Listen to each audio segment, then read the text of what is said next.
In the year 10086 of the Federation calendar, July 10th, on Tianlang Star in Tianjin City, within the job change hall of the first middle school, all the young men and women eligible for job change across the city gathered together. "Sai, I hope I get a powerful profession, otherwise I'll probably have to work as a laborer to make ends meet. Whether you become a dragon or a worm depends on today. The profession determines the ceiling, but effort determines the floor. Don't even think about it. Even if you successfully awaken a rare profession, you still need to get into a prestigious academy to grow, otherwise you'll never rise. There are almost no wild dungeons."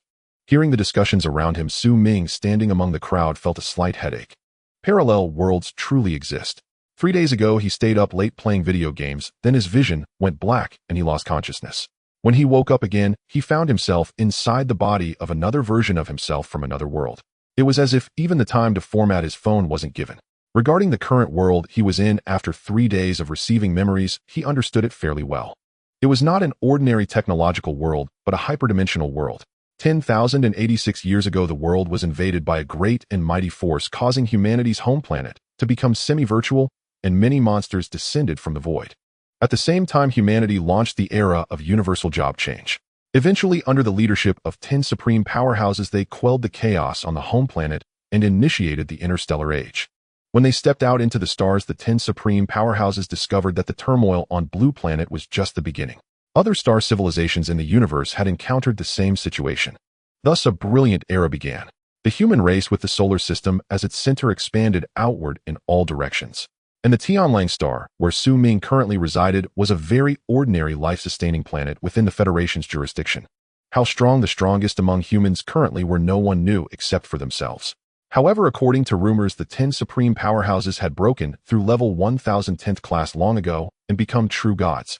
In this realm, 100 levels equal 1 class, and so on. Information above level 1000 had no records on the official website. As for job change, it was divided into ordinary professions, rare professions, hidden professions, and divine class professions. Among them, divine class professions possessed the power of divine favor. They were the targets coveted by major forces, and if they didn't fall, their chances of becoming a god were much higher than those of hidden professions.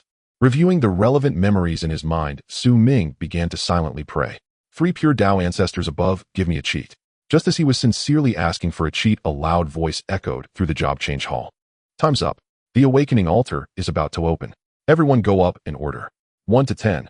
Hearing the call, the 10 young men and women standing at the front quickly stepped onto the awakening altar. With a flash of vast white light, 9 white and 1 blue dual-colored radiance appeared on the altar. 9 ordinary professions and 1 rare. Looks like the awakening probability today is passable. So. Hope this batch produces a few hidden professions." Seeing the lights flicker on the altar, the 2 academy instructors responsible for opening the awakening altar chatted casually with indifferent expressions. "If you're done awakening, get off quickly. Ordinary profession holders, go home and do what you need to do. Rare profession holders, stand over there." When the light dissipated, the instructor in a wolf-patterned robe spoke in a deep voice. Hearing this, the 9 people on the altar who had awakened ordinary professions wore extremely dejected expressions. The only chance to turn their lives around was gone. The rest of their lives could be seen at a glance.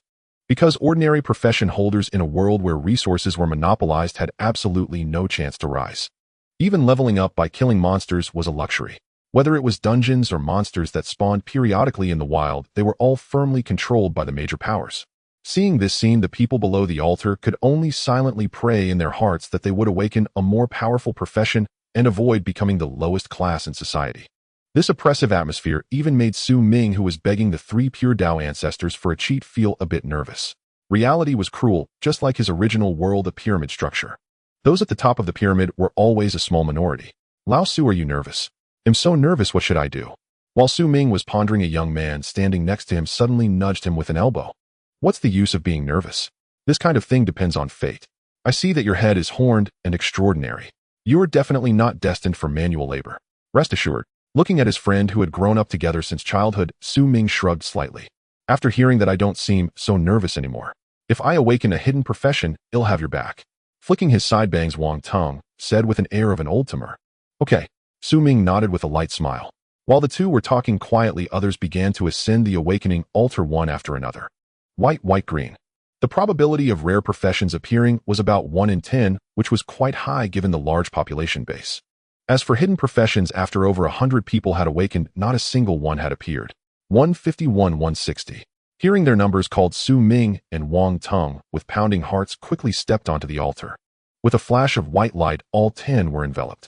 The next second, 8 white, 1 blue, and 1 purple beams shot up into the sky. Whoa, that Wang Tong actually awakened a hidden profession.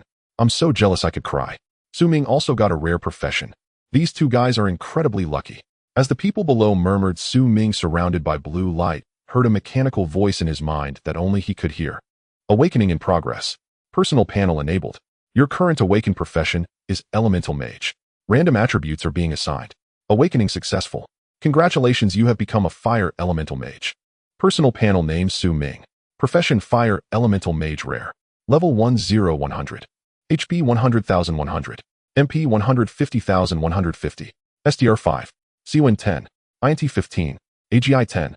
Skill LV 1 small fireball. Talent Fire Mastery increases fire skill power by 10.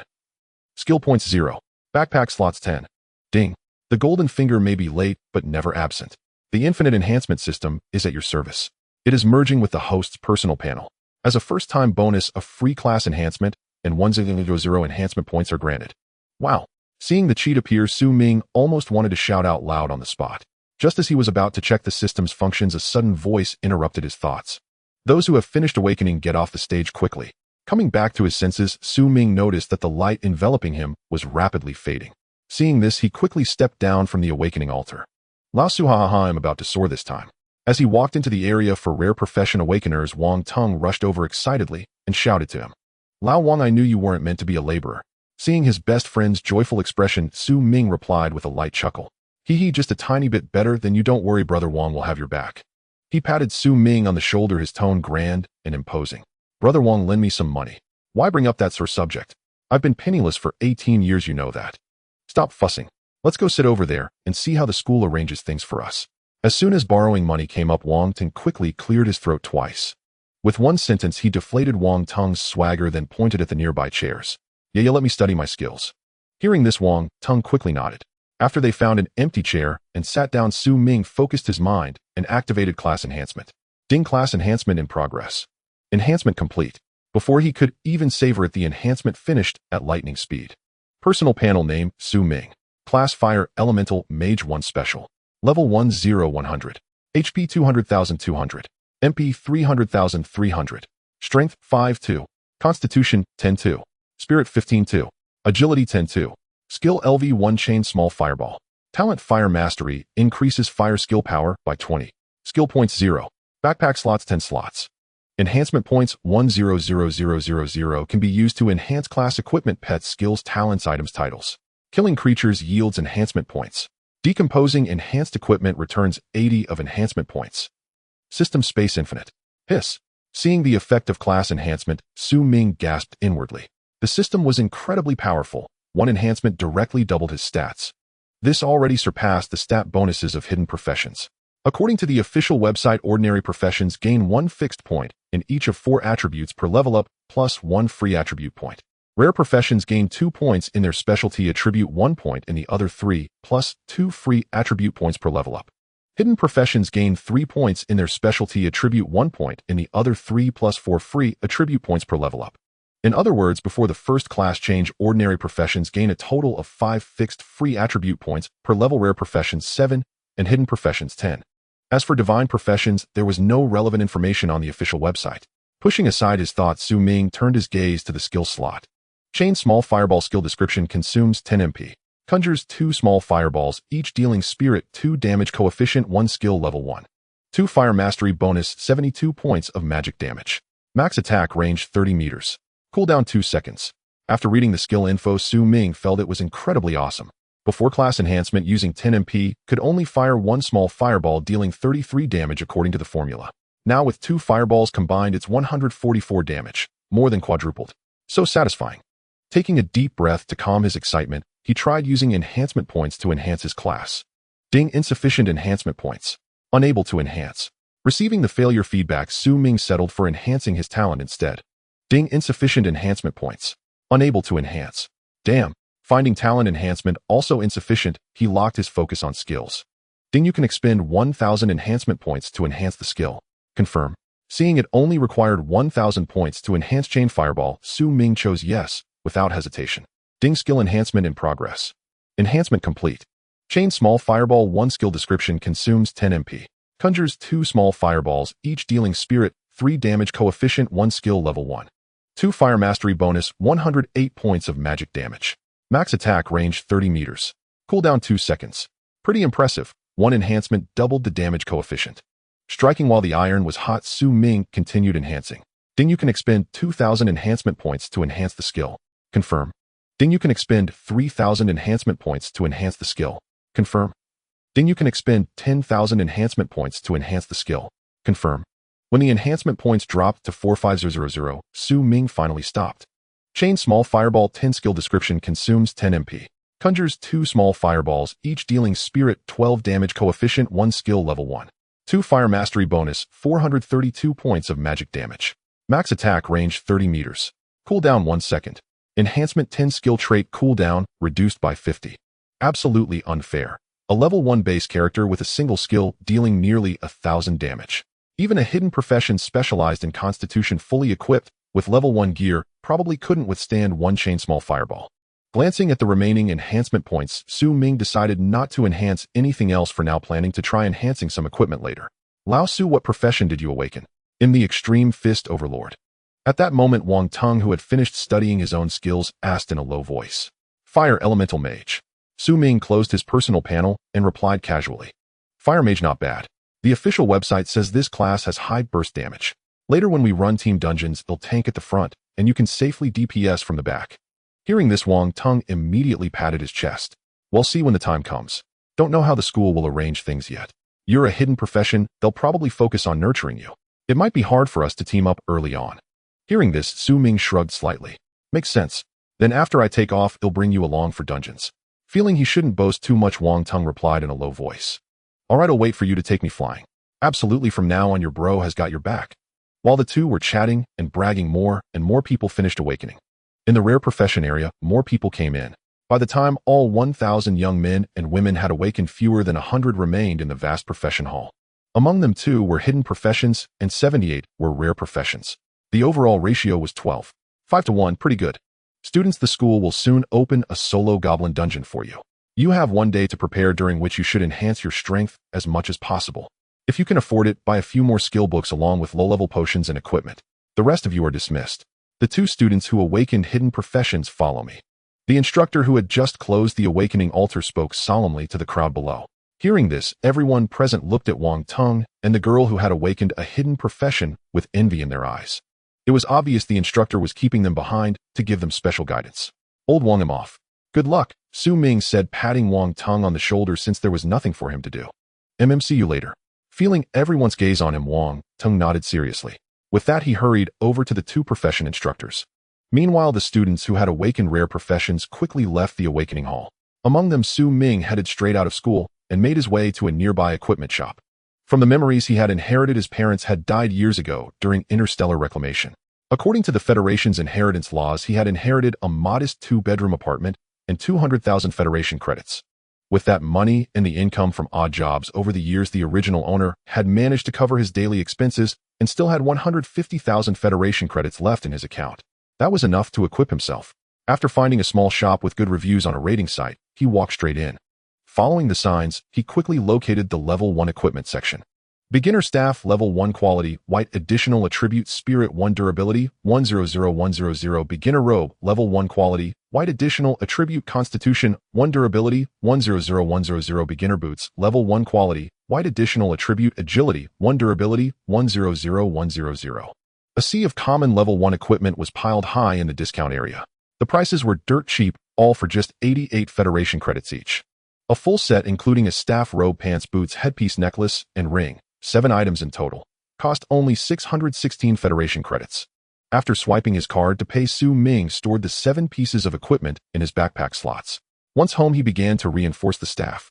Ding, you can consume 1 reinforcement point to reinforce the equipment. Do you wish to proceed? Seeing the points required, he instantly felt the value of reinforcement points skyrocket. After 10 consecutive reinforcements, consuming a total of 55 reinforcement points, the staff shone brightly. Beginner staff, 10 level 1 quality, white additional attribute, spirit 11 equipment trait. Each spell cast reduces mana consumption by 5 points. Durability 100100, incredible. The cost-effectiveness was off the charts. For just 55 reinforcement points, he gained 10 extra spirit points and a new trait that reduced mana consumption. Absolutely unbeatable. Ding, you can consume 20 reinforcement points to reinforce the equipment. Do you wish to proceed? No. After testing and finding that reinforcing to 11 required 20 reinforcement points, Ming decided not to continue. A level 1 staff at 10 was more than enough for him. He would replace it with better gear as he leveled up anyway. Then he spent some time reinforcing the other 6 pieces of equipment to 10. Beginner Robe 10, level 1 quality, white additional attribute constitution 11 equipment trait reduces damage taken by 10 points when attacked.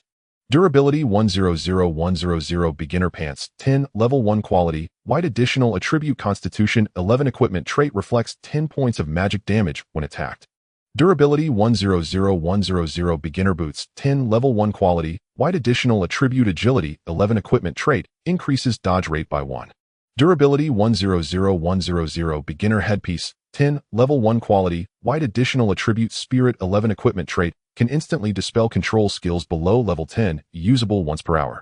Durability 100100 Beginner Necklace 10, level 1 quality, white additional attribute mana recovery per minute 110 equipment trait doubles mana recovery effect.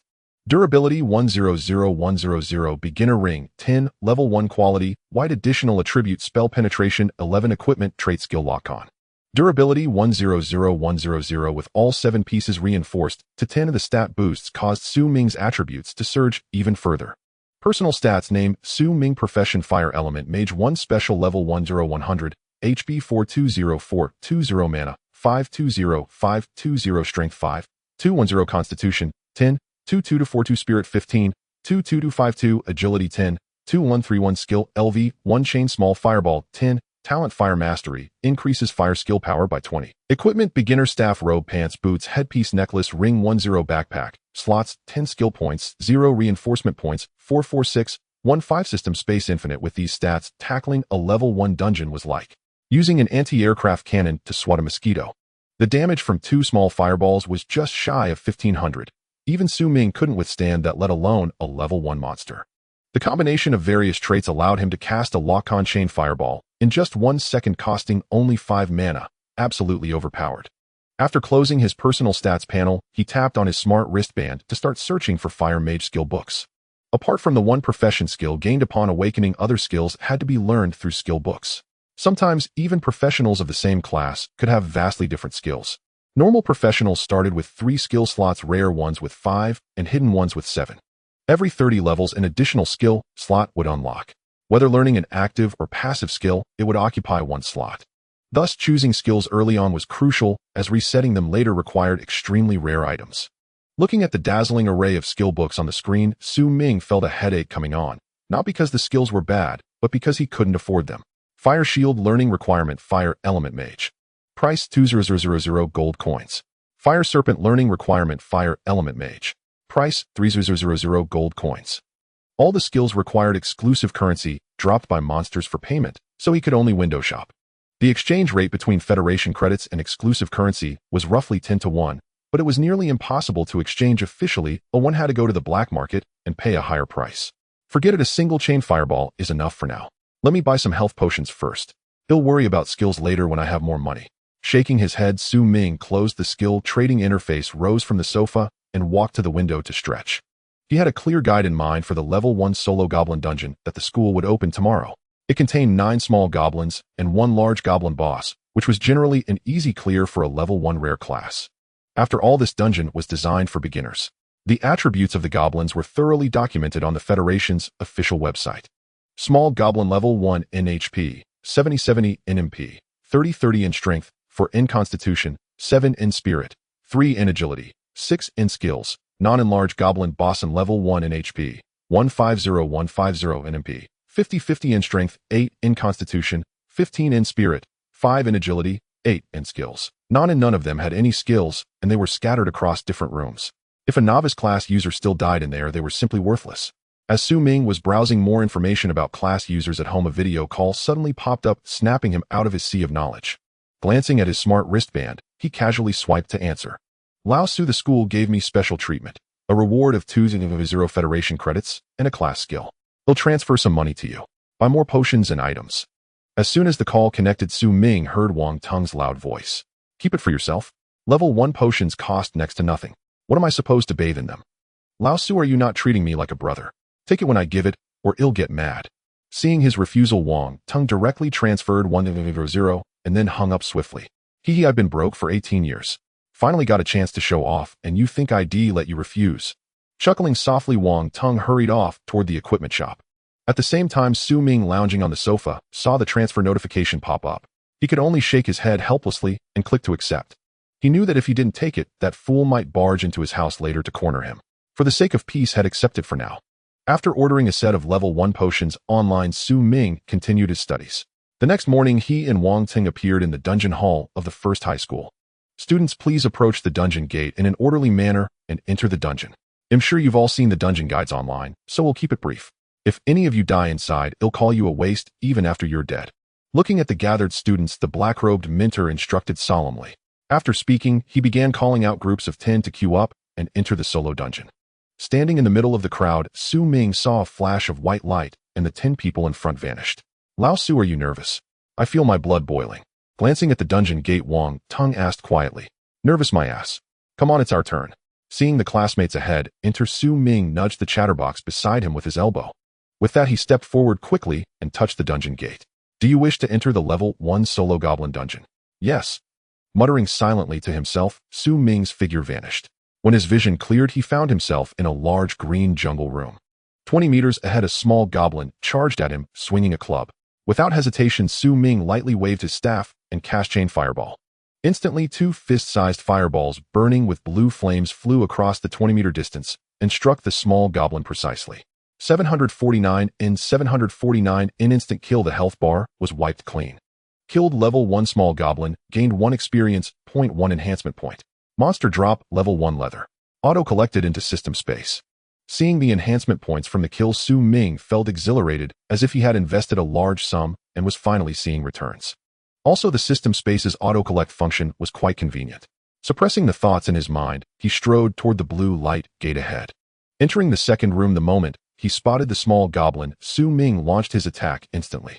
749 in 749 in killed level 1 small goblin, gained 1 experience point, 1 enhancement point. This one was stingy. Nothing besides the experience and enhancement points. Stepping over the shattered, fading corpse of the small goblin on the ground, Su Ming continued forward. He didn't plan to speedrun it. That wouldn't fit his rare class persona. He'd just take it easy in the dungeon for now and save the speedrun for when the mentor wasn't watching outside. It wasn't that he wanted to play the fool, but the system hadn't given him an instant win cheat. He needed to develop himself. Without a resurrection item, death was final. While Su Ming was one-shotting small goblins, Wang Tung, who had entered the dungeon at the same time, was taking down goblins with about 2 punches each. Using his skill, his punch dealt over 60 damage, just shy of a one-hit kill. That was already impressive. If it were Su Ming before his enhancement, even with full level 1 gear, his small fireball would only hit around 40 damage. A 1.5 times damage gap was enough to show the difference between a rare class and a hidden class. By controlling his score, Su Ming let Wang Tung and another hidden class user clear the dungeon first. After those two, the first batch of rare class users also cleared the dungeon one by one. At that moment, Su Ming, who had leisurely killed the small goblins across 9 rooms, arrived at the large goblins room. Compared to the Oni and a half turtle small goblins, the large goblin boss, standing at 1.80 meters and wielding a spiked club, looked quite imposing. As it charged forward with a howl, 2 small fireballs struck its chest with precision. 749 and 749 in killed level 1 large goblin boss, gained 10 experience points, 10 enhancement points, level 1 spiked club, equipment, 10 gold coins. Since goblins had 0 magic resistance, the magic damage was constant, and the skill dealt exactly its listed damage. Seeing the enhancement points match the experience points, Su Ming's lips curled slightly. If he could find a spot with fixed monster spawns, had skyrocket. When he exited the dungeon, he saw many people already chatting animatedly outside. "Old Su, you're finally out. I've been waiting so long, the flowers have wilted." At that moment, Wang Tung, who had been eagerly anticipating, saw his figure emerge and quickly stepped forward to wrap an arm around his neck. "Don't brag. You were only out a smidgen earlier than me." Su Ming, seeing through this guy's pretense at a glance, rolled his eyes. "Haha, old Su, let me tell you, those little goblins in the dungeon. I took them down with 1 punch each, as easy as hitting a child." Rubbing his nose with a hint of guilt, Wang Tung began to change the subject. "Isn't that normal? You're a hidden class. Seeing the expression on his friend's face that practically begged for praise, Su Ming replied with utmost calm. Hearing this, Wang Tung immediately tilted his head back at a 45-degree angle, gazing up at the sky. As the two chatted aimlessly, the students who had entered the dungeon also completed their runs and walked out one after another. Not bad, at least none of you in this batch ended up dead inside. Next, the school will give each of you 9 chances to enter the Goblin Dungeon to grind experience. I don't recommend you try the hard mode just yet. Of course, if you think you're confident enough, you can give it a shot. But if you die and no one's coming to collect your corpse, know your limits. Got it. Seeing that all the students had come out, the supervising instructor spoke in a deep voice. Got it. As his voice fell, everyone immediately responded in unison. All right, you're free now. Restore your status if you need to, or go challenge the dungeon if you want. Whether you can stand out in the assessment a month from now is up to you. After saying this, the instructor, clad in a wolfskin robe, walked out of the dungeon hall with his hands behind his back. Everyone was limited to 10 dungeon runs per day, so he wasn't worried about anyone grinding the Goblin Dungeon to its limit. The total daily cap for level 1 solo dungeons was 1,000 entries. If all 80 students completed their 10 runs, there would still be 200 runs left, which could be used by the previous batch of students who awakened support classes. After all, even a mosquito's leg is meat. Without hunting monsters in the wild, dungeons were the only source of experience for the vast majority. When the instructor left the hall, many people seized the moment to continue their dungeon runs, including Su Ming and Wang Tung. One was a cheater, the other a hidden class. They didn't need to restore any status. They could just charge straight in. Do you wish to enter the level 1 solo Goblin Dungeon? You have cleared the normal mode. You may select the hard mode. Reaching out to touch the dungeon gate, 2 prompts quickly flashed before Su Ming's eyes. Without hesitation, he directly selected the hard mode. With a flash of white light, his figure vanished from the spot. The moment he entered the dungeon, Su Ming saw 2 little goblins right in front of him. Compared to the normal mode, the hard mode had 1 extra monster in each room, and the boss base stats were increased by 50%. For novice professionals, clearing this mode was extremely difficult. It essentially required relying on potions to get through. However, Su Ming was an exception. Seeing the shrieking little goblins charging at him, he waved his staff, and a chain of small fireballs shot out instantly. 749. 749. The battle ended in 2 seconds. The small fireball skill, which could be used as a basic attack, was incredibly satisfying. Killed level 1 little goblin X2. Gained 2 EXP, 2 enhancement points, 2 gold coins. Seeing the kill notification flash by Su Ming, cracked his neck and began his assault. After killing the next 16 little goblins, he encountered the big goblin boss with a massive 225 HP. 749, 749, but it was still no match for the fireballs, meeting the same instant death fate. Killed level 1 big goblin boss, gained 15 EXP, 15 enhancement points, 1 level, 1 heavy armor, 15 gold coins. Killed level 1 big goblin boss, gained 15 EXP, 15 enhancement points, 1 level, 1 heavy armor, 15 gold coins. It just goes to show, the higher the risk, the higher the reward. Clearing the normal mode only yielded 19 EXP, requiring 6 runs to level up. In contrast, 1 hard mode clear granted 33 EXP, meaning 4 runs would level a professional from 1 to 2. Glancing at his personal panel and seeing the experience bar over half full, Su Ming chose to challenge the hard mode again. The level 1 dungeon had no higher difficulty, only normal and hard. Otherwise, he would have definitely aimed for something tougher. After his third clear, his experience bar read level 1, 85,100. He was only 15 EXP away from leveling up. As Su Ming hastily started his 4th run and cleared the 8th room, a faint, barely visible golden light rose from his body. Your level has increased to level 2. Base stats have been enhanced. You have been awarded 2 free attribute points and 1 skill point. Your level has increased to level 2. Base stats have been enhanced. You have been awarded 2 free attribute points and 1 skill point. Personal panel name, Su Ming, class Fire Element Mage, 1 special level 2, 1200 HP, 440440, AMP 560560, strength 6, 212 constitution 11, 22244 spirit 17, 22256 agility 11, 21133 skill LV 1 chain small fireball 10 talent fire mastery, increases fire skill power by 20 equipment novice staff, mage robe, mage pants, shoes, mage headdress, mage necklace, mage ring 10 skill points 1, free attribute points 2, enhancement points 44716. Glancing at the panel, Su Ming allocated the 2 free attribute points to spirit. As for the skill point, he didn't hold on to it, either directly upgrading his small fireball skill. LV2 chain small fireball 10 is skill description, consumes 20 MP to condense 2 small fireballs, each dealing spirit 12 damage, coefficient 2, skill level 1. 2 fire mastery bonus 17, 28 magic damage. Maximum attack range is 40 meters. Skill cooldown is 1 second. The upgraded chain fireball boasted devastating damage, and its maximum attack range had also increased. Master one move and conquer the world.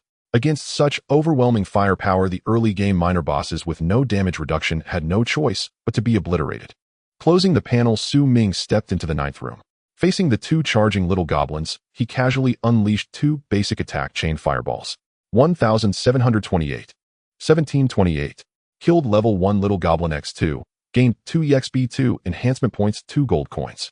After swiftly dispatching the 2 minor monsters, he entered the final room and instantly obliterated the big goblin boss, who didn't even have time to react, and then began his 5th dungeon run. Grinding monsters to level up was indeed rather monotonous, but the feeling of one-shotting them was pleasant.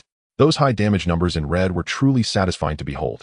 While Ming was rapidly farming the Goblin Hard Mode dungeon, some rare class players who were confident in their abilities also launched their assault on the Hard Mode after restoring their condition.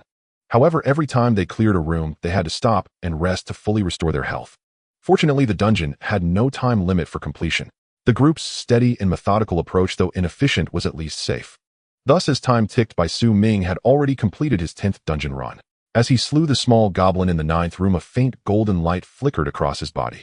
After allocating the free attribute points to Spirit, Ming strode into the boss room.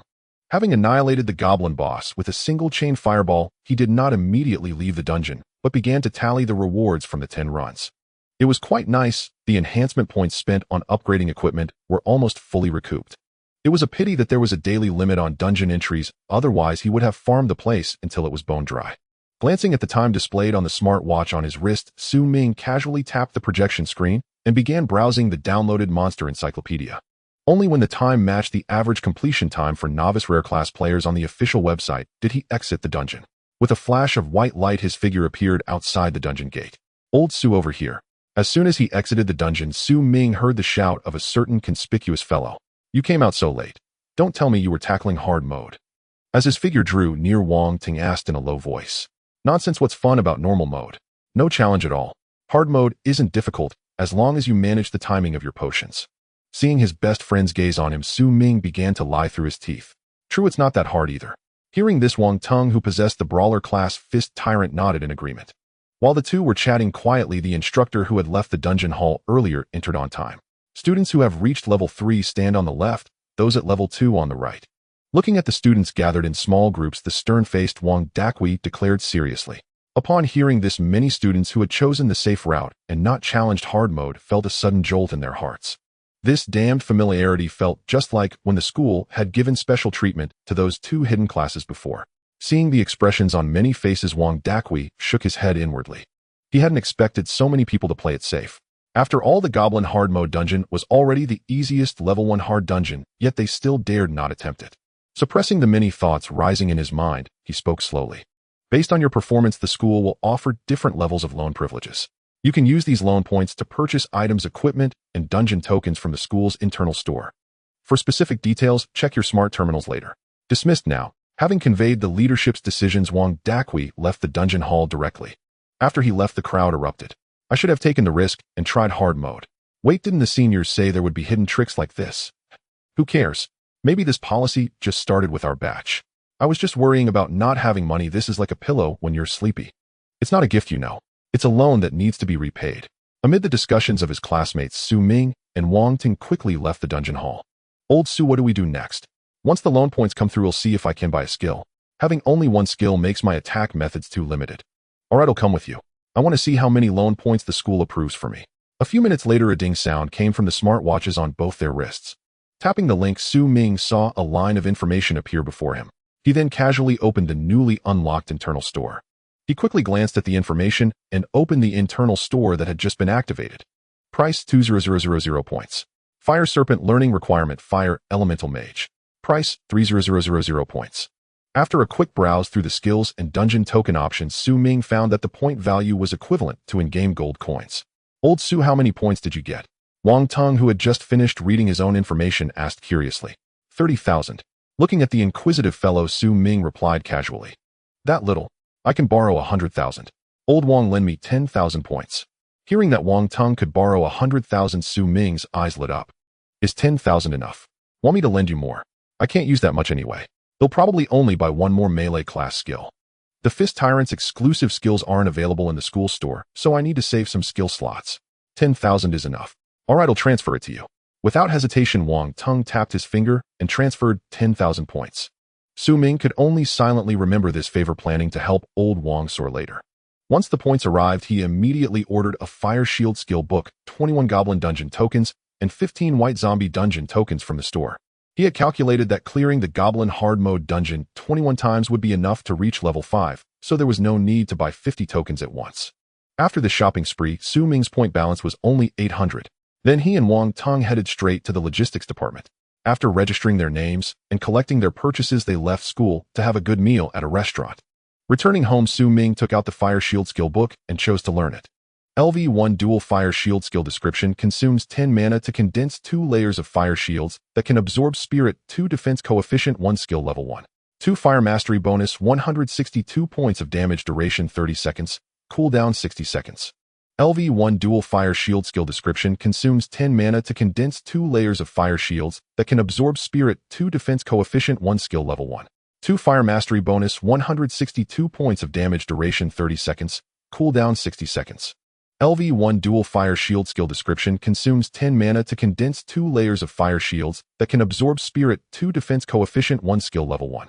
2 fire mastery bonus, 162 points of damage, duration 30 seconds, cooldown 60 seconds. LV1 Dual Fire Shield skill description: consumes 10 mana to condense 2 layers of fire shields that can absorb spirit, 2 defense coefficient, 1 skill level 1. 2 fire mastery bonus, 162 points of damage, duration 30 seconds, cooldown 60 seconds. Upon seeing the skill information pop up, Su Ming could only exclaim how incredibly satisfying it was. He hadn't even enhanced it yet.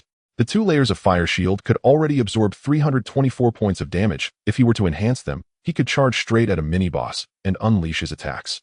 Glancing at the unused skill points on his panel, he focused his mind and allocated them to the fire shield skill. Unlike character levels, according to the official website's introduction, every 10 levels marked a threshold. Crossing the 10th level signified a second-tier skill. And for early-stage skill upgrades, it required 1 point from level 1 to 2, 2 points from level 2 to 3, and so on. This was precisely why Su Ming had kept his skill points untouched after leveling up from 2 to 3. After upgrading his skills, he began to invest real money for enhancements. Ding, you can consume 1000 enhancement points to strengthen the skill. Do you wish to proceed? Ding, you can consume 2000 enhancement points to strengthen the skill. Do you wish to proceed? Ding, you can consume 8000 enhancement points to strengthen the skill. Do you wish to proceed? After 8 consecutive enhancements, Su Ming's enhancement points dwindled to a mere 8931, insufficient for a 9th enhancement. Yet he was quite satisfied. His offense and defense were now maximized, significantly boosting his safety margin. LV2 Dual Fire Shield 8 skill description: consumes 10 mana to conjure 2 layers of shields that can absorb spirit, 10 defense coefficient, 2 skill level 1. 2 fire affinity bonus, 1632 points of damage. Duration 30 seconds. Cooldown 60 seconds. A defensive capability akin to a tank. Using Wang Tung as a unit of measurement, if Su Ming stood still and let him pound away, it would take quite a while to break through the fire shield. Personal panel name: Su Ming, class Fire Element Mage 1, special level 3, 16,300, HB 460460, MP 68068, strength 7, 214, constitution 12, 22246, spirit 23, 22268, agility 12, 21135, skills: LV2 Chain Fireball 10, LV2 Dual Fire Shield 8. Talent: Fire Affinity boosts fire skill power by 20. Equipment: Novice Staff, Mage Robe, Mage Pants, Shoes, Mage Headpiece, Mage Necklace, Mage Ring. 10 skill points, 0 free attribute points, 0 enhancement points. 8931. Pulling up the panel to admire his nearly luxurious stats, he continued surfing the internet. According to online information, there was an underground cave outside Tianyun City, teeming with monsters of level 20 and below that respawned periodically. That cave was perpetually under the control of the first high school. Once students reached level 10, they could apply to the academy for access to level up in the cave, provided they regularly handed over a portion of the resources dropped by the monsters. Such wilderness areas were all claimed. Any solo player without backing who dared to venture there would meet nothing but death. Except for the chaotic planets, the relatively peaceful ones still adhered to the web of connections. After mulling over his plans, Su Ming was about to lie down on the sofa. Just then Wang Tung suddenly sent him an invitation to join a group. Mutual help group. Seeing the group name, he raised an eyebrow slightly. Old Su, there are plenty of pretty girls in the group. Join quickly. Later, when we go to the underground cave, we might be able to recruit a couple of healer girls to team up. As he pondered, Wang Tung's private message popped up directly. After a moment of thought, Su Ming reached out and swiped his smart wristband to join the group chat. But as soon as he entered, he set the group chat messages to mute. Everyone in an Earth Warrior class. I want to form a 5-man team. Mages, priests, and shield warriors can add me as a friend to chat. I'm a Water Element Mage. I'm a priest. At this moment, many people in the group were revealing their classes, hoping to form teams. This situation was quite common. With ordinary classes stripped of leveling privileges, rare classes were equally abundant in the professional world. They could only huddle together for warmth, tackling team dungeons, as they lacked the ability to solo a group instance. Only extremely powerful hidden classes or divine professionals could accomplish such feats. Old Su, I've already recruited that hidden class girl. Once we hit level 10, we'll go level up in the underground cave together. Just as Su Ming was lurking and observing, Wang Tung sent another message. All right. After a brief reply, he quickly walked to the window and looked outside. Su Ming didn't actually intend to team up with old Wang. He simply replied with okay to avoid a barrage of questions. If he didn't have a cheat, teaming up would be fine. But with a cheat in hand, the early stages dictated that he couldn't team up with anyone. He could only silently apologize to Wang Tung in his heart. Pushing aside the myriad thoughts in his mind, Su Ming turned back and lay down on the sofa. When dawn arrived the next day, a group of people was using dungeon tokens to clear instances in the first high school's dungeon hall. The first 10 runs were provided by the school, after that they had to be purchased. After all, there's no such thing as a free lunch. At this moment, during his first run of the day, Su Ming immediately cast a shield on himself upon entering the dungeon. Seeing 2 little goblins charging at him with howls, he strolled forward leisurely under the protection of his fire shield. When the 2 large wooden clubs landed on the shield, 2 pitifully small numbers floated up. 5-5. Without skills, the little goblins with 4 strength could only deal single-digit damage with their wooden clubs. However, their attack frequency was not low as they hammered relentlessly. Seeing this, Su Ming didn't use chain fireball, but instead whacked them like whack-a-mole with his staff. 16-16. With each staff strike, he could reduce a goblin's HP by 16 points, which was decent. 5 hits were enough to kill one, fulfilling his small dream of melee combat. 10 light whacks sent the 2 little goblins to their demise on the spot. After a simple test of the fire shield, Su Ming began a speedrun mode. Finish early, go home, and rest early. 10 clears brought his personal level to 46,400. The dungeon rewards included enhancement points, 333 gold coins, 210, a level 1 equipment 12 pieces, level 1 materials 13 pieces. Similar to yesterday's earnings, excluding enhancement points, selling all other items to the school would yield approximately 260 points. Simply put, level 1 equipment and materials were dirt cheap, not even as valuable as a pure gold coin drop. While Su Ming was clearing his dungeon, Wang Tung was also wrapping up his own run. As a hidden class, he gained a few more attribute points per level than rare classes, so after leveling up, even a hard mode level 1 dungeon felt like a stroll in the park, defeating enemies with a single punch. At the same time, the progress of the other rare class users was not slow either. Take for example an unenhanced level 4 Fire Mage who had invested all points in Spirit. Without any equipment, a single small fireball could deal 119 damage, enough to instantly kill a small goblin. While everyone was fervently grinding dungeons, the 2 laid-back slackers had already left the dungeon hall. Old Su, you're something else. You cleared the dungeon so fast today. I'm a mage after all. After leveling up, clearing a level 1 dungeon like this is a breeze. I just cast a fire shield, launch a couple of fireballs, and it's done. Hearing old Wang's question, Su Ming replied half-truthfully. Makes sense, I forgot you bought the skill. By the way, want me to introduce some girls to you? No kidding, my luck with romance has been off the charts lately. I get friend requests every day. Keep them for yourself, no need to introduce me. Brothers are like limbs, women are like clothes. Why be so polite with me? Under the sunlight, 2 figures gradually faded into the distance on the school path. When the next morning came, Su Ming arrived early at the school dungeon hall to grind.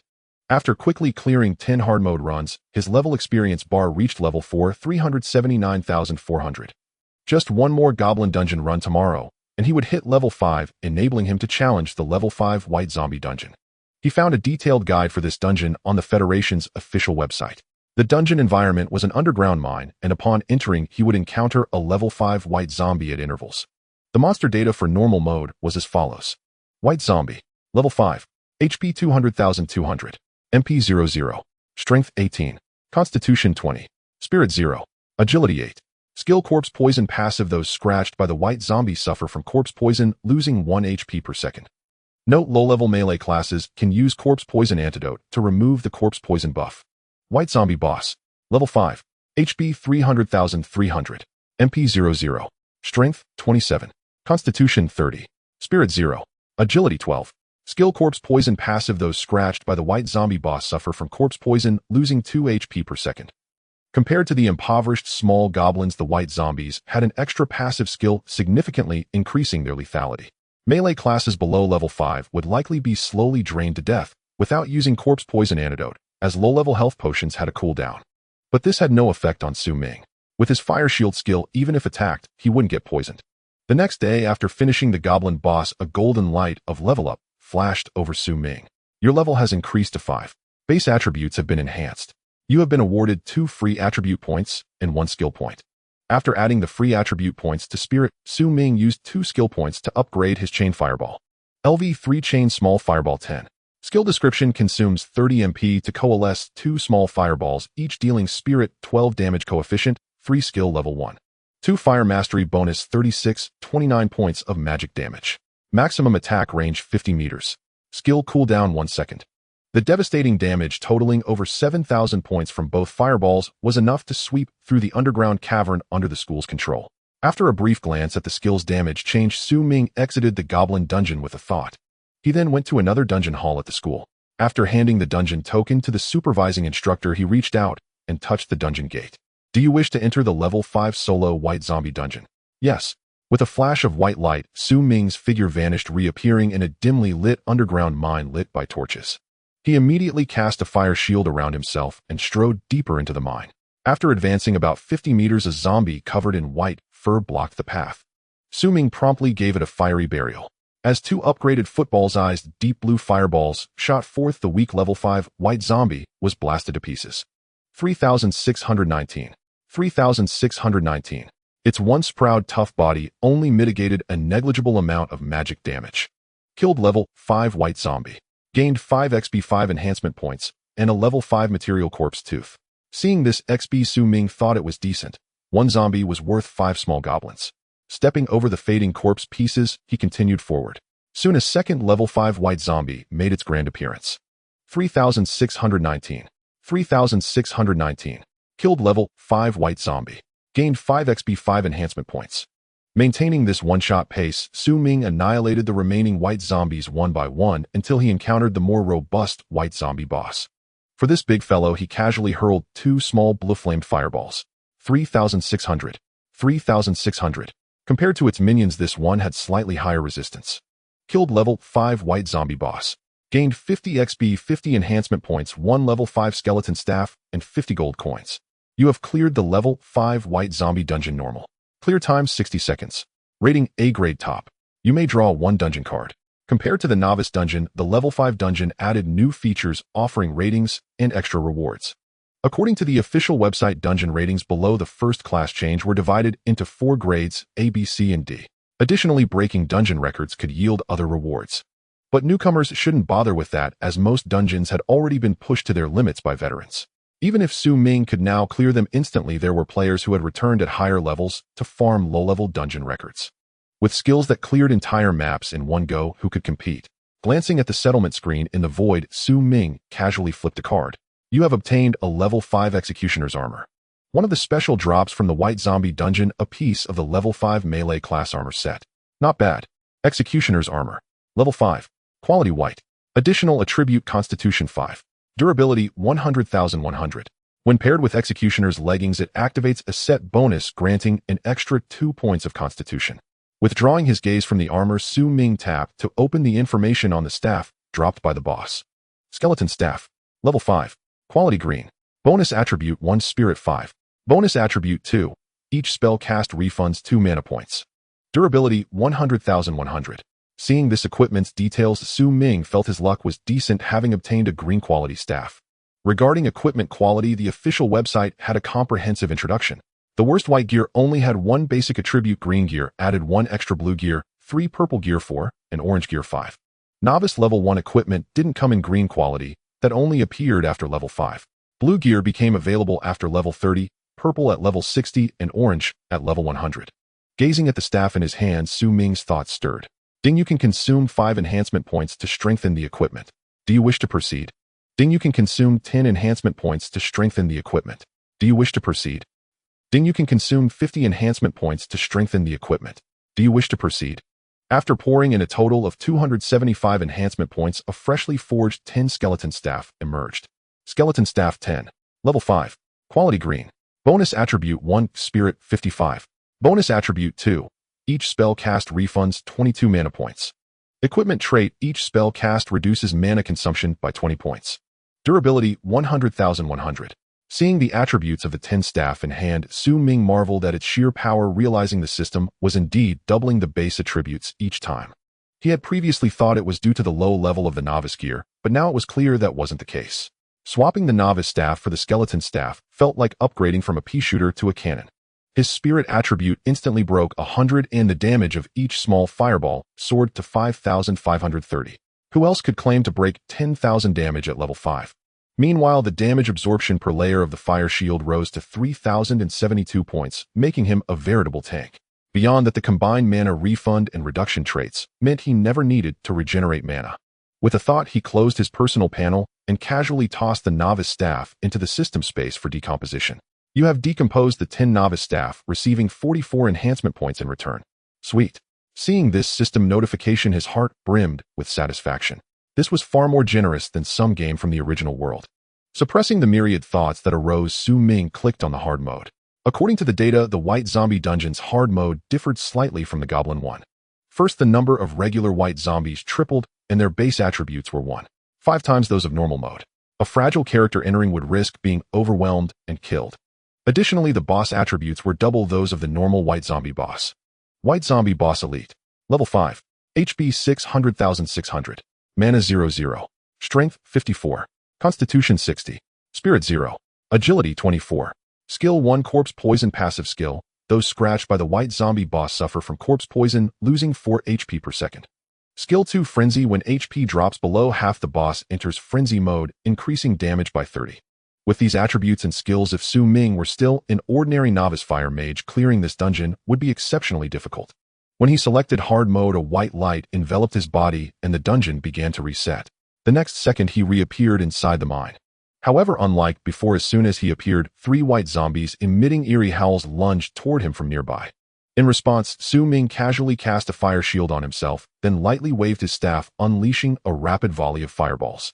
Instantly, the fastest elite white zombie was blasted away. 5,520. 5,520. Killed. Level 5 elite white zombie gained 8 EXP, 8 enhancement points, and a level 5 health potion. As the first white zombie fell, the other 2 elite white zombies closed in to within 5 meters of Su Ming. Ultimately, only one reached him, extending its sharp claws and raking them across the fire shield. 27. A double-digit damage figure, failing to deplete even 1% of the fire shield's absorption. As the elite white zombie attempted a second strike with both claws, a point-blank fireball sent it straight to the afterlife. Killed. Level 5 elite white zombie gained 8 EXP, 8 enhancement points, and a corpse form. Scanning the potion in his system space, a set of information appeared before Su Ming's eyes. Health potion. Level 5. Effect instantly restores 100 HP, cooldown 10 seconds. Not bad, more valuable than materials. Withdrawing his gaze, Su Ming continued forward. After slaying the 4th wave of elite white zombies, he stopped, not proceeding further. Because the fire shield's duration had expired, he had to wait for its cooldown. Fortunately, it was only 30 seconds, which passed in a flash. After recasting the shield, he fought his way to the 9th wave.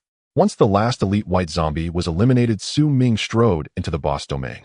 This time, he didn't wait for the fire shield's cooldown, as it was unnecessary. There was only one boss, and with the fireball's lock-in, it would be killed instantly with no chance to get close. With a thunderous roar, the elite white zombie boss, a head taller than the regular white zombie boss, flung open its coffin lid and leaped out. However, it was greeted only by 2 small fireballs burning with blue flame. 5,500. 5,500. Killed. Level 5 elite white zombie boss gained 80 EXP, 80 enhancement points, a level 5 executioner's pants, and 80 gold coins. You have cleared the level 5 white zombie dungeon hard. Clear time 95s. Rating A grade superior. You may draw a dungeon card once. You obtained an executioner's greatsword. After casually flipping a card, Su Ming obtained another piece of equipment for melee classes. Tallying his gains, he immediately reset the dungeon. By the time he had slain the 4th wave of elite white zombies, a golden level-up light flashed across his body. 1 word: satisfying. 2 words: very satisfying.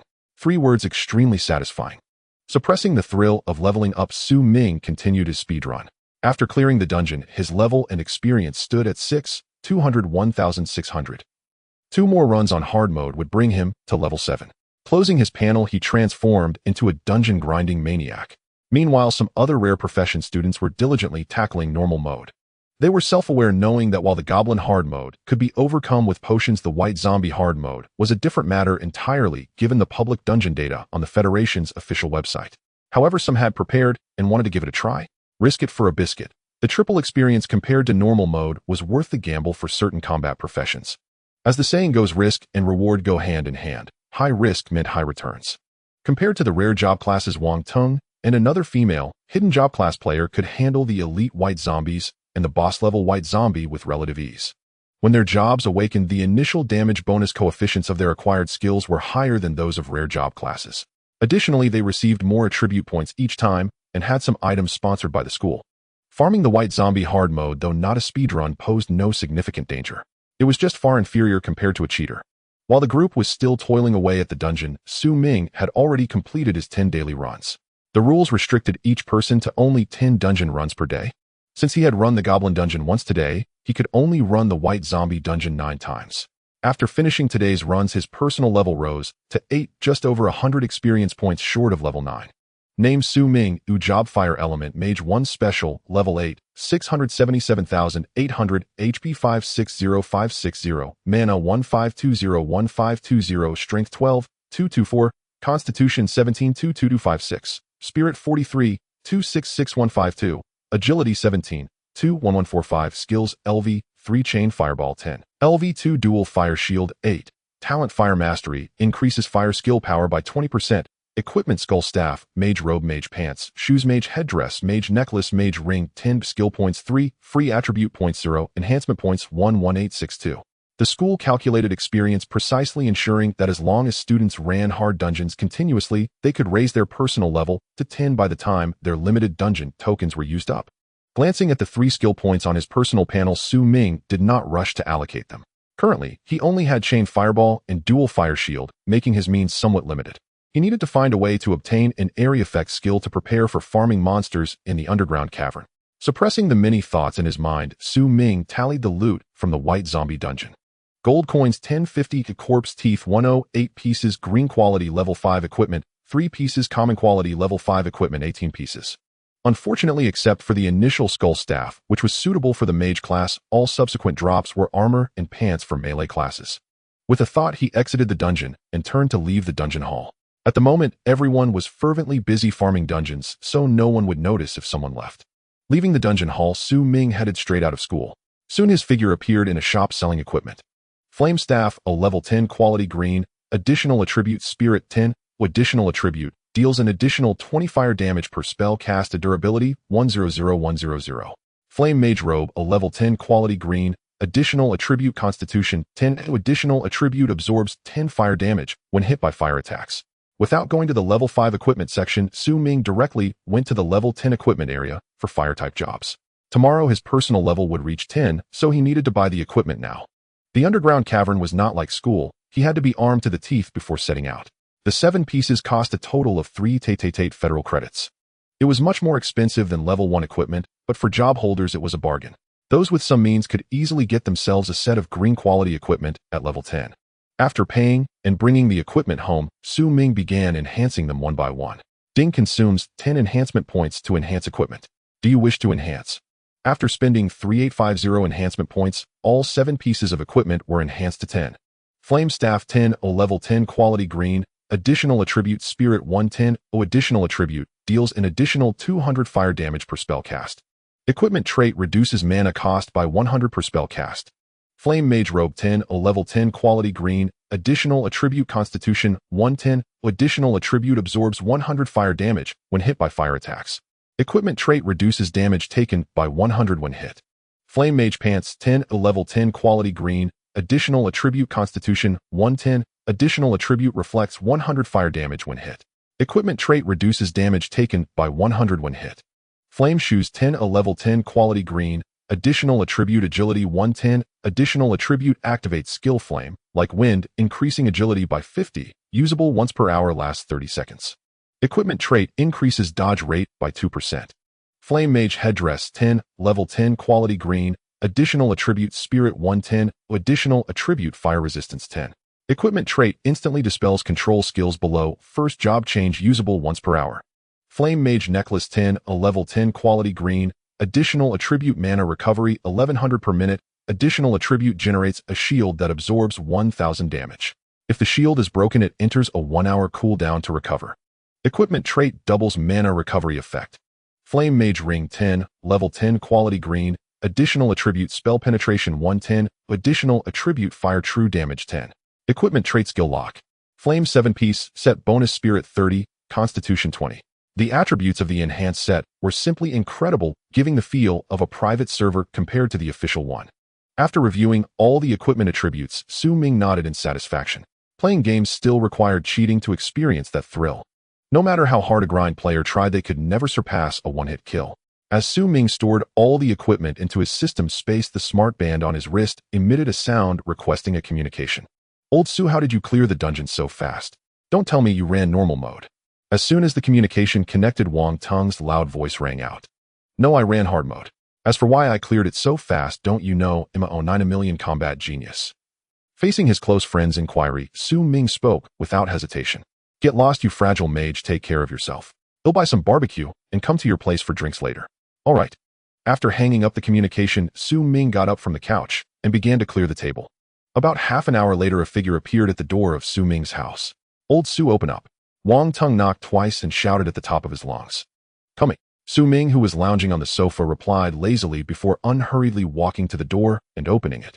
You're dawdling. Not doing something shady in there, are you? What do you take me for you? Su Ming retorted with a hint of disdain at his teasing gaze. Pot calling the kettle black. After rebutting, Wang Tung squeezed straight into the house. Once the grilled skewers and iced beer were set on the table, he bit into a lamb skewer and began to speak.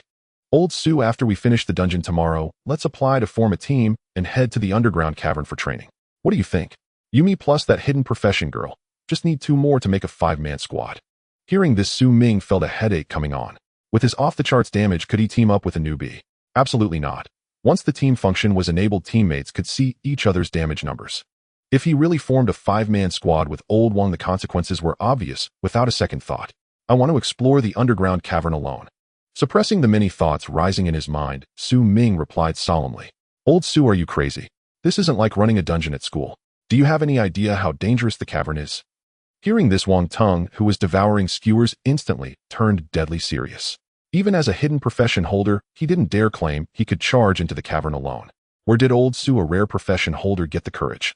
How long did it take you to clear the white zombie hard mode dungeon? Seeing him staring intently, Su Ming casually asked an irrelevant question. 15 minutes. Why? Wang Tung, caught off guard, reflexively answered. I did it in under 10 minutes. Hiss. Don't mess with me.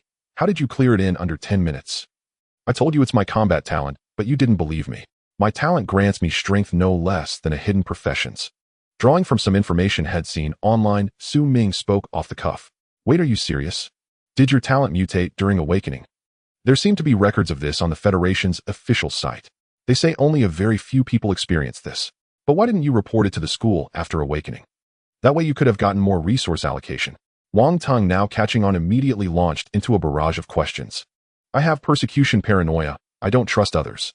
My talent doubles my combat power when fighting solo, which is why I don't plan to team up with you. So far only you know about this. Don't go blabbing it. After organizing his thoughts, Su Ming replied softly. Damn, no wonder you cleared dungeons so fast. Your damage is even higher than mine. You're basically a wolf in sheep's clothing, wearing the title of a rare profession holder while outperforming a hidden profession. Hearing this explanation, Wang Tung immediately believed it. Because beyond that, he really couldn't think of any other way a rare profession holder could surpass a hidden profession's output. Alright, if you're confident, I won't drag you along. But I'll say this, where there's life, there's hope. Be careful in the cavern. Calming down, Wang Tung raised his beer. Don't worry, when I become a superpower, I'll let you latch on. Hearing this, Su Ming chuckled and clinked glasses with him. TCH, don't blow smoke. In a month at the Advanced Academy assessment, I'll show you what a true fist tyrant looks like. To that, Wang Tung boasted with grandiosity. Of course I see the bearing of an emperor in you. Those 4 words sound profound and get my blood pumping. Where'd you see that, Old Su? I saw it in a book, but I forgot which one. It felt really impressive, so I remembered it. Seeing his excitement, Su Ming's lips curled slightly. After they ate and drank their fill, Wang Tung didn't go home and stayed in the guest room instead. The next morning, the two headed to the school's dungeon hall. After using his dungeon token, Su Ming activated speed clear mode. With one-shot kills all the way, he quickly exhausted his 6 dungeon attempts, and his level rose to 10. Equipping the blazing set, his stats skyrocketed. Personal panel name Su Ming. Class Fire Element Mage 1 Special. Level 10 753 1000. HP 278-02780. Mana 35203-520. Strength 14-228. Constitution 19-2-240278. Spirit 51-2-250352. Agility 19-2-110148. Skills LV 3 Chain Minor Fireball 10 LV 2 Dual Fire Shield 8. Talent Fire Mastery boosts fire skill power by 20. Equipment Blazing Staff, Blazing Robe, Blazing Pants, Blazing Shoes, Blazing Headpiece, Blazing Necklace, Blazing Ring 10. Skill points 5. Free attribute points 0. Enhancement points 9788. With this outrageously luxurious panel under the boost of 352 Spirit, a single Minor Fireball dealt a staggering 15206 damage, and each layer of Fire Shield absorbed up to 8448 damage. And this was without Su Ming using his skill points to upgrade. Otherwise, those numbers would have surged even higher. Closing the panel, he willed himself out of the dungeon and found a corner in the hall to sit cross-legged. To go train in the underground cavern, he needed to be arranged by the academy's instructors, so he had to wait for the others to come out. After another 10 minutes or so inside the dungeon, Wang Tung smashed the head of the elite white zombie boss with a single punch. Personal panel name Wang Tung. Class Fist Tyrant. Level 10 753 1000. HP 450,450. Mana 180,180. Strength 11123 134. Constitution 23 22 45. Spirit 18. Agility 2010 30. Skills LV4 Extreme Fist, LV2 War Charge, LV2 Steel Body. He also followed the path of extreme stat allocation, putting all his level up points into strength. With Extreme Fist raised to level 4, Wang Tung could already shatter the white zombie boss skull in one blow. But that was only natural. As a level 10 hidden profession with full green equipment and extreme stat allocation, if he couldn't one-shot a level 5 elite boss, what was the point? Upon exiting the dungeon, Wang Tung immediately spotted Su Ming lurking in a corner. He couldn't help but feel a twinge of annoyance, having thought that his relentless dungeon grinding today would secure him a win. Now it seemed the mage was still the mage, and his dungeon clearing speed was truly unmatched. "Old Su, how many do you reckon will hit level 10 today?" Quickly approaching, Wang Tung asked in a low voice. "No more than 15. That's what I figured, but why are they all so slow? You think everyone's like you, charging in head first? Can't they play it safe? A pack of 3 elite white zombies can still cause them some trouble. True, those things aren't slow. If I weren't using my iron body to tank, my health would be dropping fast too. It's easier to take down a boss. One skill can finish it in a single blow." Rubbing his chin, Wang Tung nodded in agreement. "Let's keep waiting. It's not like we're in a hurry. If you've got nothing to do, you could study the dungeon guides more." Fiddling with his smartwatch, Su Ming spoke. "I plan to form a team and test the waters in the level 10 zone first, then try the level 15 zone." Hearing this, Wang Tung nodded slightly. "Yeah, I'm thinking along the same lines." After a brief reply, Su Ming lowered his head to study the dungeon's route. Since the area effect skills sold on the market and at the school supply store were too expensive for him to afford, he could only hope to gather more materials, equipment, or skill books while dungeon diving to scrape together the funds. According to the school's official website, the dungeon had 6 leveling zones: the level 10 Miasma Forest and Swamp Lake, the level 15 Goblin Mine and Bone Forest, and the level 20 Ogre Canyon and Stone Giant Forest. For newcomers, the Swamp Lake was the best place to grind, as it only had swamp crocodiles, making the danger level relatively low. However, Su Ming naturally looked down on the level 10 zones. If he went to the dungeon, he planned to head straight for the Ogre Canyon, because the Ogre boss dropped skill books. But whether he could encounter that creature depended on luck, as monster spawns weren't fixed in one spot, but appeared randomly in some area of the canyon. Additionally, he had to watch out for students from the school. In the vast dungeon, quite a few awakened student professionals from the previous batch, or even earlier, were leveling up. There would likely be fights over monsters. After all, bosses didn't respawn immediately upon death. As Su Ming was studying, many people gradually emerged from the white zombie dungeon. When the sun climbed high, a middle-aged mentor strode quickly into the dungeon hall. "Students who have reached level 10, come to me." At his words, Su Ming and Wang Tung, who had been lurking in a corner, slowly rose and walked toward him. Meanwhile, 11 other young men and women on the field also began to move. Seeing this, many students couldn't help but show a hint of envy in their eyes. As the saying goes, a head start leads to continuous advantages. Not bad. You have a choice: join me tomorrow morning to head to the dungeon. Of course, if anyone doesn't want to go, speak up now. Looking at the 13 standing before him, the middle-aged mentor spoke in a deep voice. After 3 seconds, seeing no one drop out, he continued, "Good, since no one is backing out, assemble at the school square at 8 tomorrow morning." "Understood. Understood. Dismissed for now. Go replenish your supplies." Having said that lightly, the middle-aged mentor turned and left the dungeon hall. At this, the group headed straight out of the school. Dungeon expeditions were different from being on campus. They needed to prepare food, water, potions, and a series of other items. Ming had the greatest advantage here, as his system came with an infinite space, allowing him to carry as much as he wanted. The others, with only 10 initial item slots, had to be extremely selective in what they brought. When the time came to 8 o'clock the next morning, a manned aircraft slowly descended from the sky onto the square of Tianyin City, First High School. "Everyone get on board. We're heading to the dungeon." Once the aircraft had steadied, the middle-aged mentor leaned out.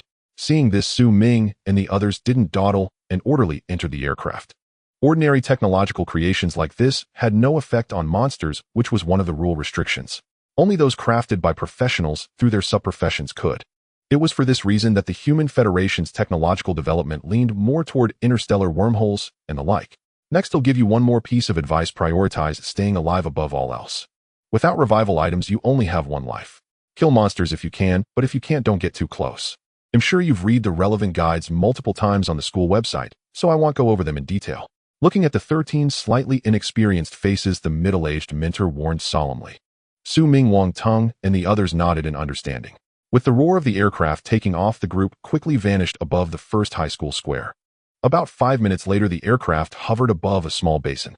Looking down, they could see an azure light gate at the center of the basin.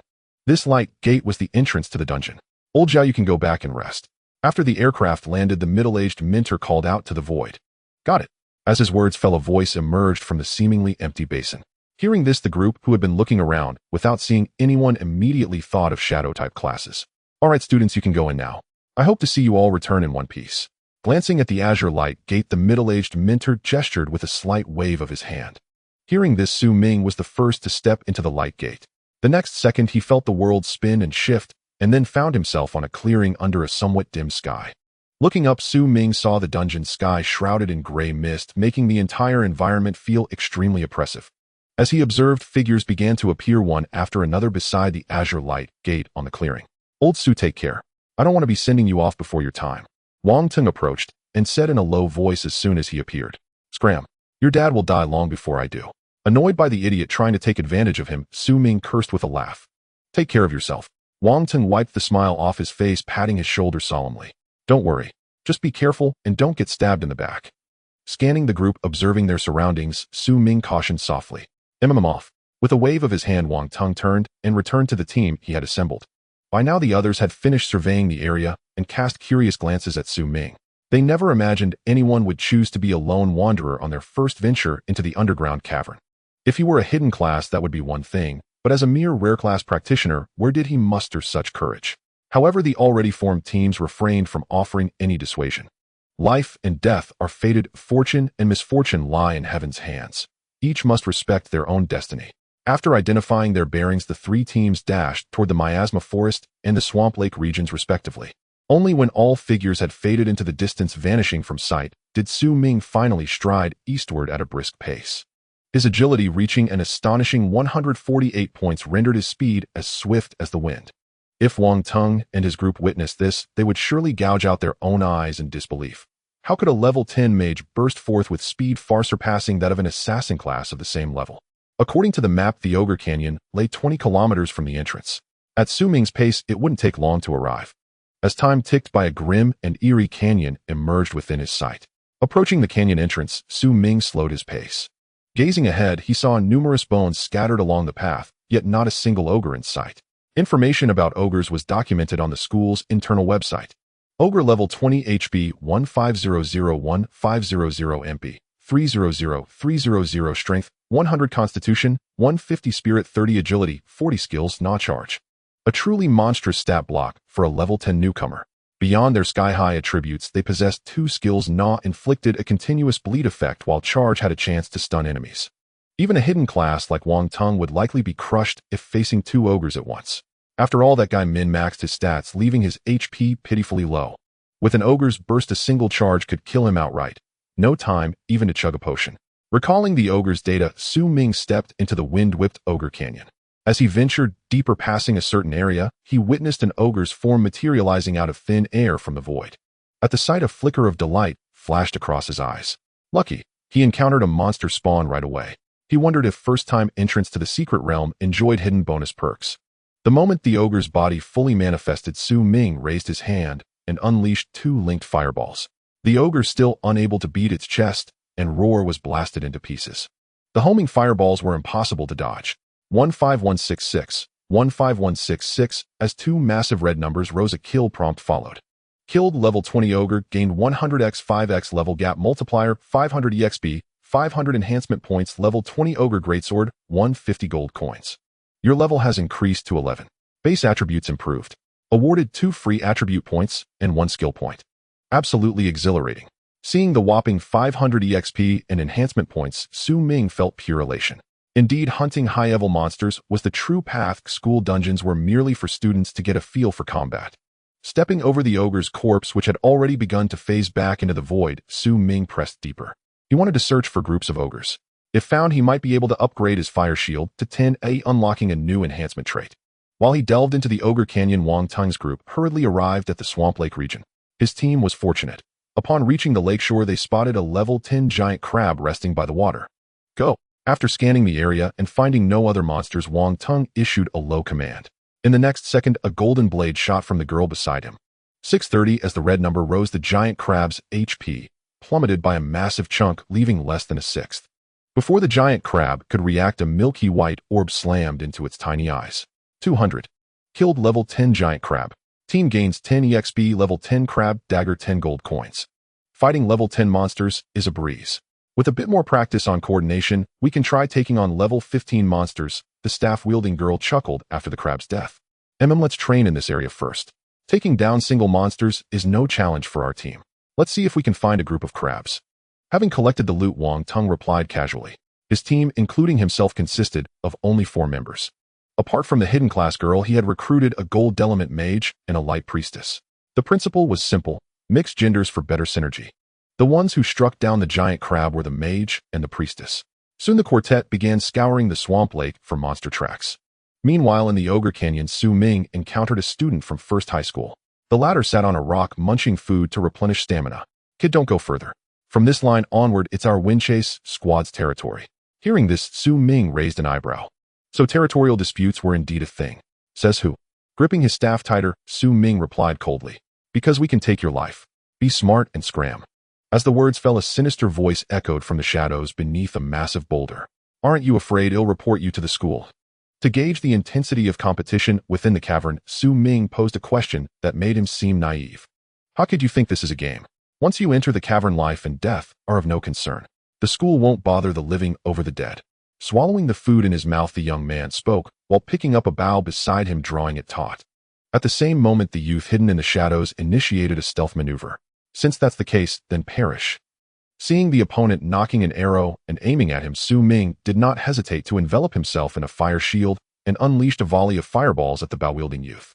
The instant he made his move, the archer loosed an arrow gleaming with piercing cold light. Facing the swift arrow like the wind, Su Ming sidestepped slightly, evading it with ease. High agility was indeed formidable. Conversely, the archer was not so fortunate. The small fireballs locked on by the equipment's inherent trait left him no chance to dodge. You have slain an 18th level human. No experience rewarded. 280 enhancement points gained. Autolut 15th level frost bow, 15th level frost armor. As the archer was blasted away, the professional lurking in the shadows delivered a lethal strike. When the poisoned dagger pierced the fire shield, a flicker of bewilderment crossed his eyes. His killing blow had not even shattered the opponent's shield. How in the world could an 11th level mage's shield be this sturdy?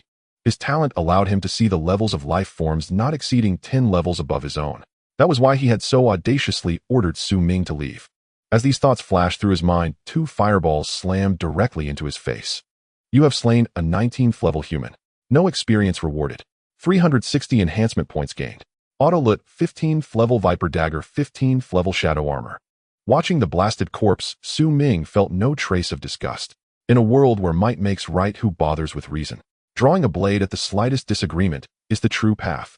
If you don't strike, fine, but if you do, you must uproot the weeds and scramble the yolk of the egg. He glanced at the 14 pieces of equipment auto-looted into his inventory, a faint sigh escaping him. Murder and arson lead to wealth. The ancients were not deceiving. These items had been worn by the opponents, so they dropped upon death. Items stored in their inventory slots remained undropped. As for why killing yielded no experience, the official website explained it: killing one's own race grants no experience. It's a rule. Fortunately, the system was not bound by such rules. Killing still awarded enhancement points, treating all equally. After waiting for the fire shield's cooldown to reset, Ming leisurely continued deeper into the canyon. Meanwhile, the other 3 members of the Chasing Wind squad saw their teammates' portraits darken in the party interface, and their expressions instantly shifted. They knew that with both members' strength, even against a chieftain-level ogre boss, they could hold out for a while. Yet, both died within 3 seconds of each other. Stay alert. Something must have gone wrong in the canyon. Without time to ponder, the squad leader commanded the other 2 members in a low voice. Captain, could it be a high-level professional entered? After hiding in a relatively concealed spot, one member whispered his speculation. Impossible. The underground cavern has always been under the school's control. No student above level 20 can enter. So it's highly likely that a mutated 2-headed ogre boss has spawned in the Ogre Canyon. Scanning the surroundings, the leading youth replied in a somewhat somber tone. What should we do now? At the mention of a mutated 2-headed ogre boss, the female member, who had remained silent, couldn't help asking. Find higher ground and wait. See if we can hunt that boss. All right. Understood. Having reached a consensus, the remaining trio began scouting for an elevated position. At the same time, as Ming walked slowly, he encountered 2 ogres embracing each other, engaged in some unknown activity. Without hesitation, he unleashed a volley of fireballs. The next second, the fireballs spanning 30 meters struck the 2 ogres with precision. Since the 2 ogres were locked in an embrace, this wave of fireballs achieved a double kill. Defeated 20th level ogre x2, gained 200 points x4. 5 times over-level coefficient, 900 experience points, 900 enhancement points, 20th level ogre teeth x2. 355 gold coins. Due to the earlier level up, the reward coefficient dropped by 0. 5 times, but the experience reward was still abundant, much more satisfying than killing white zombies. Level 11, 115-32200. Glancing at the experience bar, Ming pressed on seeking more ogres. He also hadn't forgotten the fallen duo's comrades. If he encountered them, he would send them to the afterlife as well. Just then, a thunderous roar erupted from deeper within the canyon. Hearing this sound, Ming's eyes lit up. That robust, powerful bellow. Even if not a boss, it was at least an elite monster. Reacting swiftly, he dashed toward the source of the roar. Meanwhile, some distance away, the 3 members of the Chasing Wind squad heard the roar, and their expressions flickered. Having spent days in the canyon, they had a thorough understanding of the common ogres, elite ogres, and ogre bosses. Given the roar's intensity, it was at least a chieftain-level ogre boss. Captain, the sound came from deeper in the canyon, but Wu Chao and the other fell near the outer area, didn't they? Could it be that the Ogre Canyon has spawned 2 bosses at once? The female member frowned. I've never encountered such a situation. Seeing the confusion on his teammates' faces, the leading youth was equally puzzled. According to the school's official data, bosses in the underground cavern only respawn after death, and always one at a time. He had never heard of 2 appearing simultaneously. Captain, could it be that Wu Chao and the other were not killed by the speculated mutated ogre boss, but encountered another squad? Those guys might have taken a different branch path in the canyon and ended up on our route. Another member, deep in thought, suddenly proposed a bold hypothesis. That's unlikely. Wu Chao and the other aren't fools. With his talent to inspect levels, he could have fled if something was amiss. After pondering this possibility, the young leader shook his head slightly. Damn it, how did those 2 die? Hearing that neither option was viable, the burly youth in the group couldn't help but grow irritable. Just as he was about to stand up and vent by kicking a few stones, a figure draped in a mage robe caught his eye. Captain, a professional is coming. Do you think their death is connected to him? Should we stop him and ask? The burly youth quickly lowered his body and whispered urgently. No need. If their deaths are indeed related to him, the risk of us rushing out is too great. If he ended the fight in 3 seconds, dealing with the 3 of us probably wouldn't take more than 5. Stay hidden. Don't let him spot us. The young leader, realizing that rash action might lead to their doom, quickly stopped his teammate from this perilous idea. Are you kidding? If he really killed them, what could we do but feed ourselves to him? Averaging revenge for their comrades was nothing but a pipe dream. As the 3 whispered among themselves, Ming, who was maintaining a steady pace, raised an eyebrow. His powerful mental attributes allowed him to sense a gaze upon him in that instant. He swept his eyes rapidly toward the source of the observation. With one glance, he immediately locked onto a cave on the canyon wall, roughly 1.5 meters in diameter. If it were an ogre, it would have jumped down to attack the moment it spotted him. Thus, that sensation of being watched definitely didn't come from a monster. That left only one possibility: a professional, and most likely a member of the Wind Chase squad. At this thought, Su Ming felt a surge of excitement. Just as he was about to take action, the roar from deeper within the canyon grew even louder. At the same time, several smaller roars echoed in response, harmonizing with the first. Hearing this, Su Ming pondered for 2 seconds before abandoning the idea of climbing the cliff. He sprinted headlong toward the depths. Compared to professionals, a boss was far more enticing, especially one accompanied by several smaller monsters. As his figure vanished into the canyon passage, the three hiding in the cave on the cliff let out a collective sigh of relief. Through the reflection of a handheld mirror, they could observe the area below from their vantage point. When they saw the rogue youth stop directly beneath the cave and look up, the three held their breath in terror. They were certain he had discovered them, but the boss roar had diverted his attention. Captain, could he be a legendary divine professional? His instincts are too sharp. Are low-level professionals really this formidable? After swallowing hard, the burly youth spoke in a hoarse voice. I don't know. Let's get out of here now. He's dangerous. When he stopped below, my danger perception talent was screaming at me. The youth, his face slightly pale, spoke while tossing out a climbing rope. He was genuinely terrified. That flickering sensation of his name, he had only felt it from his school mentors. Hearing this, the burly youth and the short-haired girl felt their breath tighten. Reacting swiftly, they threw out their ropes and began a rapid descent. Once on the ground, the trio bolted toward the outer edges of the canyon. Only a fool would stay put after narrowly escaping with their lives. While the Wind Chase squad fled for their lives, Su Ming followed the sound and arrived at an area strewn with bones. In one glance, he zeroed in on the center, an ogre with a reddish glow, its left shoulder bearing a head frantically, trying to squeeze out. Two-headed mutant ogre boss. Seeing this, Su Ming's heart surged with joy. According to dungeon guides, ogre bosses were typically only of the normal or elite variety. However, under certain circumstances, an elite ogre boss could mutate into a two-headed mutant ogre boss. The official website had no detailed records of this boss attributes. The guides only covered normal and elite ogre bosses. But according to professionals who had fought it, the two-headed mutant ogre boss boasted 0 health points, along with skills like unstoppable regeneration, control, and ranged attack. Reviewing the data in his mind, Su Ming struck without hesitation, starting to clear the elite ogres surrounding the boss, which was in the midst of its evolution. As he swung his staff and launched a small fireball, the 10 elite ogres charged at him. 15280, 15280. Killed. Level 20 elite ogre, gained 160 base 4. 5x over level multiplier, 720 EXP, 720 enhancement points. Level 20 ogre, leather armor, 199 gold coins. Killed. Level 20 elite ogre, gained 160 base 4. 5x over level multiplier, 720 EXP, 720 enhancement points. Level 20 ogre boots, 188 gold coins. Your level has increased to 12. Base attributes enhanced. Awarded 2 free attribute points and 1 skill point. By the time 2 elite ogres fell, the remaining 8 had closed in on Su Ming. 366. Thanks to the damage reduction from his equipment, the 2 leading ogres only dealt a little over 300 points of damage. In response, Su Ming retreated rapidly, employing a kiting tactic. The ogres couldn't break his shield, but they could pounce on him. He dodged whenever possible.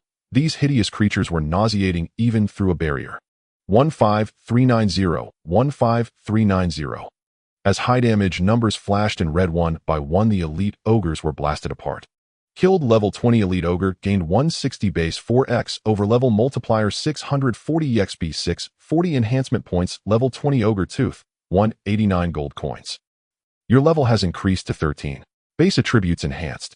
Awarded 2 free attribute points and 1 skill point. As the 6th elite ogre fell, Su Ming's personal level rose to 13. Compared to his time at school, this was lightning-fast progress.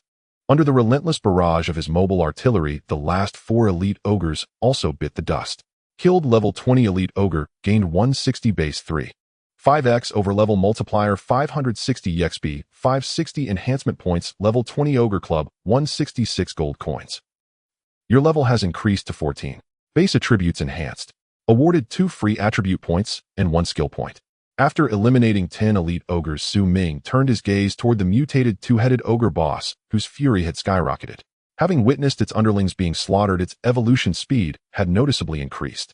Before the creature could complete its evolution, Su Ming focused his mind, consuming 3 skill points to upgrade his Scorching Fireball skill. LV4 Scorching Fireball 10 skill description: consumes 40 mana to condense 2 fireballs, each dealing spirit 12 damage. Coefficient 4, skill level 1.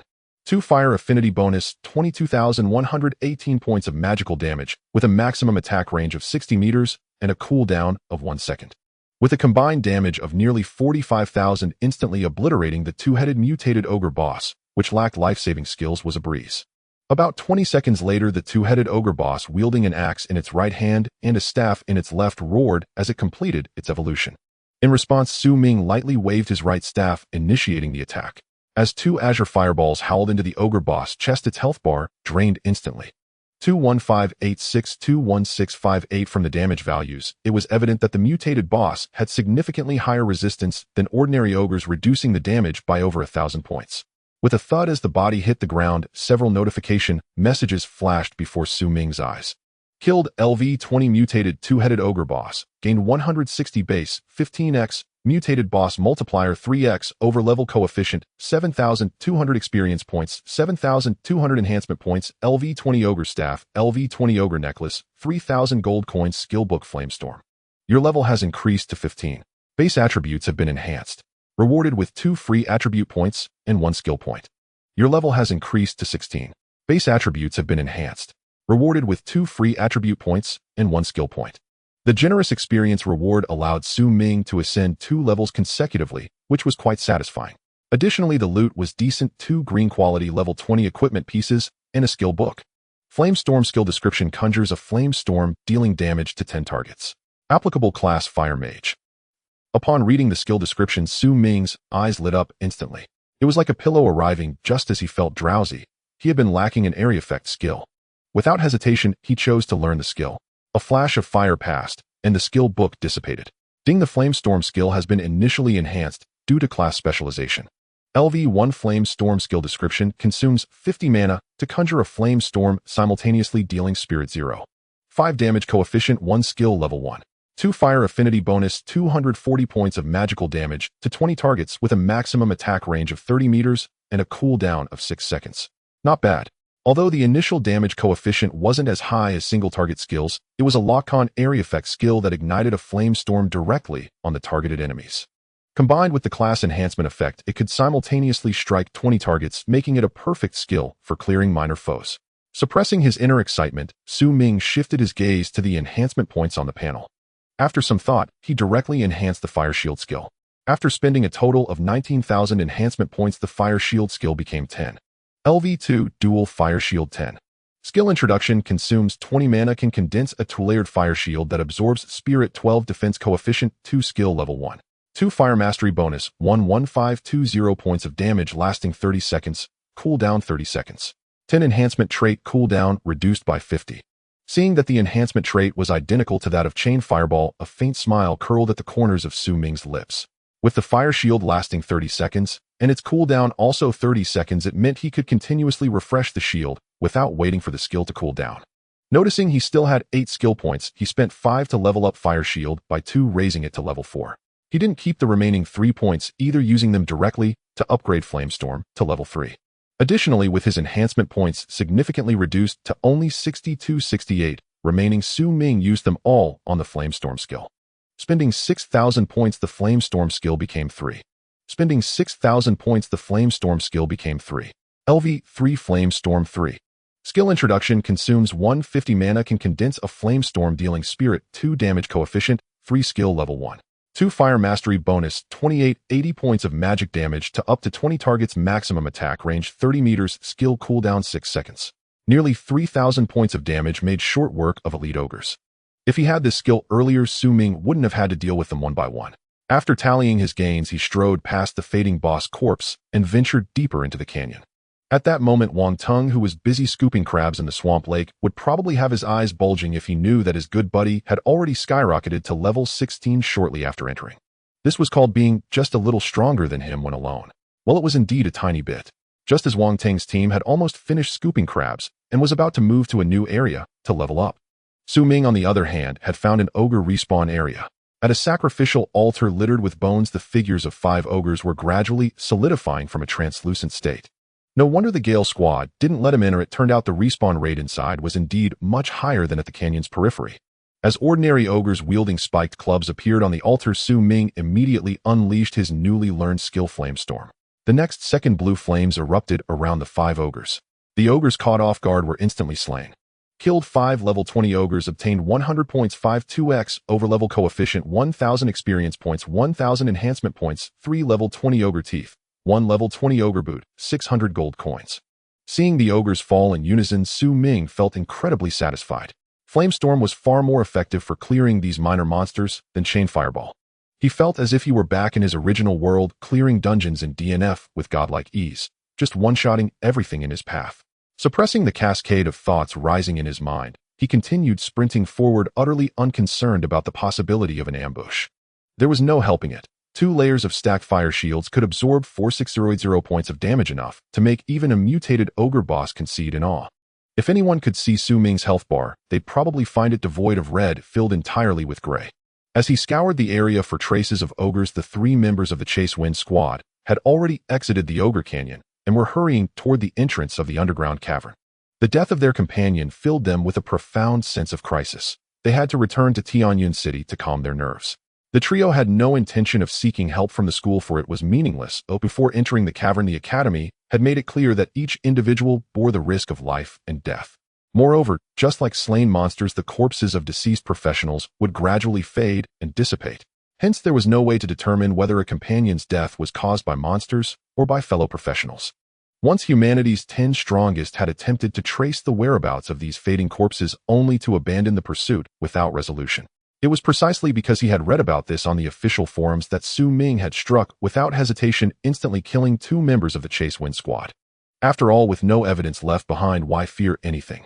The system granted him cheats to enjoy, not to reason with others. Whoever wielded greater power stood firm. At that moment, while maintaining high-speed movement within the canyon, Su Ming's sharp eyes caught sight of 2 ogres lying beside a pile of bleached bones. Without hesitation, he initiated a flamestorm. He sent the 2 ogres still lost in slumber to their eternal rest on the spot. 2790-2784 killed 20th level elite ogre x2, gained 160 points x2 level multiplier, 640 experience points, 640 enhancement points, 20th level ogre fangs x2, 20th level ogre trousers, 388 gold coins. Your level has increased to 17. Base attributes have been enhanced. Rewarded with 2 free attribute points and 1 skill point. Satisfying. Seeing his level rise once more, Su Ming mentally summoned his status panel.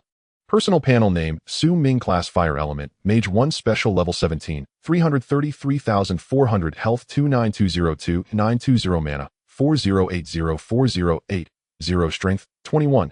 242 Constitution 26, 225092 Spirit 79, 225008 Agility 26, 21162 Skills LV 4 Scorching Fireball 10 LV 4 Dual Fire Shield 10 LV 3 Flamestorm 3 Talent Fire Mastery increases fire skill power by 20. Equipment: Blazing Staff, Blazing Mage Robe, Blazing Mage Trousers, Blazing Boots, Blazing Mage Headdress, Blazing Mage Necklace, Blazing Mage Ring. 10 skill points, 1 free attribute points, 0 enhancement points. 1908.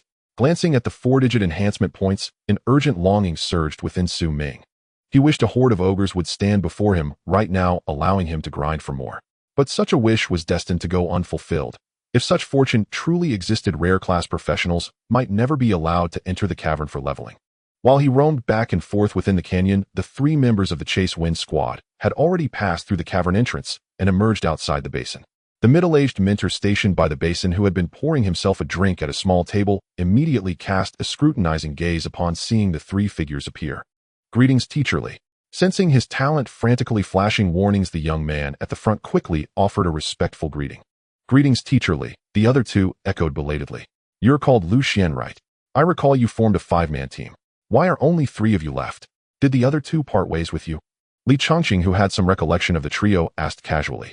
Hearing this, Lu Xian's face immediately took on a sorrowful expression. "Teacher Li, both Wu Chao and Zhou Ji are dead." Li Chongqing raised an eyebrow at this.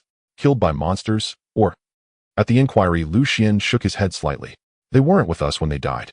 We only learned of their deaths through the team interface. The time between their deaths didn't exceed 3 seconds. They must have been instantly killed.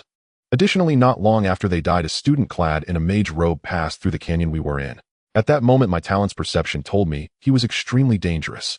Having said this, Lu Xian fell silent, choosing not to elaborate further. He hadn't intended to speak, but since the teacher asked, he felt obliged to tell the truth. After listening to these words, Li Chongqing had already reached a conclusion. The cavern wasn't particularly dangerous. If they had died at the hands of monsters, he could only call them more foolish than pigs. After all, those monsters possessed low intelligence, essentially only capable of mindless attacks. Describe his appearance, Li Chongqing said in a grave tone, suppressing the thoughts arising in his mind. From what we observed, he wore a fiery red mage robe.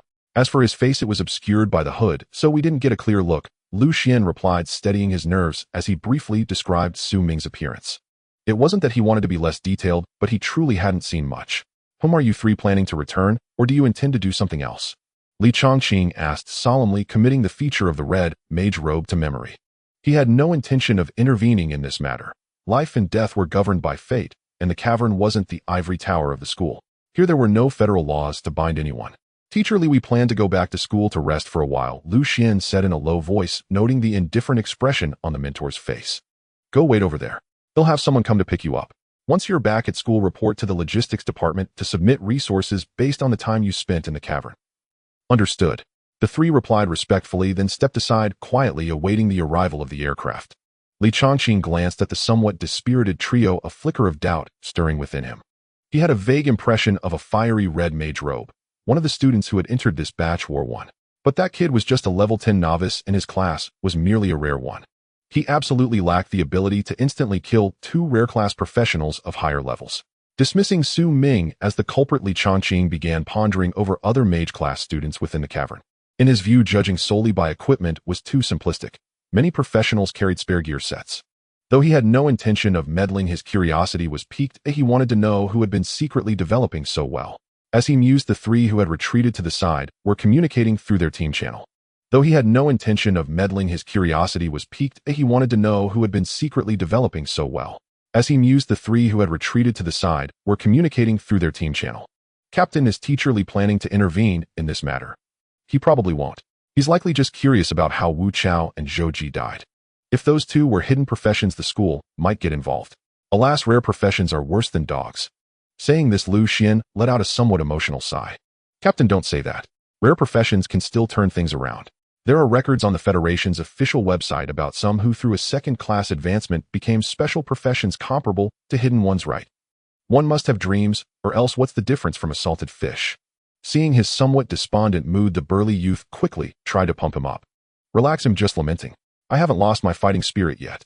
Good, I was afraid you'd go back to fighting common workers for menial jobs. Get lost. As the three chatted idly, Su Ming, deep within the Ogre Canyon, roamed around relying on his high agility. He finally encountered another group of 5 ogres huddled together, gnawing on bones. With a zero-frame flame storm, 5 charred corpses fell to the ground. 2,901. 2,898. Killed 5 level 20 ogres. Gained 100 points 5-1. 7x overlevel coefficient 850 EXP 850 enhancement points 4 level 20 ogre fangs 1 level 20 ogre ring 6 15 gold coins. Killed 5 level 20 ogres. Gained 100 points 5-1. 7x overlevel coefficient 850 EXP 850 enhancement points 4 level 20 ogre fangs 1 level 20 ogre ring 6 15 gold coins. As his level rose, the bonus from overleveling decreased. Still, Su Ming was satisfied as the highest monster level in the dungeon was 20. Why ask for a bicycle? Noticing the spawn rate on this path had slowed, he decided to try another route. A tree that moves dies, a man who moves lives. There was no need to stick to one path. As for the possibility of encountering other students claiming territory, Su Ming paid it no mind. Strictly speaking, he was like the otherworldly demon from web novels in his original world. To him, the people of this world were just local NPCs. As he headed towards another passage in the Ogre Canyon, a 5-person team was deep inside hunting ogres. Judging by their coordination, they consisted of a priest, shadow, shield, warrior, divine, archer, and mage.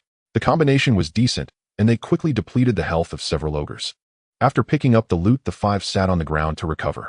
Just then, Su Ming dashing and casually fired a small fireball, killing an ogre skulking in a corner. Killed 1 level 20 ogre. Gained 100 points 1. 7x overlevel coefficient 170 EXP 170 enhancement points level 20 ogre, Fong 189 gold coins. He was in map clearing mode, instantly killing any monster he found. This had a much higher fault tolerance than waiting in one spot. 2 or 3 minutes later, Su Ming encountered another group of 6 freshly spawned ogres. With the flame storm blazing, 6 charred corpses fell. Killed 6 level 20 elite ogres. Gained 160 points 6-1. 7x coefficient 1632 EXP, 1632 enhancement points, 6 level 20 ogre fangs, 1 level 20 ogre battle armor, 999 gold coins. Stepping over the corpses, Su Ming continued forward. 3 minutes later, he hadn't seen any ogres, but he did spot 5 professionals. At the same time, the divine archer of the Blazing Sun squad who was on watch also noticed this uninvited guest. Captain, someone's coming.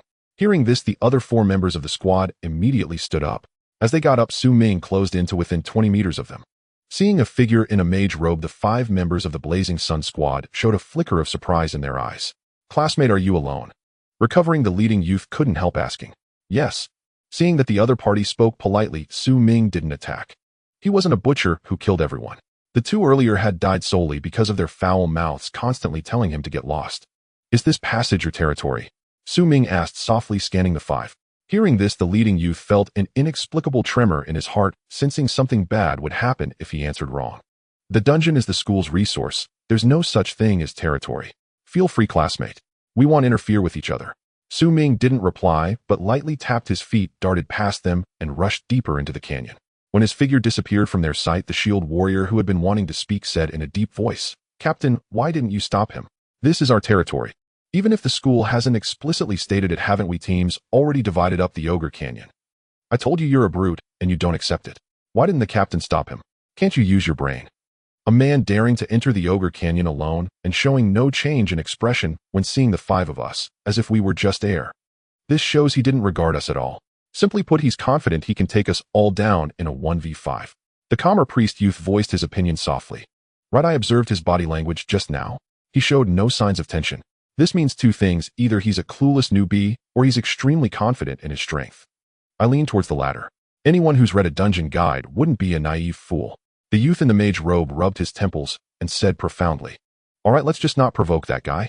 Rest here for 20 minutes, then head out. Roger. Understood. As the 5 discussed, Su Ming, now out of their sight, suddenly accelerated. He considered himself easy to get along with as long as no one interfered with his monster hunting. When he ran to the end of the passage, he happened upon an ogre spawning on an altar even larger than the elite ones. What luck! Coming early is better than coming late. He had run into a boss again. The heavily armored ogre boss immediately roared to the sky, announcing its arrival to the canyon.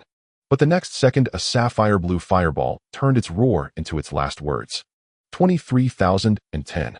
23,118. Killed 1 level 20 normal ogre boss. Gained 100 points 1. 7x over level coefficient 10x boss bonus 1700 EXP, 1700 enhancement points level 20 ogre greatsword skill book, war stomp 1888 gold coins. Your level has been raised to 18. Base attributes have been improved. Rewarded with 2 free attribute points and 1 skill point. Defeating a boss yields far more experience than ordinary ogres. 1 boss equals 10 common ones. It was a slight pity that no mage skill dropped this time. But that was only to be expected. An ogre boss does not always drop that particular skill book. Generally, the drop depends on the boss' own attributes.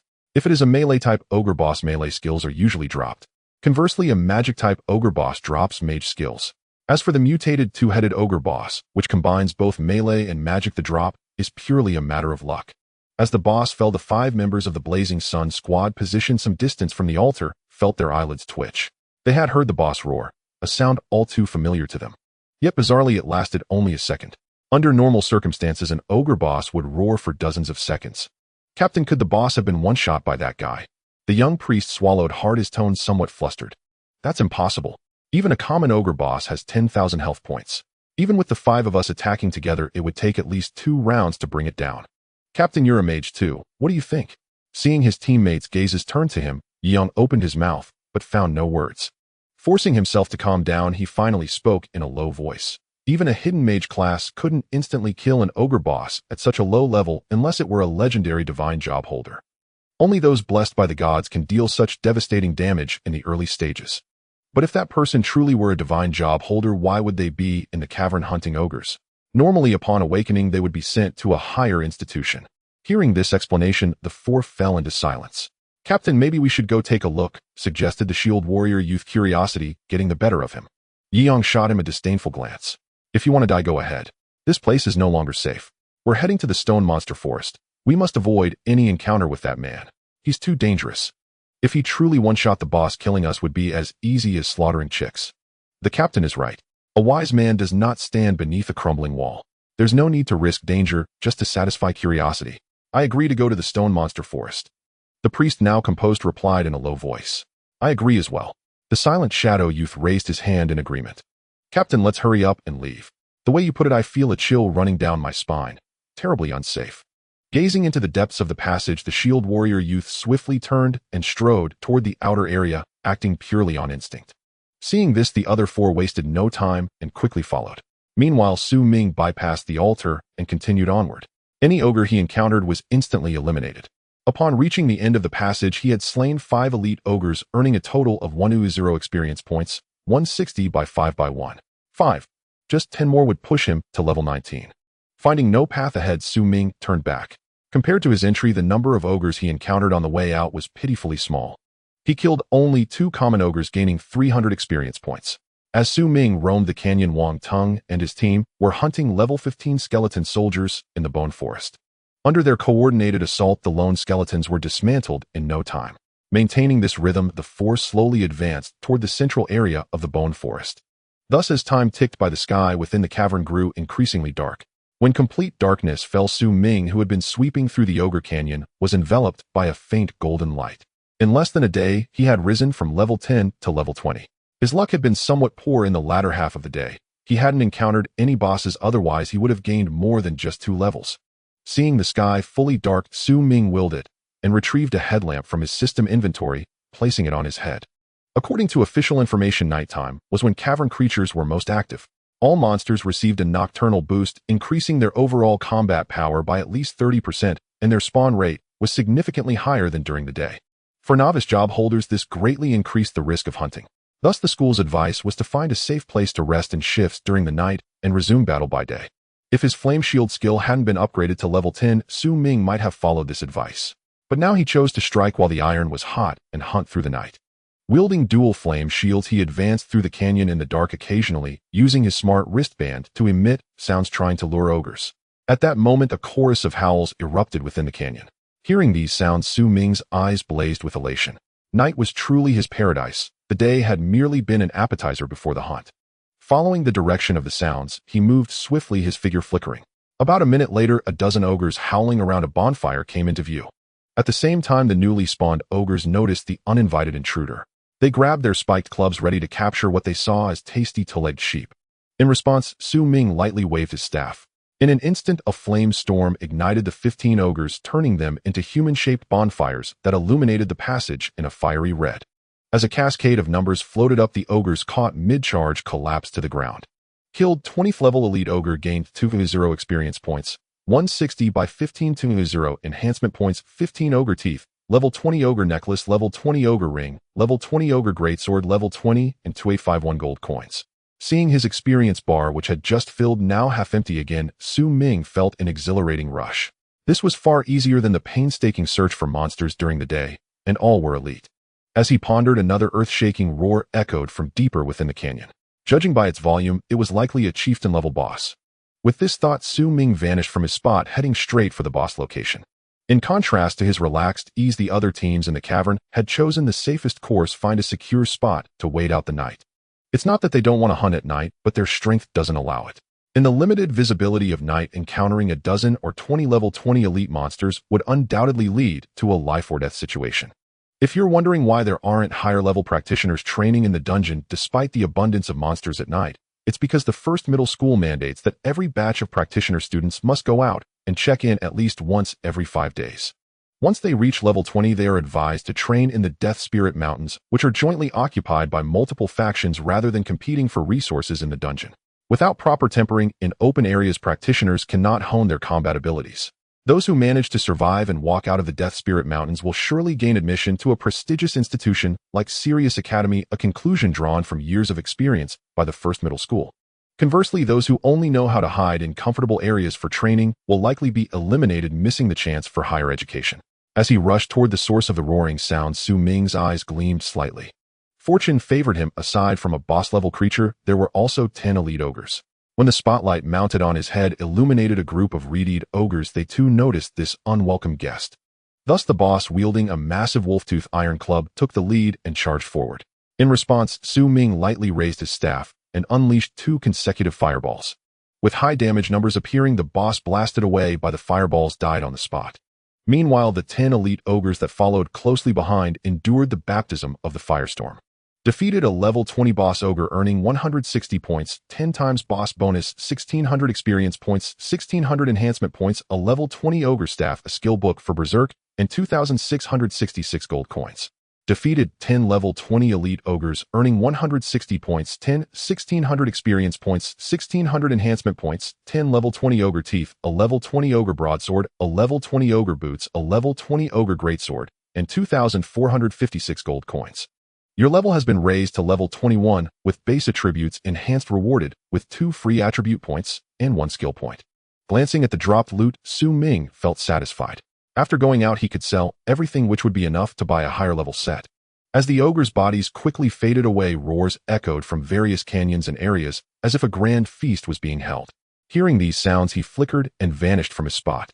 As the night faded, the entire ogre canyon was filled with a pungent smell of blood. At this moment, after a night of slaughter, Ming was seated cross-legged on a large rock, counting his gains. After leveling up to 21 last night, he had hunted 100 ordinary ogres, 60 elite ogres, and 2 ordinary boss ogres. In total, he gained 9600, 21,600 experience points. As for his personal level, it rose from 21,17006,300 to 24,3500,7200. Additionally, his enhancement points surged to 39,977. Regarding equipment, he acquired 30 pieces of ordinary quality level 20 gear, 15 pieces of green quality level 20 gear, and 2 skill books for advanced combat professions, backstab and berserker charge. Had it not been for the ogres respawning in different areas of the canyon, causing Ming to spend most of his time traversing the map, he could have gained even more experience. After glancing at the overcast sky, he decided to check out another level 20 area, the Stone Monster Forest. After sweeping through the ogre canyon for a day and a night, he needed to take a break to allow the monsters to respawn. Staying here during the day wouldn't yield much profit. He'd return at night to reap the rewards. With this thought in mind, Ming headed straight for the Stone Monster Forest. Half an hour later, his figure emerged in an area filled with bizarre rocks. Compared to the ogre canyon, the environment here was intricate and complex, resembling a maze. In terms of danger level, it was somewhat higher. The monsters here were divided into 2 types: stone monsters and vine monsters. Both were exceptionally good at camouflage, and when not actively attacking, they were indistinguishable from the ordinary stones and vines in the rock forest, relying on trickery. After reviewing the strategy in his mind, Ming stepped into the rubble with his fire shield. After walking for a while, a thick vine suddenly sprang from a crevice. In the next second, he saw a 3-digit damage number float up from above his head. Facing such a sneak attack, he retaliated with a fireball that struck the vine. He swiftly defeated a level 20 elite vine monster, gaining 160 experience points, 160 enhancement points, a level 20 vine branch, and 245 gold coins. After instantly killing the vine monster, Ming realized that the online strategies were entirely accurate. A rare squishy class being ambushed would not only be instantly killed, but would at least lose more than half of their health. Glancing at the vanishing remnants of the vine monster, he continued forward. His dual fire shields, capable of absorbing over 50,000 damage, placed Ming in an inherently advantageous position. He merely needed to retaliate with a fireball when a monster attacked. After wandering through the winding rubble for about 5 minutes, a stone monster disguised as a rock hurled a stone at Ming. The immense impact caused ripples on the surface of his fire shield. From the damage perspective, the stone monster was slightly stronger than the vine monster. However, this type of monster had a significant drawback: they moved slowly. As the stone monster prepared to throw a second stone, Ming swiftly cast 2 consecutive fireballs in return. With a loud bang, the stone monster was blown to pieces as if hit by TNT. Defeated a level 20 elite stone monster, earning 160 experience points, 160 enhancement points, a level 20 stone heavy armor, a level 20 stone heart, and 256 gold coins. Stone heavy armor. Level 20. Quality green. Bonus attribute Constitution 25. Bonus attribute Constitution 15. After looking at the dropped equipment, Ming found it acceptable. It was a piece of excellent close combat gear. The second bonus attribute was also Constitution, which together could provide 400 points of health and could sell for a good price in the store. He pulled up the topographic map he had downloaded from the school's official website on his smart wristwatch. After identifying his current location, he strode briskly toward the area most likely to spawn the boss. Maintaining this pace of traversing the map, 4 days later, Ming's figure appeared at the entrance of the underground cave.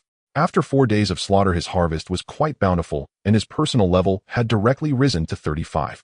Su Ming directly allocated the skill points earned from leveling up to max out Scorching Fireball and Dual Fire Shield. Upgrading both skills from level 4 to level 6 consumed a total of 18 points. LV6 Scorching Fireball 10 skill description consumes 60 mana to coalesce 2 small fireballs, each dealing Spirit 12 damage coefficient 6 skill level 1. 2 Fire Mastery bonus 47693 3 points of magical damage with a maximum attack range of 80 meters and a skill cooldown of 1 second. LV6 Dual Fire Shield 10 skill description consumes 60 mana to coalesce 2 layers of fire shields that can absorb Spirit 12 defense coefficient 6 skill level 1. 2 Fire Mastery bonus 47693 3 points of damage. Duration is 30 seconds, skill cooldown is 30 seconds. With skill damage approaching 100,000 points, he was truly a humanoid self-propelled cannon. If it weren't for the exponentially increasing experience required to level up, he would have liked to stay in this place for a while longer. Unfortunately, after level 20, there were no more experience bonuses. To quickly level up and gain more enhancement points, he had to move to higher level grinding areas. Suppressing his thoughts, he took one last look at the underground cave, then slowly stepped into the light gate. When his figure appeared in the basin, Li Changqing, who was leisurely sipping tea in a chair nearby, sprayed a mouthful of tea directly. Level 35. He almost doubted his own eyes, but the passive investigation clearly told him that this kid, who just came out, was indeed level 35. Seeing that fiery red mage robe, Li Changqing immediately recalled what the 3 members of the Chasing Wind squad had told him a few days ago. For a moment, a storm of shock surged within his heart. If this was just a rare class, he would take his head off and kick it around like a ball. Without a high-level player leading the way, which rare class user could level from 10 to 35 in just 5 days? Apart from a divinely favored priest, he couldn't think of any other possibility. Student Su Yue, level 35. Suppressing his inner shock, Li Changqing forced a smile. Seeing the expression on the school mentor's face, Su Ming slightly loosened his grip on his staff. The underground cave wasn't very difficult, so the leveling speed was relatively fast. Student Su, your class can't be just an ordinary Fire Element Mage, can it? An ordinary Elemental Mage wouldn't have such an outrageous leveling speed. Even hidden class users can't hold a candle to you. Staring at the glaring 2 numbers, Li Changqing couldn't help but ask softly. Upon awakening, I received a god's blessing. My talent underwent a transformation, but my class is still a rare one. Facing the inquiry, Su Ming gave his answer in a deep voice. Hearing this, Li Changqing fell into brief contemplation. A talent blessed by God, yet the class wasn't a divine one. What was this, a half-divine class user?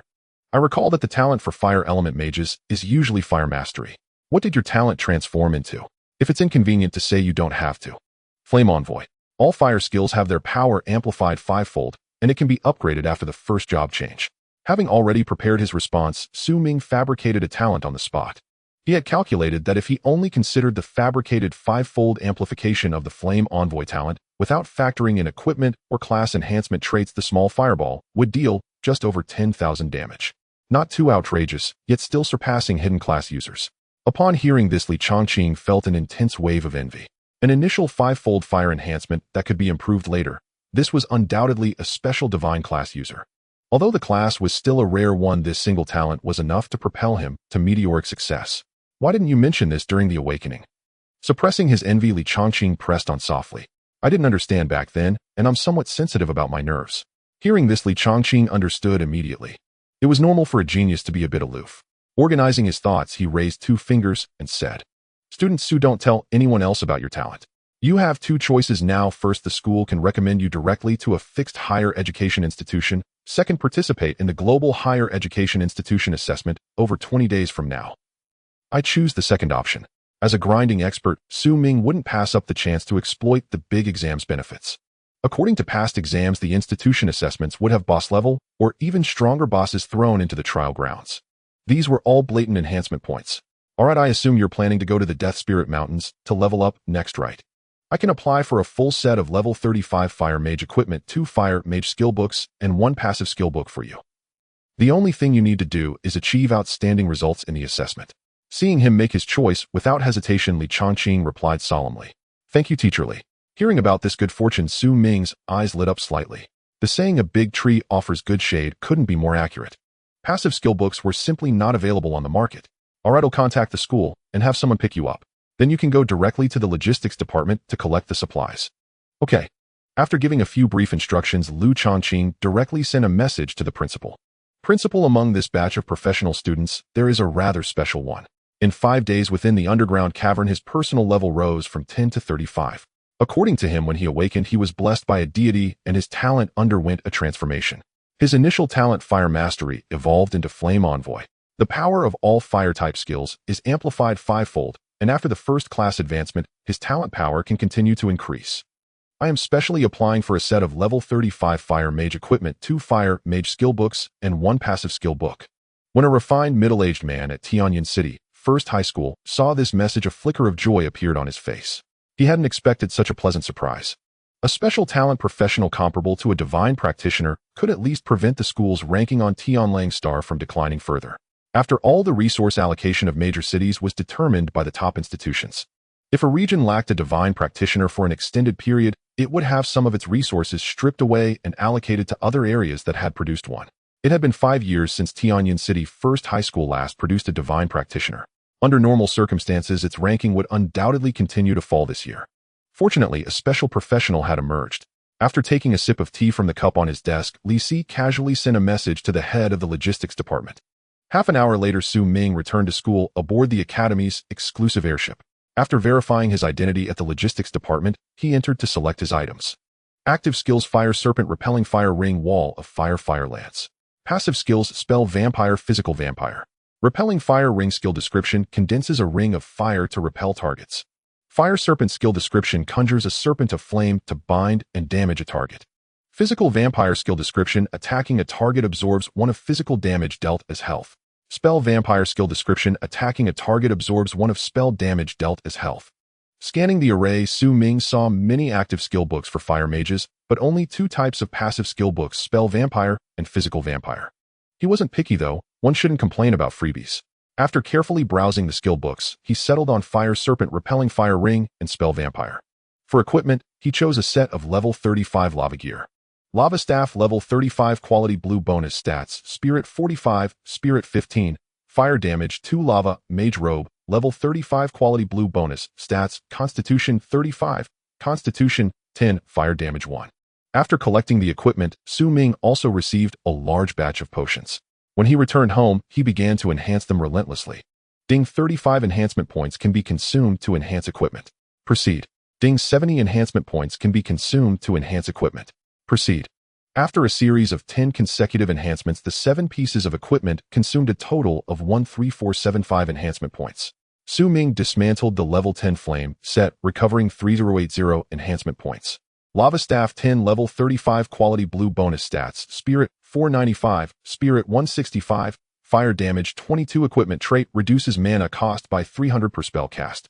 Lava Mage Robe 10, level 35, quality blue, bonus stats: Constitution 385, Constitution 110, fire damage 11. Equipment trait: reduces incoming damage by 1000.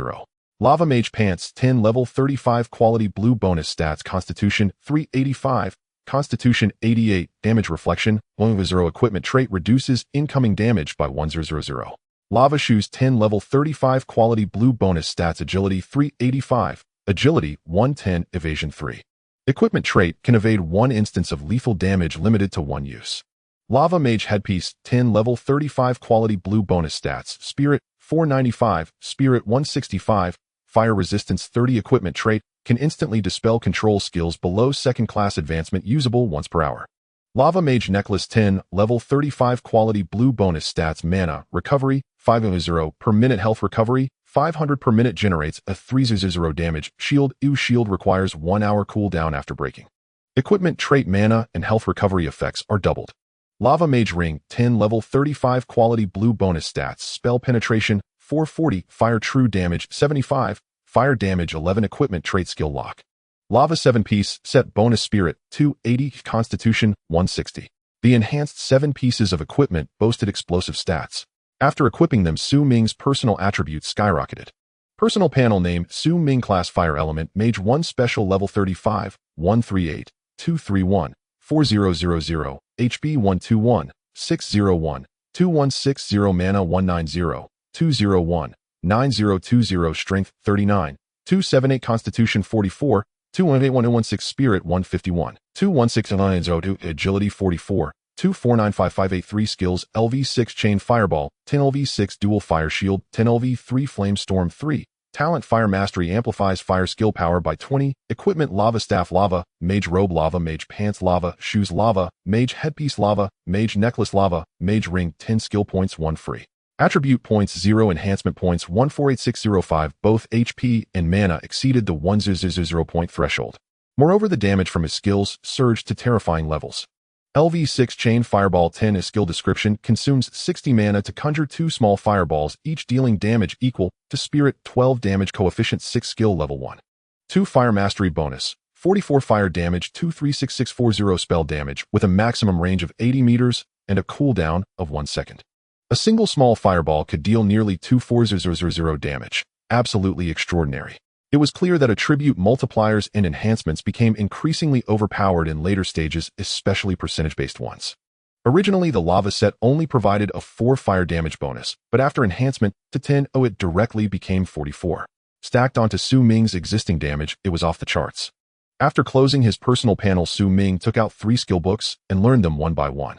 Ding the Fire Serpent skill received in initial enhancement due to class specialization. Ding the Repelling Fire Ring skill received in initial enhancement due to class specialization.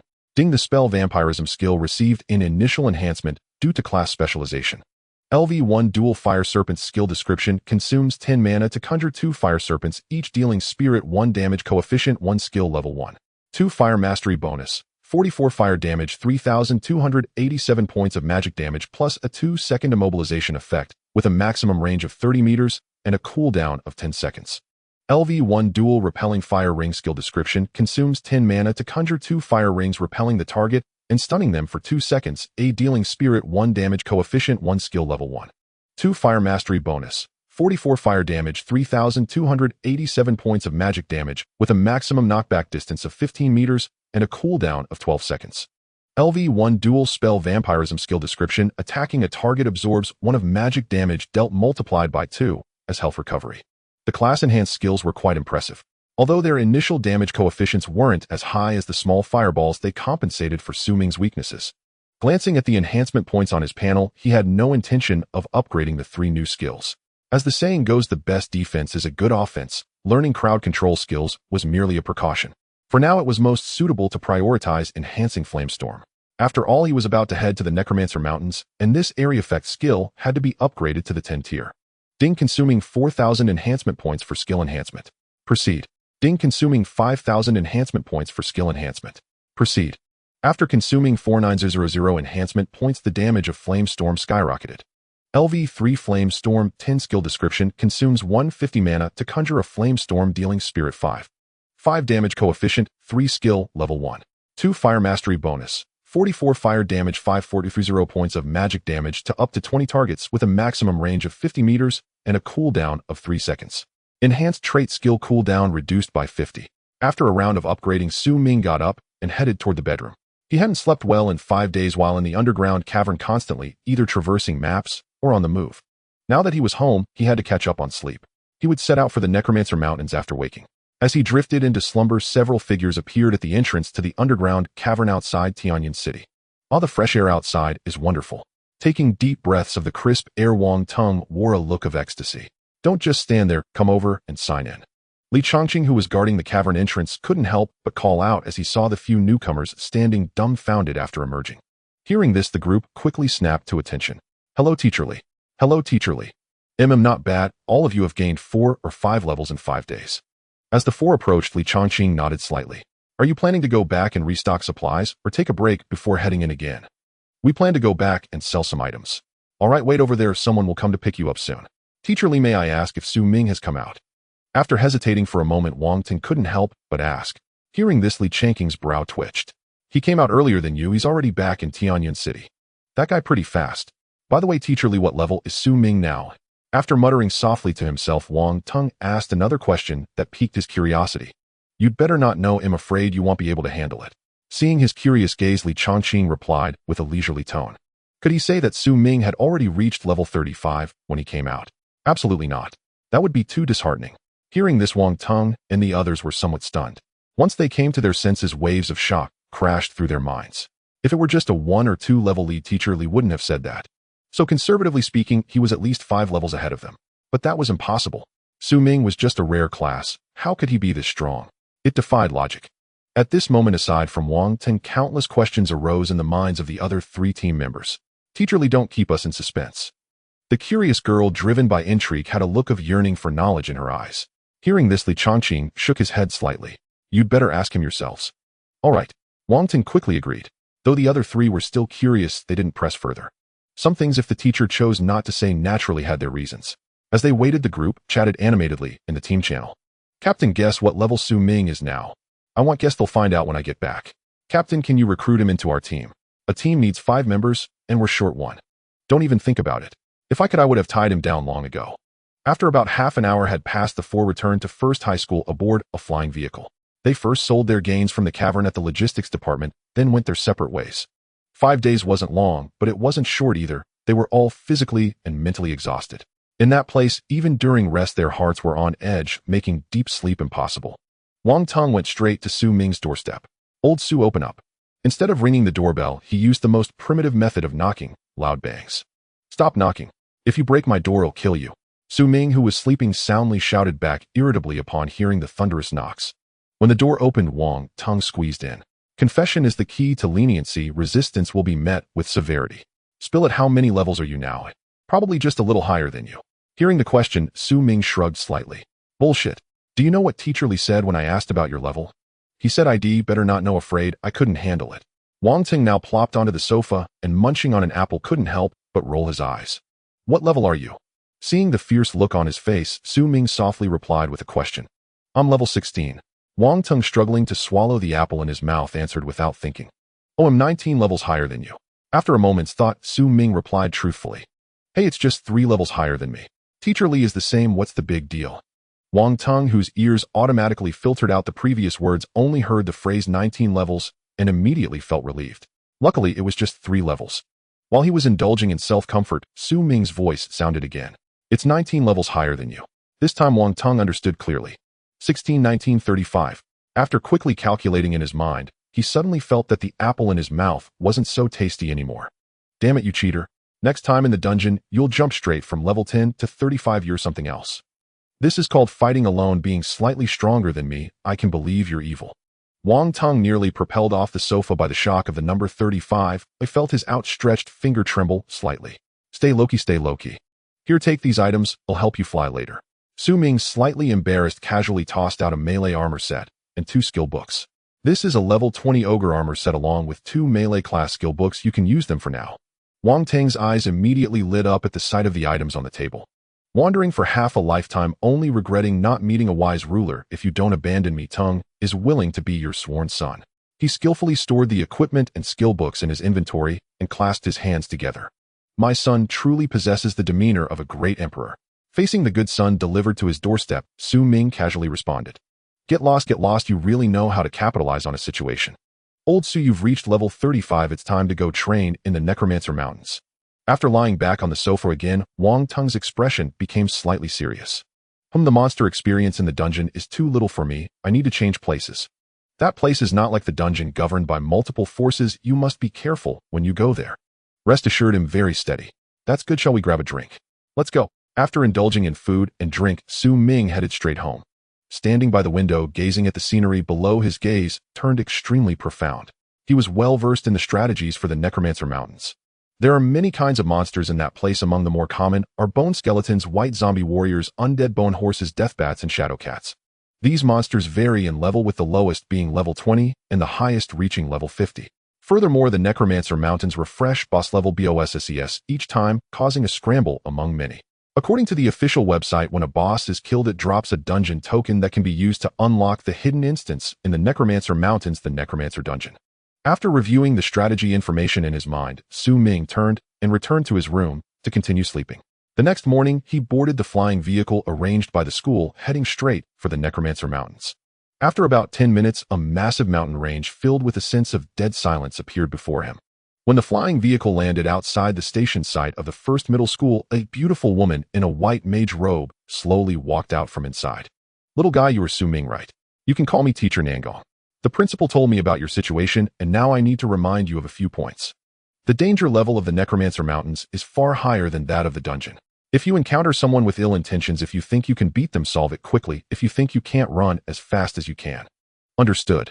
Seeing the station teacher speak to this extent, Su Ming nodded solemnly. Your temperament is quite good, follow me.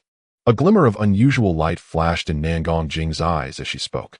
After saying this, she stepped forward, and Su Ming quickly followed. When they reached the boundary line between the Necromancer Mountains and the outside world, Nangong Jing waved her hand, and the next second, an invisible barrier split open, creating an oval-shaped entrance. Go in. This is the token for exiting. Thank you, Teacher Nangong. Su Ming softly expressed his gratitude after receiving the black token. Remember, only living geniuses are geniuses. I have high hopes for you, so good luck. With a fleeting glimmer of mental fluctuation in her pupils, Nangong Jing finished her last reminder and turned to leave. In response, Su Ming's figure wavered slightly as he slipped into the Necromancer Mountains. Meanwhile, Nangong Jing, who had already walked far away, turned back to glance at the area. An interesting little guy. I wonder what kind of ranking he can achieve in this academy's major exam. After muttering to herself, she thought no more. The special profession comparable to divine beings with hidden lucky attributes is definitely higher than rare or hidden professions. So there's no need to worry that he will die in the small Necromancer Mountains. If he dies here, it means he is not a genius. At this moment, as Su Ming entered the Necromancer Mountains, he projected the terrain map using his smart wristwatch. This place is much larger than the dungeon. Without marking it, he would definitely get lost inside. Glancing at the desolate forest, he stepped into it. Following the direction of the sound, he saw numerous skeletal skeletons within the dim bone forest wielding bone blades and spears as they advanced toward him. Facing this mobile source of experience points delivered right to his doorstep, a crimson glint flashed across the lava staff in Su Ming's hand. In the next second, blue flames spontaneously ignited around 15 skeletal skeletons. Huge red numbers surged across the screen, reaching up to over 54,000 damage points. As the explosive red figures rose, the skeletons, charging halfway, lost their momentum, collapsing into piles of bones scattered on the ground. He defeated 15 level 25 common skeletal skeletons, gaining 2,250 experience points, 2,250 enhancement points, a level 25 bone robe, a level 25 bone ring, 10 level 25 bone materials, and 2,145 gold coins. Not bad, though they weren't elite monsters. Their sheer numbers contributed over 2,000 experience points in one wave. Glancing at the experience bar, which had shot up by 1/7, Su Ming strode deeper into the bone forest. As he moved through the area searching for monsters inside the Necromancer Mountain First High School's camp, Nangong Jing was engaged in a video call. Teacher, and what's your take on Su Ming? Li Si, leisurely sipping tea from a luxurious seat, spoke softly. His personal attributes are undetectable, consistent with the trait of divine favor. Moreover, his temperament is remarkably composed. I have a feeling he'll achieve decent results in the upcoming academy exams. In response to the principal's inquiry, Nangong Jing calmly offered her insights. All right, bring him to see me once he emerges from the Necromancer Mountain. Understood. After the brief report, Nangong Jing ended the call. She then casually opened her smart wristband and selected a fantasy literary work to pass the time. Meanwhile, within the bone forest of the Necromancer Mountain, Su Ming, maintaining his rapid pace, encountered a massive skeletal skeleton standing about 3 meters tall. It was a level 30 common skeletal skeleton boss with 4,000 health points. Upon spotting the giant creature, strategy information instantly surfaced in Su Ming's mind. Lucky break, a level 30 common skeletal skeleton boss. As he observed, the boss wielding a giant bone axe opened its mouth in a silent roar. A damage number appeared above Su Ming's head, showing a loss of 1580 health points.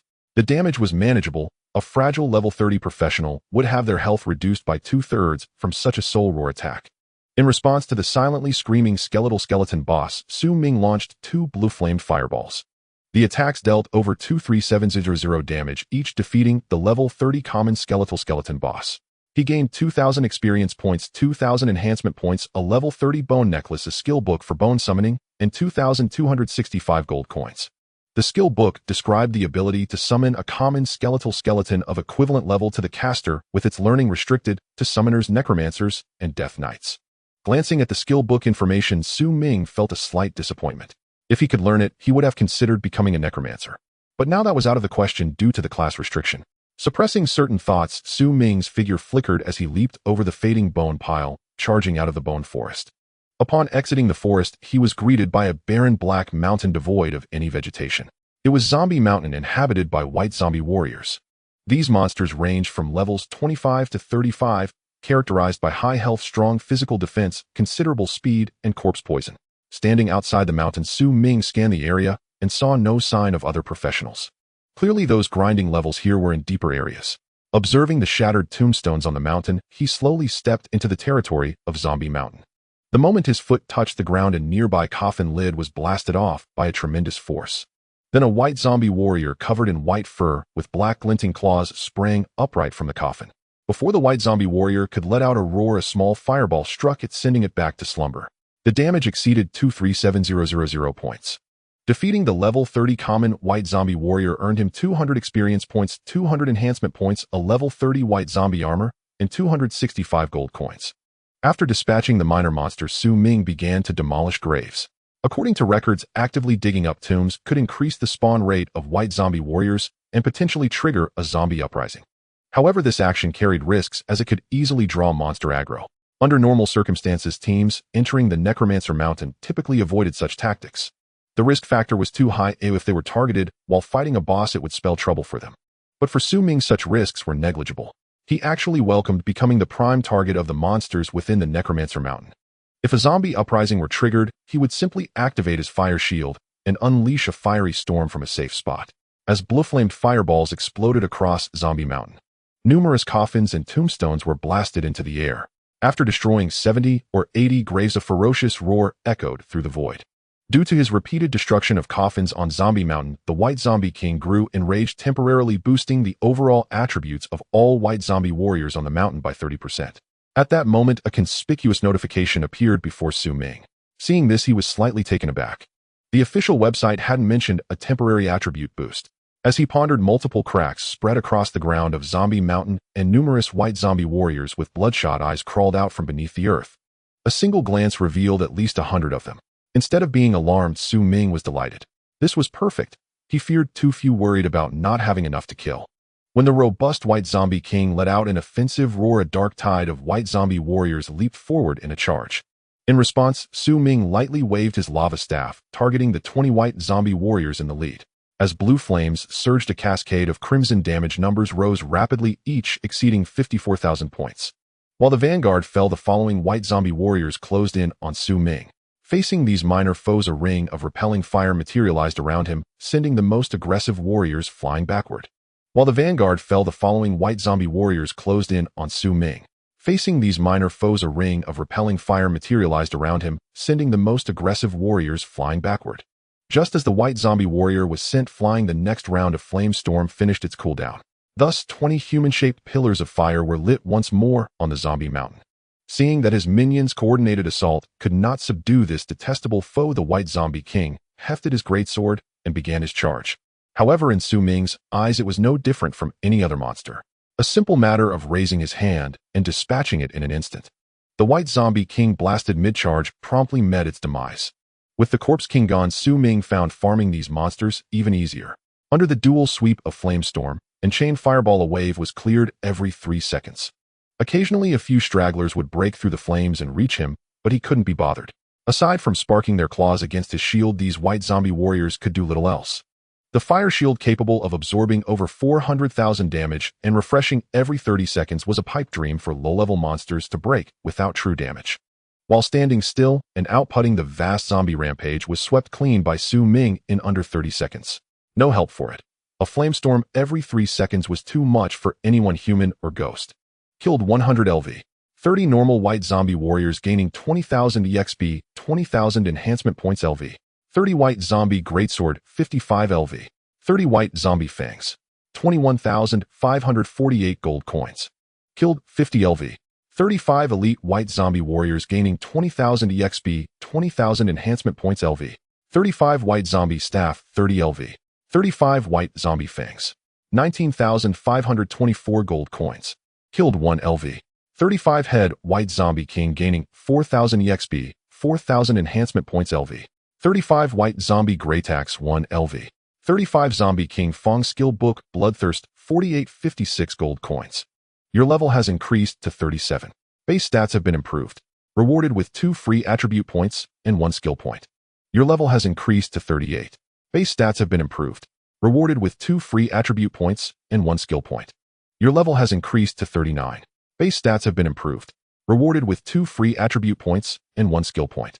Pulling up the panel to check the notifications, Su Ming felt exhilarated. One wave of zombie rampage had granted him a triple level up. Meanwhile, his enhancement points had recovered to 148295 points. Gazing at the now silent zombie mountain, Ming began to review his strategy. After some thought, he set about enhancing the repelling fire ring. Because the white zombie warriors pushed back by the fire ring earlier had not been instantly killed, forcing him to deal supplementary damage. This did not suit his persona of instant annihilation, so a substantial upgrade was necessary. Back at home, he hadn't expected to actually trigger a zombie rampage, so he hadn't considered it much. Fortunately, it wasn't too late to enhance now. Ding 1000 enhancement points can be consumed for skill enhancement. Enhance. Ding 2000 enhancement points can be consumed for skill enhancement. Enhance. With 5500 enhancement points invested, the dual repelling fire ring soared to 10. LV1 dual repelling fire ring 10A skill description consumes 10 MP to conjure 2 fire rings, knocking back the target and stunning it for 2 seconds, dealing spirit 11 damage, coefficient 1, skill level 1. 2 fire mastery bonus, 44 fire damage, 36761 points of spell damage. Maximum knockback distance, 15 meters. Skill cooldown 6 seconds. Enhancement trait skill cooldown 50. A repelling fire ring every 6 seconds, paired with a flame storm every 3 seconds, was more than enough for Ming to navigate through monster hordes unimpeded. Seeing that the zombie mountain likely wouldn't spawn new zombie warriors anytime soon, he couldn't be bothered to keep blasting the peripheral graves. With a few swift movements, he crossed the mountaintop and ventured deeper into the Necromancer Mountains. As he sprinted onward, numerous parties were already gathered near the central region of the mountain range, awaiting the spawn of the chieftain boss. These individuals were mostly around level 50, each hoping to land the final blow on the boss for massive gains. I wonder which chieftain boss will spawn this time. I hope it's not the Necromancer Bat King. That thing can fly and is insanely tough. By probability, it's most likely the Bone Skeleton King or the Shadow Cat King. The skeleton is still the easiest to handle. The Cat King is tough, way too fast. At this moment, the dozen or so squads staring intently at the Necromancer altar were chatting animatedly in their group channels. Among them were quite a few hidden class holders, yet even they had to rely on attrition tactics against a level 50 chieftain boss. Generally, only divine class players of the same level could solo a chieftain boss. Hidden class players could at most solo a head boss of the same level. Going unknown with a chieftain boss would end in utter disaster. Take the easiest chieftain, the Bone Skeleton King. Its HP alone was a staggering 300, and a basic attack could one-shot a fragile rare class player of the same level. Thus, without a divine class player, the only option against such a behemoth was a coordinated assault. While the crowd waited anxiously, Ming, still some distance from the central Necromancer Mountains, arrived at a pitch-black cave entrance. Bat Cave. Monsters Death Bats. Level 30-40. Traits Sonic Attack, Blood Drain. Gazing at the bat cave that resembled a gaping abyss, Ming retrieved a searchlight from his system space. Few professional players ventured here due to the harsh environment. The total darkness made it far too easy to be ambushed by the death bats lurking within. But for Ming, it was perfect. He loved dangerous, seldom visited places where he could farm monsters in peace. As he stepped into the bat cave, the faint rustle of his soles against the ground drew the attention of 2 death bats hanging upside down from the cave ceiling at the entrance. The next second, an invisible sonic attack struck his fire shield. In the instant the death bats attacked, 2 red health bars appeared before Ming's eyes. Seeing the half-meter-tall giant bats about to pounce on him, he casually unleashed the repelling fire ring. With 2 dull thuds, the death bats were sent flying back, crashing into the rock wall. Killed 2 LV. 35 elite death bats gaining 800 EXP, 800 enhancement points LV. 35 death boots, 2 LV. 35 bat fangs, 368 gold coins. Killed 2 LV. 35 elite death bats gaining 800 EXP, 800 enhancement points LV. 35 death boots, 2 LV. 35 bat fangs, 368 gold coins. Killed 2 LV. 35 elite death bats gaining 800 EXP, 800 enhancement points LV. 35 death boots, 2 LV. 35 bat fangs, 368 gold coins. Killed 2 LV. 35 elite death bats gaining 800 EXP, 800 enhancement points LV. 35 death boots, 2 LV. 35 bat fangs, 368 gold coins. As the sound of impact echoed in the bat cave, a slightly sharp chirping sound suddenly emerged from deeper within. Looking ahead under the spotlight, he saw dozens of death bats with crimson pupils rapidly flying out from the depths of the passage. Faced with these monsters delivered right to him, he unleashed a flame storm at 0 frame. 15 blazing fireballs plummeted from the air to the ground. The originally pitch-black tunnel was instantly illuminated. Kill 15 level 35 ordinary death bats, earning 3,750 experience points, 3,750 enhancement points, a level 35 death dagger, a level 35 death ring, 10 level 35 bat fangs, and 2,895 gold coins.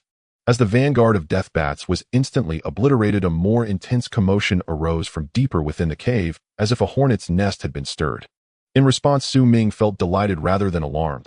These little bats were even more hospitable than the zombie warriors in Zombie Mountain. With a sharp and piercing roar from the king of bats, a dense horde of death bats surged forth, creating a torrent of monsters in the dark tunnel. In an instant, nearly 100 damage values floated above Su Ming's head. The death bats, organized by the Bat King, unleashed a wave of sonic skills, shattering nearly 100,000 points of Su Ming's shield, dealing maximum damage. No wonder it's said that no professionals are willing to come here. In areas with fewer people, the monsters within can easily wipe out even those of the same hidden profession under such concentrated attacks. However, after withstanding one wave, he could output freely for a while, as the sonic skills of the death bats also had a cooldown period. Glancing at the violently shaking fire shield, Su Ming's staff glowed red, and he instantly cast a flame storm, eliminating 20 death bats that were about to pounce on him. Then, with a slight sway of his body, he charged into the bat encirclement and immediately used the dual rejection fire ring. In an instant, half of the dense bat swarm was cleared. Because the rejection fire ring had no target unit restrictions, as long as they didn't possess invulnerability skills, they could be knocked away. Thus, the denser the monsters, the higher the area damage. The Death Bat King, hanging upside down on the rock wall and commanding, let out a slightly panicked call when it detected the mass death of its subordinates through sound waves. In response, Su Ming, who was within the encirclement, retaliated with 2 small fireballs emitting blue flames. Sensing danger, the Death Bat King flapped its wings slightly and avoided the 2 fireballs.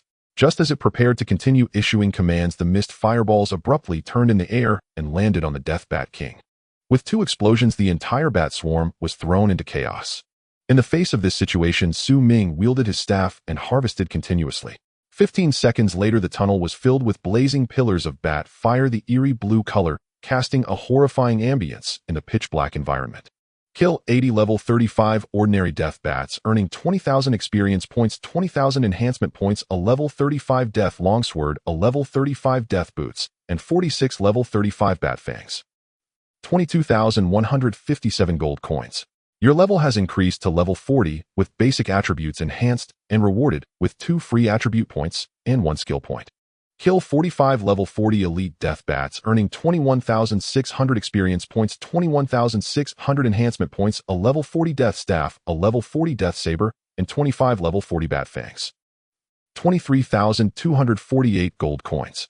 Kill the level 40 boss Death Bat King, earning 4,800 experience points, 4,800 enhancement points, level 40 Death Pants, a level 40 Bat King, Fong the skill book Life Detection, and 5,120 gold coins.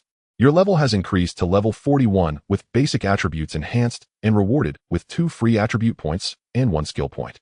Your level has increased to level 42 with basic attributes enhanced and rewarded with 2 free attribute points and 1 skill point. Glancing at the gains, Su Ming found them quite good, even higher than the chaos in Zombie Mountain. If he could come to areas like this a dozen or 20 times, he could quickly raise his personal level to 100 and unlock the first transfer quest. Suppressing the rising thoughts in his heart, he took out the skill book dropped by the boss and checked it. Life Detection skill description: can detect living beings within 100 meters, skill duration 30 seconds. Learning Profession General. A very rare general-purpose auxiliary skill, extremely useful for Su Ming. This skill is simply essential for traversing maps. As he used the skill book, a blood-red light merged into his body. Ding! The Life Detection skill has been enhanced by Profession effects.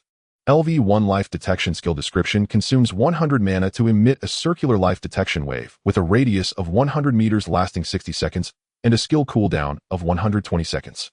Looking at the newly learned skill, Su Ming's mind moved slightly, and he directly released a detection wave. The invisible wave rapidly spread around him.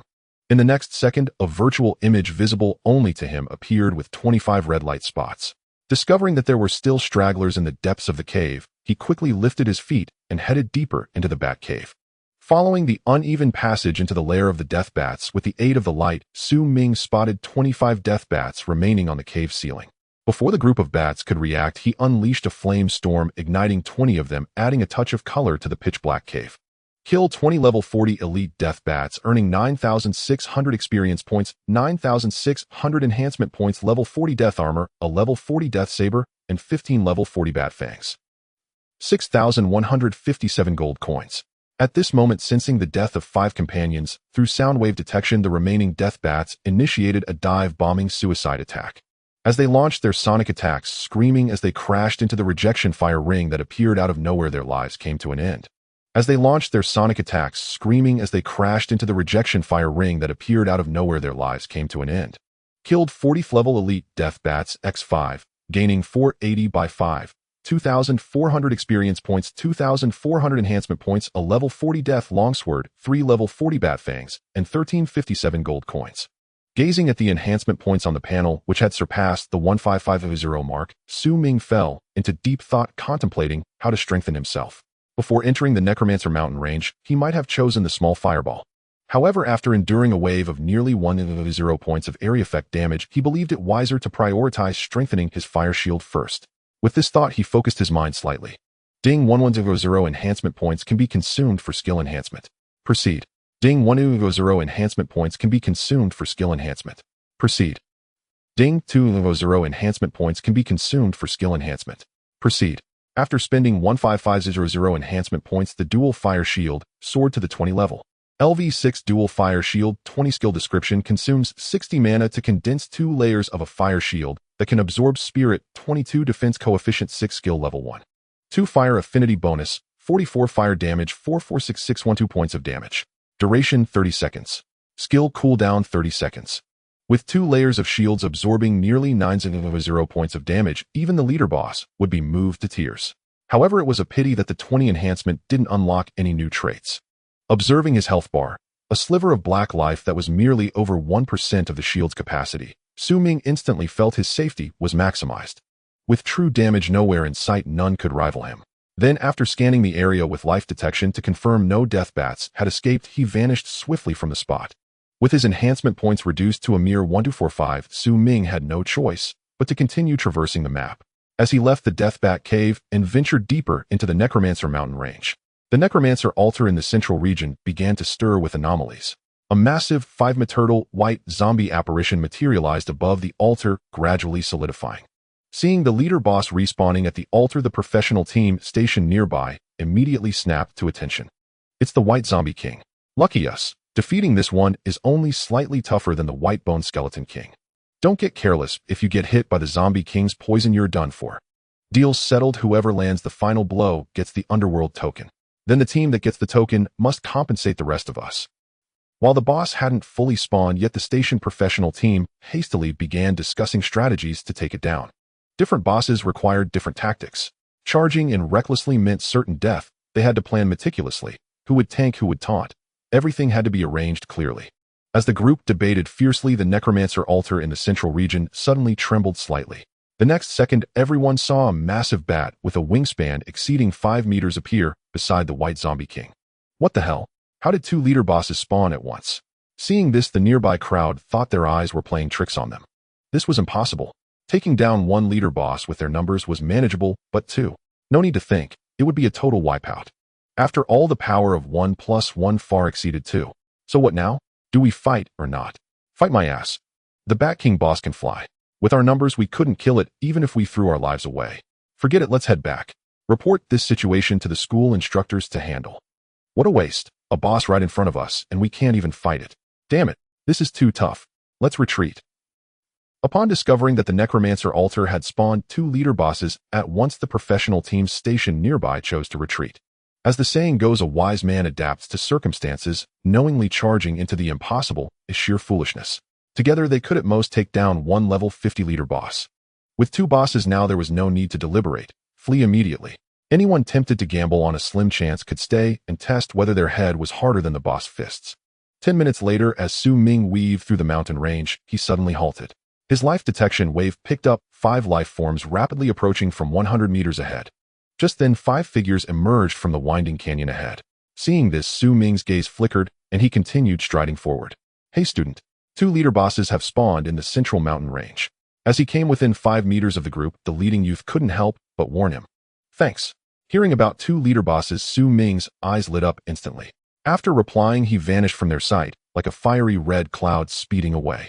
Wait, he looks even more excited. Oh, a fearless rookie. What now? He's probably from our school, coming from this direction. Respect others' choices and let go of the urge to help. We've warned him. If he's still rushing to his death, that's his own business. Let's head back now and report this to Teacher Nangong. The youth whose eyes had lost their initial shock spoke solemnly. Then let's hurry before those others beat us to it. As the five rushed toward the exit of the Necromancer mountain range, Su Ming sped through the mountains at an incredible pace. 2 leader bosses meant 2 chances to enter the underworld dungeon, not to mention the rare items they might drop. This gift-trapped prey couldn't be allowed to escape. Using life detection intermittently, Su Ming located the Necromancer altar in the central region after 5 minutes. By then, the station professional teams had already fled without a trace. Watching the White Zombie King and Bat King on the altar, whose heads were the only parts yet to solidify, Su Ming's expression turned slightly peculiar. He had cleared the Zombie Mountain and Bat Cave, and now the Necromancer mountain range had unexpectedly spawned 2 related leader bosses. If anyone claimed there was no connection between these events, he wouldn't believe it. He hadn't seen any records of such occurrences on the official website. After 2 seconds of contemplation, Su Ming chose to stop overthinking. He was on a path of overwhelming force. Why bother with so many considerations? As long as the boss spawned, he would simply obliterate it on the spot. 3 minutes later, a ferocious and piercing screech echoed across the central region. The next moment, 2 boss leaders made a grand appearance atop the necromantic altar. Without a hint of hesitation, Su Ming locked onto the Death Bat King boss and instantly unleashed 2 small fireballs. 243,000. 243,105. As 2 massive damage numbers floated up, the leader-level Bat King boss, who hadn't even had time to breathe the fresh mountain air, was instantly slain. Its health pool of 35000 was still no match for the chain fireballs. Even with maximum damage reduction, there remained a significant gap. Killed level 50 leader Death Bat King boss. Obtained 12 80-20x boss coefficient 4x level surge reward, 0 EXP, 0 enhancement points level 50 death, set 1 a dungeon, token 1 skill book soul, roar special item bat, wings 5/0 gold. Your level has increased consecutively. Current level 47. Base attributes enhanced. Rewarded 10 free attribute points and 5 skill points. First solo level surge kill of a leader boss. Bonus reward 10 skill points. As the Death Bat King plummeted from the sky, a series of notifications flashed before Su Ming's eyes. Not only did his level skyrocket by 5, but most crucially, there was an additional reward. He hadn't seen any information about this on the Federation's official website. It seemed to be hidden data accessible only to those with sufficient clearance. However, obtaining this hidden reward was exceedingly difficult, practically impossible for anyone below a divine class. Soloing a leader boss at a higher level had an astronomically high difficulty coefficient. Only a cheater could make it look so easy. Just then, the White Zombie King, having reacted, stomped hard on the altar, leaping high into the air, aiming for a crushing descent like a meteor. In response, Su Ming fired off 2 fire serpents and a chain fireball. As the fire serpents coiled around it, the White Zombie King stiffened, slightly frozen for half a second. Then 2 basketball-sized fireballs followed, exploding with a boom against its chest. 243,100. 243,205. Killed level 50 leader, White Zombie King boss. Obtained 12 80-20x boss coefficient 1. 7x level surge reward 43520 EXP, 43520 enhancement points level 50 Corpse King, set 1 a dungeon, token 1 skill book Bloodthirsty Rage, special item zombie, pearl, 5/0 gold. Your level has increased consecutively. Current level 49. Base attributes enhanced. Rewarded 4 free attribute points and 2 skill points. After instantly killing both leader bosses, Su Ming's form flickered and he vanished from the spot. This place, without a doubt, would soon attract a crowd, so it wasn't wise to linger. Spending some time, he found a relatively secluded area and began to tally his gains. First, a pile of materials had dropped along with 2 tokens to enter the dungeon. Additionally, there were 2 full sets of equipment, 2 special items, and 100,000 gold coins. Bat wings. Description: using this item grants 30 minutes of temporary flight capability limited to a low altitude of 500 meters. Cooldown 24 hours. Zombie pearl. Description: using this item grants a hidden increase to poison resistance. One-time use item. Reading the descriptions of the 2 special items, a thought stirred in Su Ming's mind. Ding, you can consume 100 enhancement points to enhance this item. Do you wish to enhance? Yes. Batwings 1. Description: using this item grants 60 minutes of flight capability limited to a low altitude of 500 meters. Cooldown 24 hours. Glancing at the effect of a single enhancement, Su Ming began rapidly tapping the enhance button. Ding, you can consume 200 enhancement points to enhance this item. Do you wish to enhance? Ding, you can consume 300 enhancement points to enhance this item. Do you wish to enhance? Batwings 10. Description: using this item grants 5 5 hours of flight capability limited to a low altitude of 500 meters. Enhancement trait cooldown halved. Cooldown 12 hours. Seeing the ample enhancement points remaining on the panel, Ming tapped lightly. Ding, you can consume 1100 enhancement points to enhance this item. Do you wish to enhance? Ding, you can consume 1200 enhancement points to enhance this item. Do you wish to enhance? Batwings 25. Description: using this item grants 12 hours of flight capability limited to an altitude of 700 meters. Awesome.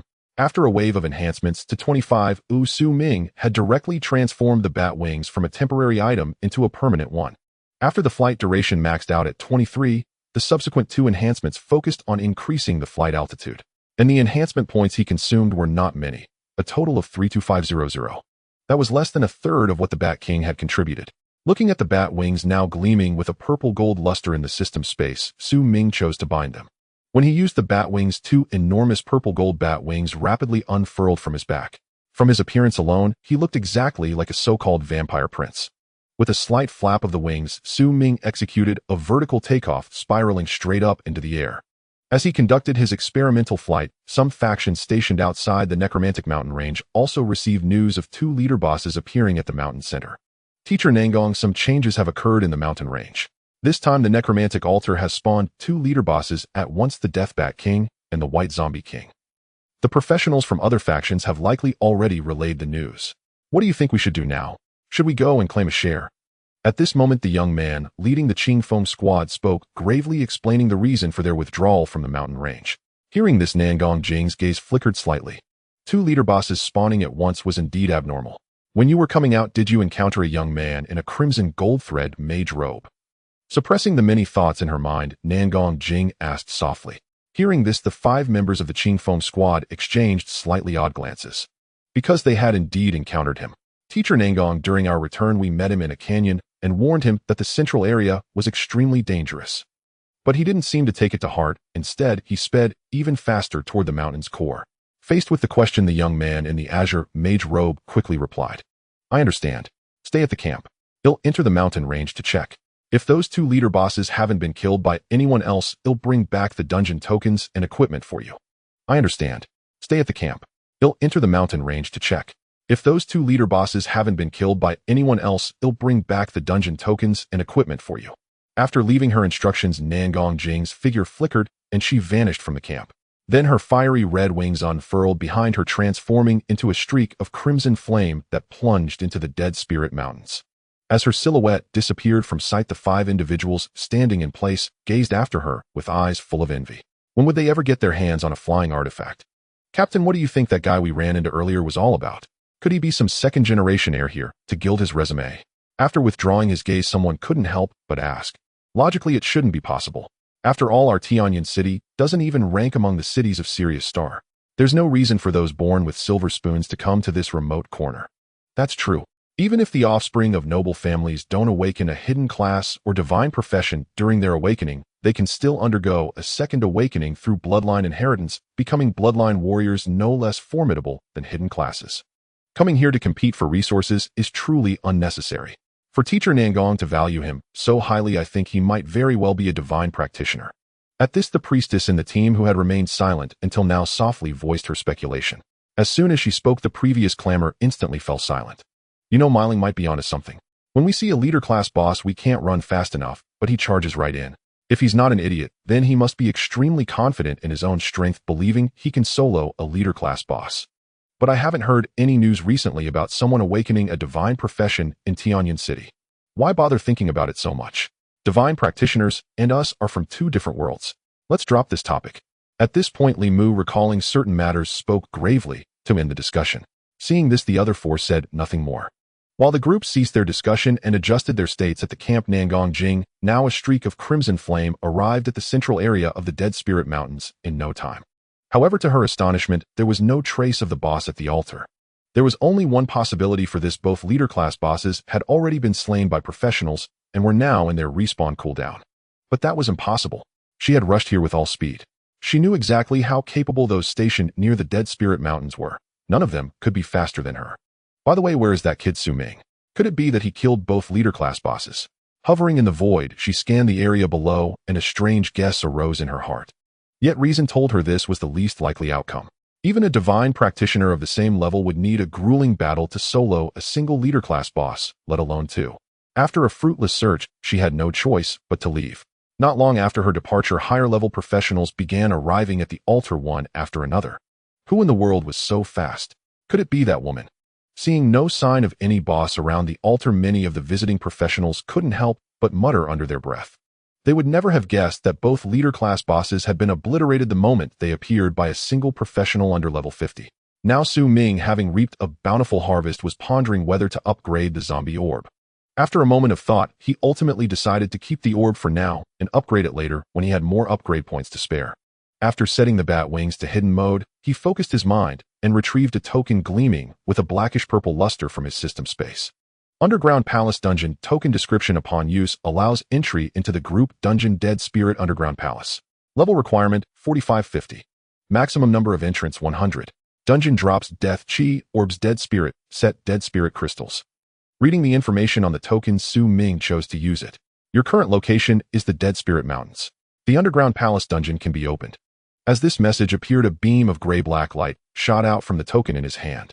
In an instant, an oval portal materialized before his eyes. The Underground Palace Dungeon has been opened. Please enter within 5 minutes. Seeing the portal, Ming stepped forward and crossed through. You have entered the Underground Palace. The dungeon consists of 3 stages. First stage, Dead Spirit Skeleton Boss. Second stage, Dead Spirit General Boss. Third stage, Dead Spirit Necromancer Boss. Challengers must annihilate all undead creatures within the Underground Palace to clear the dungeon. When his vision cleared, Ming found himself in a dimly lit underground plaza with greenish phosphorescent flames flickering atop the candelabras around him. As his gaze swept over the massive altar ahead covered in countless black skeletons, a faint smile curled at the corners of his mouth. No wonder this was called a group dungeon requiring 100 people to conquer. The first stage alone featured 200 Dead Spirit skeletons, plus a normal-grade Dead Spirit skeleton boss. As Ming observed the skeletons, sensing the intruder's living presence began to rattle and stir from their slumber. As green soul flames blazed to life, a silent roar erupted from the Dead Spirit skeleton boss, Skeletal Maw. The next second, the neatly arrayed skeletons launched their assault. Melee skeletons charged forward wielding bone blades, while mage skeletons and archer skeletons hung back, casting spells and loosing arrows. Facing the charging bone constructs, Ming rose into the air and cast a flame storm downward in response. In an instant, 20 jet-black skeletons were engulfed in pillars of blue flame. The ranged Dead Spirit skeletons, acting on instinct, quickly adjusted their aim to strike him from above. However, only a fraction of their attacks managed to graze his flame shield. After all, not everyone had skill lock-on. Just then, the Dead Spirit skeleton boss, seated firmly on its throne, could no longer bear to see its minions slaughtered. It grabbed its staff and began chanting a powerful spell. With a flicker of soul energy, a potlet-sized sphere of green flame shot forth. Glancing at the incoming green fire, Ming casually lobbed 2 small fireballs in return. As the Dead Spirit skeleton boss' ultimate skill, Soul Flame, struck the flame shield before him, the chain fireballs crashed onto the throne. 249528250001. 9999. Withstanding the boss ultimate, Ming saw a gray 9999 flash above his head, while the health bar of his flame shield decreased by just a sliver. In contrast, the Dead Spirit skeleton boss, with a mere 100,000 health points, had its health bar completely drained. After instantly killing the boss, Ming's bat wings fluttered slightly as he plunged directly into the center of the skeleton horde. The moment he unleashed his repelling fire ring, skeletons flew in all directions. He had ample experience dealing with such group monsters. Simply charge into the densest clusters with his fire shield active, and a single wave would eliminate at least half of them. As the flame storm and repelling fire rings swept back and forth through the skeleton ranks, the entire horde diminished at a visible rate. In less than 30 seconds, all the necromantic skeletons had turned into blackened bones blazing fiercely on the ground. After swiftly clearing the first stage, Ming pulled up his personal panel to check his rewards. Killed 150 level 45 normal necromantic skeletons, gained 350,150, 5250 experience, 52500 enhancement points, level 45 death, longbow level 45 death, shield 150 level 45 necromantic bones, 150 level 45 death essence orbs. 45215 gold coins. Killed 50 level 45 elite necromantic skeletons, gained 56,050, 2800 experience, 2800 enhancement points, level 45 death boots, level 45 death staff, 50 level 45 necromantic bones, 50 level 45 death essence orbs. 27851 gold coins. Killed level 45 normal necromantic skeleton BOSS. Gained 35,010 reward multiplier, 350 experience, 3500 enhancement points level 45 death, set X1, level 45 death essence crystal X1 skill book, netherfire 6848 gold coins. Your level has increased to 50. Base attributes have been enhanced. Rewarded with 2 free attribute points and 1 skill point. Your level has increased to 51.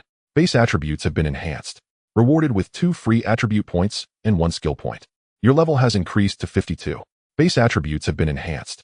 Rewarded with 2 free attribute points and 1 skill point. Soloing 100-player dungeons rewards was incredibly satisfying. Clearing the first stage alone had allowed his personal level to jump 3 times consecutively. Moreover, his enhancement points had surged directly to 198665. After closing the panel, Su Ming turned his gaze to the numerous items dropped by the monsters. Death Essence Orb. Item description can be used to craft dark attribute alchemical potions. Death Essence Crystal. Item description can be used to purify the initial attributes of dark-type pets. Netherfire. Skill description conjures a wisp of netherfire dealing continuous damage to the target. Among the 2 unique dungeon materials, one was used for crafting potions and the other for purifying pet attributes. Both were decent and held considerable value. As for the netherfire skill, Su Ming casually learned it. The netherfire skill enhanced by your class specialization has received an initial boost. LV1 Dual Netherfire. Skill description consumes 10 mana to conjure 2 wisps of netherfire. Each wisp deals Spirit 0. 5 damage coefficient 1 skill level 1. 2 fire mastery bonus. 44 fire attribute damage 1761 points of burning damage per second. Damage duration 6 seconds. Maximum attack range 30 meters. Skill cooldown 6 seconds. An initial damage coefficient of 0. 5/6 seconds translated to a total initial damage of 3, which was quite impressive. However, Su Ming had no intention of upgrading this skill for now. He planned to keep it as a decoy. Based on normal attribute calculations, his current spirit attribute, with his equipped gear, should be around 350 points. For example, a level 6 unenhanced fireball would deal roughly 4800 damage. With the so-called 5-fold bonus from his Flame Messenger talent, the single target damage would be around 2400. At that point, he could openly use netherfire in front of others to solidify his identity as a god-blessed talent user. Skills like Fireball were far too outrageous to be known by the living. After all, this world contained deities, so he had to remain cautious. Suppressing these thoughts, Su Ming strode forward and continued his journey. As he delved deeper into the second stage of the dungeon, the professionals outside the necromantic mountain range received news that left them deeply disheartened. 2 chieftain-level bosses had been slain by an unknown assailant. For a time, the forums of several nearby cities were ablaze with heated arguments over the matter. No way. Who would take all the meat and leave no broth for others? Which guardian made this move? Please step forward.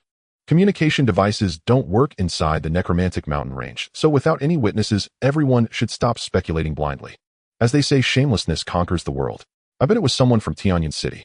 Our instructor said he caught a fleeting glimpse of a streak of fire shooting out from the mountain center. Damn it, you bastards are slandering us. In the face of all these rumors online, no powerful professional stepped forward to explain. As the saying goes, a clear conscience laughs at false accusations. Whoever explains is the most suspicious. Suffice it to say, Su Ming had struck too quickly, killing and fleeing in an instant. He gave no one the chance to corner him. Adhering strictly to the strategy of shoot and scoot, Su Ming, now advancing through the dungeon corridor into the second stage, encountered the second guardian. A chieftain-level necromantic general BOSS, accompanied by 200 necromantic knights, all at level 50. Trespassers in the tomb shall die. At that moment, the necromantic general, clad in black armor, standing 3 meters tall and mounted on a massive undead bone horse, rasped out these words in a gravelly voice. Seeing the creature speak, Su Ming showed no surprise. The official strategy guide had relevant records. This was merely a guardian's scripted line, not an indication that the necromantic general possessed true intelligence. If this behemoth had human-like intellect, 100 professionals attempting to clear the tomb would likely suffer heavy casualties. As the necromantic general roared, the ready necromantic knights sounded their charge. In response, Su Ming once again employed his tried-and-true tactic. First, he flew to the highest point of the tomb, then unleashed a flame storm downward. Simultaneously, the necromantic knights hurled their black lances upward. A few of the lances pierced his fire shield, causing a faint, negligible ripple around Su Ming.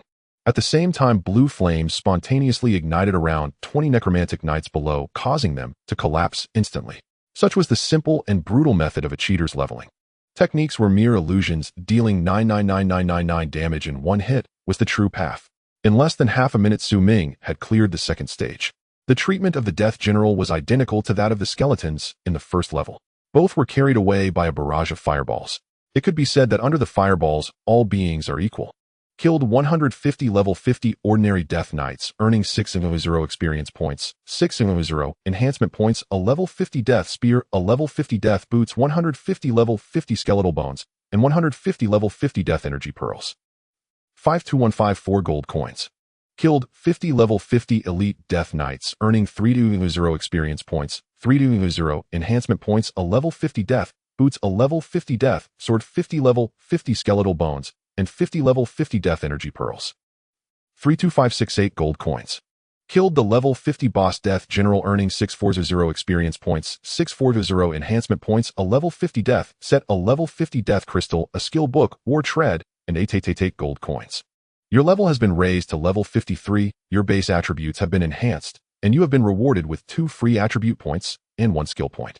Your level has been raised to level 54, your base attributes have been enhanced, and you have been rewarded with 2 free attribute points and 1 skill point. Your level has been raised to level 55, your base attributes have been enhanced, and you have been rewarded with 2 free attribute points and 1 skill point. Another wave of 3 consecutive level ups. The speed of leveling up was astonishing. At this rate, by the time he breaks through the 3rd level, he would use the dungeon token to attempt it again. His personal level would likely rise to around level 65. Seeing that the dropped skill was not a mage skill, Ming lost all interest in it. About 30 seconds later, his figure appeared in an extremely spacious underground palace. This was the lair of the Death Wizard at the last level of the dungeon. Death is the ultimate destination for all living beings. Compared to the previous Death Generals, the Death Wizard boss, shrouded in a black cloak and sitting on a dark throne with a skeletal staff, had a voice that sounded even more hoarse and piercing. Losing interest in this guy's nonsense, as soon as his invincibility barrier shattered, Ming casually unleashed a barrage of fireballs. In response to this attack, a black energy shield quickly appeared above the Death Wizard's head. However, it was of no use. The dark shield that could absorb 50,000 points of damage was as fragile as paper against the small fireballs. As 2 high damage values rose before the Death Wizard could even utter a second line, he was blasted to pieces. After swiftly defeating the boss, Ming then turned his gaze to the coffin in the palace where the small monsters had not yet revived. According to the strategy guide on the official website, all the small monsters in this level were Dark Wizards adept at using dark energy bullets. While he waited, the ground began to crack, and then 200 Dark Wizards in black robes made their grand entrance. Thus, the one-sided slaughter commenced. Moving the flame turret, he exchanged fire with dark energy bullets. Once the ground was filled with burning humanoid pillars of fire, the battle concluded. Using the Firestorm skill to clear the small monsters was a divine technique. Just locking onto a target and igniting was simply exhilarating. Killed the level 50 boss Dark Wizard, earning 2560 experience points, 2560 enhancement points, a level 50 Death Set, a level 50 Death Crystal, a skill book Death Barrier, a special item Death Cloak, and 16666 gold coins. You have cleared the level 50 dungeon group instance normal. Time taken 3 minutes. Evaluation Super God. First solo Super God speed run of the dungeon. Special reward: 1 set of level 50 professional gear, 15 free attribute points, and 10 skill points. You can draw a dungeon card once. Hard mode has been unlocked. Seeing the numerous prompts that popped up, Ming couldn't help but smile. Unexpectedly, there were additional rewards. It was truly delightful. Glancing at the 4 illusory cards floating in the void, he casually drew the 4th card. You have obtained a special item, Substitute Puppet. Hearing that another special item had dropped, Ming hurriedly opened the item information. Substitute Puppet description: binding this item grants 1 instance of damage immunity. Death Cloak description: using this item allows you to enter stealth mode during the night, lasting 30 minutes, cooldown 24 hours. The items dropped by the boss and the items drawn were both quite good. One was a substitute, the other a night cloak. After binding the Substitute Puppet to himself, Ming opened his panel, preparing to allocate skill points. Personal panel name: Ming. Profession: Fire Element Mage 1 Special. Level 58, 2468334800. Health: 1262012620. Mana: 2086 or 20860.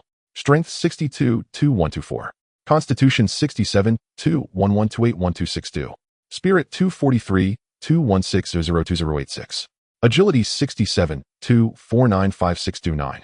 Skills: LV6 Fireball Barrage, 10 LV6 Double Fire Shield, 20 LV 3 Firestorm 10. Talent: Fire Mastery, increases fire skill power by 20.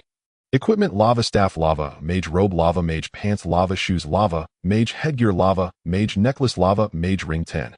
Skill points, 47. Free attribute points, 15. Enhancement points, 414665. The 10 points awarded for the first kill of a boss plus another 10 points for the solo super god run of the dungeon along with the unused points from earlier resulted in Su Ming currently having a total of 47 skill points. After some thought, he leveled up both the Fireball Barrage and the Double Fire Shield by 2 levels, costing a total of 67,226 points. Then he leveled up the Firestorm by 4 levels, costing 345,618 points. It truly was easy to spend, but hard to save. After this wave, his skill points were directly reduced to only 3. After upgrading his skills, he also spent the 15 attribute points he received allocating them all to Spirit. After finishing these, his damage and damage absorption increased another tier. LV8 Fireball Barrage 10. A skill description: consumes 80 mana to conjure 2 fireballs, each capable of dealing Spirit 1-2 damage, coefficient 8, skill level 1. 2 Fire Mastery bonus, 44 fire attribute damage, 346042 points of spell damage, with a maximum attack range of 100 meters, and a skill cooldown time of 1 second. LV8 Double Fire Shield 20. A skill description: consumes 80 mana to conjure 2 layers that can absorb Spirit 2-2, defense coefficient 8, skill level 1. 2 Fire Mastery bonus, 44 fire attribute damage, 634411 points of damage lasting for 30 seconds, with a skill cooldown time of 30 seconds. LV8 Double Fire Shield 20. A skill description: consumes 80 mana to conjure 2 layers that can absorb Spirit 2-2, defense coefficient 8, skill level 1. 2 Fire Mastery bonus, 44 fire attribute damage, 634411 points of damage lasting for 30 seconds, with a skill cooldown time of 30 seconds. LV8 Double Fire Shield 20. A skill description: consumes 80 mana to conjure 2 layers that can absorb Spirit 2-2, defense coefficient 8, skill level 1. 2 Fire Mastery bonus, 44 fire attribute damage, 634411 points of damage lasting for 30 seconds, with a skill cooldown time of 30 seconds. After closing the panel, Su Ming retrieved the class set rewarded for clearing the dungeon from his system space. Blazing Set. Additional attributes: Spirit 200, Constitution 150, Agility 80, Penetration 60, Fire Damage 6, Mana Regeneration 600, Health Regeneration 60. Set bonus: Spirit 60, Constitution 40. Compared to the Lava Set, the cumulative attributes of the level 50 Blazing Set had ascended to a new tier. Glancing at his enhancement points, which had soared to over 400,000, Su Ming focused his mind and began to augment his equipment. Enhancing all 7 pieces to 10 cost a mere 19250 points, a trivial sum. Not to mention that dismantling the level 35 set would refund 10780 points. Roughly speaking, upgrading the entire set cost him less than 10,000 points. Once enhanced to 10, the Blazing Set's attributes skyrocketed. Blazing Set. Additional attributes: Spirit 2200, Constitution 1650, Agility 880, Penetration 660, Fire Damage 66, Mana Regeneration 6600, Health Regeneration 660. Set bonus: Spirit 660, Constitution 440. Equipment traits: reduces mana cost by 500 per spell cast, evades fatal damage limited to 2 times skill lock. After changing his equipment, Su Ming felt overwhelmingly powerful. His single target damage from a small fireball had soared to 645,599 points, while the damage absorption of a single fire shield had broken through to 1183599 points, maximizing his safety margin. Suppressing his burgeoning arrogance, he retrieved another dungeon token and reset the instance. You have cleared the dungeon team dungeon on normal mode. You may select hard mode. This mode carries an extremely high danger coefficient. Please choose carefully. Seeing the prompt before him, Su Ming ignored the risks and casually selected hard mode. As a flash of gray-black light swept past, the space around him began to shatter and reassemble. The next second, his figure reappeared at the dungeon entrance. Compared to normal mode, hard mode was indeed challenging. The 200 skeletal warriors in the first stage were all elite monsters, and the boss had been upgraded to a chief rank. However, for Su Ming, it was still a one-shot massacre. Maintaining a pace of clearing one stage every 30 seconds, including the time to traverse the dungeon corridors, he still finished the entire run in 3 minutes. You have cleared the level 50 dungeon team dungeon. Hard clear time 3 minutes. Rating godlike. First solo godlike speedrun of the hard mode dungeon rewarded with title Undead Terminator 20 free attribute points 15 skill points. You may draw 1 dungeon card. You have received a special item, small teleportation talisman. As the card was flipped, Su Ming obtained another extremely rare item. Small teleportation talisman. Item description: using this item instantly teleports you 100 li. Single use only. Yet another life-saving tool.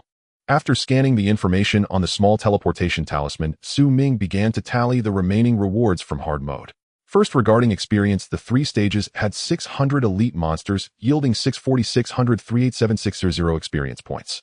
As for the bosses, the chief rank in the first stage gave 640 points, while the 2 leader rank bosses in the subsequent stages gave 256,020 experience points in total. Thus, his personal level reached 69,248,348,300, an astonishing leveling speed. Additionally, the special items dropped by the leader bosses were respectively Death Heart and Death Coffin. The former could enhance the aptitude of Dark-type tamed beasts, while the latter granted a 5-fold health regeneration effect when lying inside the coffin. Compared to the previous items, these two were rather useless to Su Ming. However, he didn't despise them. Just because he had no use for them didn't mean others wouldn't. He could always toss them to Old Wang later. Aside from these items and a few skill books unsuited to him, clearing hard mode also rewarded a title. Undead Terminator. Title description: while equipped, increases damage dealt to undead creatures by 10%. Not bad. Although it only worked against undead creatures, percentage-based effects become more valuable later on. Not to mention he could still enhance it. Finally, he cast a glance at the desolate underground palace, then with a thought exited the dungeon instance. When he reappeared in the entry area, Su Ming began contemplating how to allocate his enhancement points. With over 800,000 enhancement points, he could enhance several skills to the 20 tier. As for the second-class enhancement, it only required 1 million points. If he pushed himself, he should be able to gather enough before leaving the necrotic mountain range. After pondering for a moment, Su Ming ultimately decided to save his enhancement points for now and decide later. Suppressing his thoughts, the bat wings behind him rapidly unfurled, lifting his body into the air.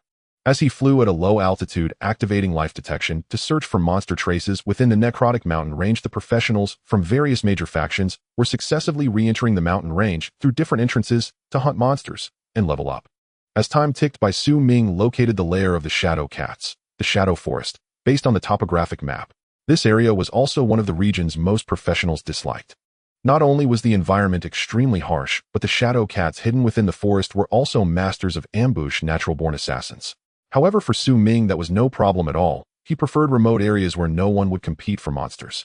With a slight flap of his bat wings, his figure descended slowly into the central area of the Shadow Forest.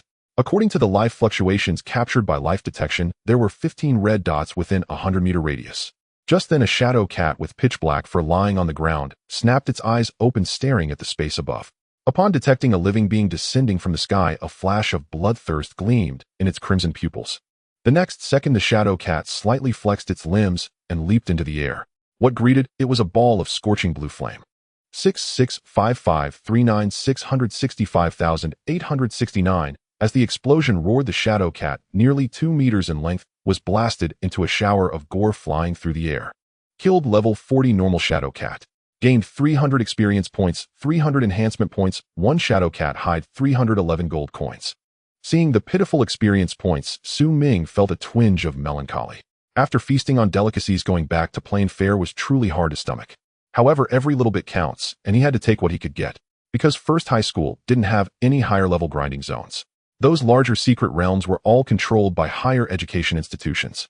To enter, he would have to wait for the grand examination over 20 days later. While Su Ming was sweeping through the shadowy forest, Wang Tong was toiling tirelessly in the underground caverns. The number 35 spurred him on. When he crushed an ordinary ogre beyond his level, he casually flicked the blood off his gauntlets. I wonder what level old Su is at now. Could he be 40 already? That's impossible. It's only been half a day.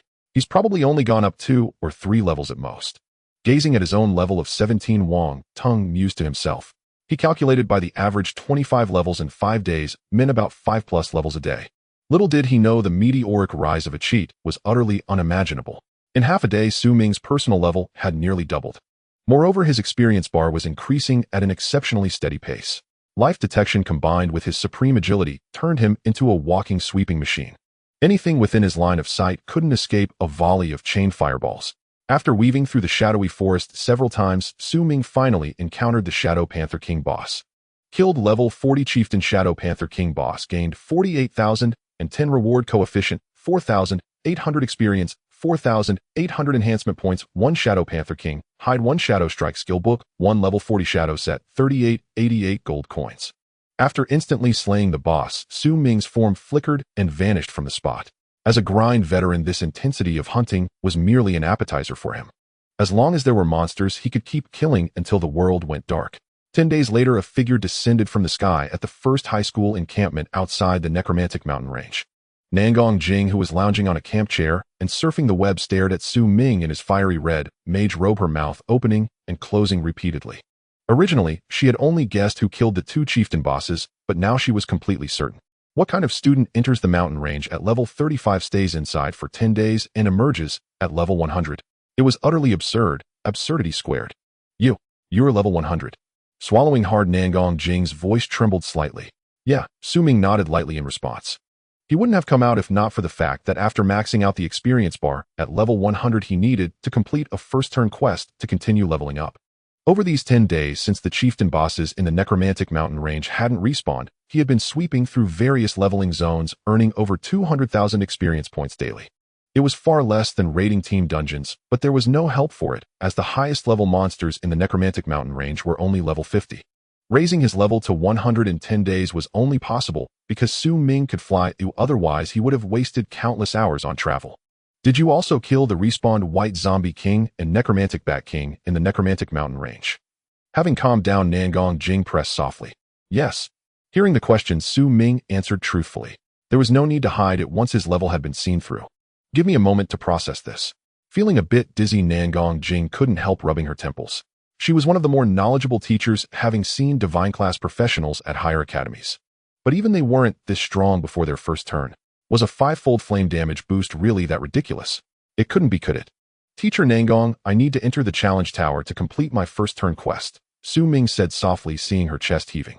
Alright, I'll contact the principal and have him come fetch you. You can rest for now, there are rooms and bathing facilities in the encampment. Snapping back to reality, Nangong Jing quickly responded. Okay. With a light smile, Su Ming strode toward the room she indicated. Watching him disappear into the room, Nangong Jing immediately tapped her smart wristband. Old man, pick up the video call. As the ringtone persisted unanswered, she nearly cursed. Fortunately, the video call connected at the last second. Teacher Nangong, what's the matter? Li Si, seated in his office chair, spoke with a composed air. Principal Su Ming has emerged from the necromantic mountain range. Facing his pretentious demeanor, Nangong Jing instantly regained her initial calm. Oh, he came out in 10 days. I suppose he had a good haul. Hearing Su Ming's name, Li Si perked up with interest. Not bad. He only went up 65 levels. A hint of a smile curling at the corner of her mouth, Nangong Jing said leisurely. What? He's at level 65. Like Wang Tung, Li Si was a bit hard of hearing and immediately latched onto the wrong number. Seeing his shocked expression, Nangong Jing frantically took screenshots. Principal, drink more goji berry tea. If you're already hard of hearing now, what will you do when you're old? I said he went up 65 levels, not that he's at level 65, get it? Holy crap. Before Li Si could close his mouth, his mental CPU overheated. Was a divine gifted talent really this insane? Going from level 35 to 100 solo in 10 days in the necromantic mountain range. What kind of godly speed was that? Even a divine class professional at the same level would have to bow down. Give me a moment. After taking a big gulp of tea to forcibly calm himself, Li Si spoke gravely. It seems Su has been holding back on his talent after all. Divine gifted talents are their biggest secret. It's normal and understandable not to tell the whole truth. By the way, Su Ming said he wants to enter the challenge tower for his first turn quest. Principal, could you arrange it? This time our school's ranking in the higher academy exam is bound to skyrocket. Seeing his expression, Nangong Jing gave a timely reminder. Alright, I'll head over now. Nodding lightly, Li Si agreed. After the video ended, Nangong Jing's gaze toward a certain room grew profound. Meanwhile, having showered as fast as possible, Su Ming sat cross-legged on the bed, ready to spend enhancement points. Through his hard work, he had amassed 3255635 enhancement points, enough to upgrade his profession and boost his skills. Then you can spend 1000 enhancement points to upgrade your profession. Proceed. Yes. Profession upgrading. Upgrade complete. Your profession has been enhanced. Under the influence of his class enhancement, his personal attributes and skills were all amplified. Glancing at his personal status panel, Su Ming noticed that the attribute column had tripled and his skills had gained an additional level. Seeing that he still had over 2 million enhancement points, he opened the skill options and began a frenzy of upgrades. After a wave of expenditures, the main skills, Scorching Orb Volley, Triple Flame Barrier, Firestorm, and Repelling Flame Ring, were all boosted to the 30 tier by Su Ming. In total, he consumed 136500 enhancement points. After this systematic enhancement, Su Ming's current attributes were nothing short of explosive. Personal panel name, Su Ming, class Fire Element Mage 2, special level 100, 1000010 0000, HP 241 702, For 170 mana 416, 504, 1650 strength 104, 3312 constitution 109, 3217 spirit 435, 328604 agility 109, 38807 skills, LV10 scorching, orb volley 30, LV10 triple flame, barrier 30, LV7 firestorm 30, LV1 triple repelling flame ring 30. Talent fire mastery increases fire skill power by 30. Equipment blazing set 10 skill points, 26 free attribute points, 0 enhancement points, 890635. For the scorching orb and flame barrier skills, he used 34 skill points to raise them both to level 10, pushing their damage and defense to numbers that ordinary professionals wouldn't even dare to imagine. LV10 Scorching Orb Volley 30 skill description consumes 100 mana to condense 3 fire orbs, each dealing spirit 32 damage coefficient 10 skill level 1. 3 fire mastery bonus, 66 fire damage, 2876182 points of magical damage, with a maximum attack range of 130 meters and a cooldown of 1 second. LV10 Triple Flame Barrier 30 skill description consumes 100 mana to form 3 layers of flame shields that can absorb spirit 32 defense coefficient 10 skill level 1. 3 fire mastery bonus, 66 fire damage, 2876182 points of damage. Duration 30 seconds, cooldown 30 seconds. His single target damage and damage absorption combined exceeded 8 million, which was over 7 million more than the official website's announced HP, for a level 100 boss. And this was without Su Ming having upgraded to level 100 equipment. Once he returned to Tianyan City and swapped out for a full level 100 set, both his damage and defense would surely break 10 million. Eyeing the remaining over 80 enhancement points, he began strengthening his survival tools. As the saying goes, one's heart is unfathomable. The city is far more perilous than the wild. In the wild, monsters only tear out your heart and lungs, but people might devour you whole. A prompt appeared: consume 100 enhancement points to strengthen the item. Proceed. Another followed: consume 200 enhancement points to strengthen the item. Proceed. As streams of light flashed across the substitute death puppet and the mini teleportation talisman, their enhancement levels climbed higher and higher. After spending 25500 enhancement points, Su Ming finally stopped. Compared to skills and classes, items and low-level equipment cost fewer enhancement points to upgrade. Strengthening both one-time items together to 50 cost only 25500 points, offering incredible value for the investment. Substitute Death Puppet 50 description: binding this item grants the effect of death substitution and damage immunity, uses remaining 5151. Enhanced trait grants 3 seconds of invincibility upon triggering the substitution. Mini Teleportation Talisman 50 description: using this item instantly teleports you 100 li, uses remaining 5151. Enhanced trait Safe Teleportation. Seeing the enhanced traits of both items, a flash of delight crossed Su Ming's eyes. Invincibility combined with safe teleportation was a perfect match. Glancing at the remaining enhancement points, he decided to also strengthen the bat wings to 50. Batwings 50 description: using this item grants 12 hours of flight capability with a maximum altitude of 3200 meters. After layering his safety with multiple safeguards, Su Ming closed his eyes to rest. Meanwhile, Li Si wasted no time boarding his personal aircraft, heading straight for the Necromancer mountain range. 10 minutes later, the ornate aircraft slowly descended to land outside the outpost. Principal Nangong Jing said softly as a figure emerged from the aircraft greeting him. "Teacher Nangong, where is student Su?" Li Si asked gravely, scanning the surroundings without spotting Su Ming. "He's in his room. I'll call him." "All right.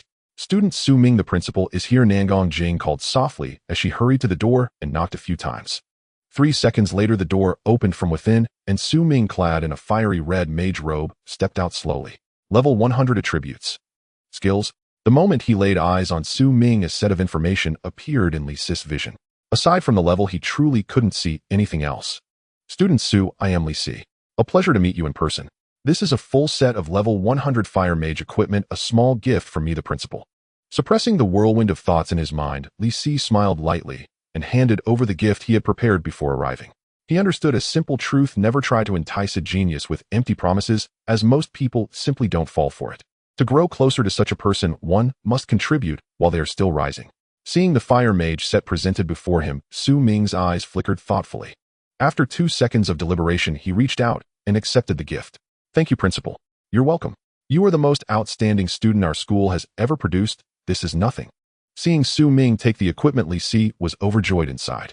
Without further pleasantries, he said directly, "Let's go. They'll take you to the challenge tower right now." Hearing this, Su Ming gave a slight nod. He appreciated people who didn't waste words.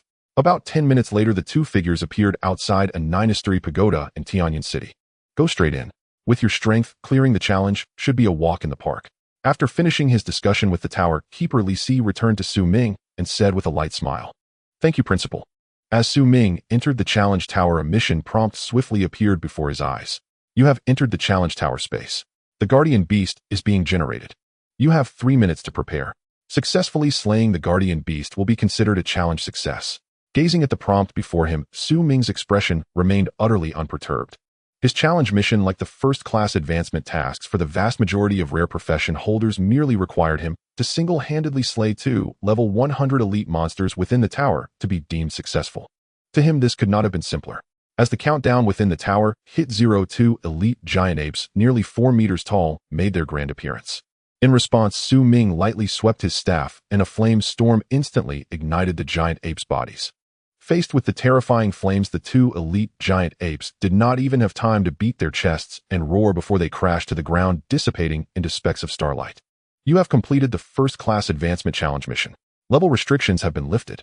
You can upgrade 1 level 10 skill to the first-class tier for free. Each upgrade increases the profession's specialized attribute by 4 points, the other 3 attributes by 2 points each, and grants 4 additional free attribute points. Damage dealt to you by beings below the first-class tier will be reduced by 10%. Glancing over the benefits of the first-class advancement, Su Ming casually used the skill upgrade opportunity on Triple Fire Shield. LV11 Triple Fire Shield 30 skill description consumes 200 mana to condense a 3-layered fire shield that can absorb Spirit 34 defense coefficient 11 skill level 1. 3 Fire Mastery bonus, 66 fire damage, 3361538 points of damage.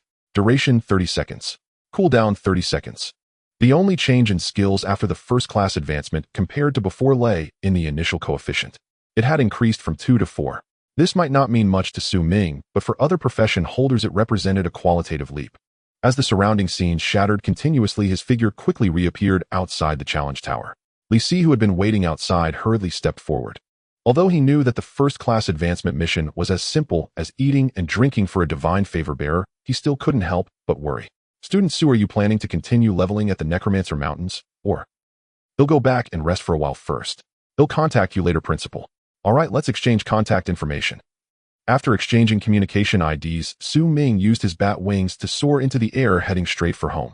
He had read the urban management regulations. Profession holders were allowed to use flight tools within the city, so he didn't have to worry about being shot down. Since he could fly, he was too lazy to traverse the ground on foot. Watching his figure disappear from sight, Li Si turned and walked back to his aircraft.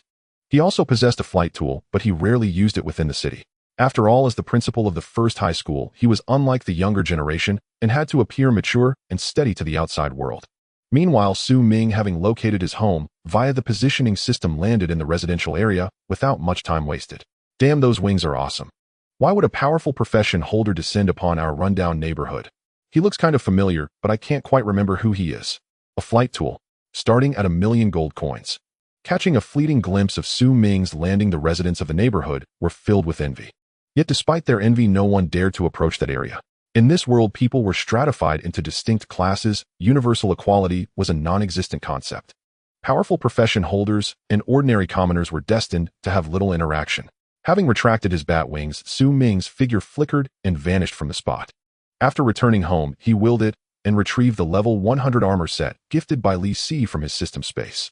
Fire Dragon set, level 100, quality orange, additional attributes: Spirit 550, Constitution 350, Agility 180, Penetration 160, Fire Damage 10, Mana Regen 1200, Health Regen 150. Additional skill: Fire Dragon Soul. Activating this skill can inflict mental suppression on beings below the first-class boss tier. Set bonus: Spirit 150, Constitution 100. Compared to the level 50 Blaze set, the level 100 Fire Dragon set not only offered more additional attributes, but also came with a very special skill. Without hesitation, Su Ming looked at the armor set in his hands and began a frenzy of enhancement output. As 38500 enhancement points were expended, the attributes of the Fire Dragon set underwent earth-shattering changes. Fire Dragon set 10, level 100, quality orange, additional attributes: Spirit 6050, Constitution 3850, Agility 1980, Penetration 1760, Fire Damage 1 to Mana Regen 13200, Health Regen 1650. Additional skill: Fire Dragon Soul. Activating this skill can inflict mental suppression on beings below the second-class boss tier. Enhancement trait damage immunity, 33 skill lock. Set bonus spirit 1650 constitution 1100. In terms of cost effectiveness, enhancing equipment and items was the most worthwhile, a true bargain. However, these items would need to be replaced after a period of use, so Su Ming was too lazy to keep enhancing them all the way up. When the time came that he was no longer short on resources, he would initiate the Infinite Enhancement mode. After replacing the Blaze set on him with the Fire Dragon set, he had effectively swapped a Sparrow for a Phoenix. Constitution 10934950 5277 Spirit 435 377 9000, and 5 his Spirit attribute was less than 1,000 points away from breaking the 5-digit mark. The skyrocketing attributes meant Su Ming's damage output and damage absorption had become even more absurd. The damage of a single small fireball had increased to 7867768 points. And the damage absorption of a single layer of his fire shield was even more ridiculous, reaching a staggering 9194285 points. It would take nearly 30 level 100 boss monsters to have enough health to match his 3-layered fire shield. Fortunately, no one knew his true strength yet. Otherwise, by now some big shots might have crossed the stars to descend upon Sirius Star. A profession holder having a monstrous talent was not a major issue, but being too overpowered could disrupt certain structures, something certain entities would not permit. After closing the status panel, Su Ming tapped his smart wristband to start browsing information. When they had exchanged contact information earlier, the principal had also upgraded his access permissions. Thus, he could now view many materials that were previously inaccessible. The 4 great institutions of higher learning on Sirius Star were Jixia Academy, Jidao Academy, Qixia Academy, and Guardian Hall. These 4 academies were the branch campuses of humanity's highest institutions on the mother planet located on the Sirius Star. It could be said that aside from the Federation, they were the most formidable powers. Only by excelling within the academy could one gain entry to the human mother planet and enjoy more resources. However, under normal circumstances, only divine professionals had such an opportunity. Given the vast number of life-bearing planets within the Federation's domain, each academy could only select the best of the best. After carefully browsing the detailed information about the Grand Examination, Su Ming fell into deep thought. Historically, the Grand Examinations on Sirius had been conducted within several large-scale secret realms: the Tianlang Secret Realm, the Slaughter Secret Realm, and the Sand Dune Secret Realm. To rank highly was simple: hunt as many monsters within the secret realms as possible. The higher the hunting score, the better the ranking. This was a trivial task for him. He could simply sweep through. After memorizing the areas where monsters in each secret realm were concentrated, Su Ming went straight to sleep. Having traversed the map of the Necromancer Mountain range for 10 days, he was mentally exhausted and needed rest. Meanwhile, Li Si, back at First High School, opened his communication device and placed a video call. After about 10 seconds, a middle-aged man in a long robe with a resolute face appeared on the screen. "Teacher, I've discovered an exceptionally prodigious young man." Seeing the middle-aged figure, Li Si's expression instantly became reverent. "Oh, a divine professional." Hearing this, Li Changxing, clad in a white robe, showed a flicker of interest. "He is even more extraordinary than an ordinary divine professional." After leveling up to level 10 in the school dungeon, he went to the underground caverns and spent 5 days raising his personal level to 35. Then in the Necromancer Mountain range, he spent 10 days solo speed leveling to level 100. He has also completed his first class advancement. In response to the inquiry, Li Si answered promptly. "What is his class?" Curiosity piqued. Li Changxing asked softly. "Teacher, he awakened a rare class Fire Elemental Mage." However, according to his own account, upon awakening, he received divine favor, and his talent evolved into Flame Envoy, granting an initial 5-fold fire damage bonus, which would continue to increase after the first class advancement. A special divine favor recipient. Interesting. His talent should be far more than that. Relying solely on a 5-fold fire damage bonus to level from 35 to 100 in 10 days in the Necromancer Mountain range would be extraordinarily difficult. Taking a sip of tea from his cup, Li Changxing spoke unhurriedly. "Teacher, your foresight is impeccable. I thought the same. I initially planned to recommend that young man to Jixia Academy, but he said he wanted to participate in the Federation Grand Examination. I am aware of this matter. I will send someone to Tianyin City in a few days." "Understood." After the communication ended, Li Si's tense body immediately relaxed. After calming his mind, he rose and left the office. While Su Ming had attracted the attention of Jixia Academy, several newcomers arrived at the First High School's encampment in the Necromancer Mountain range. They were none other than Wang Teng and his team of 4. After spending 10 days in the underground caverns painstakingly grinding their levels to over 20, they felt sufficiently coordinated and thus applied to the school to train in the Necromancer Mountain range. He had arrived at an inopportune time, just missing Su Ming. Had he come a bit earlier, they might have met. Nangong Jing, who was browsing the news while reclining on a lounge chair at the encampment, furrowed her brow involuntarily upon seeing another aircraft land. The next moment her figure appeared outside the encampment. "Greetings, Teacher Nangong." The four who had thoroughly memorized the school's faculty profiles quickly stepped forward to pay their respects. "Given your levels, do not venture deep into the central area of the mountain range. Train only in the outer regions." Glancing at their levels, Nangong Jing cautioned solemnly. Yes. Teacher Nangong, has Su Ming not yet emerged from the mountain range?" At this, Wang Tung, who had been fixated on a certain someone, could not help but ask. His question caused Nangong Jing's expression to turn slightly odd. "What is your relationship with him?" "He's my close friend." Sensing something in the teacher's expression, Wang Tung felt a familiar feeling surge within him. "He is not currently in the Necromancer mountain range. He has returned to the city for supplies." Seeing the four pairs of eyes gazing at her expectantly, Nangong Jing replied casually, "Oh, I see." Upon hearing this, Wang Tung did not press further. Nangong Jing said no more and turned to lead the four toward the entrance of the Necromancer mountain range. Soon the four passed through the barrier and entered the mountain range. The first training area they selected was the Bone Forest. "Captain, aren't you curious about Su Ming's current level? After the last lesson, I learned one thing: curiosity killed the cat." "All right, don't be so nosy. Knowing too much isn't good for you." While scouting the surroundings, Wang Tung replied to his teammates' questions. "Oh." While the four slowly advanced through the Bone Forest, leveling up, Su Ming, who had slept for 2 hours at home, had also recovered to his peak condition. "Old Su, I've left the underground caverns and arrived at the Necromancer mountain range. If you're still alive, say something." Seeing the message left an hour ago on his smart watch, Su Ming casually replied with a character. Squeak. After reassuring Lao Wang of his safety, he pushed open the window, leaped out, and flew toward the Necromancer mountain range.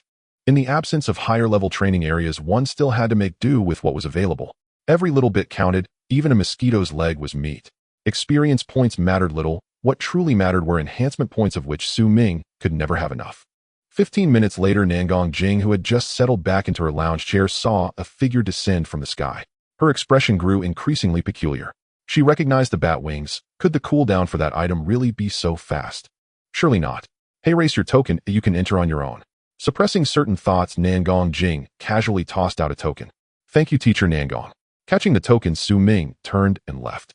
When he reappeared, he was already hovering above the Bone Forest. Using life detection scanning, he quickly located Wang Tung's whereabouts. The four were currently hunting an ordinary level 30 white bone skeleton. With a round of skill attacks, the skeletal frame collapsed to the ground.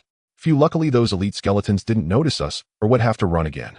The girl on watch duty breathed a sigh of relief when she saw that the few skeletons to the southeast hadn't taken notice of them. Compared to the underground caverns, Ogre's elite white bone skeletons were almost all capable of ranged attacks. If surrounded, life and death would hang in the balance. At that moment, an intangible soul roar spread outward from the heart of the Bone Forest. In the next second, the numerous skeletal warriors within the forest erupted into chaos. Observing this from above, Su Ming glanced with slight suspicion at the gray glowing title on his personal panel.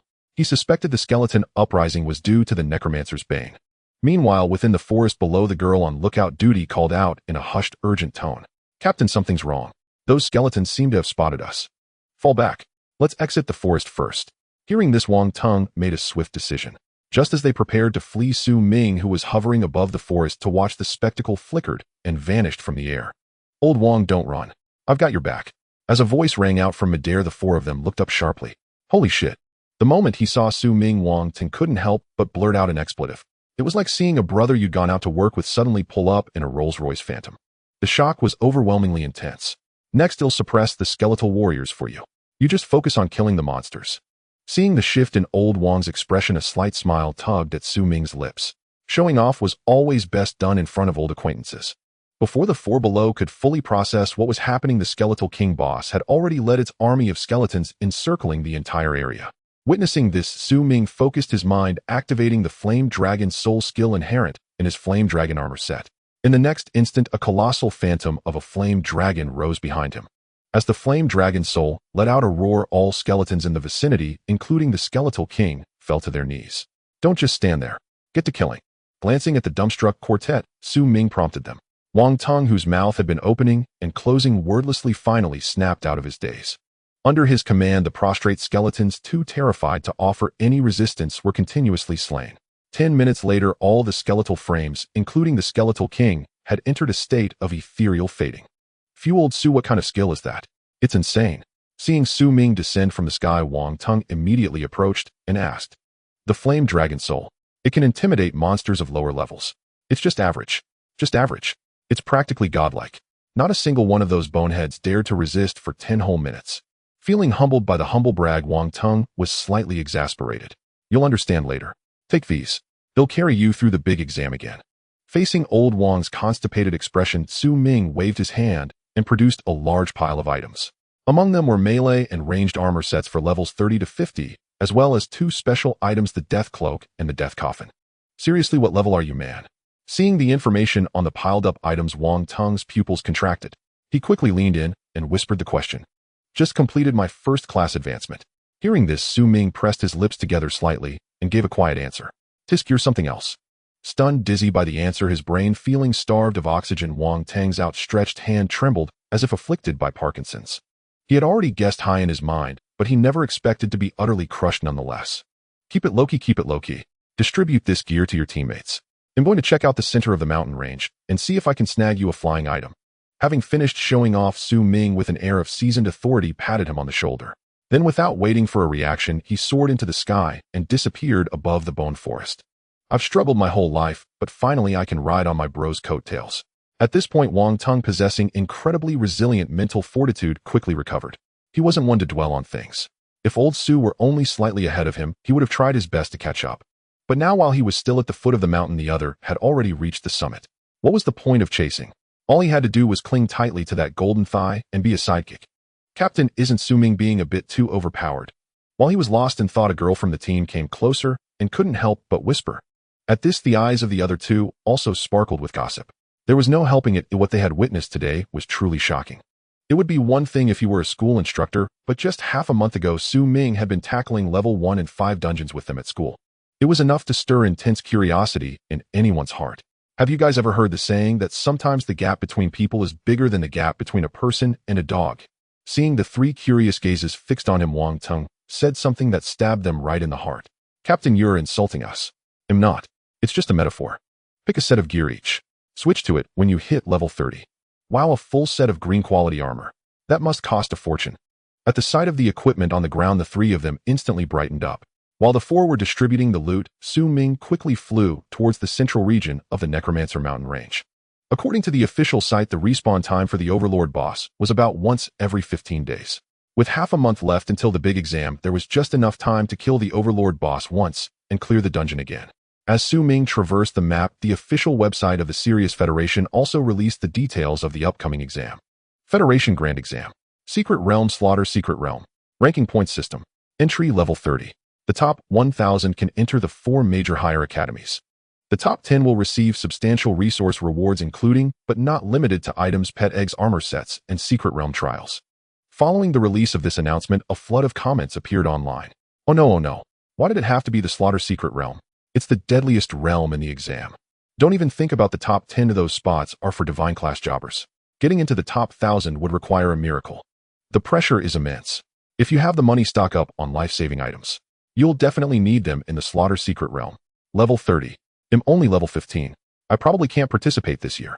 Meanwhile, as the Federation made its moves, the 4 major higher academies of Sirius also dispatched their admissions mentors.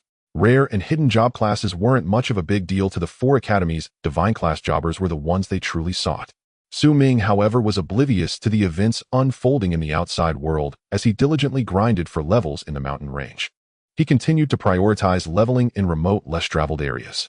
When the monster respawn rate slowed, he would then go to areas with more jobbers to steal kills.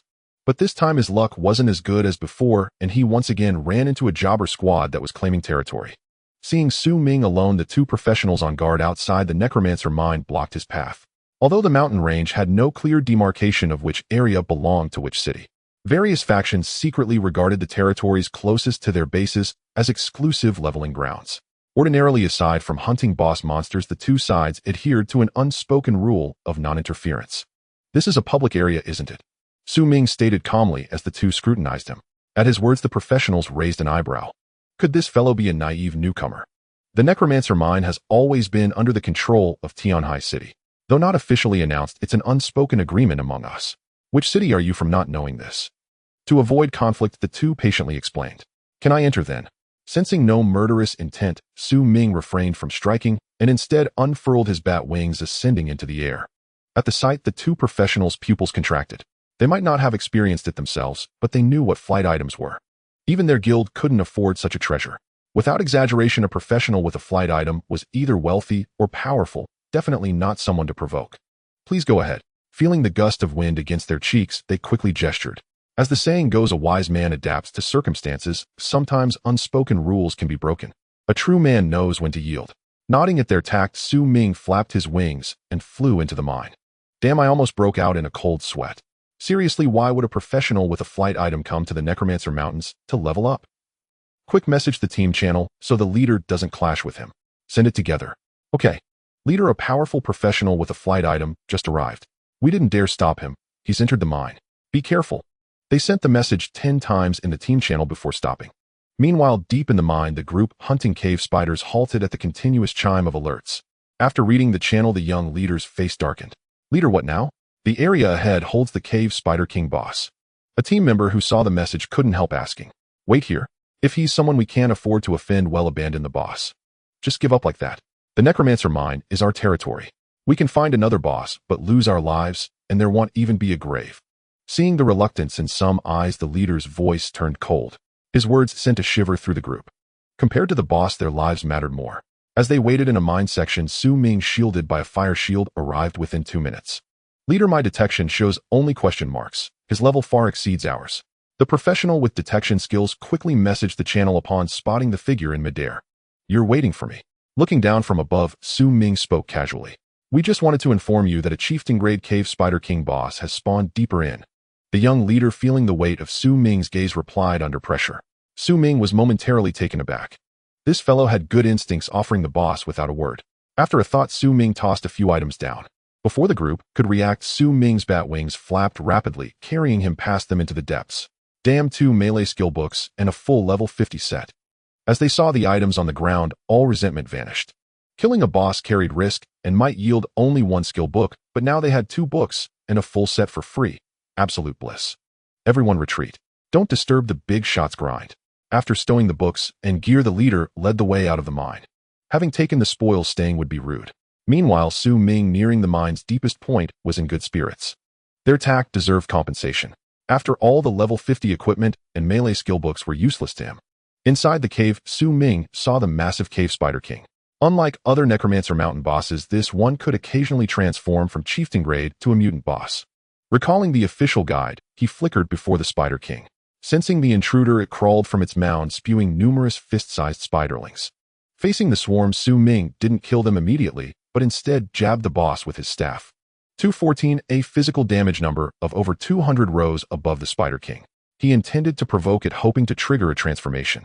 Enraged by the humiliation, the Spider King let out a furious roar, raising its forelegs into a frenzied attack. The nearby spiderlings also initiated self-destruct attacks. For a moment, damage numbers floated above Su Ming. But against his triple-layered fire shield capable of absorbing nearly 30 million damage, these hits were mere scratches. To break the shield required a million DPS, otherwise it would recover after the 30-second cooldown. Enduring the Spider King's barrage, Su Ming countered with relentless jabs. As most spiderlings self-destructed, the boss' compound eyes reddened, signaling an impending rampage. Suddenly, its abdomen swelled, ejecting larger red spiderlings. Cave Spider level 25 traits, self-destruct poison. Seeing the slightly larger red spiderlings, Su Ming's eyes flickered with delight. According to guides, this preceded the Cave Spider King's transformation. He wished this massive creature would spawn more offspring, for each one was a moving bundle of experience and enhancement points. The self-destructing small spiders earlier were all around level 20 each, explosion contributing 100 experience points. Accumulating gradually, they provided a total of 15,000 experience points and enhancement points. While Su Ming was fiercely provoking the Cave Spider King boss, the 4-person team on the other side had traversed the Bone Forest and entered the Zombie Mountain region. Having tasted the sweetness of fighting higher-level monsters, they no longer cared for ordinary skeletons and sought to hunt a white zombie warrior for a change of pace. When a regular level 35 white zombie appeared before them, Wang Tung charged out without a second thought. With the death coffin at his disposal, he could afford to trade blows. In less than a minute, the thick-skinned white zombie warrior fell to their combined assault. Afterward, Wang Tung, whose health had dropped, promptly took out the death coffin and lay inside. With a healing spell from a female teammate, his health was instantly restored to full. It's so much more satisfying fighting high-level monsters. Let's keep pushing. We need to level up as much as possible before the big exam. Leaping out of the coffin, Wang Tung declared with bold ambition. Charge! While the four cautiously advanced through the zombie mountain map, Su Ming, deep in the mine shaft, had finally provoked the Cave Spider King boss into a frenzied rage through relentless effort. He simply used his staff to poke at its compound eyes. Low damage, but maximum provocation. Anyone would have snapped under such treatment. As the Cave Spider King boss became entirely enshrouded in blood-red webs, Su Ming strode to the side, took a chair from his system space, and sat down. The two waves of small spiders had contributed a total of 1500-22500-37500 experience points. Not bad, even higher than killing a level 50 leader class boss. His current personal level was 101-500. Relying on low-level monsters to level up would require painstaking patience. Even for Su Ming, without a steady supply of monsters, his level couldn't soar. As time ticked by, 10 minutes later, the blood-red webs around the Cave Spider King began to snap. When all the webs fell to the ground, the fully blood-red mutated Spider King boss made its grand appearance. In response, Su Ming unleashed 3 consecutive small fireballs. Before the mutated Spider King could even open its eyes to see the world, it was blasted into a spray of juices and instantly killed. Even a level 100 leader class boss couldn't withstand a single hit, let alone this mere level 50 mutated boss. Killed level 50 mutated Cave Spider King boss. Rewards 12 80-20x boss coefficient 25600 experience points 25600 enhancement points level 50 shadow set 1 skill book furious combo special item spiderweb a venom mutated spider pet egg 4 gold coins. Glancing at the loot, Su Ming noticed it had dropped a pet egg. Mutated spider pet egg description: hatches a mutated spider with the potential of a mutated Spider King. Spiderweb of venom description: can trap targets below level 50 for 30 seconds and poison them, cooldown 30 minutes. Both items were decent for novice professionals. The latter was a leveling masterpiece. Closing his system space, Su Ming turned and left. The boss in this mine shaft wouldn't respawn anytime soon, so he needed to find another spot to grind. As his figure left the mine entrance and shot into the sky, disappearing into the clouds, a group on a small hill some distance from the Necromancer mine let out a collective sigh of relief. Guild leader, that guy has left the mine. The boss should be dead. Let's go in and wait for the mobs to respawn. Understood. As the group returned to the mine to camp and level, Su Ming was already flying at top speed toward the bone forest. He had no use for the pet egg or the spiderweb of venom, so it was better to toss them to old Wang before that guy accidentally got himself killed by a boss. At that moment, Wang Tung, who was in the thick of slaughtering white zombie warriors, had no idea that another airdrop of goodies was headed his way. A few minutes later, as Su Ming passed over the zombie mountain, he immediately spotted the 4-person team below fighting white zombie warriors. Old Wang, catch the airdrop. Descending to a certain height, he called out loudly. Below, Wang Tung had just finished off a white zombie warrior and was about to lie in the death coffin to recover. Hearing the familiar voice, he quickly looked up at the sky. Then he saw 2 items falling from above. As the egg-like object was about to hit the ground, he let out a strange cry and instinctively reached out to catch the airdrop. I'm off. Having delivered the airdrop, Su Ming chuckled and transformed into a streak of black lightning, vanishing into the void. A mutated pet egg and a spiderweb of venom. HSS. The 3 girls, snapping out of their daze, gasped when they saw the information on the 2 items. Captain, did you save Ming Shen's life or something? Exactly. He's way too good to you. You don't understand what it means to be best friends. Wang Tung, having regained his composure, cleared his throat and said calmly. All right, stop guessing, you 3.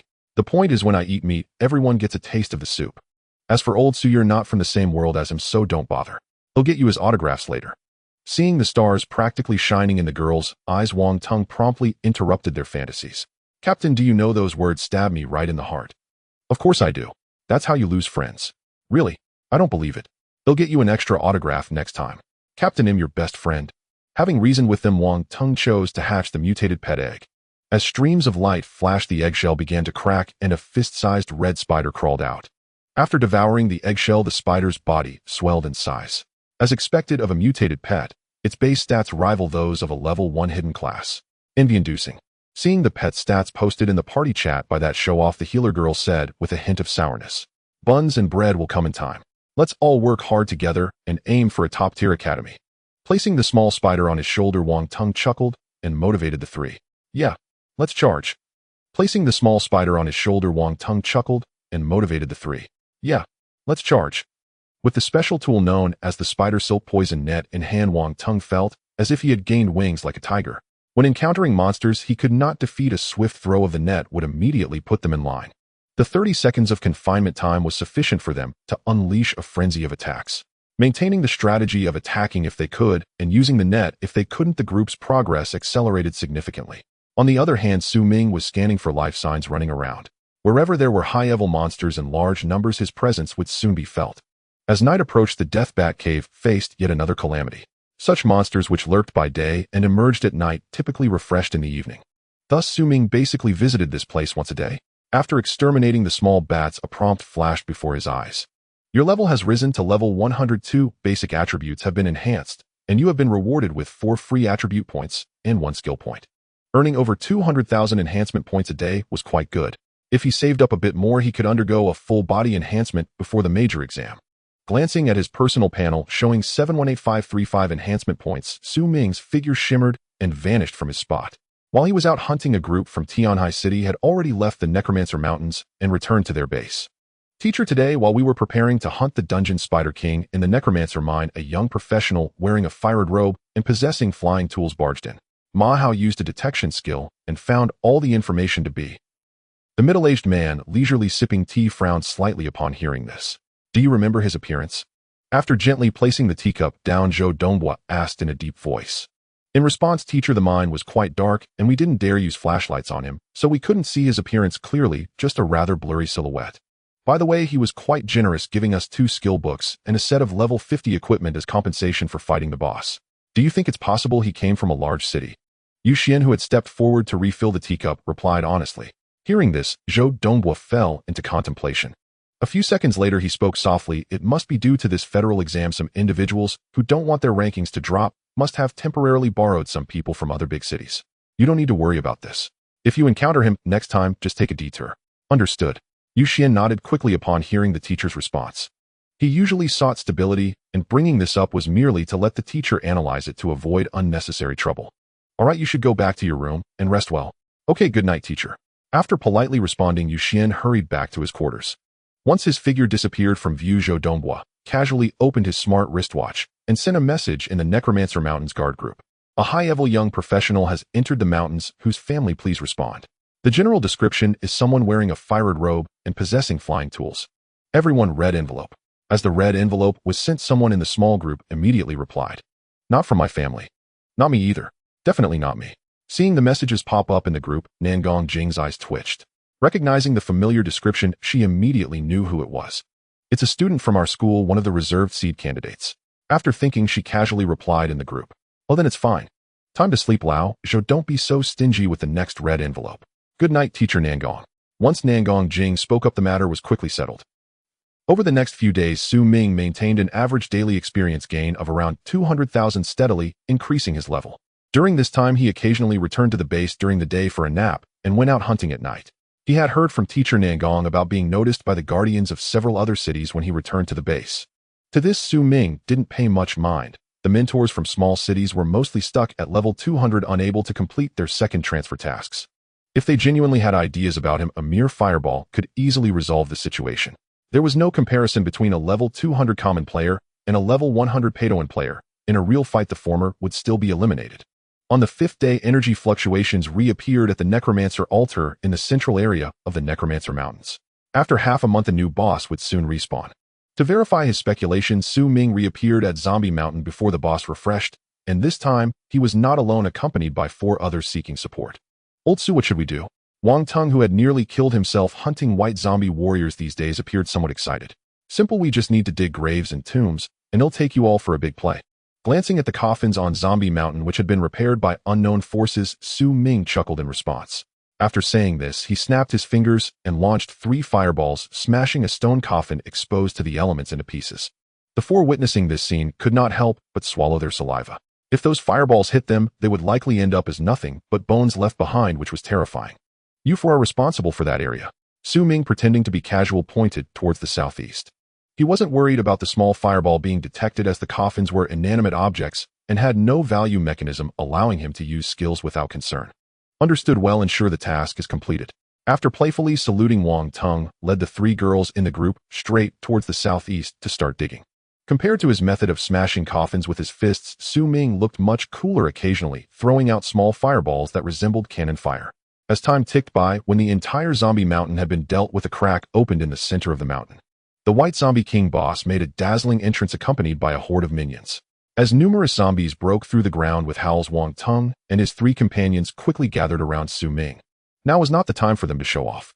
If it were just a dozen or so, that would be manageable, but looking around, there were nearly 100 or 200 white zombie warriors plus a White Zombie King boss. This was beyond what the 4 of them could handle. If surrounded, it would indeed spell death for them all.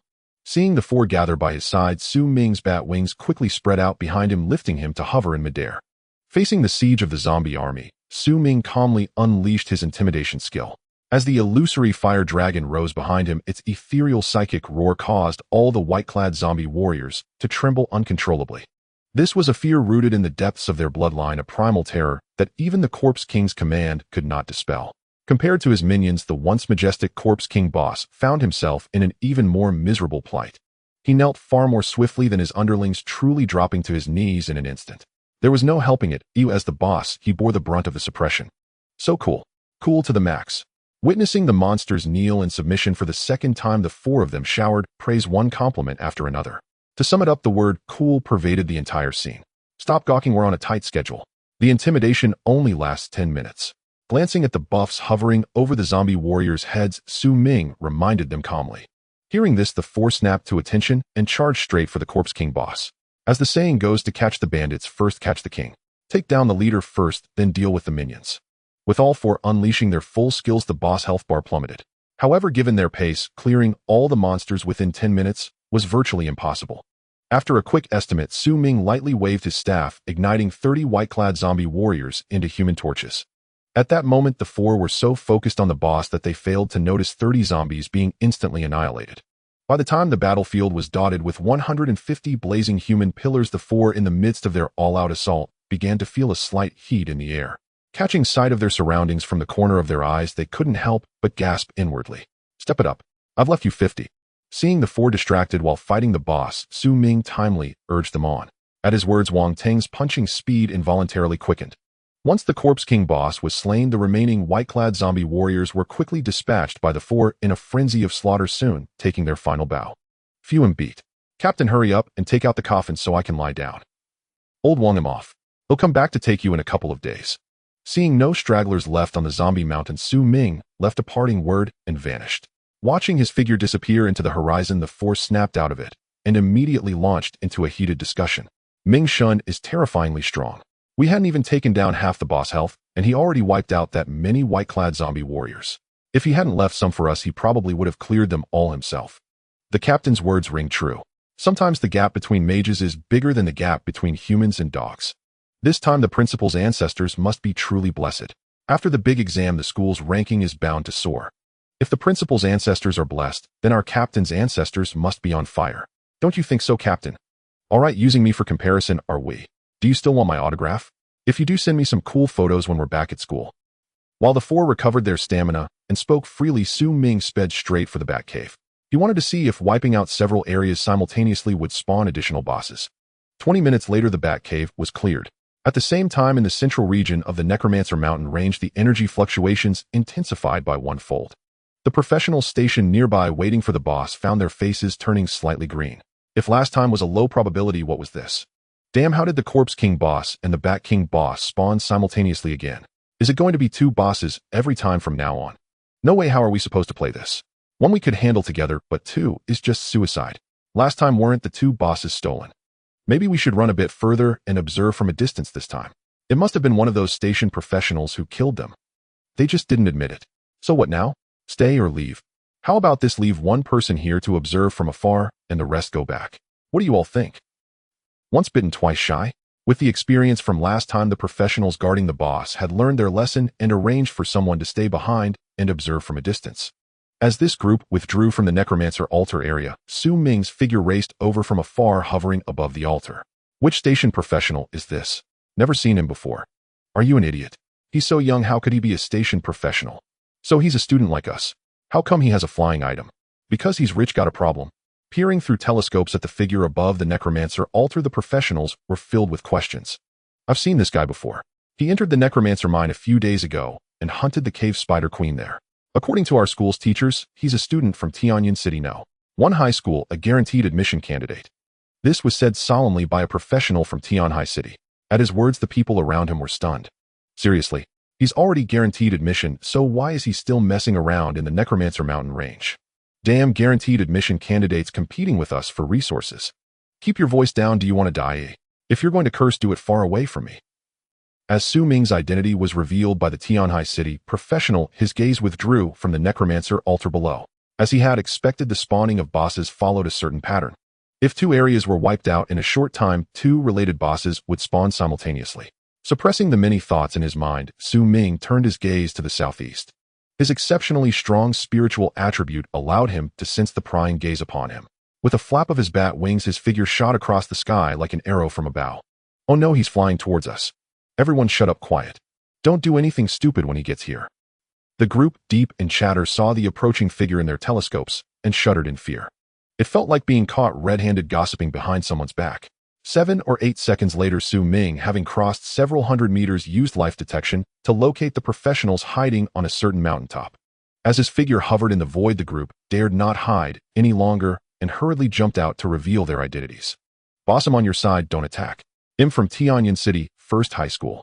I'm from Tianhai City. Observing the chatter below, Su Ming furrowed his brows slightly. After a few seconds of contemplation, he issued a stern warning. They'll give you 3 minutes to get out of my sight and stay away from the central mountain area. Hearing this, the professionals from the 5 major cities exchanged uncertain glances.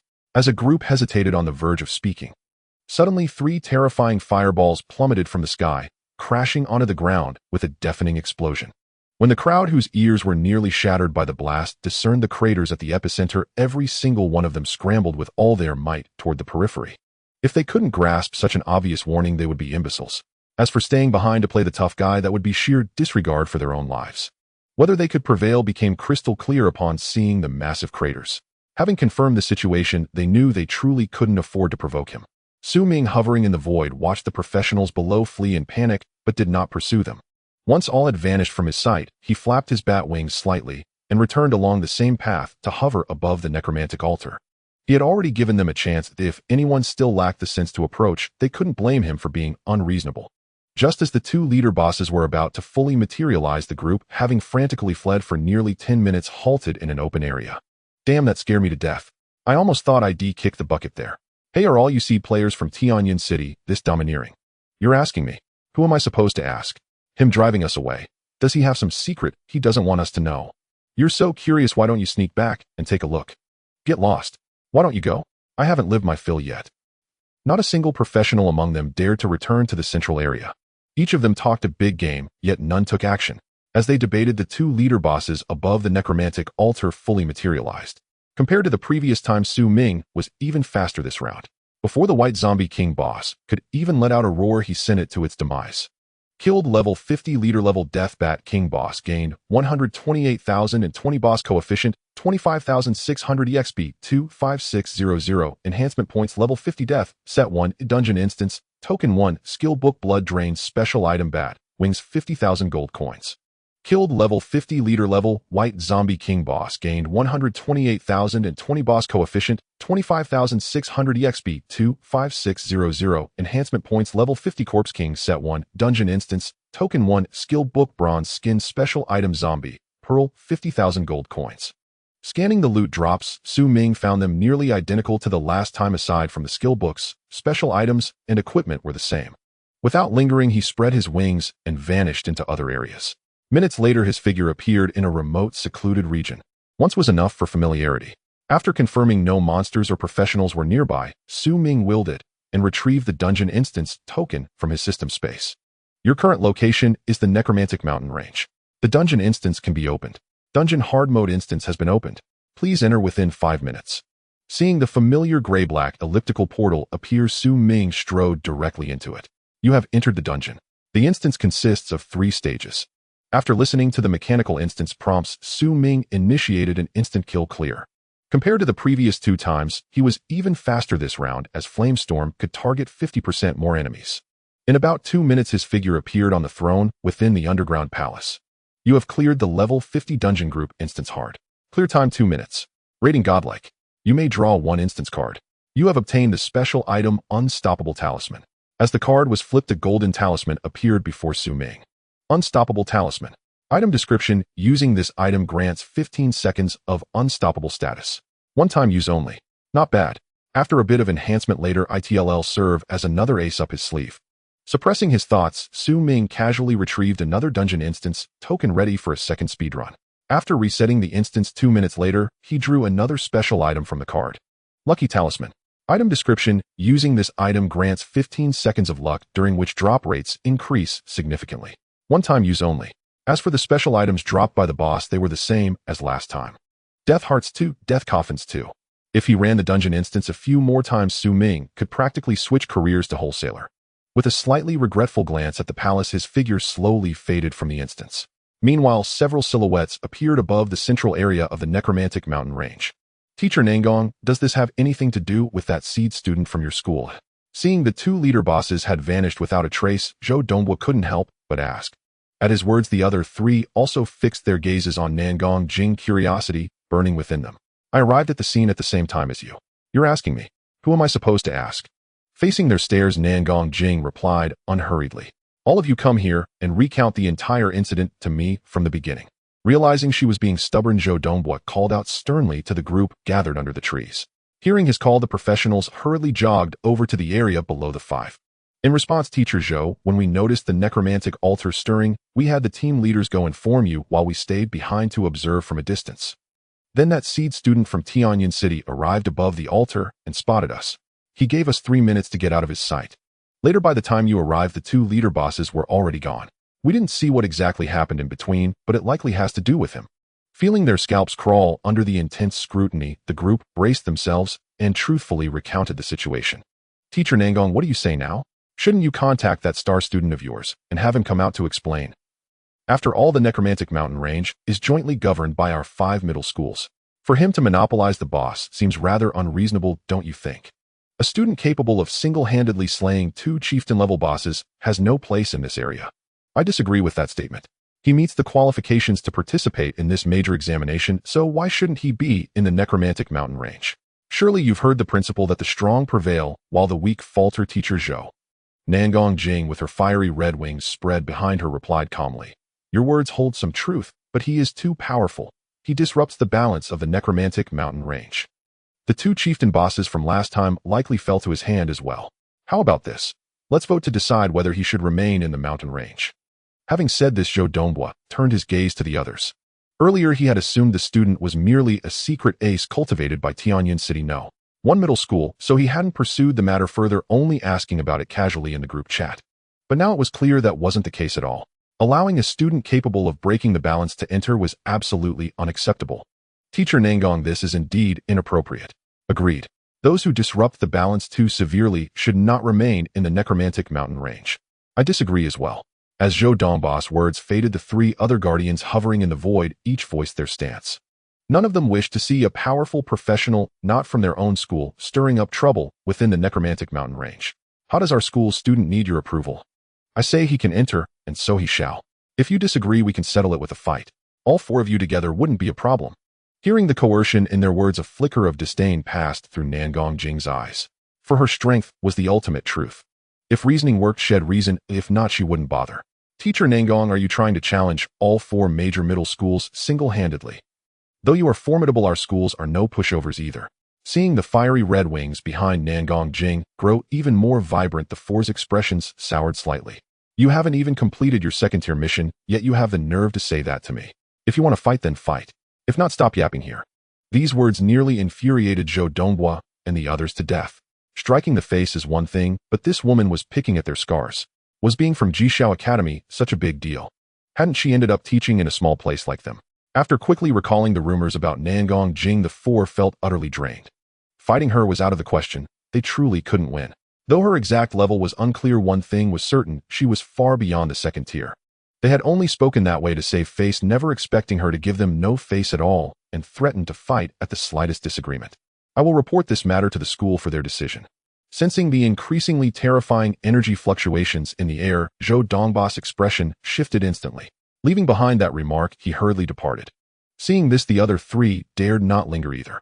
After all, if even 4 of them couldn't win, 3 stood no chance. Why stay and risk it? If they truly provoked her, they'd at least get a beating. Cowards! Nangong Jing, with a faint red glint in her eyes, muttered under her breath as she watched them flee faster than rabbits.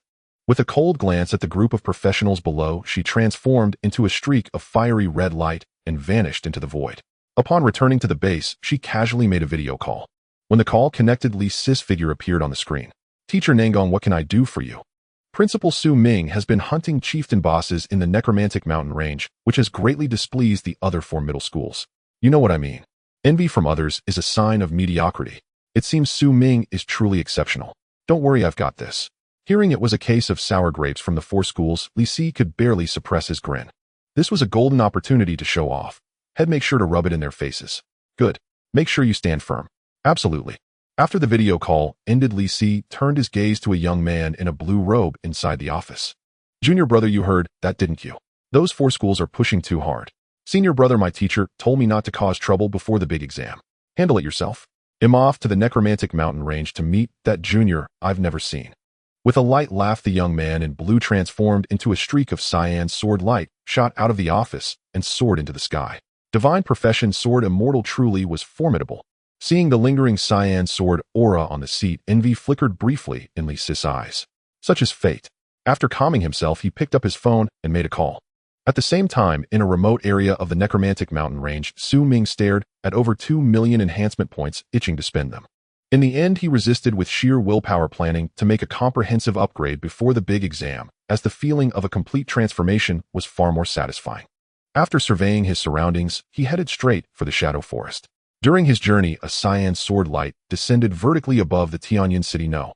1 middle school base outside the necromantic mountain range.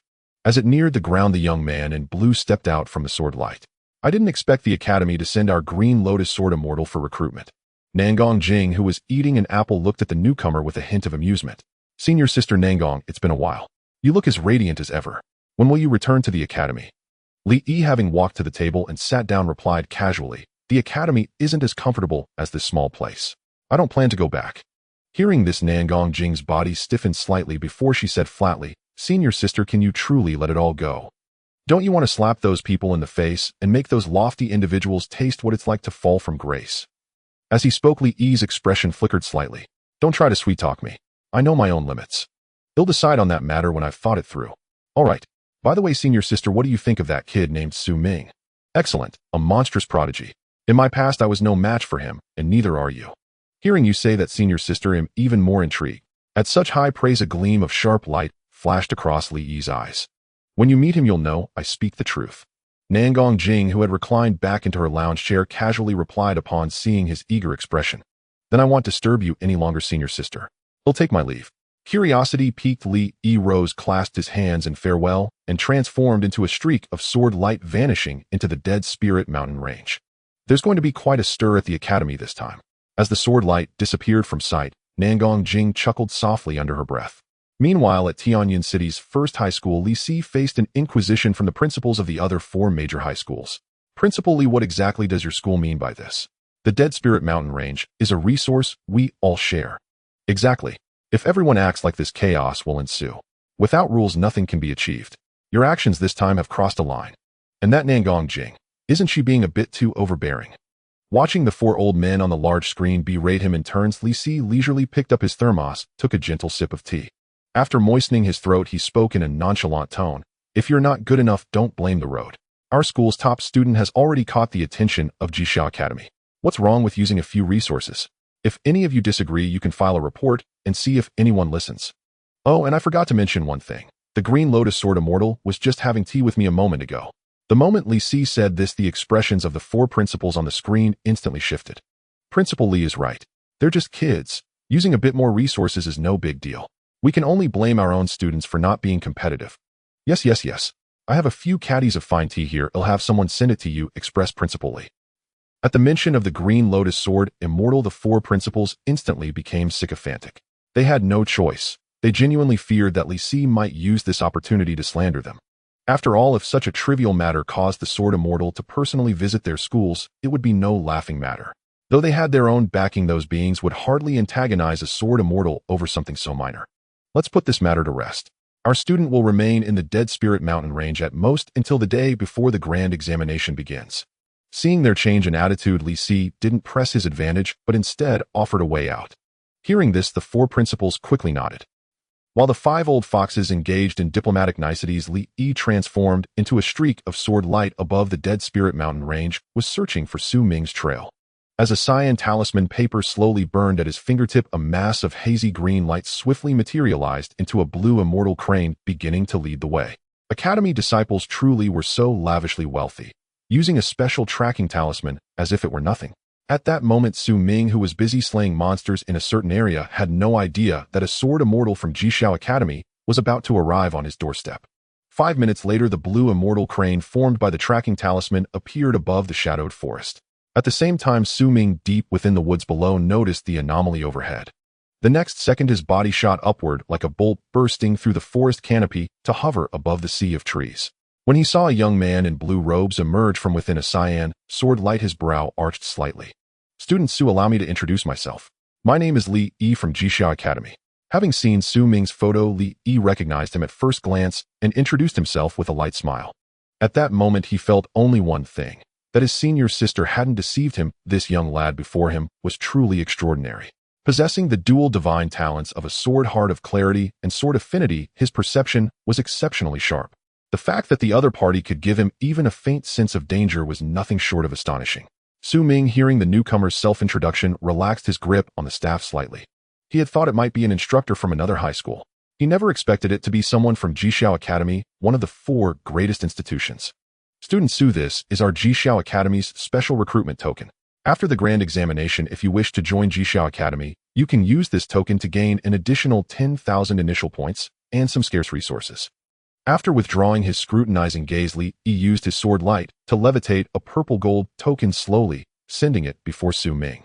Scanning the special recruitment token floating in front of him, Su Ming casually took it and asked a question. "Senior, you are a divine profession holder." "That's right. I am a sword immortal." Hearing the question, Li Yi curled the corners of his mouth slightly and replied with an air of effortless grace. How could he miss such an opportunity to show off that had landed right in his lap? "I've heard that a peerless sword immortal can cleave the sun, moon, and stars with a single strike. Can you do that, senior?" Seeing someone showing off before him, Su Ming's lips curved into a faint smile. Hearing this, Li Yi's eyelids twitched slightly. This kid looked harmless enough, but why was he so mischievous? If he could cleave the sun, moon, and stars with a single sword strike, why would he be stuck in this godforsaken little place? "The road ahead is long and winding. I will search high and low. For now, I cannot cut down a star with one sword, but I will surely achieve it in the future." Recalling a line he had read in an ancient text, Li Yi's face radiated youthful ambition. Before Su Ming could say another word, he transformed into a streak of sword light and vanished, leaving only his voice echoing in the void. "Junior Su, I hope to see you at Jishao Academy after the grand examination." Interesting. As the sword light disappeared from sight, Su Ming chuckled softly to himself. With that, he descended back into the dense forest to continue hunting monsters. Meanwhile, high above in his swift flight, a trace of regret flickered across Li Yi's face. He had been so caught up in bragging that he had forgotten to test just how strong that kid really was, a complete oversight. But turning back now would be inappropriate and could easily backfire. "Oh well, at least I know he's formidable. He's bound to be the biggest dark horse in this exam. I'd better send word to the teacher first." Suppressing the rising thoughts in his mind, Li Yi shot out of the Dead Spirit Mountain range at breakneck speed and returned to the encampment. "So did you meet him?" Nangong Jing, who had been resting with her eyes closed since the familiar aura's arrival, and slowly opened her eyes. "Naturally. I think you were still being conservative, senior sister. I actually sensed a hint of danger from him. Absurd." Hearing this, even Nangong Jing was taken aback. You, a sword immortal, sensing danger from a kid who just reached the first rank. She admitted that Su Ming was indeed somewhat prodigious, but not to such an extent. After all, Li Yi was a bona fide divine profession sword immortal, not just some nobody. "Don't joke about this, he has only just made his first turn." After collecting herself, Nangong Jing's expression turned somewhat serious. "Senior, do I look like someone with nothing better to do than mess with you? You were the one who said he was a super prodigy earlier, so why the sudden lack of confidence?" Plucking a grape and tossing it into his mouth, Li Yi shrugged slightly. "I said he was prodigious, not that he was heaven-defying. Do you even know your own strengths? It seems this federal grand examination will be quite exciting. I wonder if that little fellow can break serious exam record and make it onto the federal grand examination leaderboard." Faced with his nonchalant attitude, Nangong Jing rolled her eyes in exasperation. I think there's hope, but I don't know how high he can rank. If he can squeeze into the top 100, that would be incredible. Then all those old fogies in the academy would come crawling out. Spitting out a grape, Li Yi's face showed a hint of excitement. Why didn't you think to test his strength? Then what, have a reference? Senior, you don't know. When I met that little fellow, he directly asked me if I was a divine professional. I told him I was a sword immortal. And guess what he said? He said he had heard that a peerless sword immortal could cleave the sun, moon, and stars with a single strike, and asked if I could do it. How could I continue that conversation? If I kept going, I'd lose all face as a sword immortal, so I chose to make a strategic retreat. Hearing this, Nangong Jing couldn't help but cover her forehead. Indeed, all sword immortal professionals had this flaw. They valued their pride more than their lives. Fine, just stay at the base these days. Great, I was just wondering where to go. It's best if Senior can take me in. While they were talking, various rumors were swirling wildly on the online platforms of cities like Tianyun and Tianhai. Breaking news: the mysterious seed student from Tianyun No. 1 high school surpasses all professionals from the 5 major high schools in the Necromancer Mountains. Rumor has it that all the boss monsters in the Necromancer Mountains recently have been killed by this seed student. How strong is this mysterious seed student? All the information was about Su Ming. As for the source, it was undoubtedly the work of the 4 major high schools who had suffered a loss. Upon receiving the news, Li Si looked at the rampant information online, and the disdain in his eyes grew even stronger. If it had been before, he might have worried that Su Ming would be targeted by many because of this. After all, a tree that stands out in a forest is bound to be battered by the wind, holds some truth. But just now he had taken a moment to send a message asking his junior brother for the latest update. The reply was that barring any accidents, this year's exam champion would likely be from Tianyun No. 1 high school. When he received this news, Li Si almost thought he was hallucinating from lack of sleep over the past 2 days. Being first in the grand examination was like a golden dragon emerging from a humble nest. After receiving the confirmation, his grin stretched almost to the back of his ears. After watching the host's speeches on the big screen, Li Si didn't linger in the office. He decided to go out and find some protective items to equip Su Ming from head to toe. After all, this was a rare hidden dragon that could lead the school to glory. He had to make sure everything was arranged properly. At the same time, the online incident about the mysterious seed student from Tianyun No. 1 high school, fueled by behind-the-scenes manipulators, began to escalate rapidly. Serious platform, but small towns will be small towns. To hype up an unknown nobody so much. At least post a clear photo. Without one, I suspect they made it all up. I haven't heard of any divine professional awakening in Tianyun City in the past year or 2. Hilarious, absolutely the funniest thing under heaven. As the topic gained traction, Nangong Jing and Li Yi, stationed outside the Necromancer Mountains, naturally received the news alerts. Interesting, it's getting livelier. Senior, want to play along? Seeing the rampant rumors about Su Ming online, Li Yi's interest was piqued. Not interested. Handle it yourself. Uninterested in making statements, Nangong Jing refused without a second thought. Then I'll do it myself. After replying, Li Yi logged into his account on the Sirius platform, posted a selfie with his location, and added a line. The mysterious seed student from Tianyun City has been pre-admitted by Jisha Academy. I urge everyone to choose their words carefully. Anyone caught spreading malicious rumors will receive a personal visit from me. As this statement was released, professionals who followed the account felt a chill run down their spines. Damn, those guys weren't just blowing smoke. The Green Lotus Sword Immortal has come forward to vouch for him. Just how strong is he to get a Sword Immortal to intervene? Better delete those comments fast, or if I'm unlucky enough to be made an example of, him screwed. Interesting, this is truly interesting. With Li Yi's intervention, the online tide began to turn. No one in their right mind would willingly provoke a Sword Immortal powerhouse from Jisha Academy. Even divine professionals from the other 3 top academies wouldn't bother with such a thankless task. However, Su Ming had now caught the attention of some high-ranking figures on Sirius. Because being pre-admitted by Jisha Academy required only one condition: being a divine professional. Investigate him.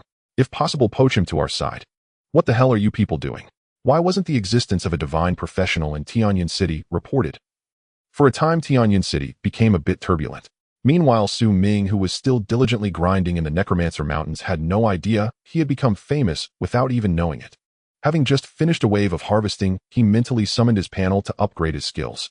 Personal panel name: Su Ming. Occupation: Fire Elemental Mage 2. Special Level 109 HP 533 105 3310 MP 922 109 2210 Strength 122 3366 Constitution 127 349505331 Spirit 507 377 Agility 127 319 Go to 361 Skills: LV 10 Chain Small Fireball 30 LV 11 Triple Fire Shield 30 LV7 Flame Storm 30, LV1 Double Repelling Fire Ring 30. Talent Fire Mastery increases fire skill power by 30. Equipment Fire Dragon Set 10 skill points, 35 free attribute points, 0 enhancement points, 2647535. With a wave of upgrades, Chain Fireball and Triple Fire Shield were raised to levels 13 and 15 respectively. Unlike before, the first class advancement skill upgrades beyond level 10 required a fixed 5 points per level, slightly reducing the demand. The two enhanced skills saw significant increases in both damage and damage absorption. Chain Fireball dealt single target damage of 11126612 multiplied by 3. Triple Fire Shield absorbed 12838398 multiplied by 3. Progress had reached 1/3 of the billion mark, and with 2 more rounds of enhancements, it would likely achieve the milestone. After admiring the splendid attributes on his panel, Ming spread his wings and flew straight out of the mountain range. When his figure appeared above the base, it immediately caught the attention of the two below. Teacher Nangong. Seniorly. Landing swiftly, Ming saw the two sitting opposite each other, a flicker of surprise passing through his eyes. One was a divine sword immortal from Jixiao Academy, the other a teacher from Tianyin City. No. One high school, logically they should have no connection. Yet now they chatted amiably, clearly acquainted. Junior Su, just in time. Come sit. As his mind raced, Li seated on a stone stool waved him over. Seeing this, Ming suppressed the thoughts swirling in his mind and stepped forward. Once seated, he heard Nangong Jing speak softly. There are less than 10 days until the federal grand examination. Be cautious. Due to the Necropolis Mountain boss incident, people from the other 4 cities have been stirring up trouble about you online. Just jealousy. Once you join Jixiao Academy, all the noise online will vanish. Li pouring tea added casually. Hearing this, Ming tapped the smartwatch on his right wrist. In an instant, news articles appeared before him. Tianyin City. No. One high school seed student, unparalleled elegance. Green Lotus Sword Immortal announces his recruitment into Jixiao Academy. Image mapping and big data screening identify the mysterious seed student as Ming. Reading the various topics about himself online, Ming's expression remained calm. With his numerous means of self-preservation, he feared no ill-intentioned individuals. Senior, is there any trace left when killing someone in the slaughter realm? After closing the news feed, Ming asked an unrelated question. At this, Li sipping tea nearly choked. He couldn't keep up with the sudden leap in thought. In the slaughter realm, aside from signs of major families, deaths of professionals below divine rank rarely prompt investigations into how they died. Each grand examination has a mortality rate target. After catching his breath, Li answered solemnly. Ming nodded slightly, confirming his suspicions. The powerless and talentless die in vain. The powerful and talented, if killed, will have someone seek out the perpetrator. Junior, care to spar? Use your strongest attack on me. Seeing Ming lost in thought, Li proposed a small request. Ming's eyes flickered. The other wanted to gauge his strength. After a moment's thought, he agreed. His nether fire hadn't been upgraded or enhanced, so this was a good chance to test it. As for using Chain Fireball, that was out of the question. Senior, please. Haha, please. Li laughed heartily at Ming's agreement. Meanwhile, Nangong Jing, seated nearby, watched with undisguised curiosity. After the two moved away from the base and stood about 20 meters apart at the signal to begin, Ming snapped his fingers, summoning 3 orbs of nether fire and shooting them forward. As the blue flames approached, Li hands behind his back took a step forward, transforming into a sword beam that pierced through them. Just as he was about to show off, the 3 flames, as if alive, abruptly turned in midair and pursued him to his new position. Skill lock. Watching from the side, Nangong Jing's curiosity deepened. Now under pursuit, Li stood still, conjuring layers of sword light shields around himself. He wanted to see how powerful these flames truly were. As the nether fire touched the shields, blue and green light flickered continuously. Then the 3 flames were extinguished by the formidable sword aura. 6 seconds later, Li dispelled the shields and stepped out, his gaze somewhat peculiar.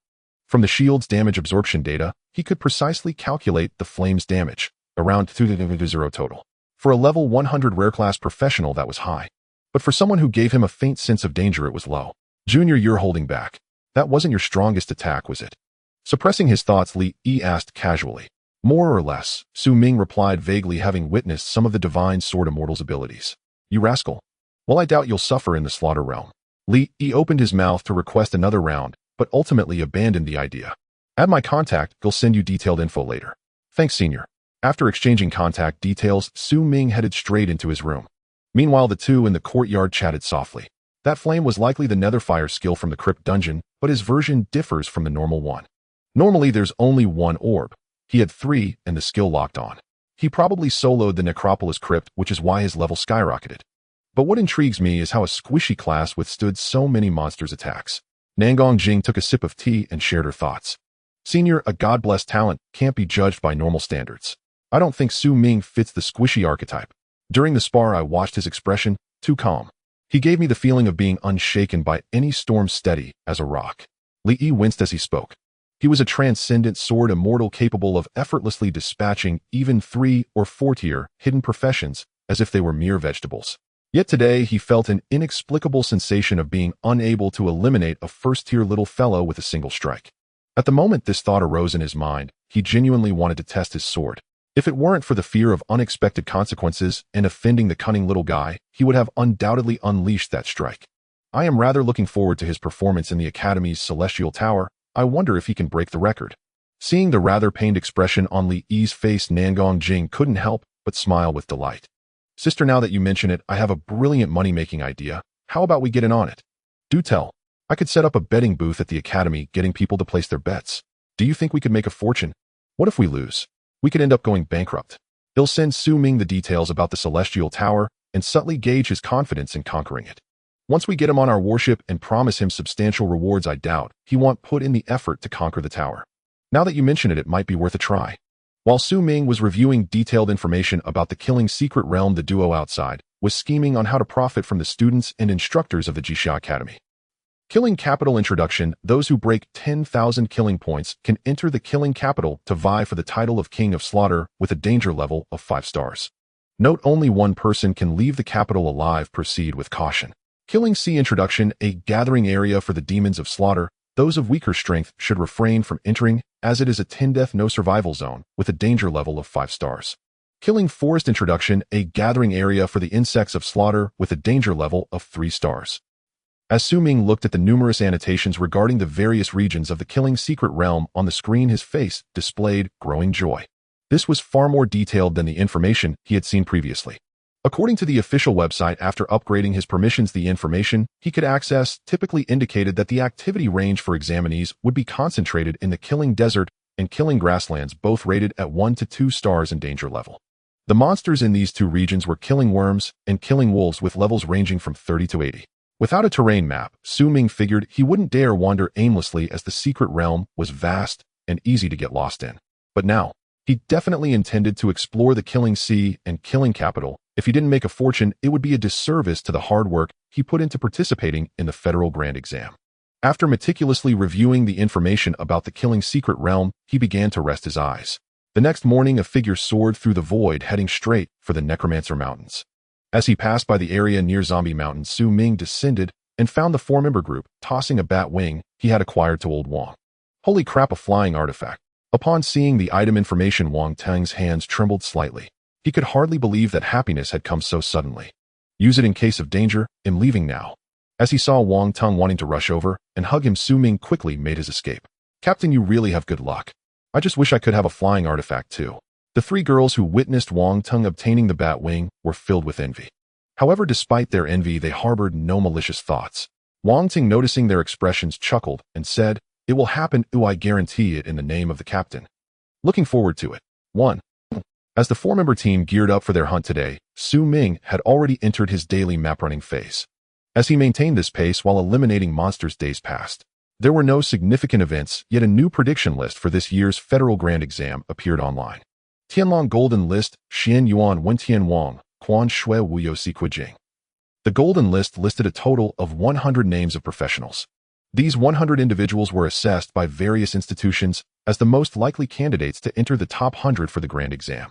Among them, Su Ming's name was included, as he was selected by the Jixia Academy for internal recruitment. Entering the top 100 was seen as a mere formality by many. As for whether he could contend for the top 10, that was anyone's guess. With only 2 days remaining until the Federal Grand Exam began, Su Ming and Wang Teng, along with the others, left the Necromancer Mountains and returned to their base. After leaving the 4 with teacher Nangong, he immediately dove into his room to spend some money. After relentless effort, he accumulated 4397535 enhancement points, sufficient for a substantial upgrade. Ding, you can consume 3100 enhancement points to strengthen your skill. Would you like to proceed? Ding, you can consume 3200 enhancement points to strengthen your skill. Would you like to proceed?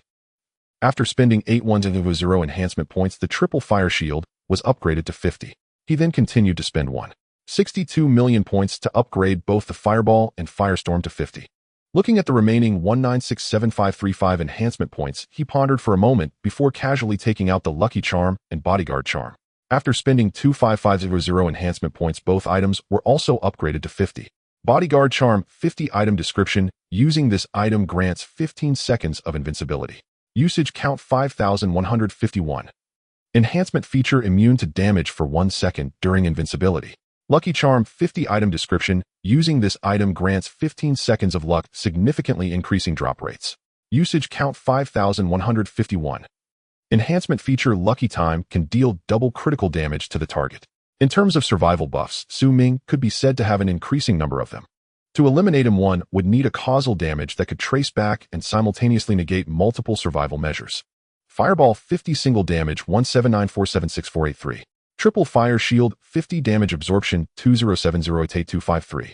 With single damage nearing 60 million and damage absorption exceeding 60 million, even a boss-level entity would shed tears. As he glanced at the skill values, Ming felt an exhilarating rush from head to toe.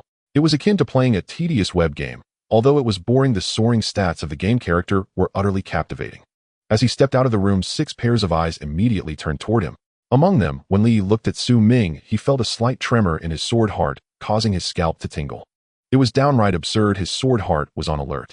There was only a hint of danger before, yet suddenly it surged so much. What a monster! However, he did not voice this out loud at the moment, merely murmuring it to himself in his heart. Junior Su, there is not much time left before the grand examination. Shall we set off for the Slaughter Secret Realm now? Suppressing the thoughts in his mind, Li spoke with a light chuckle. All right. Upon hearing this, Ming nodded slightly, indicating no issue. About 20 minutes later, an extraordinarily luxurious ship-shaped aerial vehicle slowly descended outside the Dead Spirit Mountain range. As a member of the Jixiao Academy, mobilizing some resources was merely a matter of a single word for Li. As long as he spoke, there would naturally be people in Tianyan City who would handle matters properly. When the group boarded the aerial vehicle, the ship-shaped craft, propelled by powerful reverse thrust, lifted off and headed toward the Slaughter Secret Realm located on the outskirts of Tianling City. Compared to the 4 lucky ones like Wang Tung who hitched a fast ride, the ordinary students of the first high school were not so fortunate. They were queuing at the school waiting to board. Junior, are you confident in challenging the Heavenly Tower?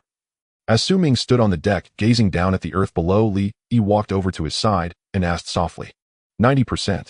Good. Upon hearing 90% confidence, Li's lips nearly curled into a smile. After these days of interaction, he had come to know Ming quite well. Not to mention anything else, the trait of steadiness was one thing. If he said 90%, it was practically a sure bet, only that he hadn't started the tower challenge yet, so he wasn't overstating it. This is something your principal asked me to pass on to you, and this is a small token from senior sister Nangong and me. With the heavy stone in his heart lifted, Li waved his hand and produced a pile of items. Flame Talisman item description temporarily increases fire damage by 10% for 10 seconds. Swift Talisman item description temporarily increases agility by 500 for 3 minutes. Wrath of the Fire God skill description consumes 500 mana to condense a Phantom of the Fire God, increasing fire type skill power by 10%. Skill duration 60 seconds. Skill cooldown 10 minutes. Note this skill requires special skill points to upgrade. Upon seeing the information of a skill book among the piled items on the ground, Ming's expression shifted slightly. There was actually a special skill book. He had never seen such an item on the market. The Academy students were indeed wealthy and generous. Junior, this Wrath of the Fire God skill should give your overall combat power a modest boost. Once inside the Slaughter Secret Realm, just focus on racking up slaughter points. The Academy has your back. The higher your slaughter points, the better the treatment you'll receive upon enrollment. With your strength, I believe the Freshman King this year is well within your grasp. As he pondered, he added a timely remark. Thank you, Senior. This year's Federal Grand Examination first place can only be mine.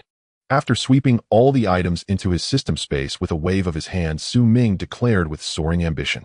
With those words, I think we can aim even bigger. Feeling the sharp, cutting aura beside him, the delight in Li's eyes deepened. As the saying goes, fortune favors the bold. If they didn't seize this opportunity to make a killing, by the time those others caught on, it would be too late. Take a good rest. They'll go discuss things with senior sister Nangong. Leaving these words, Li quickly turned and left. Seeing this, Ming didn't linger on the deck either. Having obtained a special skill, he naturally wanted to use it himself. Returning to his private room, he focused his mind and activated the skill book. Ding! The Wrath of the Fire God skill has been enhanced by class specialization, gaining an initial boost.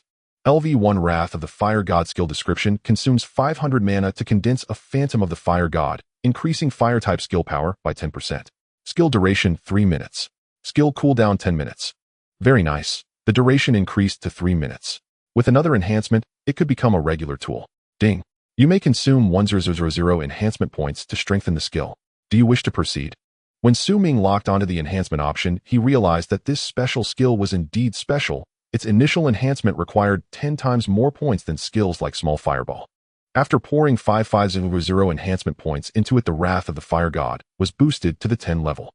LV1 Wrath of the Fire God 10 skill description consumes 500 mana to condense a Phantom of the Fire God, increasing fire type skill power by 110%.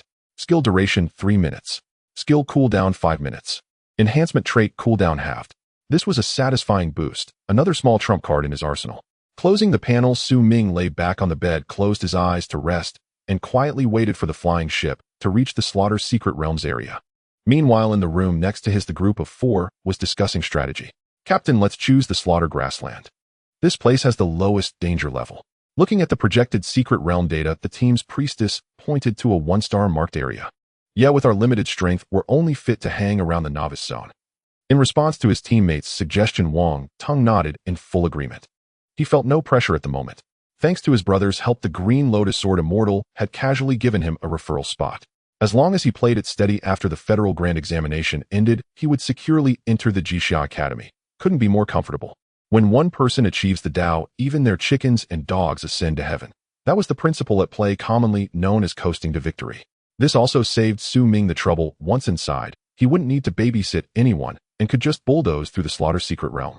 As the 4 discussed in another room, Li Yi and Nangong Jing were also speaking in hushed tones. Senior Sister Junior Su said this year's Federal Grand Examination first place can only be his. What do you think? You're not thinking of setting up a betting pool for the Grand Exam, are you? Seeing through his little scheme at a glance, Nangong Jing's expression turned slightly odd. Senior Sister, you're sharp as ever. I do have such an immature idea. What do you say, should we go for it? Having been found out, Li Yi didn't try to hide it and casually picked up the thread. This piece of meat is too big. Just the 2 of us trying to swallow it would choke us to death. I advise you not to court disaster. After all, the Federal Grand Examination isn't like inside the Jixia Academy. Too many people are involved. Nangong Jing, not getting carried away by the idea, gently shook her head in refusal. What if I bring my teacher into it too? Could we then take a bite and make those guys bleed a little? Undeterred by the rejection, Li Yi added calmly. If you're really sure you can get your teacher on board, a small operation isn't out of the question. But to be safe, it's best to rope in more people. As long as interests are linked, if those guys lose, they'll have no choice but to swallow their teeth. After weighing the feasibility in her mind, Nangong Jing gave a solemn reply. No problem. He'll call Master via video right away. Then he'll step aside for a moment. No need. Senior Sister, please just sit there quietly. After lightly raising a finger to his lips in a hushed gesture, Li Yi casually dialed a video call. As the connection established, an image appeared, a middle-aged man in white robes seated beneath a tree sipping tea. Master, we're already en route to the Slaughter Secret Realm. You've something to ask me? Li Chongqing replied with effortless nonchalance, his sharp intuition instantly sensing that his disciple harbored no innocent intent. Just a small matter. Su Ming claims he intends to contend for first place in this year's federal examination, and I believe he truly possesses that capability. So I thought, why not seize the opportunity to earn some pocket money, to buy you fine wine and premium tea as a token of filial respect. Oh, he's genuinely confident in securing the top rank. Hearing this, Li Chongqing's interest stirred faintly. Should Su Ming truly ascend to the pinnacle, even he would not hesitate to lend his hand. Let me put it plainly, Master. I can't guarantee I'll defeat him outright, but if that still isn't enough to claim first place in the federal examination, then my name may be written backward. Send me a detailed proposal shortly. I'll assess its feasibility. Understood. I'll send it over right away. Goodbye, Master. Having secured his master's approval, Li Yi swiftly terminated the call and turned toward the figure beside him. Senior Sister, I'm afraid I'll need you to draft the plan. You're far sharper than I am. If your mind isn't sharp, then no one's is. We'll co-author the plan together. No shirking allowed. Unmoved by flattery, Nangong Jing refused to indulge his attempt to slack off. As the two began collaboratively devising their audacious strategy for the federal examination, time slipped away, second by silent second. When the meticulously refined proposal was formally submitted, Li Chongqing's eyes twitched involuntarily upon reading its contents. In literature, supremacy is unattainable. In martial prowess, only one may stand supreme. This year's internal recruit of Jixia Academy, Su Ming, possesses talent so extraordinary it eclipses both past and present. He shall unquestionably secure first place in the federal examination. Betting odds, should Su Ming fail to claim first place, payout ratio 1-1. Blunt, brazen, and utterly unapologetic, a direct challenge hurled at all who dared doubt. Should any wager be placed, and should Su Ming ultimately fall short, the stake would be reimbursed in full. Though the ratio seemed modest, multiplied across thousands of participants, the potential liability would swell into astronomical proportions. Closing the screen, Li Changxing's form shimmered, then dissolved into a streak of swordlight, vanishing from the courtyard. Such audacity demanded personal oversight. He must meet this young man named Su Ming himself before authorizing the betting market. Otherwise, he risked not harvesting others' harvest, but instead reaping utter ruin. As a radiant blade of light descended from the heavens and struck the deck of the vessel-like aircraft, Li Niangong Jing and Su Ming, each within their quarters, simultaneously felt the resonance stir within their cores. What, the master himself has come? Sensing that unmistakable aura, Li blinked in stunned disbelief. Meanwhile, standing motionless upon the deck, Li Changxing's pupils swirled with invisible swordlight. Level 115. In the next breath, an involuntary exclamation escaped his lips. It was indeed slightly absurd. Even his peerless sword eyes could pierce no further than that single datum. No other detail, no trace of cultivation foundation, no hint of spiritual essence. Only the number remained visible. Just as he prepared to probe deeper, the three emerged separately from their chambers. Masterly. At the sight of the figure upon the deck, Li and Niangong Jing hurried forward, bowing deeply. I knew that proposal couldn't possibly be the work of that reckless boy alone. Niangong, when will you return to the academy? Your ancestral patriarch's anger has likely subsided by now. At the sight of Niangong Jing, Li Changxing's gaze softened markedly. After the examination, perhaps. Let me introduce him. This is Su Ming. Su Tongxue, allow me to present Master Li Changxing, head of the Sword Palace at Jixia Academy. Masterly greetings. Upon hearing the title, Su Ming stepped forward and offered a respectful salutation. He had studied Jixia Academy thoroughly through materials transmitted by Li Yi. The academy comprised 36 palaces and 72 halls. To preside over even a single palace marked one among the absolute elite of Tianlang Star, not least the Sword Palace, whose very mandate was martial supremacy. Excellent. Truly excellent. You are most impressive. After scanning Su Ming from head to toe, a rare, genuine smile surfaced on Li Changxing's face. Before meeting him, he had remained skeptical. Now certainty settled deep within his bones. Here, take this artifact. With that, he produced a talisman radiating violet gold luminescence. Your innate talent is profoundly unique. So much so that even my perception cannot penetrate your essence. Yet your level remains legible. Carry this. It will shield you from certain forms of scrutiny. As Su Ming accepted the talisman, Li Changxing added a brief explanation. Celestial Fate Talisman. Description: blocks detection by skills below 9th transformation. Duration: 1 lunar month. Thank you, Master Li, Su Ming murmured softly, glancing briefly at the talisman's description. He suspected his impenetrable profile stemmed from the system, but to outsiders it appeared solely attributable to his status as a divine-blessed prodigy of rarest lineage. No thanks required. Strive diligently and claim that top rank. Youth is the season for brilliance to blaze forth unreservedly. Having reached his decision, Li Changxing uttered those final words, then stepped forward, once dissolving into sword light as he vanished from the deck. Brother, activate the talisman. I'll test its effect. All right. Without hesitation, Su Ming activated the Celestial Fate Talisman upon himself. As violet radiance spiraled gently around him, an ineffable aura sank silently into his being. Completely undetectable now, this seals it beyond doubt. After the glow faded, Li probed carefully with his sword heart, and his expression brightened with exhilaration. Before the talisman, he'd always sensed an undercurrent of lethal danger emanating from Su Ming. Now nothing. Not a whisper. Not a tremor. Just an utterly harmless, guileless face. Come on, let's review key precautions once more. Determined to leave nothing to chance, Li guided Su Ming back toward the cabin. Niangong Jing could only sigh faintly and follow in their wake. Meanwhile, high above the clouds, Li Changxing stood motionless, his gaze fathomless profound. From Su Ming he perceived the slow, inevitable rise of a blazing sun. After the federal examination, a new legend would surely ignite across Tianlang Star. How luminous that legend might burn, how high it might soar, he dared not yet declare. With that, he withdrew his distant gaze, and his form gradually dissolved, vanishing into the boundless azure. Half a day later, the vessel-like aircraft descended into a region where mountains and rivers alike bled dark crimson. It seems we have arrived quite early. I wonder who the chief examiner for this Federation examination will be. Standing on the deck, Li Yi cast a casual glance at the mountains and rivers below, a faint smile dancing on his lips. The 7 kills, the Extreme Dao, and the Guardian have also sent their people. It looks like this will be quite a lively affair. Spotting several luxurious airships suspended in the void adorned with distinct emblematic banners, Nangong Jing chimed in nonchalantly. The livelier the better. Petty squabbles are so dull. Junior Su, this is your stage now. Sensing the gazes from the distant airships, Li Yi turned his head and spoke to the person beside him. Upon hearing this, Su Ming nodded slightly. Everything was prepared, only the east wind was needed. The moment the Federation Chief Examiner arrived and opened the secret realm would be his time to shine. Just as he was about to speak, a resplendent radiance suddenly burst forth from the 3 luxurious airships in the distance. The next second, a voice echoed through the void. Li Yi, it seems Jixiao Academy has found an excellent seedling this time. As the voice faded, 6 figures traversed the void and appeared outside the Academy's airship. Likewise, you've done well too. One doesn't visit the 3 treasures hall without a reason. Out with it, what do the 3 of you want? A glint of sword light flashed in Li Yi's pupils as he casually swept his gaze over the 3 relatively young figures, replying in a flat tone. Nothing much. Just wanted to make a bet with you to see which of the 4 great academies will claim first place in this Federation examination. Greedy Wolf, surrounded by a flickering red glow, explained with a grin. Hearing this, a peculiar expression flickered across Li Yi's eyes.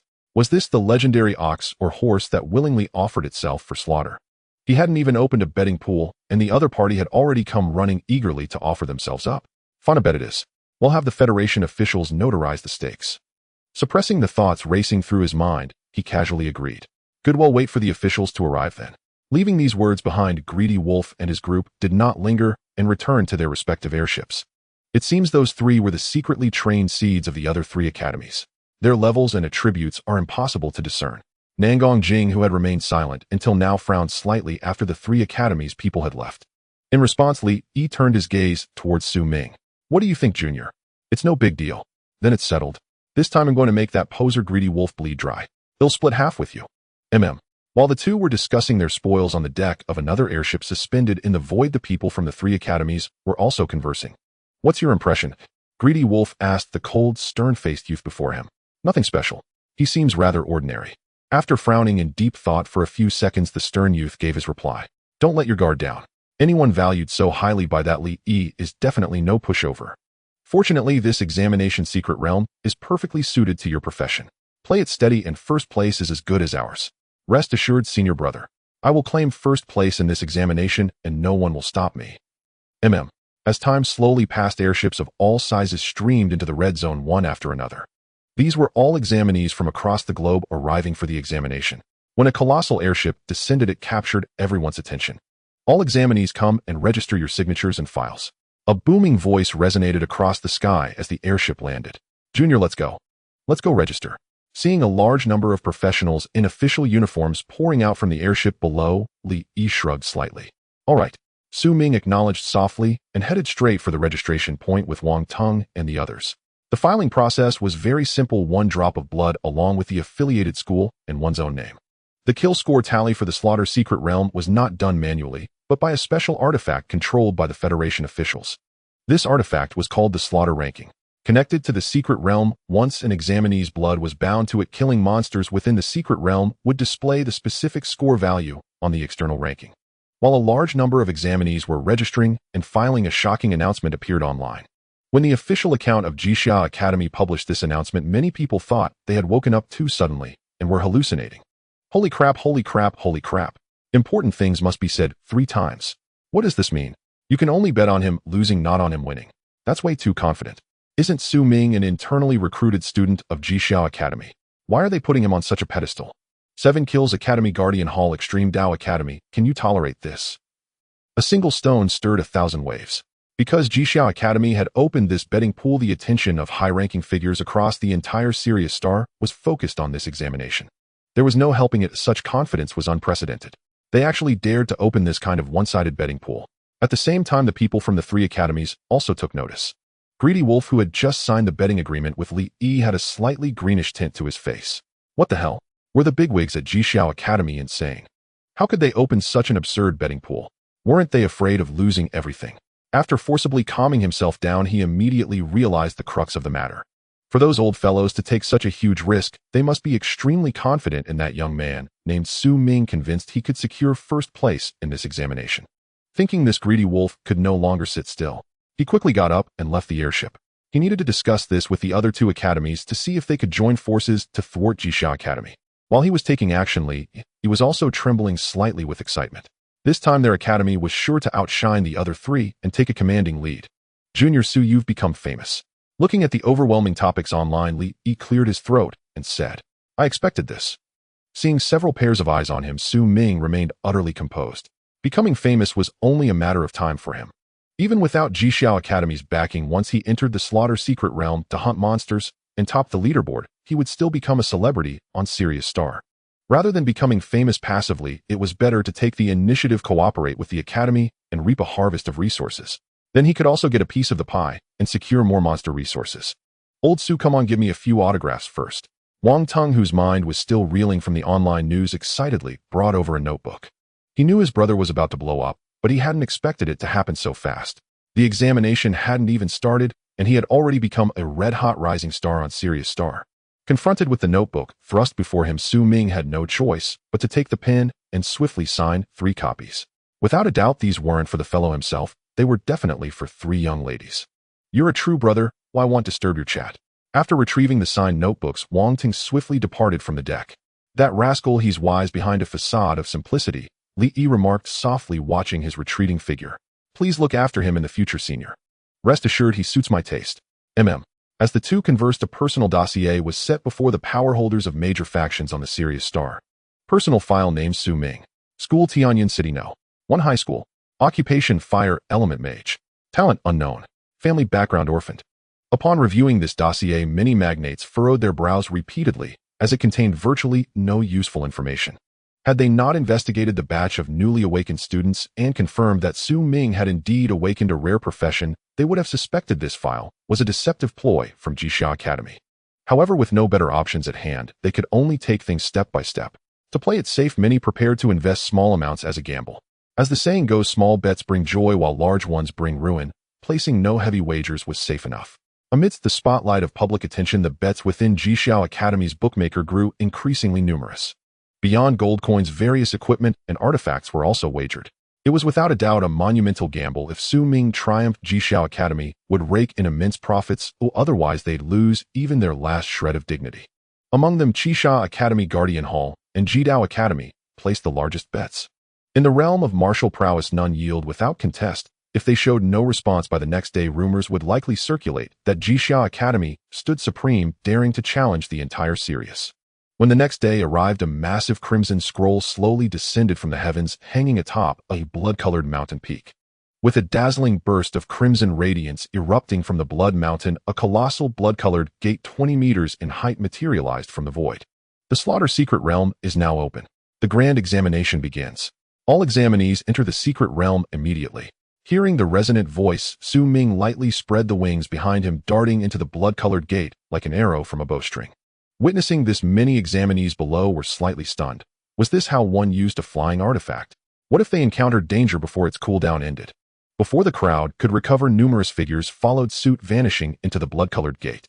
For aristocratic heirs and divine professionals, flying artifacts were quite ordinary. They could easily bring multiple spare types. When one entered cooldown, they simply switched to another. In a world of rigid class stratification, low-level professionals had to awaken a divine profession to rise above, or else they remained mere high-level laborers at best. As countless professionals surged toward the blood-colored gate, Su Ming, the first to enter the Slaughter Secret Realm, swiftly scanned his surroundings. Seeing the waist-high blood-colored grass below, he flickered toward the high-level zone. As he soared into the sky, numerous figures appeared on the grassland. Several professionals from the 3 academies exchanged glances and quickly pursued in a certain direction. Yet to their dismay, they couldn't catch up. Their target vanished in an instant. Isn't that the bat wings? How is it so fast? It must be a similar flying artifact, definitely not bat wings. Forget the chase, let's head to the slaughter forest to hunt. Alright, let's test the waters in the forest first. As the group turned and flew elsewhere, Su Ming, soaring at high altitude, continuously adjusted his course based on the terrain map.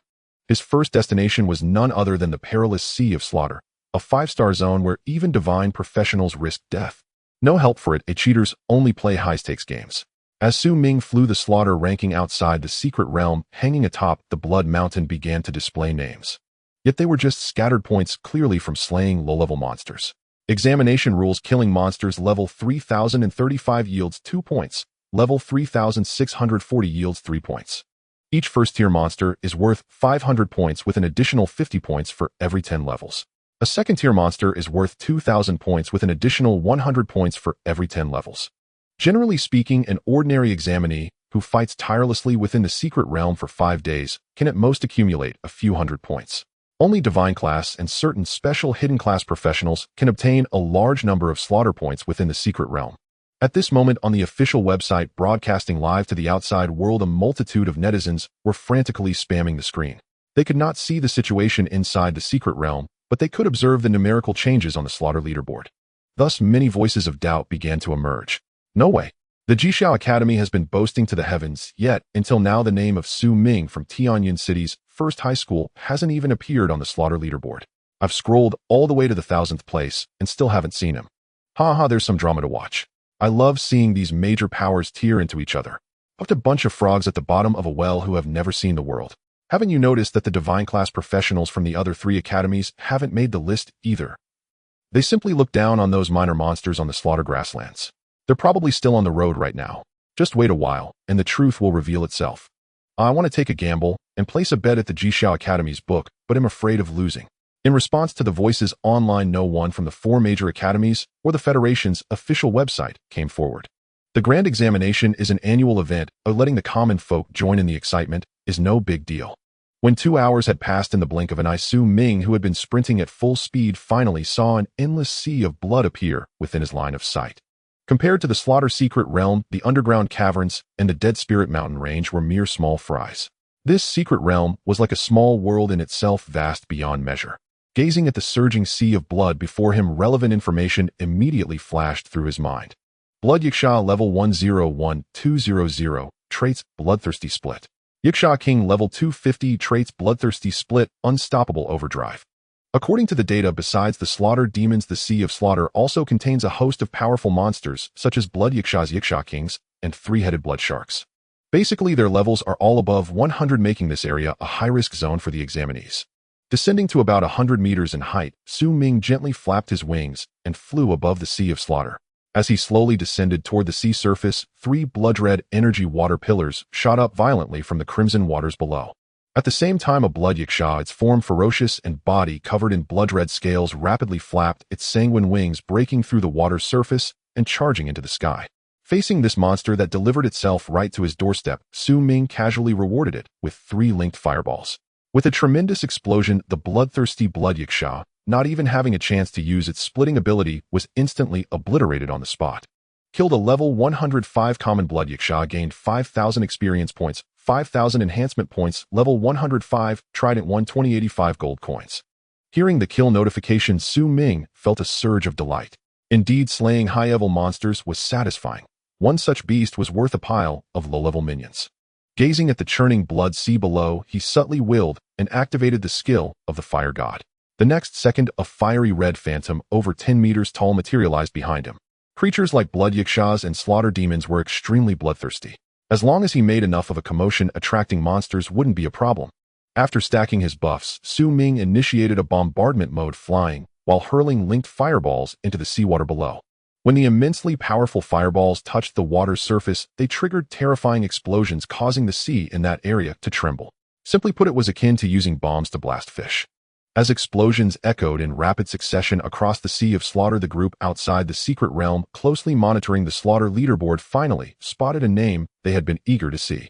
Damn, a surge of 525 points in an instant. He must have killed a monster over level 100. No kidding. The question is which area he went to. The area with the most high-level monsters is undoubtedly the Sea of Slaughter. But that place has a risk factor too high. If you run into a king-level boss like the Azura King, even a divine-class professional could fall there. So, I think it's the Slaughter Cavern, a 4-star danger zone. Possible. Let's keep watching. The moment Su Ming ascended, the leaderboard discussions about him immediately ignited. The vast majority believed he had gone to the Slaughter Cavern, while only a few like Li Yi and Nangong Jing thought he had ventured into the Sea of Slaughter. I wonder how many slaughter points Junior Su Ming will earn this time. Staring at the name on the leaderboard, Li Yi said with a light smile. At least 1 million. And I estimate Hell also claimed the title of the Slaughter King. After this grand exam, if you try to open another small betting pool in the academy wagering on whether he can break the record of the Heavenly Tower, I doubt anyone would place a bet. Nangong Jing withdrew her distant gaze and casually replied, "No matter.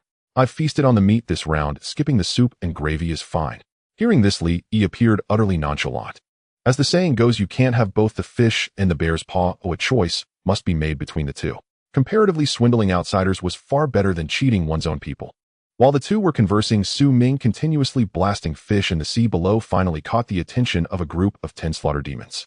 Unlike the blood yakshas, these demons were covered in black-red scales and sported black horns on their heads, somewhat resembling the lesser demons from the abyss depicted in the official monster compendium. With a ferocious and savage roar, the 10 slaughter demons burst out of the water, launching a suicidal assault. Seeing the bait taken, Su Ming casually snapped his fingers. In an instant, azure flames spontaneously ignited on the surface of the slaughter demons' bodies. 620062054856203158.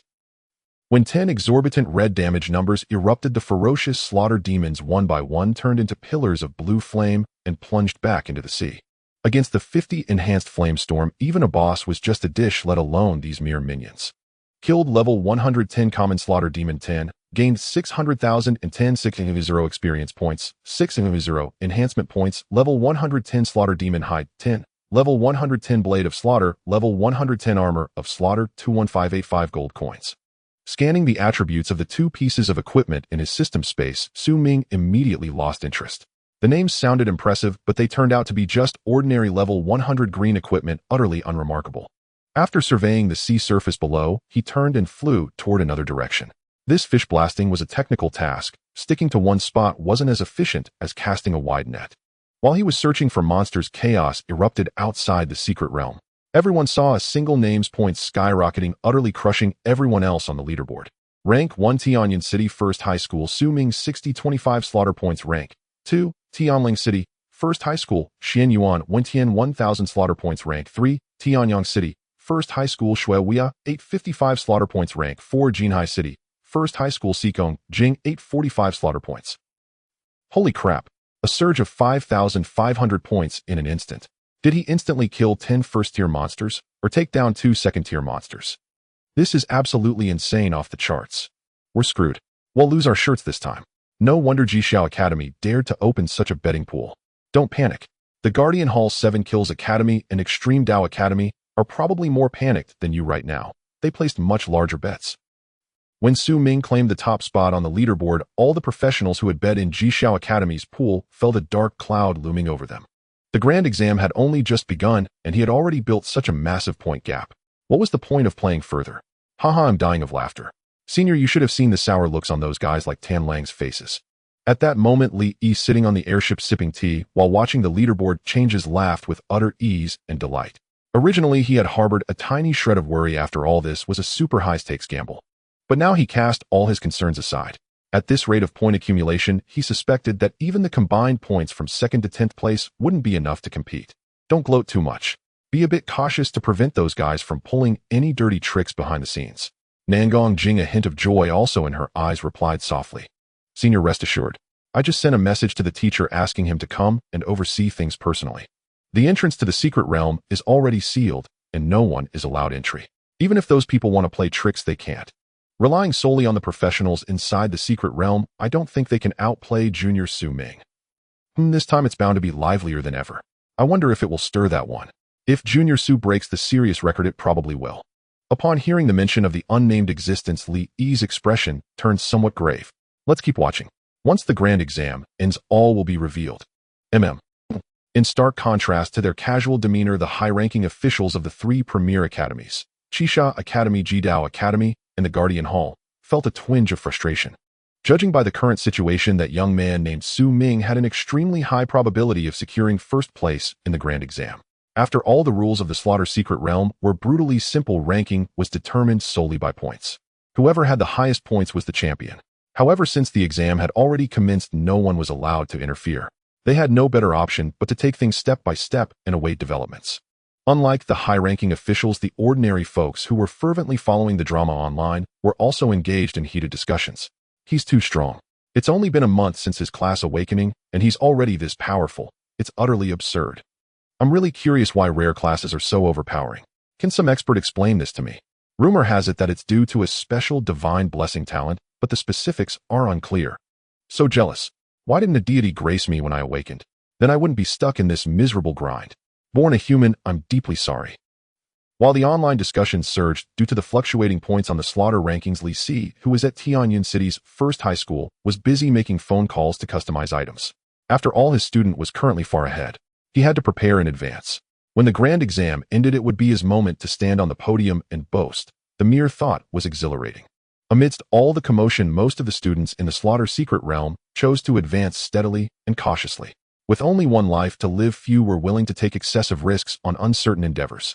Only the stronger hidden class users and divine class practitioners had ventured into the 3- and 4-star zones. However, as of yet, no one else had set foot in the Sea of Slaughter region. At that moment, Ming, who had descended to an altitude of 20 meters, felt somewhat unlucky. Weren't the slaughter demons and blood yakshas supposed to be extremely sensitive? He had been bombing the area all the way and hadn't encountered a single one.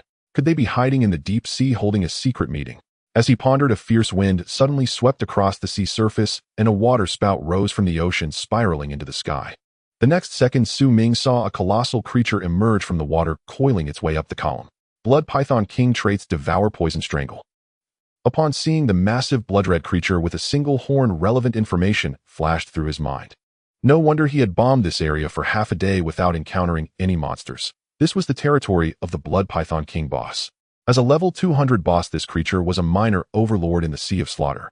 Monsters like slaughter demons and blood yakshas usually kept their distance. Suppressing his thoughts, Ming's figure flickered and vanished from his spot. He had thought himself unlucky, but it turned out he was fortunate. He had stumbled upon a boss right away. Just then, the Blood Python King, which was coiling around the water spout and spewing blood-red mist, noticed the tiny figure charging toward it. It opened its maw and spat out a beam of blood-red energy. Facing this attack, Ming did not dodge. Instead, he charged forward with his fire shield raised. The second-turn boss attack range was much greater than his small fireballs, so he needed to get closer to deliver a decisive blow.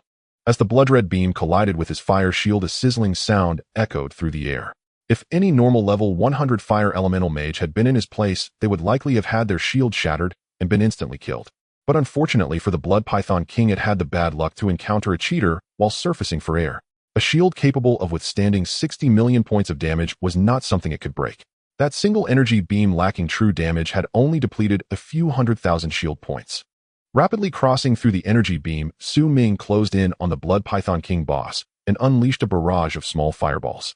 Seeing this, the Blood Python King's enormous pupils flickered with disdain.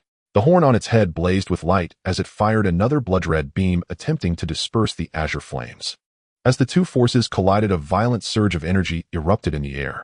The next moment, the small fireballs, defying all logic, brutally pierced through the blood-red beam and slammed into the Blood Python King's massive body. The Blood Python King boss, whose intelligence was no less than that of a 10-year-old child, stared in utter bewilderment as the fireball struck its body. It seemed to see its great-grandmother calling to it from above the blood-red clouds. Then endless darkness consumed its dazed consciousness. Before the fireball, all were equal. Although attacking a second-turn creature as a first-turn one incurred a damage reduction, with only a 10 penalty, the Blood Python King boss still couldn't withstand a single basic attack, dealing 0.5 billion damage. Killed level 200 boss Blood Python King. Received 6144020 boss coefficient 10 level difference capped 100 experience points 100 enhancement points level 200 Blood Fiend set 1 special item slaughter token skill book life drain 8 gold coins level 200 snake shedding 1. As the Blood Python King's colossal body collapsed into the sea, Ming trembled with excitement. Over 10 million experience and enhancement points in one go, more than he had earned from scratch, was an exhilarating sensation. Glancing at the boss' fading corpse, he flapped his bat wings and ascended high into the sky. With over 10 million enhancement points, he needed a quiet place to allocate them.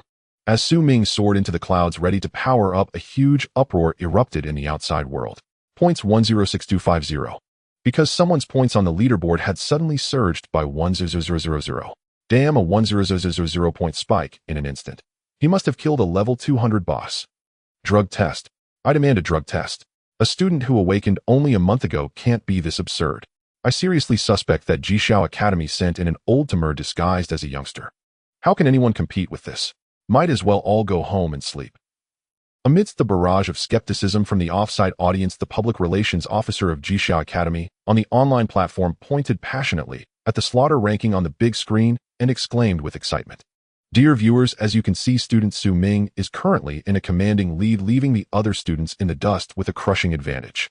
Based on the current situation, the top spot in this Federation Grand Exam rightfully belongs to our Jixia Academy. Seeing the smug expressions of certain individuals, many professionals who had placed heavy bets couldn't help but curse anonymously. What a dirty move. If he's this strong, why open a betting pool to swindle people? I just want to say your hearts are as black as ink. Jixia Academy, Jidao Academy, Guardian Hall. Can't you put up a fight? They're walking all over you. While the outside world was embroiled in heated debates over the sudden surge of Su Ming's points on the kill leaderboard, the man himself was frantically spinning in the clouds.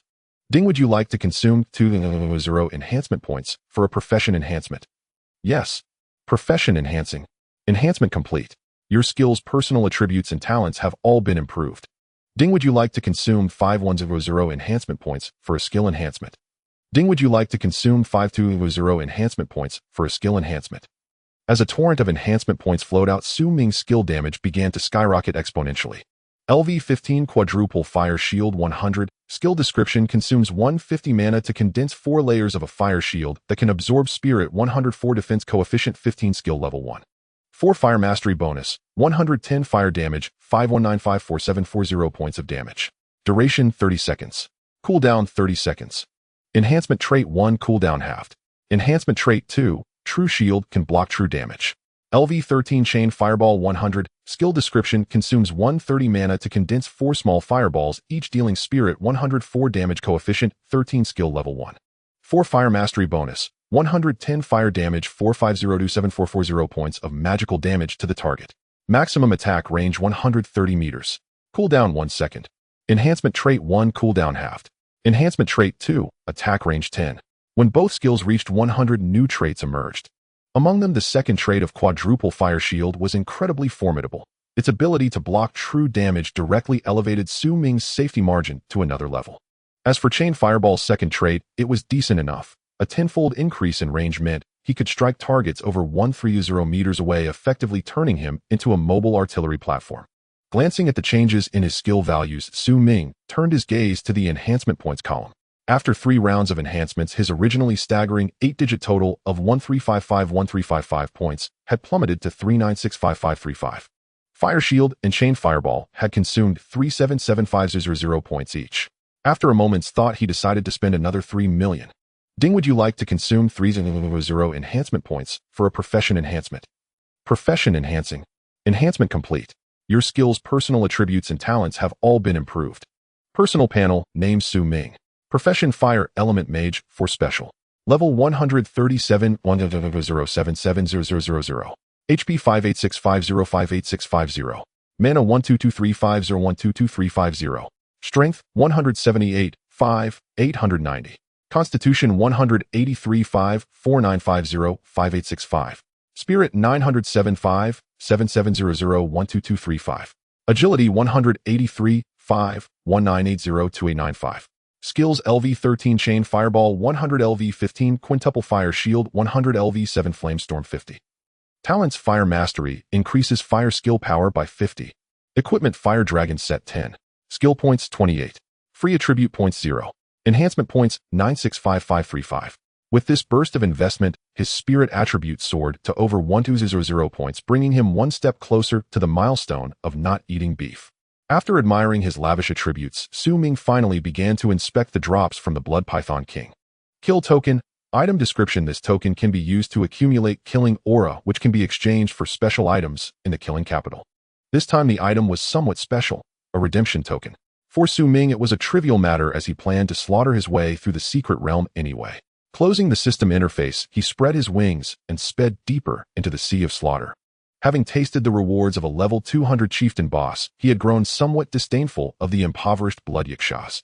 While he was scouring for powerful bosses, Wang Tung's cautious foreman team was painstakingly creeping through the slaughter grasslands. They had no choice but to be careful. The lowest level monsters in the grasslands were level 30, and the highest reached level 80, far beyond a place for recklessness. Compared to them, the other teams were equally prudent, engaging only when they could win and detouring otherwise, prioritizing safety above all. As time ticked by in the secret realm, Su Ming's kill points on the external leaderboard flickered occasionally. Each point fluctuation sparked online discussions. Such was the power of celebrity. While a few paid attention to the professionals ranked 2nd through 10th, the vast majority focused solely on Su Ming's progress.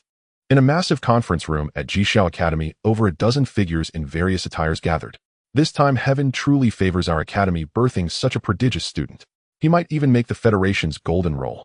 Gazing at the name far ahead on the kill leaderboard displayed on the large screen, a middle-aged man in linen robes laughed heartily.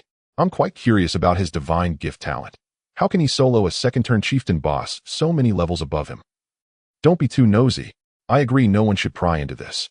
The Sword Master has already headed to the killing grounds. We need to make preparations to prevent certain shameless individuals from reneging on their debts. Whoever dares to renege, will take my blade and block their door. Haha, this time we'll make those bastards bleed profusely. While the high-ranking members of Jishao Academy were deliberating, the Federation officials and the 3 top-tier academies were discussing poaching talent. For an ordinary divine professional, they wouldn't stoop to such measures. It would be beneath their dignity. But for someone exceptionally special, they were willing to compete. Even if they couldn't snatch him away, they could at least annoy Jishao Academy, whose members had been far too smug. As undercurrents stirred on Sirius, Su Ming was racing at a height of 10 meters above the sea surface. According to the data, there was a slaughter island in the Sea of Slaughter teeming with powerful monsters. He wanted to see if he could find that place.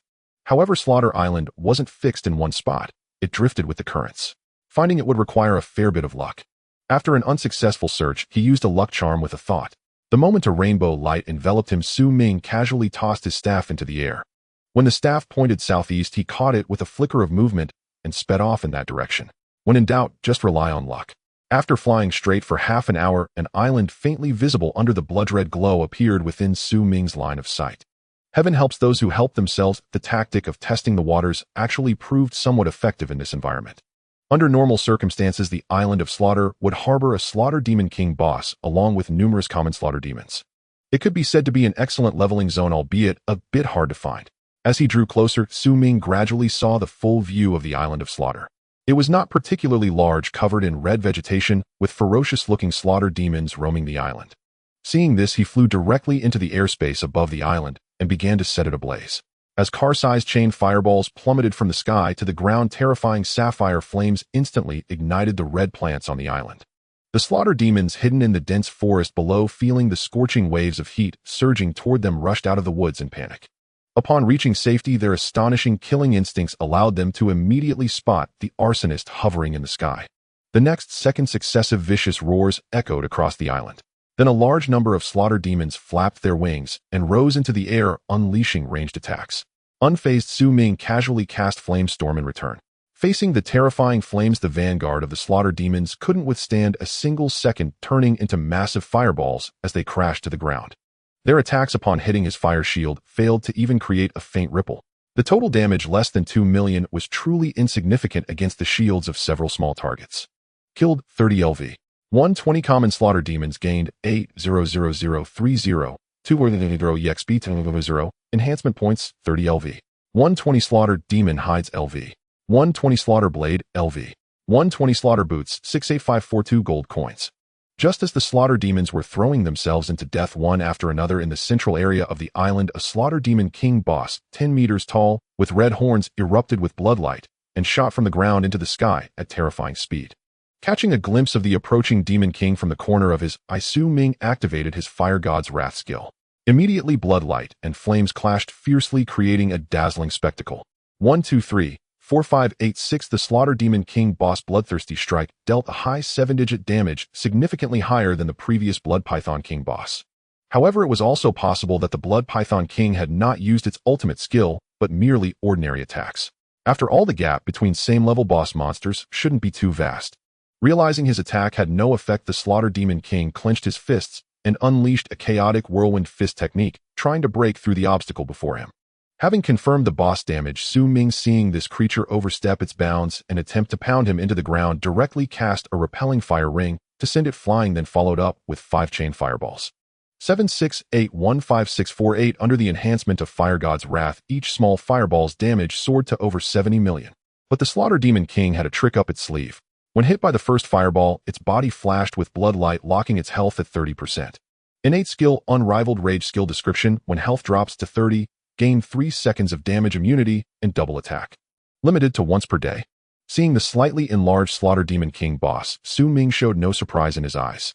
He had already reviewed information on the major bosses of the Sea of Slaughter, including the description of this creature's health-locking skill. But that was about it. A 3-second true man. As he pondered, the Slaughter Demon King, having endured the 5 chain fireballs by activating its unrivaled rage, issued a ferocious roar, summoning all Slaughter demons on the island to launch a frenzied counterattack. Unfortunately, under the Fire God's wrath state, the fire shield capable of absorbing nearly 450 million damage was an insurmountable chasm. As the red light around the Slaughter Demon King boss gradually faded, Ming, having weathered a barrage of skills, casually sent another round of fireballs. 768-05648. As the fireball exploded, the Slaughter Demon King was blasted away, crashing to the ground like a small mountain of flesh. Against high-speed homing fireballs without damage, immunity contact meant certain death. Killed LV. 200 leader class Slaughter Demon King boss. Gains 6144x. Boss coefficient 10x. Level difference capped 1 exp 1 enhancement points LV. 200 Demon King set 1 E special item Wings of Slaughter skill book. Killing intent wave 999999 gold coins LV. 200 Demon King hide 1. Your personal level has been continuously increased. Current level 150. Seeing the flood of notifications, Ming was ecstatic. The rewards for killing a boss above his level were incredibly rich. Suppressing the fleeting thought, he began to clean up the remaining Slaughter demons on the island. As he mercilessly slaughtered, his points on the Slaughter leaderboard outside the secret realm galloped like a runaway horse. 18000100000 21,000. Watching the points jump, those monitoring the leaderboard felt their breath quicken. You call this a freshman exam? Are you sure this isn't some 4th or 5th year divine class? 666, this is blowing my mind. Good, finally someone from the Su family can carry the banner. I can hear your wishful thinking from home. In stark contrast to the crowd enjoying the spectacle on the deck of the Jixia Academy airship, Li Chongxing, Li Yi, and Nan Gongjing wore equally astonished expressions. This rate of point accumulation was truly beyond their expectations. At this rate, not just a mere million, but tens of millions, or even 100 million was not impossible. After all, the Federation exam lasted a full 15 days. Holy crap, teacher, did you notice? His points are rising instantly, which means those monsters are being killed simultaneously. Saying this, Li Yi felt a toothache. It really was like he was on vacation in the secret realm, but the Sea of Slaughter was still quite dangerous.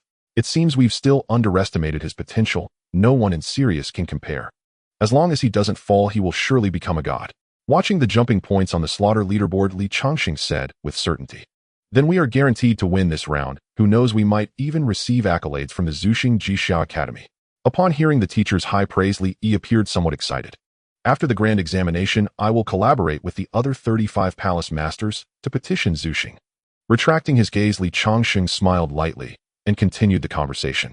A prodigy destined to become a deity. As long as he can grow, he will be the pinnacle combat strength of the human race, perhaps even following in the footsteps of the next 10 supreme beings venturing into the depths of the starry sky. As the three chatted idly, the 3 highest academies, Qixia, Jidao, and Shouhu, were left completely stunned. Initially, there was some hope, but now, looking at the rapidly rising scores on the Slaughter leaderboard, they knew the outcome was sealed.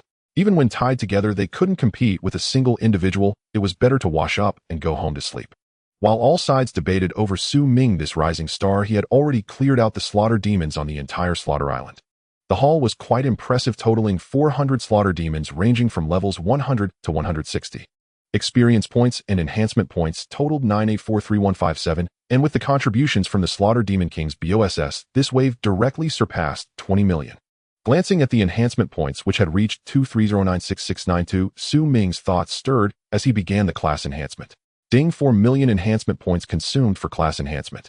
Ding, 5 million enhancement points consumed for class enhancement. Ding, 6 million enhancement points consumed for class enhancement. Ding, 7 million enhancement points consumed for class enhancement. Your personal attributes, skills, and talents have all been enhanced. After a wave of hefty investments, Ming's personal panel showed his class had transformed into Fire Element Mage 8 Special. Meanwhile, the Fireball spell upgraded to 9-star Fireball, and the 5-layer Fire Shield was enhanced to 9-layer Fire Shield, maximizing damage and damage absorption. The terrifying aspect of premium investments was vividly displayed. As long as the enhancement points were sufficient, Su Ming felt that slaying gods across ranks would be no problem. Suppressing certain wild thoughts, he began to check the items dropped by the Slaughter Demon King. Wings of Slaughter item description. Using this item grants temporary flying ability for 60 minutes limited to 2,000 meters. Cooldown 24 hours. Killing Intent Fluctuation skill description can sense the target's killing intent value passive skill type general note. If both parties' spiritual attributes exceed twice, or if the target possesses immunity skills, sensing will not be possible. Killing intent below 10 is harmless. Killing intent 1150 is a deadly threat. Killing intent 5180 is overwhelming killing intent. Killing intent 81100 is a guaranteed kill. Among these, the Wings of Slaughter were superior to the unenhanced bat wings, both in strength and elegance. As for the skill, it was somewhat special. There was no offensive power, but sensing killing intent was extremely useful for Su Ming. Once he learned this skill, anyone who dared to show their teeth before him could be dispatched on the spot. With a slight movement of his thoughts, the skill book for killing intent fluctuation transformed into a red light and merged into his body.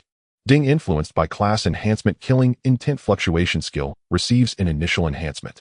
Killing intent fluctuation skill description can sense the target's killing intent value passive skill type general note. If both parties' spiritual attributes exceed 9 times, or if the target possesses immunity skills, sensing will not be possible. After glancing at the enhanced killing intent fluctuation skill, Su Ming began to enhance the Wings of Slaughter. With a better flying item, he certainly would not continue using the bat wings. With 550,000 enhancement points spent, the entirely blood-red and gold-plated Wings of Slaughter were directly enhanced to 100 by Su Ming.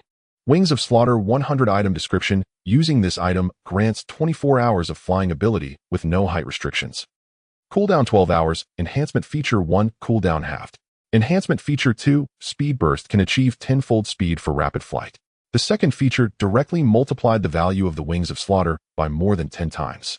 After replacing the bat wings, Su Ming's thoughts stirred, and he donned the Wings of Slaughter.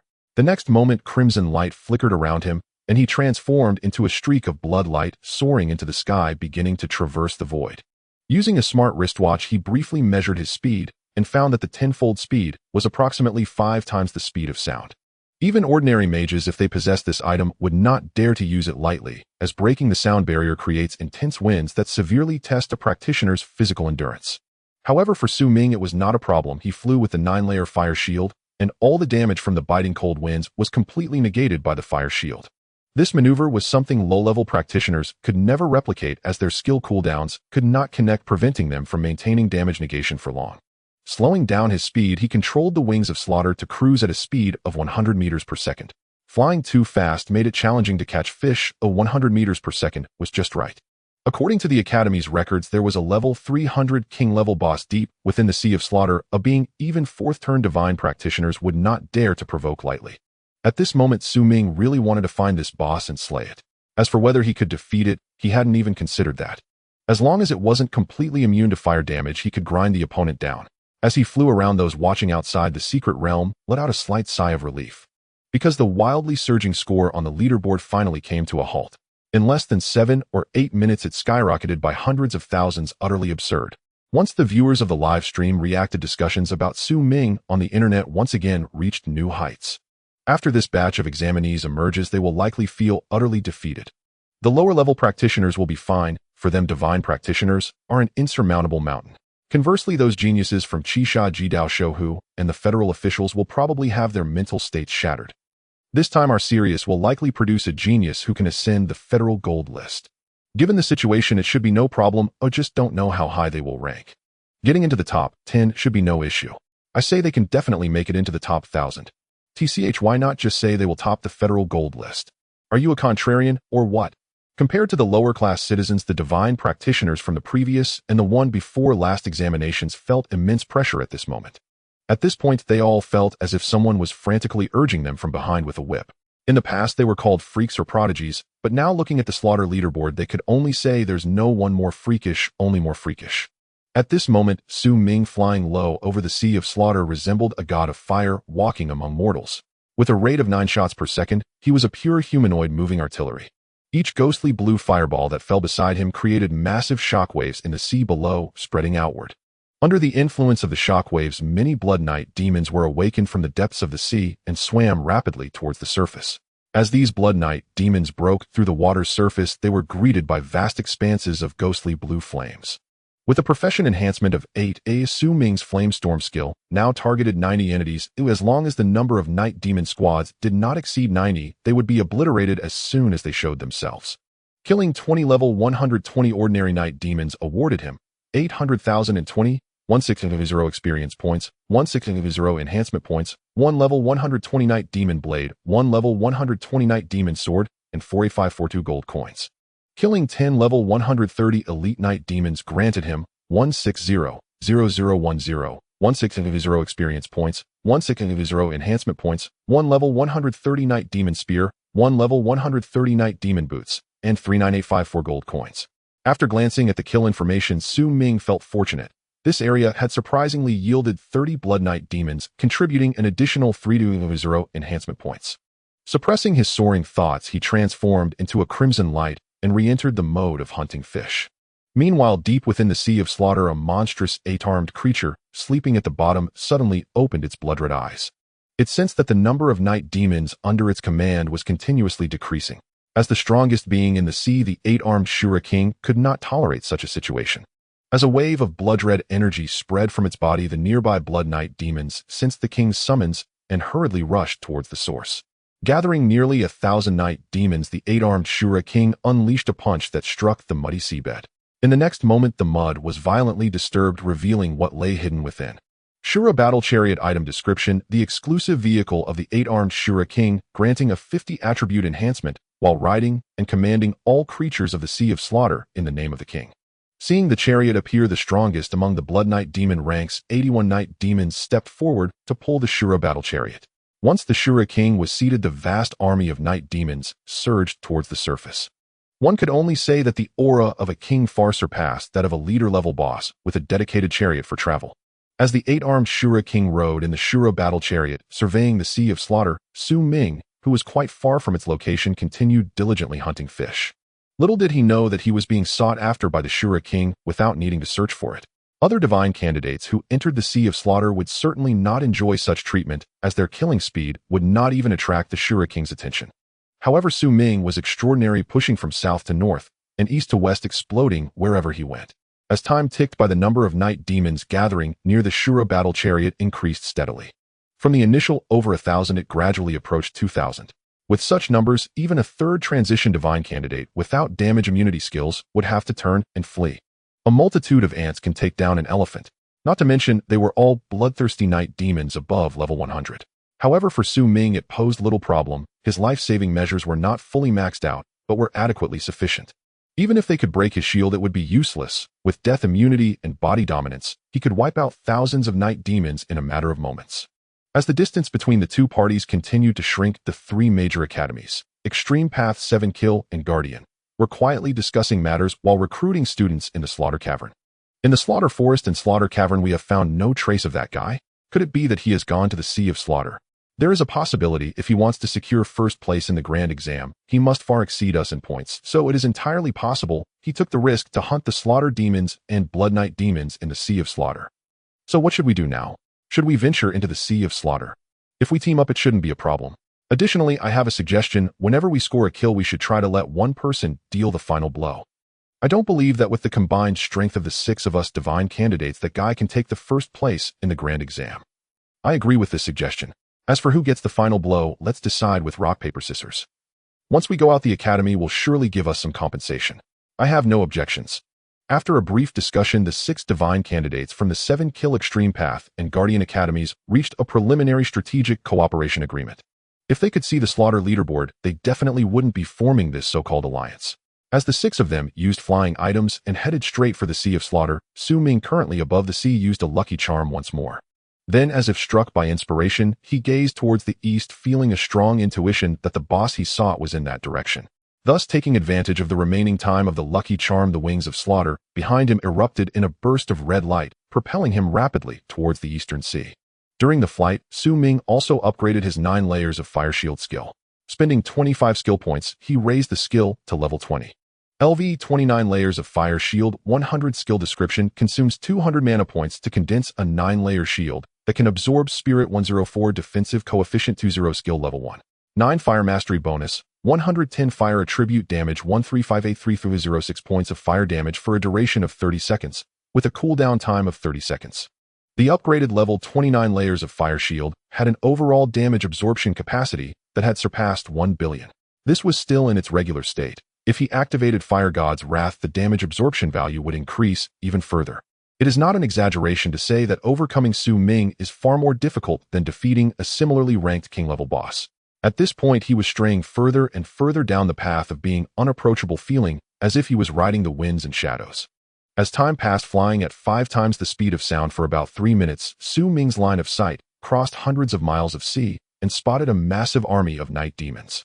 Upon seeing the blood-red luxurious battle chariot surrounded by the army, his eyes lit up with excitement. Although he had never seen the physical object, he had seen pictures of it. It was documented in the Academy's files.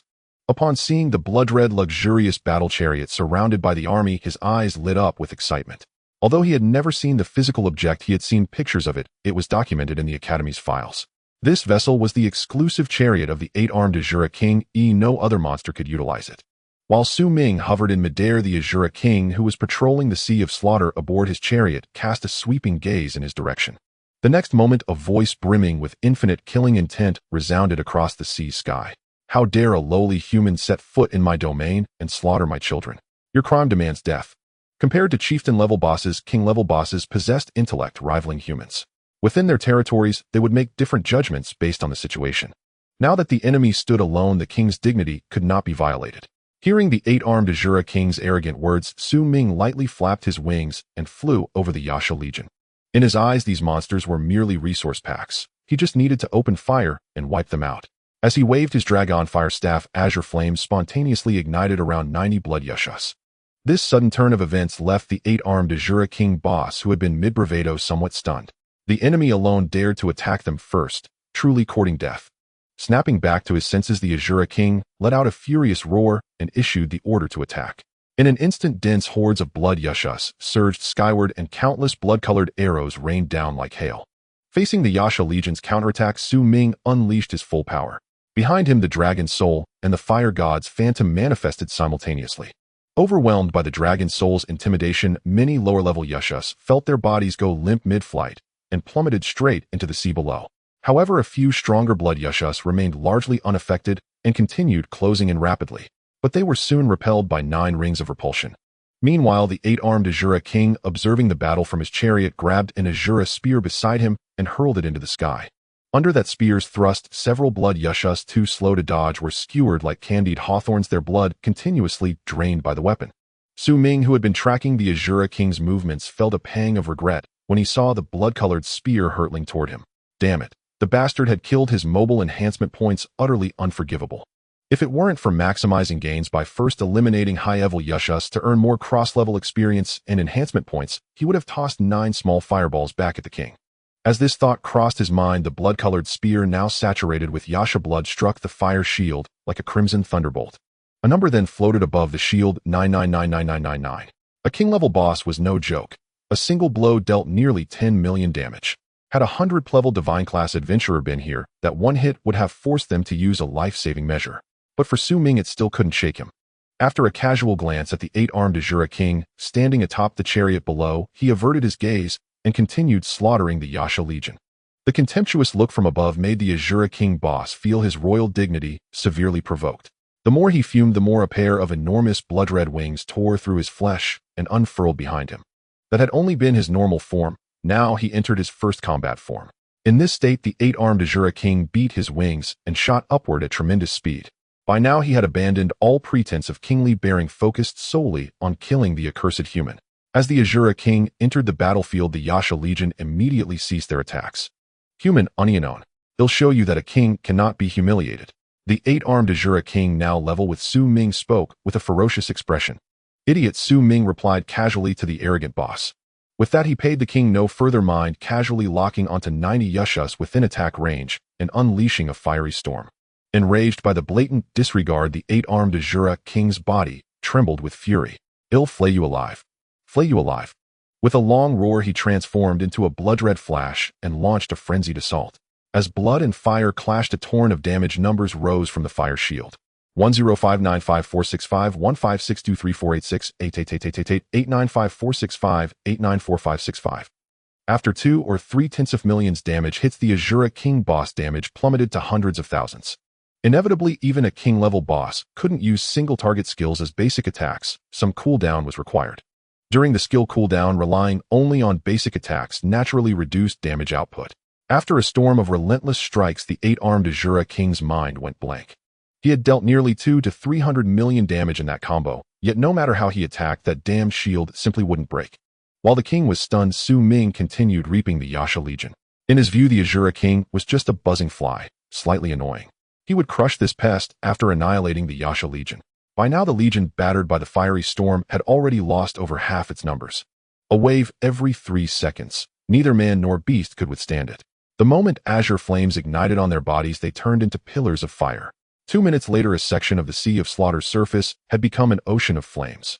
Countless Yasha corpses floated on the water, slowly incinerated and fading away. Your turn. Finding no survivors, Ming finally turned his gaze to the sea's strongest boss. With a thought, 9 terrifying fireballs shot toward the 8-armed Azura King in a 9-star alignment. Facing the incoming fireballs, the Azura King's right hand wielded his Azura Warblade, slashing out a blood-colored blade arc. In an instant, the arc collided with one of the fireballs.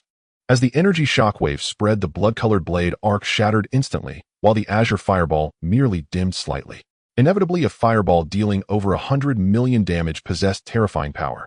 Then, to the Azura King's horror, the 9 linked fireballs slammed directly into his body. With a deafening explosion, the Azura King's health bar dropped by 50% instantly. As a king-level boss, he naturally had health lock skills to avoid being one-shot. Azura Overlord body skill description: when health drops to 50%, the second combat form activates, increasing all attributes by 80% with 10 seconds of Overlord immunity and damage reduction. When health drops to 10%, the third combat form activates, increasing attributes by 150% with 15 seconds of Overlord immunity and damage reduction. Compared to the Azura King, the previous Slaughter Demon King was insignificant. The Azura King's total Overlord immunity time reached 25 seconds, and his combat power doubled. As the crimson light flickered, the form of the 8-armed Azura King began to transform, with numerous sharp bone spurs erupting from various parts of its body, forming a suit of bone armor on its surface. In the blink of an eye, after activating its second combat form, the Azura King shot into the sky like a red lightning bolt. The 10 seconds of invincibility and damage immunity were more than enough for a burst of ferocious assault. In response, Ming chose to stand his ground and withstand the attack directly. As the blood-red light collided with the fire shield, 2 high-value numbers floated up. 198462142684682 for the 8-armed Azura King boss, unleashing 2 skills in quick succession, dealt over 46 million damage. If it had been at the start when the Yasha Legion attacked together, it might have had a chance to break through the 9-fold fire shield within 30 seconds. But now, the fire shield, already refreshed and fully restored, remained impenetrable even with its attributes amplified by 80%. Once the 10 seconds were up, Ming retaliated with a barrage of fireballs. The moment the boss was blasted away, its health bar plummeted by another 40%. With its health locked at 10%, the Azura King passively triggered its third combat form, Blood Azura King.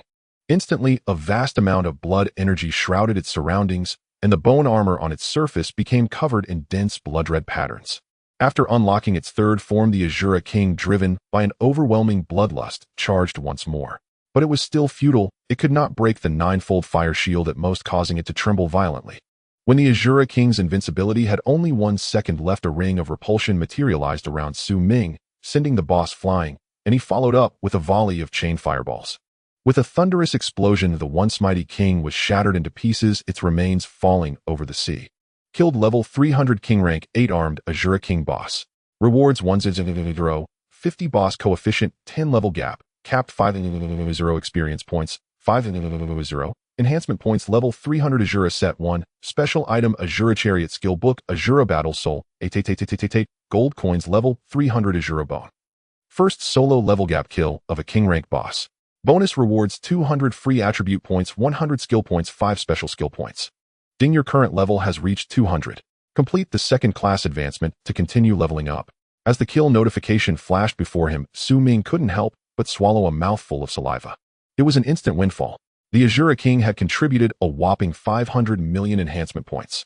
Combined with the gains from the Yasha Legion, his total enhancement points reached an astonishing 621915000. And there were additional kill rewards on top of that, an exhilarating boost. Letting out a long breath to suppress his excitement, he began to invest in enhancements.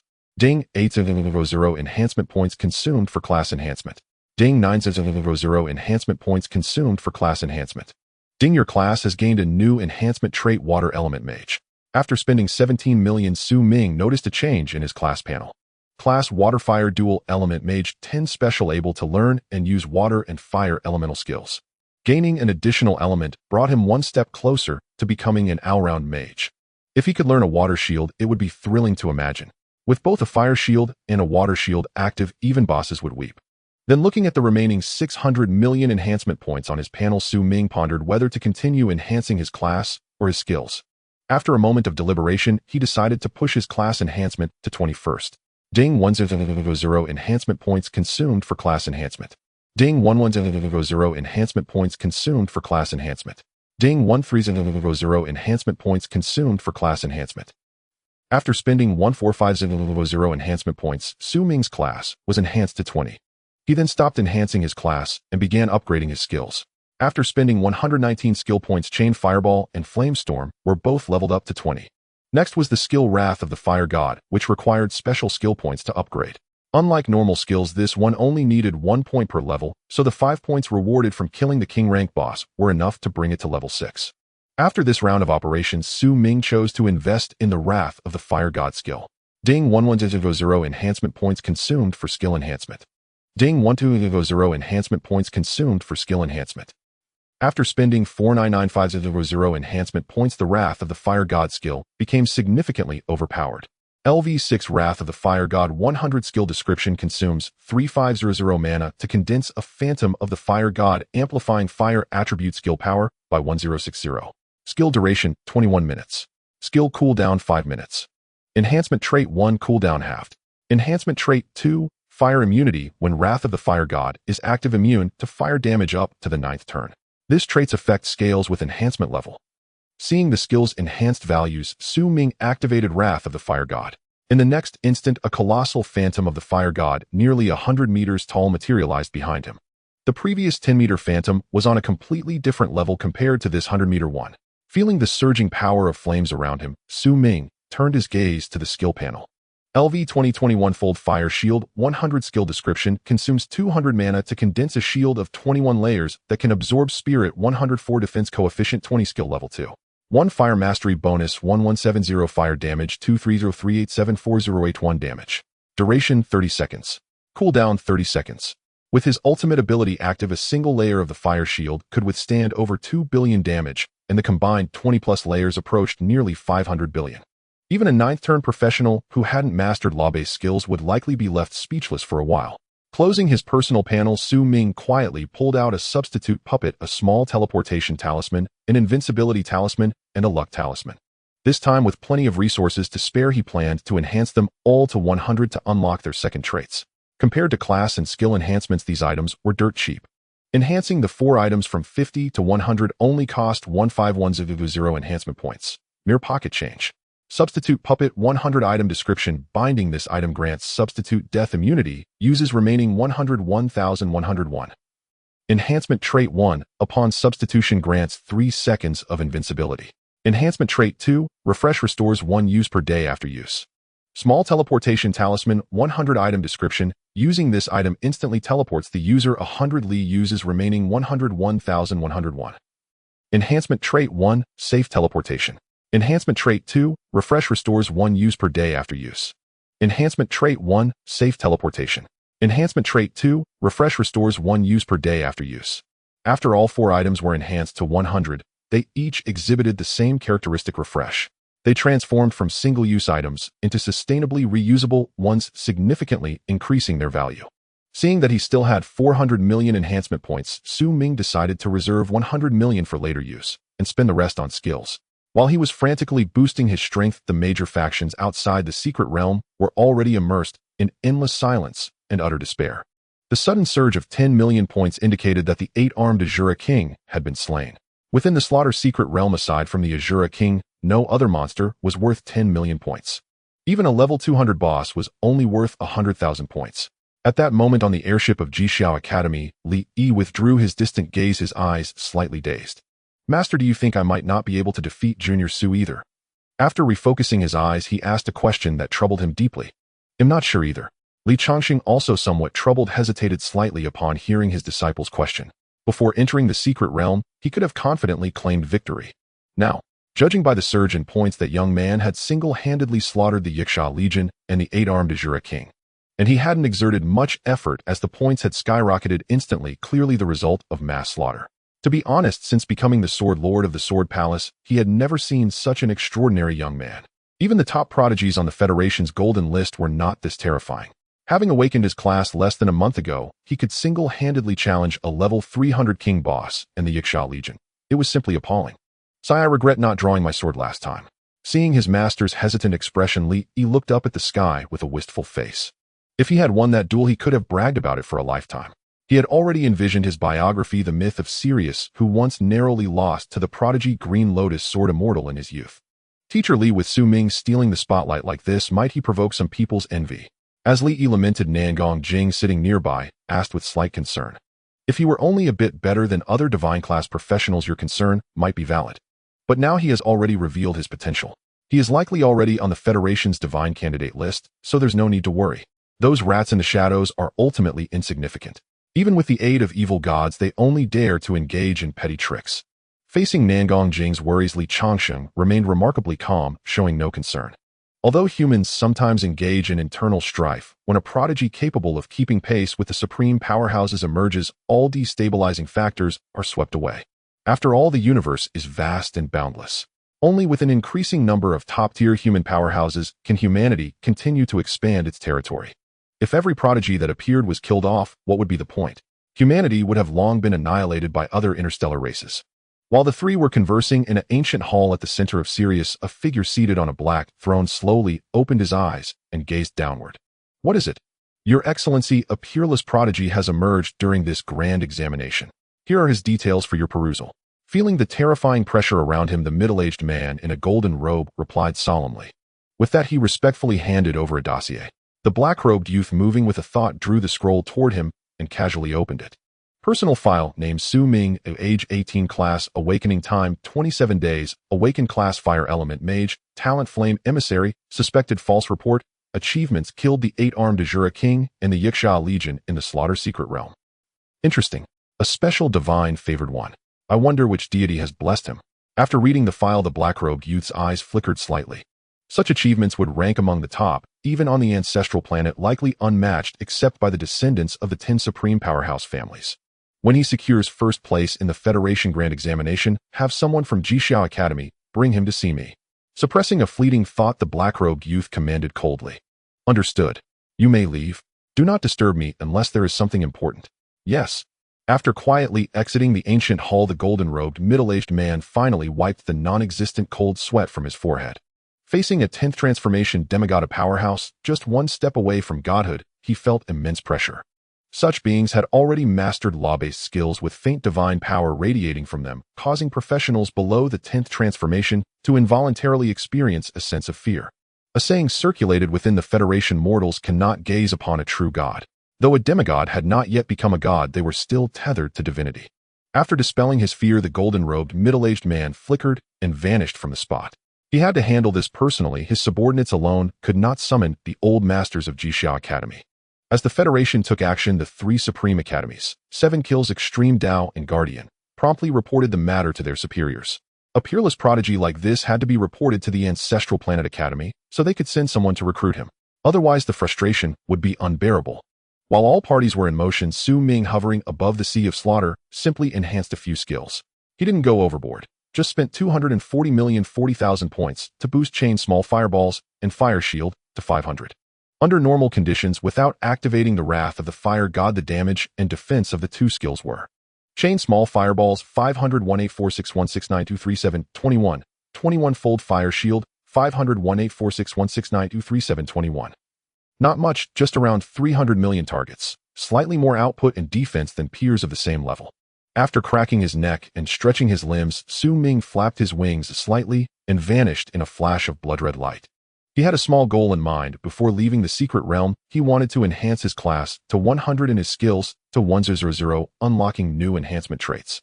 Whether he could achieve this depended on how many monsters were in the secret realm. If necessary, he wouldn't hesitate to steal kills from the lower-level areas. As he searched for blood Yaksha slaughter demons and high-level bosses, the divine class professionals from the 7 Kills, Extreme Dao, and Guardian Academies, having rushed all the way, finally arrived near the Sea of Slaughter. The environment here is truly harsh, remarked a woman clad in a white guardian robe within the 6-member party as she gazed upon the surging waves of blood-red seawater. No wonder it's deemed unsuitable for those below the 2nd class to level up here. The harsh environment is only one minor factor. The true uncertainty is the 8-armed Azura King. But if we're cautious, it should be fine. Now it's up to you, Shinua. As the woman spoke, the other 5 members of the party turned their gazes toward her. Upon hearing this, Shangwan Shinua nodded slightly, clasped her hands together, and began to chant softly. The next moment, a streak of 7-colored radiance flashed across her body. Southeast direction. After utilizing her divine talent and praying to the deity, she obtained simple directional information. Let's go. With the guidance of the direction, the group wasted no time and hastened their pace, dashing southeastward. Meanwhile, after roaming a small area, Su Ming hovered above the sea domain, realizing he had forgotten something. He had been so focused on enhancement earlier that he hadn't even checked the drops from the 8-armed Azura King. Azura Chariot item description: can enslave blood Yakshas below the 2nd class to pull the chariot. Enslavement limit, 8,181. Note: additional traits require the 8-armed Azura King to take effect. Azura Battle Soul skill description: can condense an Azura Battle Soul, amplifying the power of strength-type skills by 10%. Upon seeing the description of the Azura Chariot, Su Ming felt it was merely for show. He could capture some to pull the chariot later. As for the Azura Battle Soul, like the Wrath of Fire God, it was a special skill, but of the strength type, which he couldn't use. After a quick glance at the Azura set, he averted his gaze. A level 300 close combat orange equipment was as good as worthless to him. Suppressing the rising thoughts in his mind, he resumed his fish-bombing spree. As time slowly passed, many areas of the Sea of Slaughter experienced intense tremors. Meanwhile, the 6-member group, which had been flying over the sea domain, suddenly halted. Then Shangwan Shinua, with 7-colored radiance swirling on her forehead, spoke gravely. I sense danger. We can't go any further. Hearing this, the 5 others' expressions darkened. This indicated that proceeding would lead them into a life-or-death crisis. Turn back. After a moment's deliberation, the group made their decision. In safe circumstances, the mission could be undertaken. In dangerous one's life took precedence. One could only say that a divine profession touched by luck truly had its merits, allowing them to avoid risks in advance. Without Shangwan Shinua, if the group had stumbled upon Su Ming, the consequences would be imaginable. As the group left the Sea of Slaughter region, an uninvited guest appeared outside the spaceship of Jishao Academy beyond the secret realm. What wind blows you here, Commander Jean? Seeing the golden-robed figure, Li Chongqing casually pressed the remote device beside him, opening the spaceship's barrier. Hearing the teasing remark, Jin Buhuan, stepping onto the deck, couldn't help but shake his head. He knew it would be like this. I've come today to ask for a favor. Suppressing the fleeting thought in his mind, Jin Buhuan spoke as he walked. Is it about Su Ming? Li Chongqing, seeing through his purpose, responded casually. Exactly. Lord Hai ordered me to have you bring Su Ming to the Hall of Night once he exits the secret realm. His purpose revealed, Jin Buhuan stopped beating around the bush. I have no say in this matter, Commander Jean. You've come to the wrong person. Li Chongqing gently set down his teacup and refused without a second thought. How could he agree to this? What if the Academy's talent was poached? If the seniors from the ancestral Jishao Academy came, wouldn't they beat him senseless? Brotherly, don't make this difficult for me. If I can't get this done, I won't be able to report back. Seeing his stubbornness, Jin Buhuan felt a headache coming on. This wasn't even his first stop. He had just left Jishao Academy, hoping the old fellows there would grant him face. Who would have thought they wouldn't buy it at all? The moment he brought it up, they'd start rambling, answering randomly to dodge the issue. It's not that I'm making things hard for you. I genuinely have no authority. The Academy has already submitted a report to the Ancestral Star. How can I bring Su Ming to see Lord Hai? Why not wait until our Academy seniors arrive and discuss it with them? Hearing this, Jin Buhuan's eye twitched. This mission was truly inhumane. Approaching the powerhouse from the ancestral Jishao Academy to negotiate. That would be asking for a beating. For now, he could only resort to stalling, praying that the Jishao Academy seniors from the Ancestral Star would arrive, soon giving him an excuse to report back. As for returning now and saying he couldn't handle it, that was absolutely out of the question. After all, leaders wouldn't listen to excuses, they only cared whether the task was completed. Alright, I understand. Please inform me when the Ancestral Star's seniors arrive, brotherly. Knowing the negotiation was fruitless, Jin Buhuan didn't linger. As his figure vanished from the spaceship into the sky, Li Yi, who had been pouring tea nearby, couldn't help but ask, "Teacher, what does the Federation mean by this? Are they trying to poach talent from our Jixiao Academy?" "That's possible. Su Ming's potential is immense. It's only natural for the Federation to covet him." Hearing his disciple's question, Li Changsheng's eyes flickered. Then why didn't that lord come in person? Wouldn't that show more sincerity? A demigod, after all, is still touched by divinity. Doesn't he have pride to uphold? Besides, since Su Ming has already been recruited by our academy, his personal arrival would be a direct slap to our face. By sending Jin Buhuan as a pawn to extend the invitation, he avoids these issues, saving face without offending the Ancestral Academy. I'm really not cut out for scheming. I'm better off sticking to one sword breaks all laws. Understanding the intricacies, Li Yi sighed with emotion. You break nothing. You still haven't completed your 6th class mission. Before he could finish his lament, Li Changsheng poured cold water on him. Teacher, hitting where it hurts is just mean. That's really discouraging. Get lost. If you don't finish the 6th class mission by next month, I'll recommend you for the highest level of the Heavenly Tower. His teacher, rest assured, I'll definitely complete it. The moment he heard about being recommended for the highest level of the Heavenly Tower, Li Yi panicked. That place was truly a death trap, and entering it once would leave one half dead at best. With his frail body, he really couldn't handle it. Compared to that, completing the 6th class mission was much simpler. While the master and disciple bickered, Su Ming had already become known worldwide on the official website. Inspirational stories about him emerged one after another. A humble student turned the tide, rising from adversity to claim the top. More children, a happier life. Even commoners have a path to success, like a hidden dragon emerging from the abyss. At times, even the divine cast their gaze upon ordinary mortals. It was no exaggeration to say that thanks to Su Ming's outstanding performance, the birth rate on Sirius Star over the next few years had been boosted by over 10 percentage points. Everyone wanted to take a gamble, hoping to turn a bicycle into a motorcycle.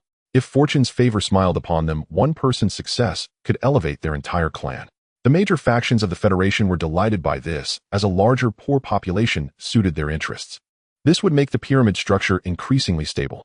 Meanwhile, Tianyin City had already been marked as a key tourist destination. Among them, the first high school had become a wildly popular check-in spot online.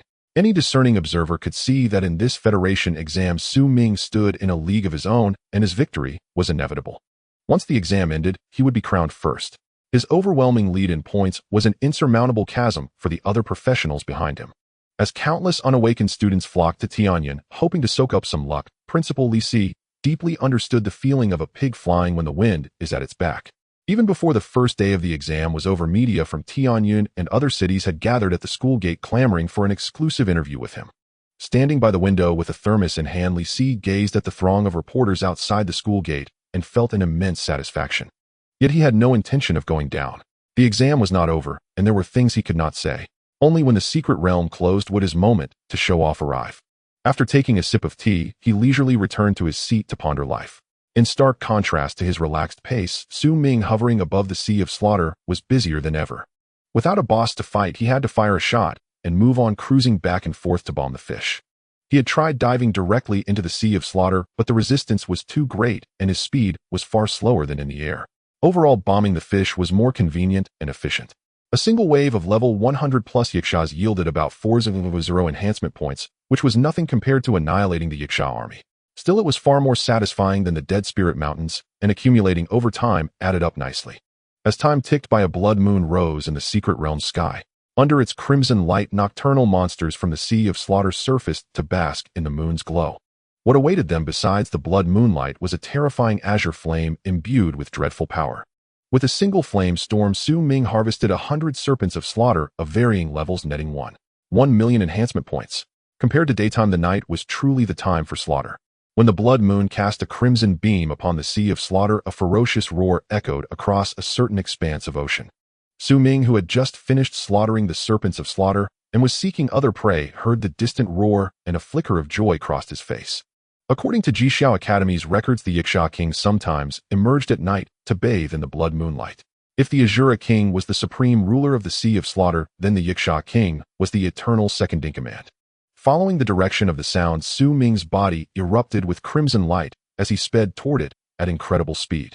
Meanwhile, atop a blood-red throne carried by 8 blood Yixias, the Yixia King with blood-red horns on his head lounged in contentment, absorbing the falling crimson light. Little did he know a brutal figure was rapidly approaching. A dozen seconds later, the Yaksha king with the intellect of a teenager saw a blood-red streak hurtling toward him like a meteor, and his crimson pupils involuntarily contracted. Facing this terrifying impact, he summoned a blood-red energy barrier around himself. Su Ming, having flown at breakneck speed to hover above the Yaksha king, raised his hand and unleashed 21 small fireballs in rapid succession. The next moment, the tightly packed fireballs like an azure laser pierced through the Yaksha king's barrier with dreadful force and engulfed his entire body. Under this assault, the Yaksha king was forced into his second form, the flying Yaksha, which granted immunity and damage reduction.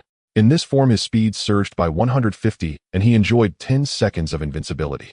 Driven by the lust for slaughter, the Yaksha king transformed into a black-red lightning bolt, launching a desperate counterattack. Unfortunately, the fire shield capable of withstanding tens of billions of damage was beyond his ability to shatter. After 10 seconds, the flying Yaksha king, his claws shattered from the high-speed counterattacks, was blown apart by the chain of fireballs raining blood. Defeated level 250 boss Yaksha king, gained 1500, 20 boss coefficient, 10 level skip cap, 300 experience points, 300 enhancement points, level 250 Yaksha king, set 1, special item Yaksha wings, skill book Yaksha summoning, 120 gold coins, level 200 Yaksha bones. As the Yaksha king was instantly slain, 2 system notifications flashed before Su Ming's eyes. Excellent, a direct contribution of 30 million enhancement points. His little treasury had grown a bit more. As for the task prompt, Su Ming paid it no mind. He almost regretted completing the first job advancement before entering the Sea of Slaughter. Otherwise, he could have gained even more enhancement points. If he had stayed at level 100, even killing minor monsters would count as level skip kills. He simply hadn't thought of that earlier, focusing only on leveling up. A miscalculation. After leaving, he must remember to delay leveling up as much as possible, only advancing when forced. After all, his true strength came from enhancement points. Leveling up merely unlocked higher-tier equipment skill points and attribute points. Shaking off these thoughts, Su Ming turned his attention to the system space. Yaksha summoning skill description allows summoning a common Yaksha of the same level as the summoner. Applicable class summoner.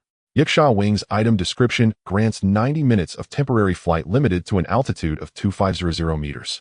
Cooldown 24 hours. 1 summoning skill, 1 flight item. The former was useless to him, and the latter was slightly better than the unenhanced Wings of Slaughter, but its design was a bit lacking, so Su Ming didn't bother spending enhancement points on it. To date, he had slain 4 bosses within the Slaughter Sea: the Blood Serpent King, the Slaughter King, the Azura King, and the Yaksha King. The realm's top-tier threats were nearly exhausted. Only a handful of elite bosses and several mid-tier ones remained. With favorable luck, he could eradicate them all within days. Glancing down at the crimson rippling sea below, and finding no further monsters, Su Ming gently flapped his wings and soared toward the next region. Meanwhile, chaos erupted across other zones of the Slaughter Secret Realm. Bathed in the scarlet moonlight, most monsters experienced a modest boost to their overall attributes. Fortunately, before entering the realm, every cultivator had studied the official guide dozens of times, keeping casualties remarkably low and stable. No zone suffered total annihilation by monstrous hordes. By dawn the following day, as the blood moon receded, countless nocturnal slaughter beasts retreated back to their lairs. At that moment, hovering high above the Slaughter Sea after a night of relentless carnage, Su Ming floated amidst the clouds, tallying his spoils. Including the enhancement points granted by the Yaksha King, he had amassed nearly 200 million enhancement points, an effortless harvest like mowing down rows of scallions. A single infernal storm yielded no fewer than several 100,000, and up to 1 million, enhancement points. Seeing his personal interface flash anew with a staggering 398415235 enhancement points, Su Ming focused his will and turned his gaze toward his talent panel. Until now, his Fire Affinity talent had only grown passively through occupational enhancements. This time he resolved to invest deliberately to test its cost efficiency. If the return proved insufficient, he would defer further investment. Ding. Confirm expenditure of 1500 enhancement points to enhance talent. Yes. In talent, Fire Affinity 1 increases fire-based skill potency by 220 and not bad, worth a modest investment. After pouring in 82500 enhancement points, Su Ming elevated his Fire Affinity talent to 10. Fire Affinity 10 increases fire-based skill potency by 310 in enhancement trait 1, fire damage immunity. 10 in the percentage-based immunity was respectable, though seldom needed. Shifting his gaze from the talent panel, Su Ming clenched his teeth and prepared for a major investment. He longed to uncover the third trait of his shield at 1,000. Ding. 500 enhancement points consumed for skill enhancement. Ding. 500 enhancement points consumed for skill enhancement. Ding. 1000 enhancement points consumed for skill enhancement. When his enhancement point reserve plummeted to 14915,235, his 21-layer fire shield unlocked a new trait. LV 2021 layer fire shield 1000 in trait 1, cooldown Haven trait 2, true shield trait 3, counterstrike reflects 10 of incoming damage, and seeing the third trait, Su Ming could only whisper invincible. It was as if he had grafted thorned armor onto his fire shield. With 1000 enhancement, the shield's baseline damage absorption reached a staggering 718024475,321. Activated under Divine Fire Wrath, its resilience ascended to a level that would leave even demigods speechless in silent awe. Divine Fire N41713802852189. 6 billion in true shield capacity. Breaking it would demand inflicting nearly 90 billion damage upon himself. One could only conclude the system master had shattered game balance entirely, more egregiously than any private server cheater wielding modded tools. His creed was simple: you pay or I cheat. Gazing upon those astronomical figures on his interface, Su Ming felt as though he had just swallowed an icy, effervescent carbonated drink on a sweltering summer day. Aside from true deities and demigods wielding law-based techniques, no cultivator below 10th transformation posed any meaningful threat to him. Suppressing the fleeting urge to grow arrogant, he shimmered faintly and vanished. Meanwhile, beyond the secret realm, the citizens of Tianlang Star and leaders of major factions had, after a full day's exposure, grown remarkably resilient to fluctuations in the slaughter rankings. They no longer gasped or recoiled at every surge. After all, a freshman who had slain the 8-armed Azura King could amass any score, and it would still feel utterly plausible. Many minor factions seized the opportunity to open underground betting markets, hoping to profit. At this very moment, aboard the Jixiao Academy's Starship, 8 additional figures had joined Li Chongqing, who had been present since the outset. Brotherly, what do you estimate Su Ming's final slaughter score will be in this grand examination? In possibly over 100 million, enough to break the Federation's record. If so, the Ancestral Star may appoint him as the next Academy sovereign. I doubt it. A prodigy of such caliber belongs not to a single world, but to the boundless Star Ocean itself. Expanding frontiers suits him far better than guarding the Ancestral Star. Precisely. To station a peerless genius, destined to tread the path of supreme sovereignty on the Ancestral Star would be a profound waste. He himself would surely refuse such a role. Post-examination, the Academy will likely arrange an accelerated cultivation pathway, propelling him to demigodhood at unprecedented speed. Achieving demigodhood will be as effortless for Su Ming as breathing or eating, yet the final step to divinity remains uncertain. After all, the Ascension quest is randomized. As Li Chongqing fell silent, the 8 elders each offered their own perspectives. Hearing this, Li Yi, who stood nearby refilling teacups, could only twitch helplessly at the corners of his mouth. Good heavens, were they already debating divinity? And indeed, comparing cultivators was like comparing life and death. Comparing divine beings was like comparing heaven and earth. At that thought, Li Yi winced inwardly, his heart aching fiercely. If a potion of regret existed, he'd swallow it without hesitation. Why hadn't he unleashed that decisive sword stroke back then? Had he done so, he could have boasted about it for the rest of his life. Alas, time flows only forward. Opportunity once missed is lost forever. Observing the elders' animated discussion, he subtly shifted his feet, preparing to slip away. The more he listened, the more deeply it pierced his soul. If he stayed longer, even his lungs would be pierced through. While the outer world churned with upheaval, Su Ming had already departed the Slaughter Sea, emerging before a royal capital built entirely of blood-red bricks. Since daylight hunting yielded inferior results, he decided first to enter the Slaughter Capital and claim the title of Slaughter King. Additionally, the accumulated slaughter chi stored within his slaughter token could be exchanged for rare artifacts. And your slaughter score qualifies you for entry into the Slaughter Capital. As Su Ming approached the capital's colossal gates, the ancient rust-colored doors slowly parted outward.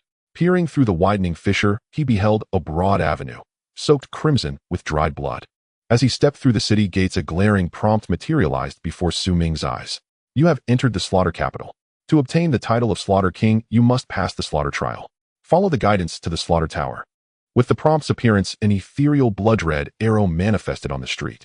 Seeing this, Su Ming's form flickered slightly as he followed the arrow's direction, heading straight for the Slaughter Tower.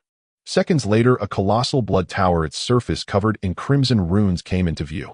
To claim the title of Slaughter King was deceptively simple. One needed only to kill, and kill again. Gazing at the Slaughter Tower with its open gate, Su Ming did not hesitate. He strode directly inside. You have entered the Slaughter Tower. The rules are as follows. Only through 100 victories can one become the Slaughter King. Challengers may initiate the Battle of Slaughter, and the tower will replicate the phantoms of past challengers. Failure in any single match will forfeit the title.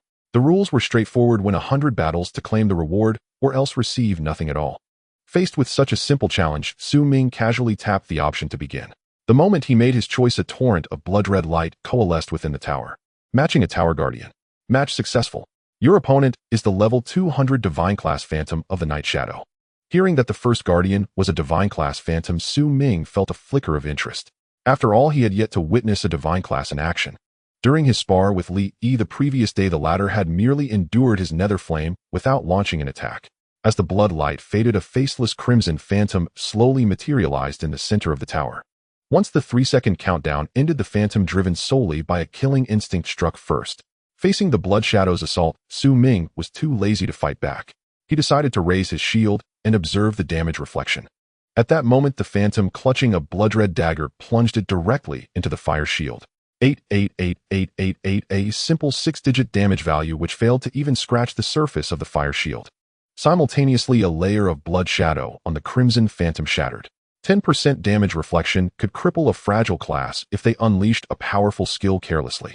Yet these phantoms, left with only the instinct to kill, knew nothing of fear. The instant its blood shadow broke, the phantom launched another ferocious assault.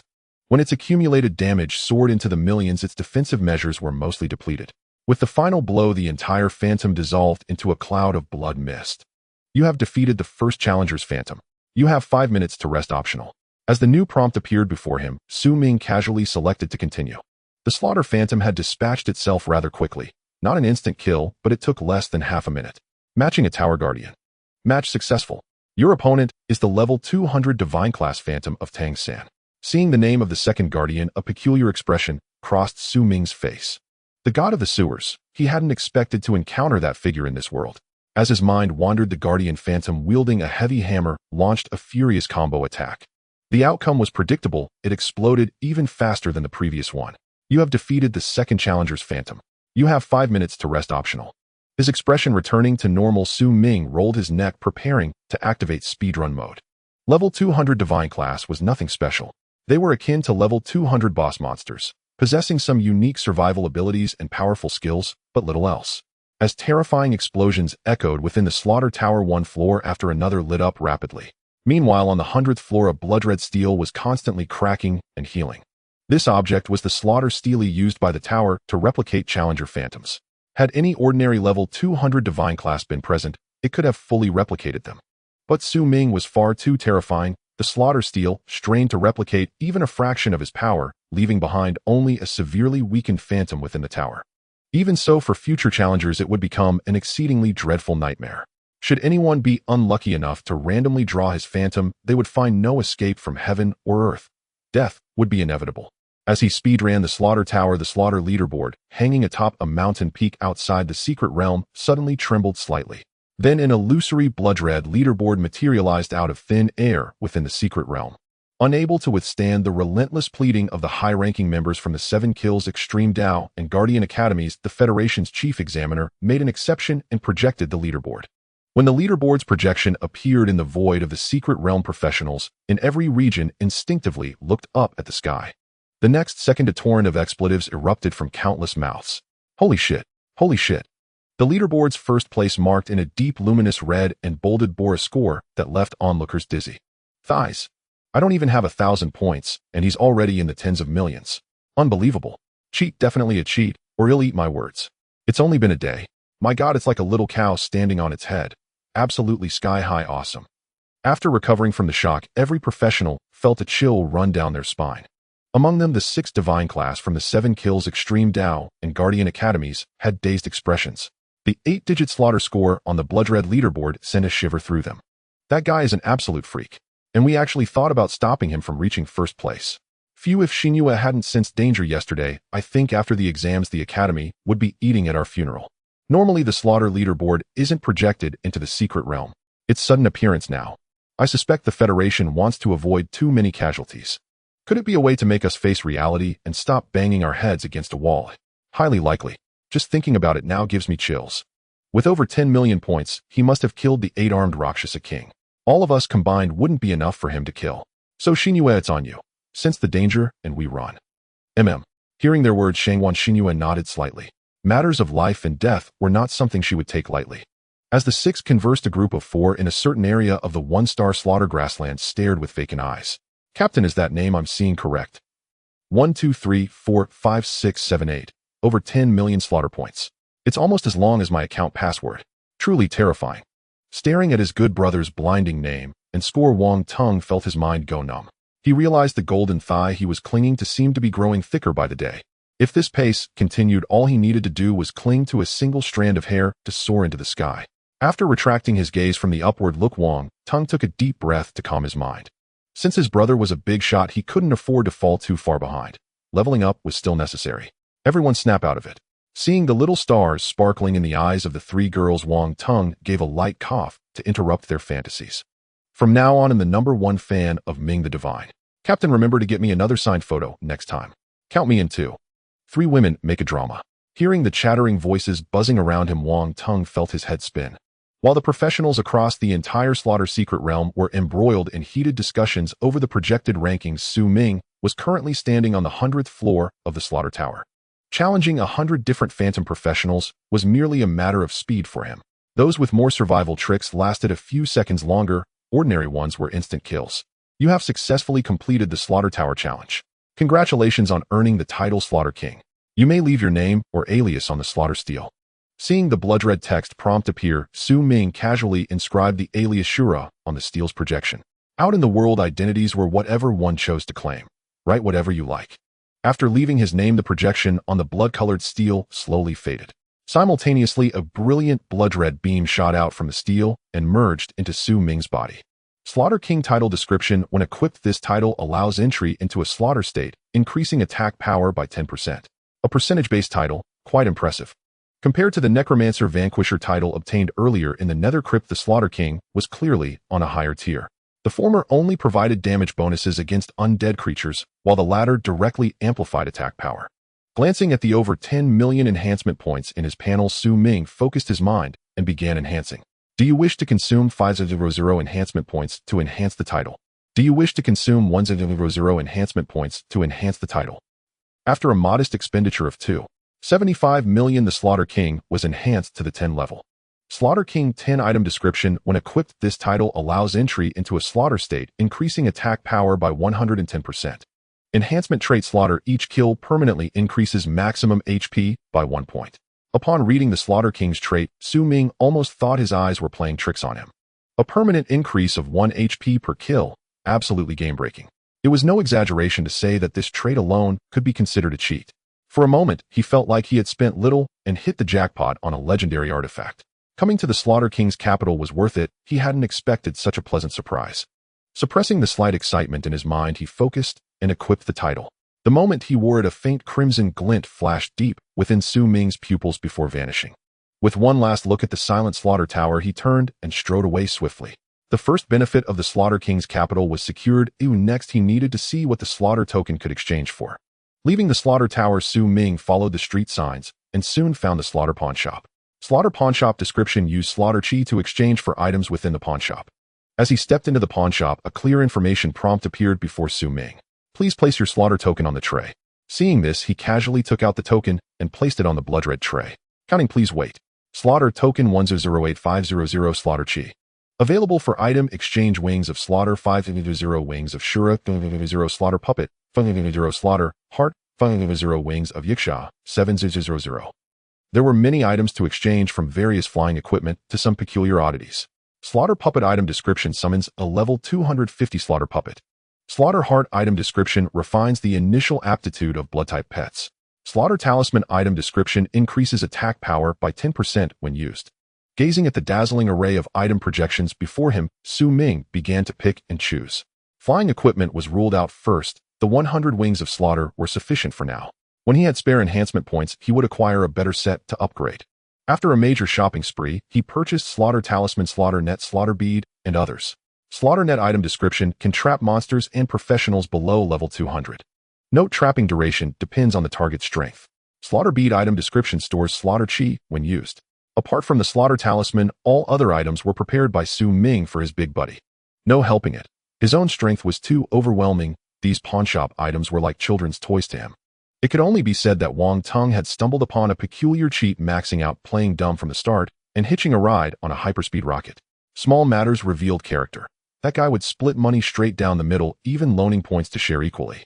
Su Ming remembered all these things. He knew clearly in his heart who was worth helping and who wasn't. The notion of a peck of rice breeds a peck of enmity simply couldn't exist in this world because the strong dictated truth. Threatening a nascent soul cultivator as a chi-refining novice only happened in certain female-centric novels. After spending his slaughter chi down to single digits, Su Ming strode out of the slaughter pawn shop. Since he was the only one who had entered the Slaughter King's capital at that moment, there were no restrictions on leaving. Once outside the city gates, his figure transformed into a streak of blood-red light, flying swiftly toward the slaughter plains. At the same time, in a certain area of the plains, a group of 4 was preparing to engage a level 50 ordinary boss. Captain, I've scouted the area. No other professionals or monsters nearby? This Bloodwolf boss shouldn't be a problem if we move quickly. Okay, he'll use the spider silk poison net to trap the Bloodwolf boss. You two provide support from the side, while Xiaolon and I take the lead in attacking. Got it. Understood. After a brief discussion of the battle plan, the 4 covered in scent-masking potions crept stealthily toward the Bloodwolf boss resting on a large rock. When they closed within attack range, Wang Tung abruptly cast the net, precisely ensnaring the unsuspecting Bloodwolf boss. The moment it was caught, the nearly 2-meter-tall Bloodwolf boss began thrashing violently, trying to tear through the faintly glowing purple web. At the same time, Wang Tung and the hidden class girl in the team launched their assault. As the two launched their assault, a mutated spider, its entire body suffused with a pale violet hue, seized the opportunity to sink its fangs into the Bloodwolf boss. In that instant, the boss, ensnared within the spider's venomous silk net, found itself besieged from both front and rear. Its vital points, eyes, abdomen, and more, were struck simultaneously. When the binding effect finally expired and it attempted to counterattack, it discovered its limbs would not support its weight. It could only watch helpless as its life force ebbed away. Once the Bloodwolf boss perished in bitter resentment, the 4 swiftly gathered its dropped items into their inventory slots and moved toward a safer zone. Meanwhile, Su Ming, propelling himself at breakneck speed, soared across hundreds of li, arriving above the slaughter grassland. Gazing down upon the crimson-tinged expanse, he casually retrieved a tracking talisman from his system space. This talisman had been among the assortment Li Yi had pressed upon him before entering the slaughter secret realm, and now Providence had rendered it perfectly timely. As the azure talisman in his fingertips and a strand of black hair slowly burned away, a hazy indigo light rose from the paper, coalescing into a celestial crane, the harbinger of guidance. Following the crane's aerial circuit for roughly 5 or 6 minutes, Su Ming pinpointed the quartet's exact location below. With a flick of his wrist, he dispelled the guiding crane and began his descent. The thunderous pressure of his approach snapped the 4's heads upward toward the sky. Before their eyes flashed a streak of blood red. Then unmistakably a familiar figure materialized just beyond them. Xiaolon, pinch me. Tell me if I'm hallucinating. And ow. You're trying to draw blood. And Captain, it's truly Lord Ming. You're not dreaming by daylight. Holy hell. Lao Su, you've ascended to godhood. Startled back to full awareness by the sharp sting, Wang Tung blurted out, voice trembling with exhilaration. He prided himself on resilience, yet each time his threshold was shattered anew. And not bad. Nothing extraordinary. Not the praise, Su Ming replied with a faint wry smile. Nothing extraordinary. Spare us your modesty, your shamelessly posturing. And Wang Tung, instantly seeing through the act, rolled his eyes in exasperation. Lord Ming, greetings. And while the two exchanged banter, the 3rd female team member hurried forward to offer her respects. Su Ming responded with a slight, courteous nod. Lao Wang, take these. Use them wisely inside the realm. Don't get yourself killed by some monster. And seeing the group in good condition, he casually tossed forth a small pile of items. Slaughter net, slaughter puppet, Yeka wings. NAS, the names registered on the ground before them, the very air grew thin, oxygen levels plummeting in stunned silence. Lao Su, if I don't count out to you right now, I swear these feel scalding hot in my hands. And after several sharp intakes of breath, Wang Tung stammered, flustered. No need for theatrics. Just focus on leveling up. Don't let me ascend to divinity while you linger at 100 or 200 levels. And I'm off. Until next time. With those words, Su Ming unfurled his wings and vanished in a streak of crimson light. And, Captain, I think you might just ascend lying down. What do you reckon? You know what? Even I suspect it's possible. And how on earth are we supposed to carry all this? Our inventory slots are overflowing. Dump the monster's raw materials and gear. Trash like that only clutters space. And, oh, right, got it. And as the 4 collected loot, Su Ming, already soaring high above, glanced back once, then accelerated toward the slaughter sea. At that very moment, news of Tianlang Star's peerless prodigy surged across the Federation's interstellar network. Viewing the staggering slaughter points screenshot and Su Ming's personal dossier online, ordinary citizens across countless inhabited planets immediately plunged into fervent discussion. Impossible. A commoner awakened barely a month ago. How could he achieve such feats? Even the most supreme divine vocation couldn't accomplish this. Do not measure divine power with mortal logic. Perhaps the supreme deity himself has bestowed his favor upon him.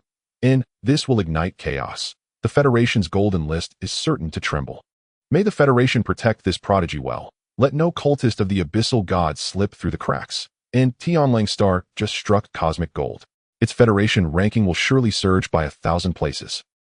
As the interstellar network erupted in impassioned debate over Su Ming's unprecedented triumph, several ancient-looking starships, gliding silently through the boundless void, executed spatial jumps en route to Tianlang Star's coordinates. A prodigy destined to tread the path of the absolute worthy warranted emissaries dispatched by every major power of the ancestral planet. While elders from the ancestral planet crossed the stars deep within a shadowed district of Tianlang Star, inside an underground palace, 18 figures cloaked in black robes stood motionless, their faces obscured, their cold gazes fixed upon data projected onto a vast screen. Speak your thoughts. And when the dossier reached its final page, the lead-robed figure rasped, voice low and grating. This youth's potential eclipses even the divine vocations. If he joins our church and dedicates his faith to our God, we shall assuredly receive divine grace. We must proceed with caution. First ascertain which deity has blessed him. One capable of bearing immense divine favor is without doubt the perfect vessel. He is already under scrutiny by the 4 supreme academies and the Federation itself.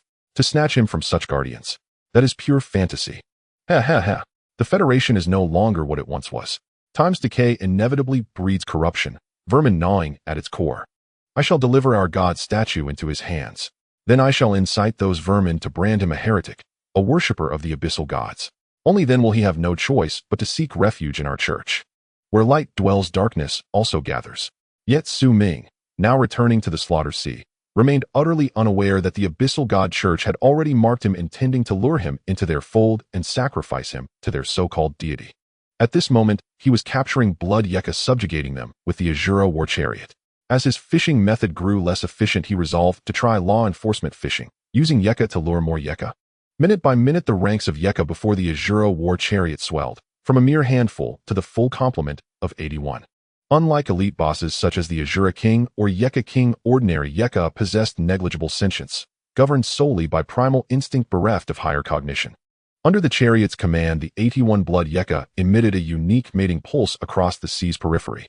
Only Su Ming, within the entire slaughter secret realm, dared attempt such a perilous tactic. Even other divine vocations possessing the Azura war chariot would hesitate, knowing full well that misjudging the lure could summon too many foes, sealing their own doom. Even other divine vocations possessing the Azura war chariot would hesitate, knowing full well that misjudging the lure could summon too many foes, sealing their own doom.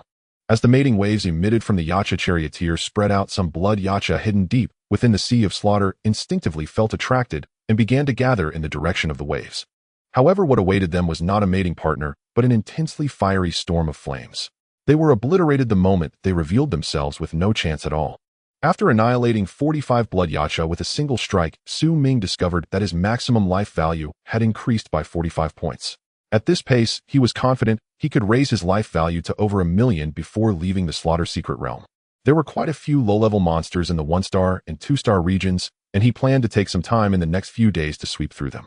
Suppressing the thought that flashed through his mind, Su Ming controlled the Azura chariot and urged the blood Yacha to continue onward.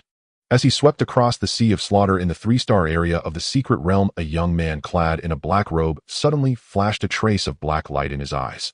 In the dark, certain entities transmitted some information to him through a special means. Su Ming. After receiving the information, the young man in the black robe looked at the name ranked first on the crimson list in the sky and couldn't help but murmur to himself, "Find him and deliver my statue to him."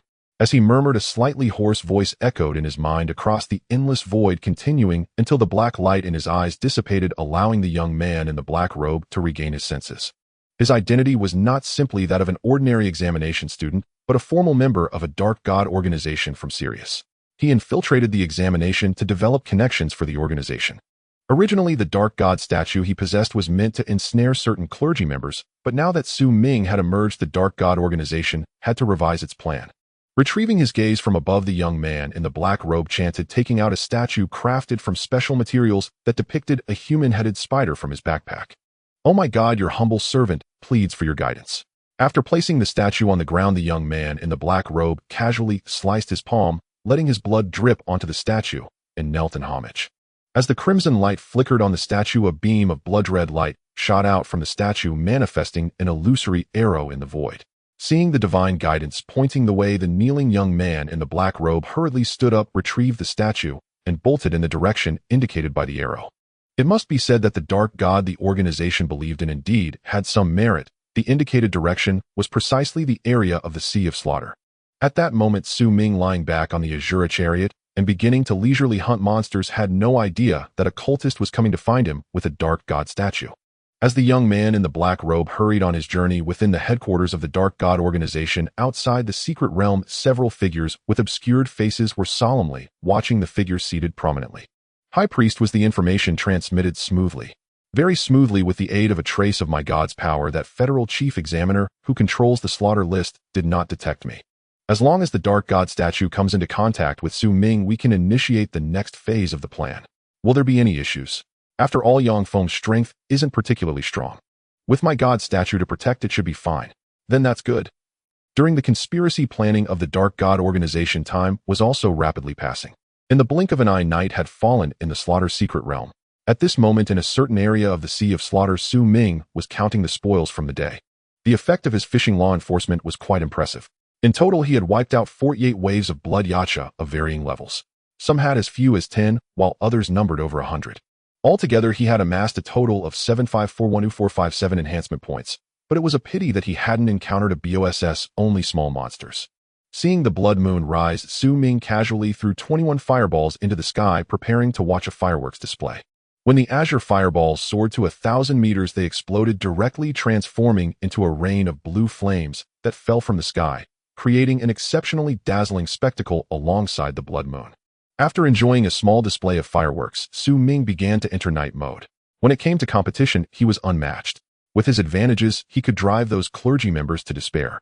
And so the exam period swiftly passed over a week. During this time, apart from the fluctuations in Su Ming's slaughter score occasionally drawing attention, nothing significant occurred.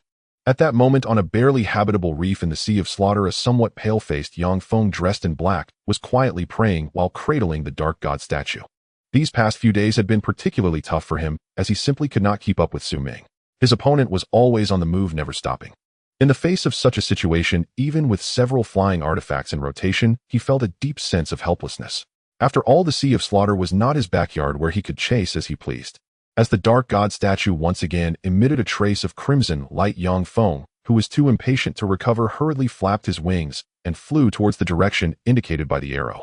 Meanwhile, Su Ming, who had been working hard for several days and nights, was eagerly preparing to enhance his abilities with his hard-earned points. After a massive killing spree, he had accumulated 1.5 billion enhancement points, enough for a significant boost. Ding, 2 million enhancement points have been consumed to proceed with occupational enhancement. Ding, 21 million enhancement points have been consumed to proceed with occupational enhancement. Ding, 22 million enhancement points have been consumed to proceed with occupational enhancement. With a total expenditure of 1,850,000,000, Su Ming's occupational level was enhanced to 50. Personal panel name: Su Ming. Profession: Dual Element Mage of Water and Fire. 50 special level 205. Life value 300000 300000. Mana value 898610 898610. Strength 304 5115504. Constitution 309 514950709. Spirit 1611 517709861. Agility 304 511981744. Skills: LV20 Chain Fireball 500, LV20 51-fold Fire Shield 1000, LV20 Flame Storm 100. Talent: Fire Mastery increases fire skill power by 610. Equipment: Slot Fire Dragon Set 10. If he continues to enhance a few more times, his spirit attribute will break through the 100,000 mark, which is becoming increasingly absurd. Additionally, his life value, bolstered by the characteristics of the Slaughter King title, was also approaching 1 million. As his personal attributes skyrocketed, Su Ming's offensive and defensive capabilities surged accordingly. At level 20, with 51 layers of the fire shield adding 1000, his total standard damage absorption reached 269037364 multiplied by 51. At level 20, with the streaking fireballs enhanced by 500, his standard attack power was 135054614 multiplied by 51. Without unleashing his ultimate, his damage absorption exceeded 1 trillion, while his attack power approached 700 billion. Moreover, as his damage output continuously escalated, the small fireball had transformed from a single target attack into a wide-area group attack. However, on Su Ming's personal status panel, it was still displayed as a single target skill. Now, when he struck minor monsters, a single fireball's explosion and its residual shockwaves could obliterate all creatures in the vicinity, a true case of quantitative change leading to qualitative transformation. Without exaggeration, he was now a veritable mobile calamity. Should he leave the Slaughter secret realm and activate the wrath of the fire god, a single small fireball could likely level an entire small city. Gazing at his explosive damage numbers, Su Ming lightly flapped his wings, soared to an altitude of 1,000 meters, and looked down at the turbulent blood-red sea below. As he waved his staff, 51 azure fireballs, each over 3 meters in diameter, descended toward the sea like blazing suns. When the streaking fireballs struck the seawater, a terrifying shockwave caused the waters below to collapse inward, forming a giant basin-like depression. The next moment, blood-red tidal waves surged in all directions. Witnessing the devastation caused by a single casual strike, Su Ming felt a sense of boundless freedom, like a bird soaring in the sky or a fish leaping in the vast ocean. After launching a barrage of small fireballs at the sea surface, he quickly descended and rode the crest of a dozen-meter wave, surfing atop the waters. Killing monsters didn't mean foregoing entertainment. A monotonous life needed a touch of joy. He had never surfed in his original world, so he had to experience it here.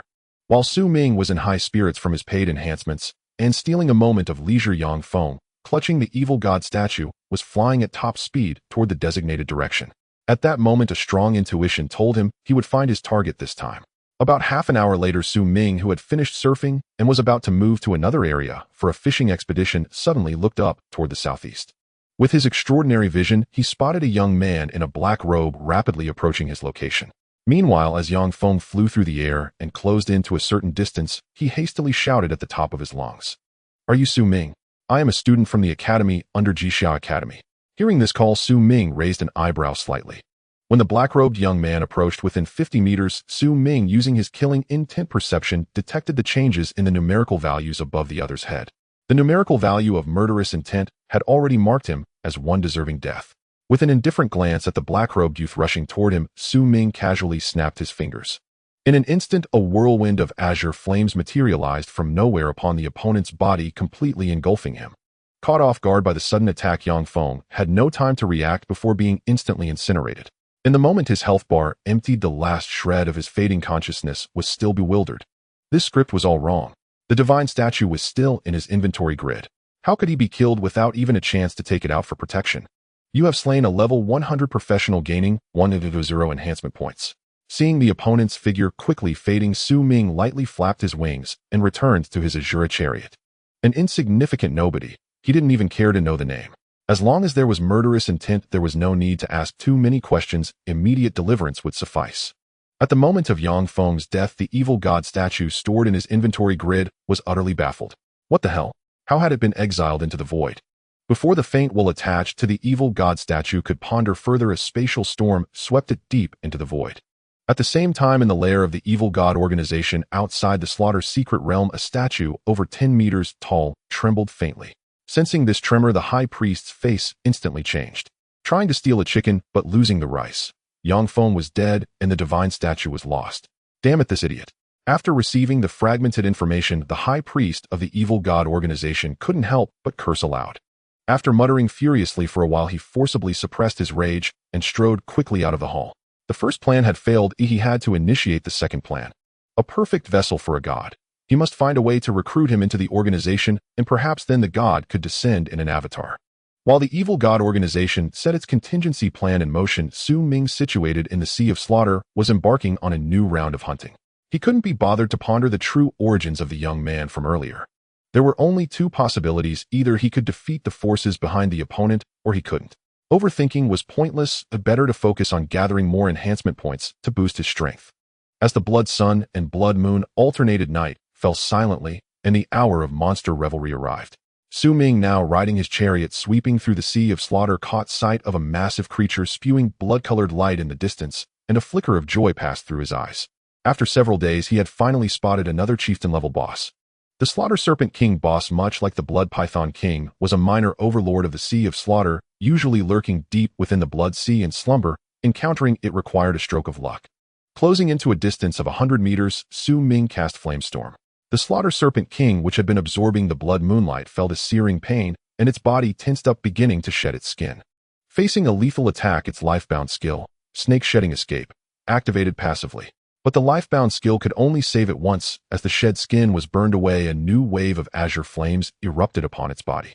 Killed level 200 Chieftain level Slaughter Serpent King boss. Gained 61,440 20x boss. Multiplier 1-0 experience points. 1-0 enhancement points. Level 200 blood set 1. Special item Slaughter. Sword skill book Slaughter. Sword. Chi gold coins. Level 200 Serpent Pupil. After instantly slaying the Slaughter Serpent King, Su Ming turned his gaze to the special item that had been picked up into his system inventory. He had never seen this item in the pawn shop of the Slaughter Capital. Slaughter Sword item description. Using this item allows entry into slaughter mode, unlocking the instinct for slaughter. Seeing the description of the Slaughter Sword, Su Ming felt a sense of familiarity akin to an auto battle feature. After this thought crossed his mind, he slowly averted his gaze. He couldn't use this item within the Slaughter secret realm. If the auto mode went too far, it could easily lead to chaos. As Su Ming was on the verge of turning the Sea of Slaughter upside down, intense spatial fluctuations suddenly appeared in the starry sky, not far from Sirius. Immediately, an exceedingly luxurious spindle-shaped ship emerged from a spatial jump. Arrived at Sirius coordinates, jump mode deactivated, now connecting to Sirius Jixia Academy. Communication established, identity of the other party being confirmed. Confirmed prefect of the Jixia Academy branch. Little Wong, it has been a while. Seeing the figure on the screen, a middle-aged man with a full head of silver hair spoke with a trace of indifference before the central screen of the shuttle-shaped ship. Lord Bai, I never expected you to personally grace Sirius with your presence. Upon recognizing the representative sent by the Ancestral Star Academy, Wang Cheng, the prefect of the Sirius branch, instantly became exceedingly respectful. He had never imagined that this particular existence would be the one to come. I happen to have some free time, so I thought I'd come and take a look. Very well, I shall initiate the ship's tractor beam immediately. Would you like to proceed to the Academy first, or go directly to the Slaughter secret realm? Feeling that everything was now secure, Wang Cheng promptly asked. Tractor beam directly to the outer perimeter of the Slaughter secret realm. I am curious to see which old friends the 7 Kills Ultimate Tao Guardian and the Federation will send. Understood, please wait a moment. Approximately 10 minutes later, a luxurious passenger ship appeared in the sky above the area where the Slaughter secret realm was located. Upon recognizing the insignia on the ship, many below involuntarily narrowed their eyes. Ancestral Star Jixia Academy had dispatched someone so quickly.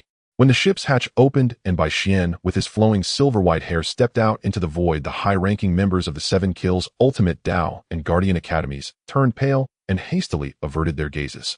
What a nuisance.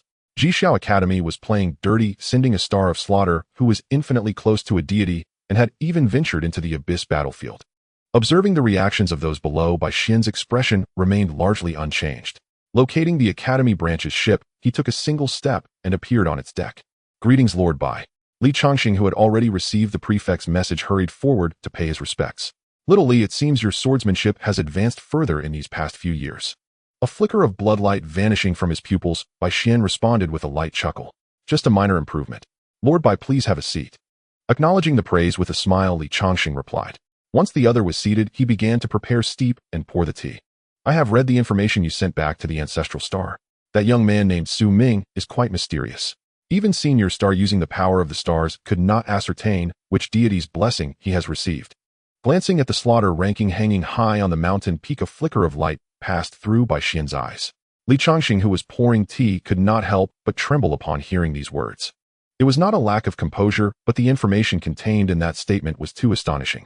Lord Bai, could the one blessing Su Ming be some supreme deity? Suppressing the thoughts in his mind, Li Changxing asked in a deep voice. That is a possibility. It is certainly not any of those evil gods.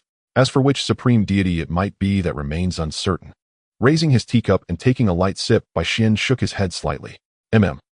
While the two were conversing, the 4 major powers, 7 Kills Ultimate Tao Guardian and the Federation, were holding small meetings. Among them, Jin Buhuan, upon receiving the news, immediately rushed to the Hall of Night. Envoy the ancestral star Jishao Academy has dispatched that existence known as the Star of Slaughter. Knight, who had been meditating with closed eyes, frowned slightly upon hearing the word Star of Slaughter.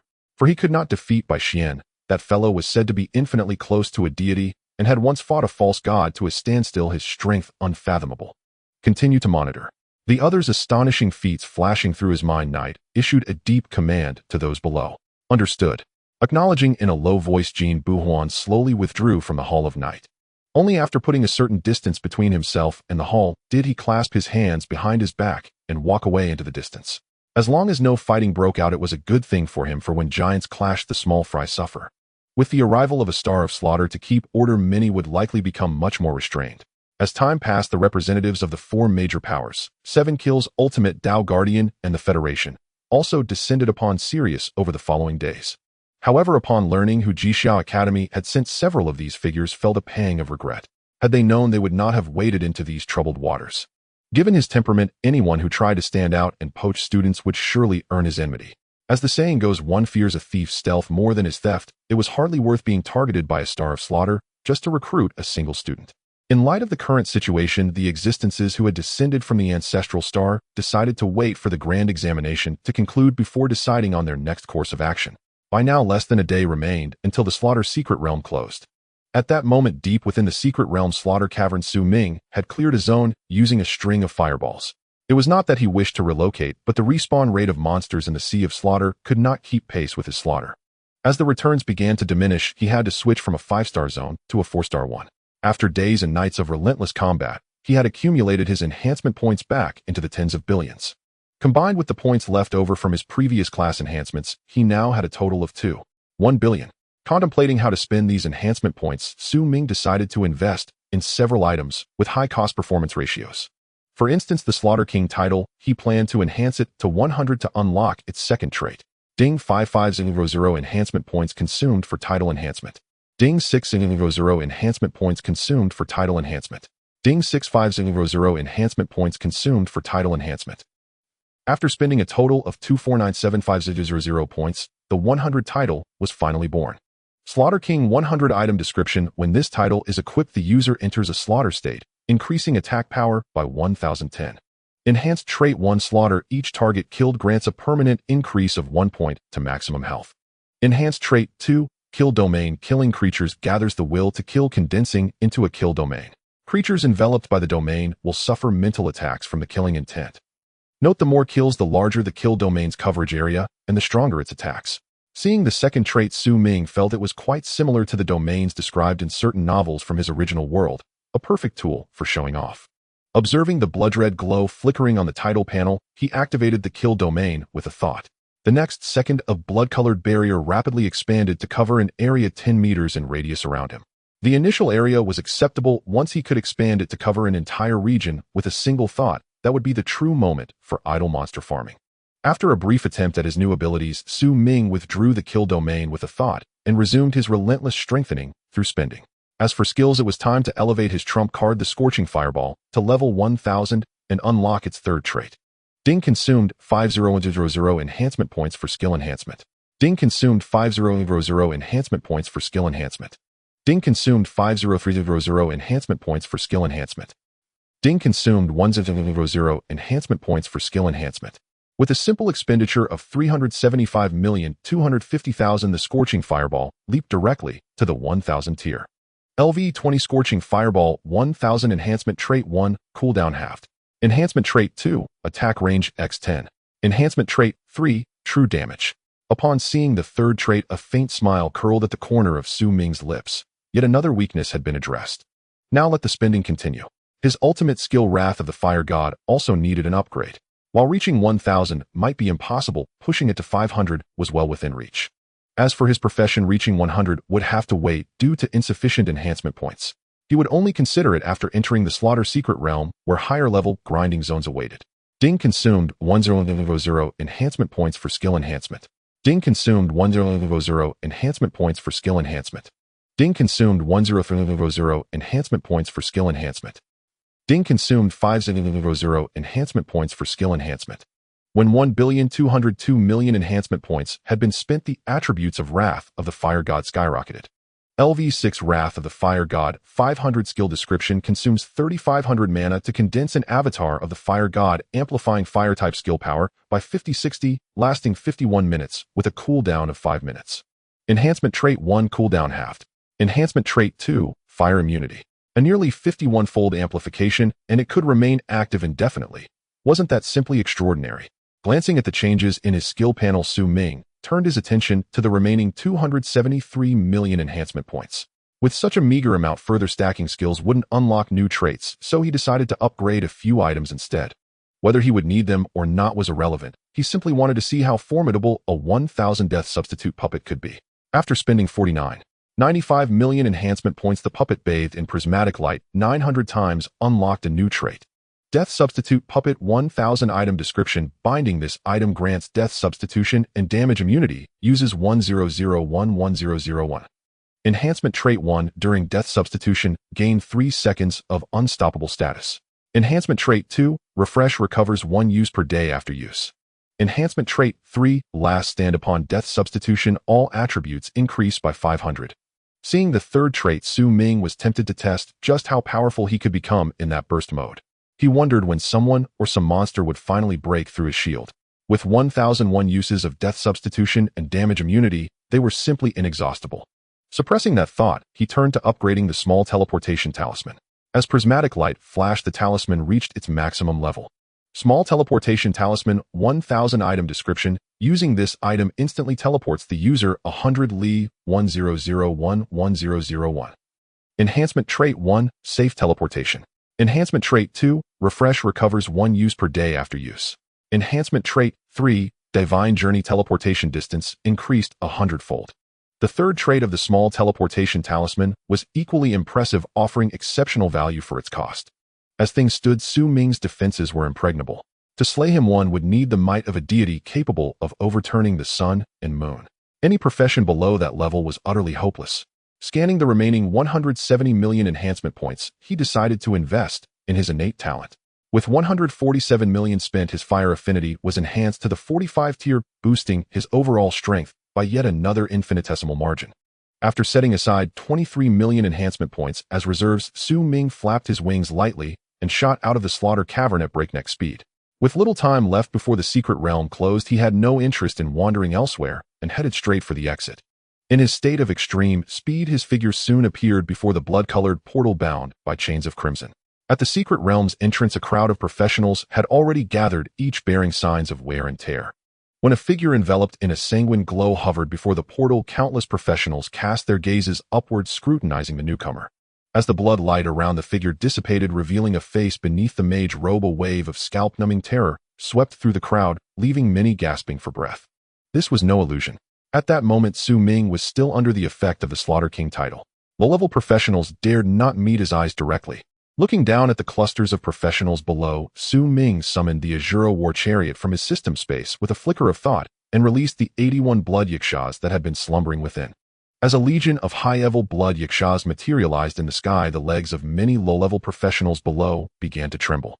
Even without first-hand experience, they had heard the tales. The bestiary entries for blood yakshas were etched into their memories, allowing instant recognition. Had they not seen Ming stepping into the chariot, they would have scattered in panic long ago.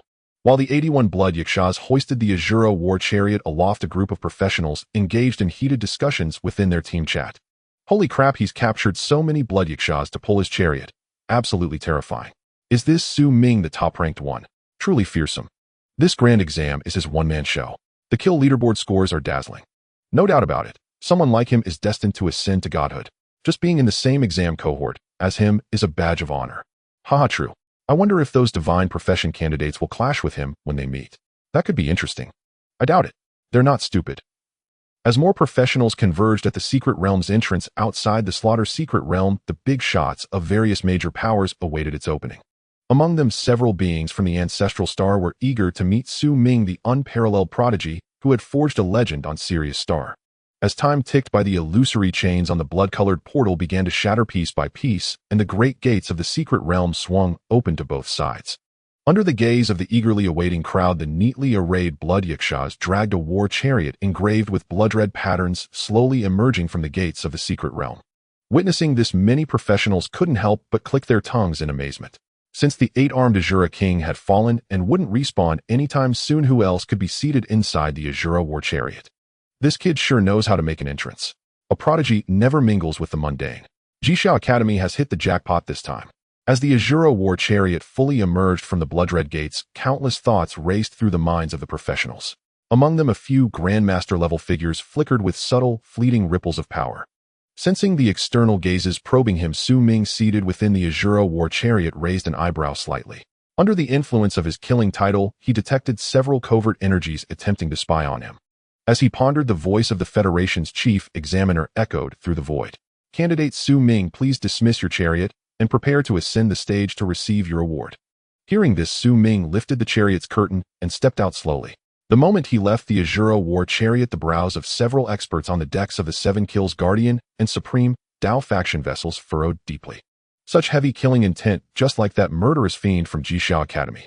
Meanwhile, Bai Xian, sipping tea aboard his vessel, had eyes that gleamed with an almost frightening brightness the instant he saw Su Ming.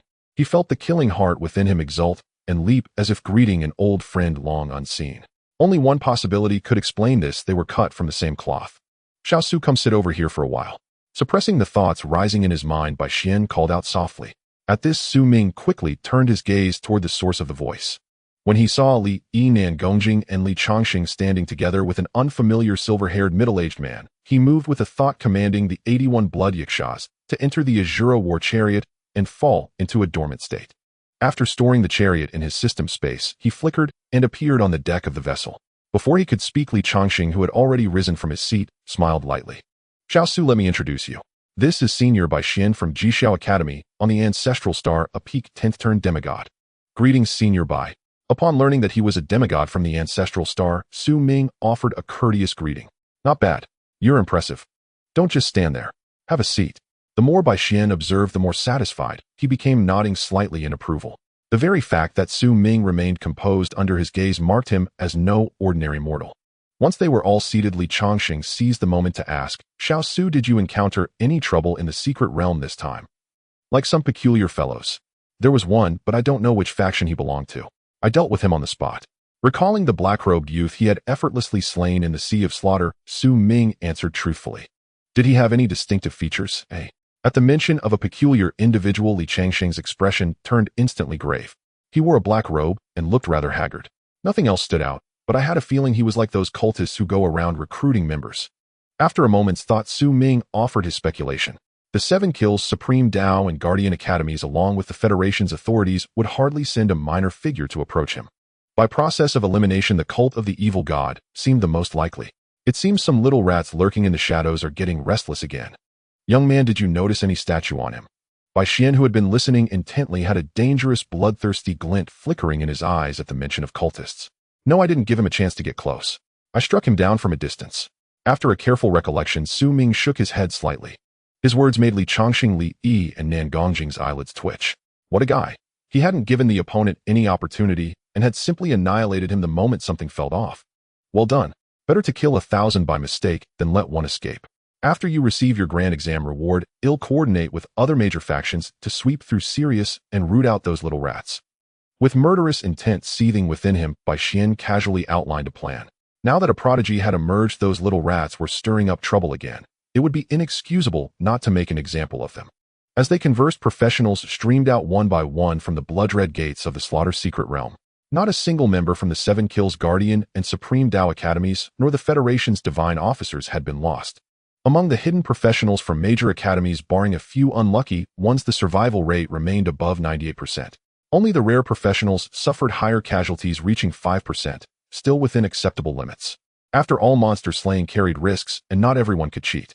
As time ticked by, Federation officials began tallying the names based on the Slaughter leaderboard. Besides recording points, the Slaughter leaderboard had another function: the names of those who died within the secret realm would turn gray. Using this feature, one could determine if any professional students remained inside the secret realm. By the time everyone was accounted for, the afternoon had arrived.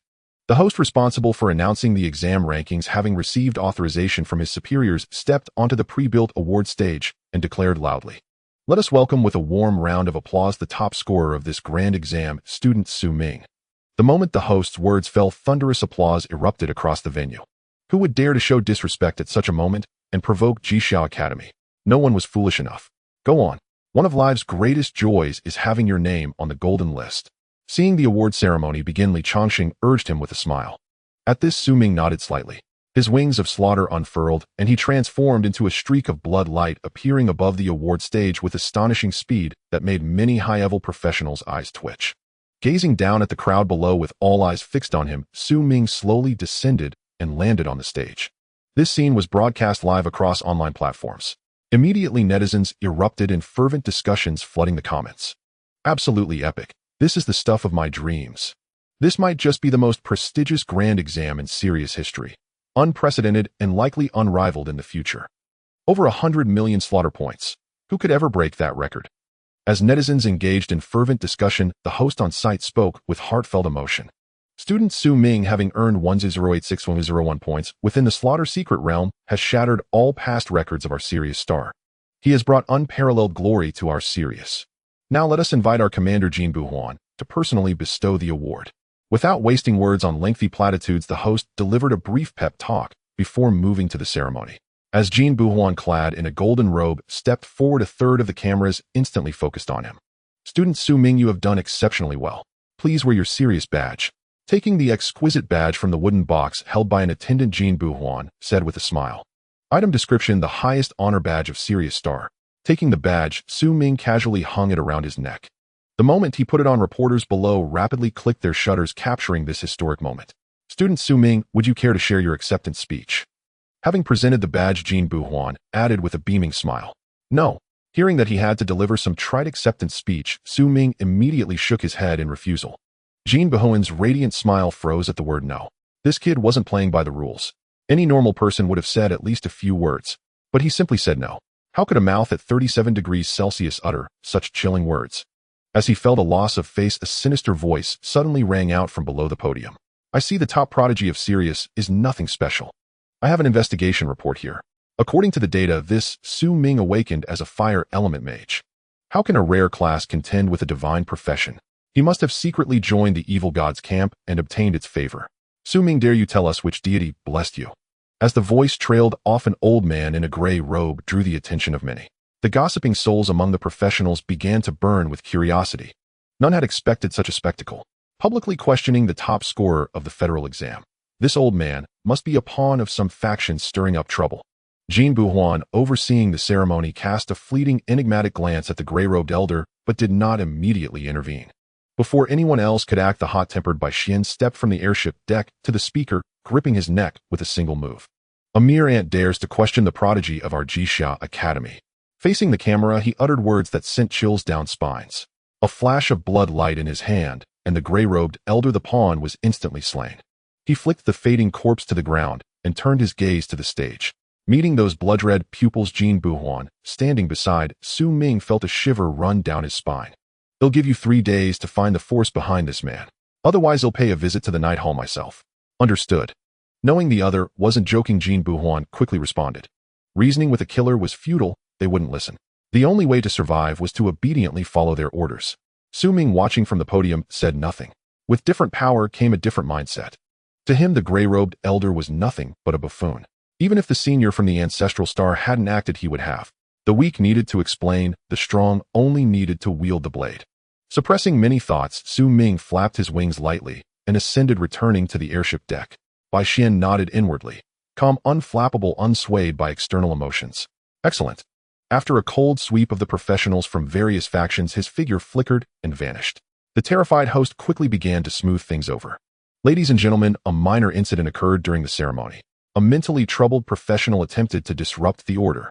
Fortunately, Lord Bai of the Jixia Academy from the Ancestral Star stepped in to eliminate him. Now let us welcome the 2nd to 10th place winners to the stage. Hearing the host's placating words, many showed fleeting disappointment. They had expected a real show, but the gray-robed elder turned out to be a mere scapegoat, throwing a few taunts before losing his head. Shouldn't such a framing tactic come in waves, leaving no chance for the opponent to breathe? Trash. Tisk, a waste of emotion. Compared to the professionals on site, the online community was even more lively. Damn, who rushes to die like that? That mudslinging was worse than mine. I think that guy was a sacrificial pawn. Just throw the dirt and see what sticks. The Jixia Academy's powerhouse is truly domineering. No matter what you say, a single slap ends it. Rules only bind ordinary professionals like us. they mean nothing to the strong. A blatant scheme. Their goal wasn't just to sling mud, but to draw attention to Su Ming's true talent. As this incident captured public attention in the lair of the evil god organization, over a dozen figures in black robes stared intently at a large screen. High Priest, is this your so-called contingency? As the farce ended, someone couldn't help but ask. No, this is just part of the plan. I've said before, the Federation is not monolithic. Once we steer their focus to Su Ming's talent, Hell become a target for all. Even under Jixiao Academy's protection, Hell be a thorn in many sides. If such a prodigy cannot be ours, he shouldn't exist. Averting his gaze from the screen, the figure addressed as High Priest spoke calmly. What's our next move? That killer from the Ancestral Star has given Jin Buhuan orders. Just push out some scapegoats. They won't stay on serious long. Understood. He'll arrange it. As the evil god organization's High Council plotted, Su Ming already back on the airship deck sipped tea while observing the ceremony below. Truth be told, the incident had left no ripple in his heart. As he enjoyed his tea, the Federation officials sent someone to deliver the rewards for this major examination. There were quite a few items, including fire magic sets ranging from the 2nd to the 6th rank, many special props, several tokens, and a fire dragon pet egg. Student Su Ming, these are the rewards for this major examination. Please check them. After placing the items on the spaceship's deck, the staff member in charge of transporting them spoke in a deep voice. Upon hearing this, Su Ming nodded slightly. After both parties completed the handover, the Federation staff hurriedly left the spaceship, not daring to linger. It seems that the Federation has loosened its purse strings a little this time, not being too stingy. Li Yi, who leaned closer to take a look at the items on the ground, muttered softly. Xiao Su, let's pack everything up. That Dead Star token inside will allow you to level up on that planet after you complete the 2nd rank task. Dead Star. Hearing these 2 words, Su Ming couldn't help but softly repeat them as they touched upon his knowledge blind spot. The Dead Star is a planet near Sirius occupied by undead creatures where the highest level is a level 600 world-class bone dragon BOSS, which should be about to respawn based on the time. In addition to the only world-class BOSS, there are 10 king-level bosses located in various regions of the Dead Star, namely the Corpse King, Undead King, Skeleton King, King of Abominations, Ghost King, Vengeful Spirit King, Lich King, Ghoul King, Mummy King, and Troll King. These king-level bosses each command 10 leader-level BOSSs plus hundreds of variously leveled minion bosses. Below them are numerous elite monsters and ordinary monsters. Given your strength, it would be very suitable for you to train on the Dead Star. Seeing his confusion, Li Changxing gently explained the general situation of the Dead Star. After listening, Su Ming's eyes brightened more and more. Isn't this a source of enhancement points? A whole planet filled with monsters, it would be hard not to take off. Little guy, the Dead Star is nothing to worry about. When the opportunity arises later, I will take you to the Abyss battlefield, where it is the true holy land of slaughter. Most of the top experts from various races in the starry sky are there. Sensing the rich aura of slaughter beside him, Bai Xian timely added. He liked this kind of young man with determination suitable to take his place in the future. All right, Senior Bai. Upon hearing about such a good place as the Abyss battlefield, Su Ming's smile grew wider. Indeed, it's good to be backed by a big tree for shade. If he were a lone wolf, just gathering information would take an unknown amount of time. Now let's return to the Jixiao Academy first. You should challenge the Celestial Tower, break a record, and collect the rewards from the Celestial Tower. After glancing at the award ceremony below, which seemed to have no end in sight, Bai Xian, not wanting to waste time there, softly spoke. Okay. Su Ming, who also felt the award ceremony was meaningless, agreed without a second thought. Soon they saw 2 Jixiao Academy spaceships soar into the sky, vanishing into a streak of light. Old Su, you have become incredibly impressive this time, truly unprecedented. Wang Tong, who was also taken aboard the ship, immediately ran over to Su Ming's side upon seeing him making faces. It's all right, slightly stronger than the other practitioners of the same rank. Thanks to you, Senior Li said, the Academy has upgraded my benefits to be the same as the other divine students. Such great grace is hard to repay. I've decided to spend a lot of money to make a golden statue of you to place at home. I always feel like you're planning to take advantage of me later. Can taking advantage of a brother be called taking advantage? Rolling, I will likely have to go to the Ancestral Star later, so take care not to get killed. I really don't want to burn paper for you later. Rest assured I value my life highly now. As the 2 chatted away, Bai Xian and Li Changxing, who were sitting at a distance, couldn't help but nod. Senior Bai, what do you think of Su Ming?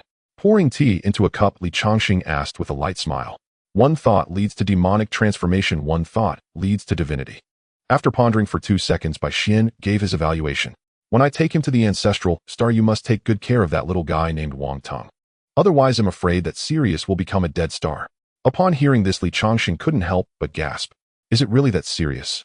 You should have seen Su Ming's data. Both of his parents have died, and his only good friend is that Wang Tong.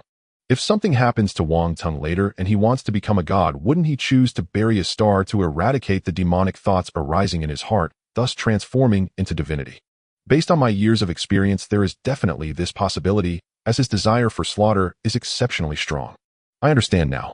Senior, by rest assured, as long as Sirius and Jishao Academy are here, Wang Tung will be safe. Feeling a chill down his back, Li Chongsheng hurriedly expressed. As the saying goes, not listening to the words of the elders leads to present losses. The elder had analyzed the causal relationship, and if he still didn't take it seriously, he would be playing with his own life. In response, Bai Xian lightly nodded, not saying anything further. About half an hour later, 2 spaceships appeared above a vast area of the academy. At this time, a group of senior academy officials who had already received the news stood in the square, looking up eagerly. Once the spaceships landed, they hurriedly surrounded them. "We meet again, Lord Bai." As Bai Xian stepped out of the spaceship, a group, led by Wang Chong, hurried forward to pay their respects. "All right, everyone, stop blocking the way here. Let's go to the Celestial Tower." Glancing at the crowd that had gathered, Bai Xian raised an eyebrow and spoke in a deep voice. "Understood." After a brief exchange, the group quickly arrived before a towering, massive golden tower. "Xiao Su, go inside. With your strength, breaking a record should be no problem. Moreover, the better you perform inside, the richer the rewards you can obtain later." After glancing at the gigantic golden tower, Bai Xian softly instructed beside him. Su Ming, who had a certain understanding of the Celestial Tower through Academy records, nodded slightly. This tower was not built by Jishao Academy, but was created by that powerful force similar to a secret realm or instance. The challenges faced by those entering the tower would vary based on the rank of the practitioner. Overall, it is quite similar to the Tower of Slaughter within the Slaughter King's domain in the Slaughter Secret Realm. Looking at the open golden tower door, Su Ming stepped slowly inside. As he entered the Celestial Tower, the challenge trial was initiated. At this moment, Li Yi, who was scanning the Celestial Tower, couldn't help but ask, "Teacher, how long do you think it will take Su Shueti to break the record?" "The Celestial Tower of our academy has a total of 81 levels. I believe Su Ming can clear it in under 3 hours. Thinking of the astonishing points on the slaughter leaderboard, Li Chongsheng gave a relatively conservative estimate. "I guess 4 hours. I guess 4.5 hours. I guess 5.5 hours. As soon as he finished speaking, many high-ranking members of the academy began to make their own guesses. As the group started to discuss, Su Ming, who had entered the first level of the Celestial Tower, was greeted by his first challenge target. Leader level Earth Savage Bear, Phantom level 200 characteristics, tier, Shockwave Berserk. A gigantic savage bear, nearly 15 meters tall, slowly manifested within the tower under the influence of certain forces. When the 3-second countdown ended, Su Ming casually ignited the entire bear's body with a flame storm. The small fireball was too loud to use. Relying solely on the flame storm was sufficient to break through this type of boss's damage reduction. As the earthy yellow light flickered on the Earth Savage Bear, its health was locked at 30%, and its originally dark yellow large pupils began to turn bloodthirsty and frenzied. In the next moment, like a giant bulldozer, the Earth Savage Bear began its ground-pounding mode during its berserk time, while Su Ming stood casually in place. With the damage dealt by the Earth Savage Bear, it couldn't even make the fire shield tremble slightly. If it weren't for the 10 seconds of damage immunity, it would probably have been killed by the rebound damage. When the 10 seconds ended, the bloodthirsty light in the eyes of the Earth Savage Bear faded, and it was once again subjected to the purification of the flame storm. This time it could not withstand it, and was directly burned into earthy yellow light points, dissipating completely. You have cleared the first level of the Celestial Tower, and may directly enter the second level, or choose to rest for 3 minutes before entering. Seeing the prompt, which was very similar to that of the Slaughter Tower, Su Ming casually tapped to enter directly.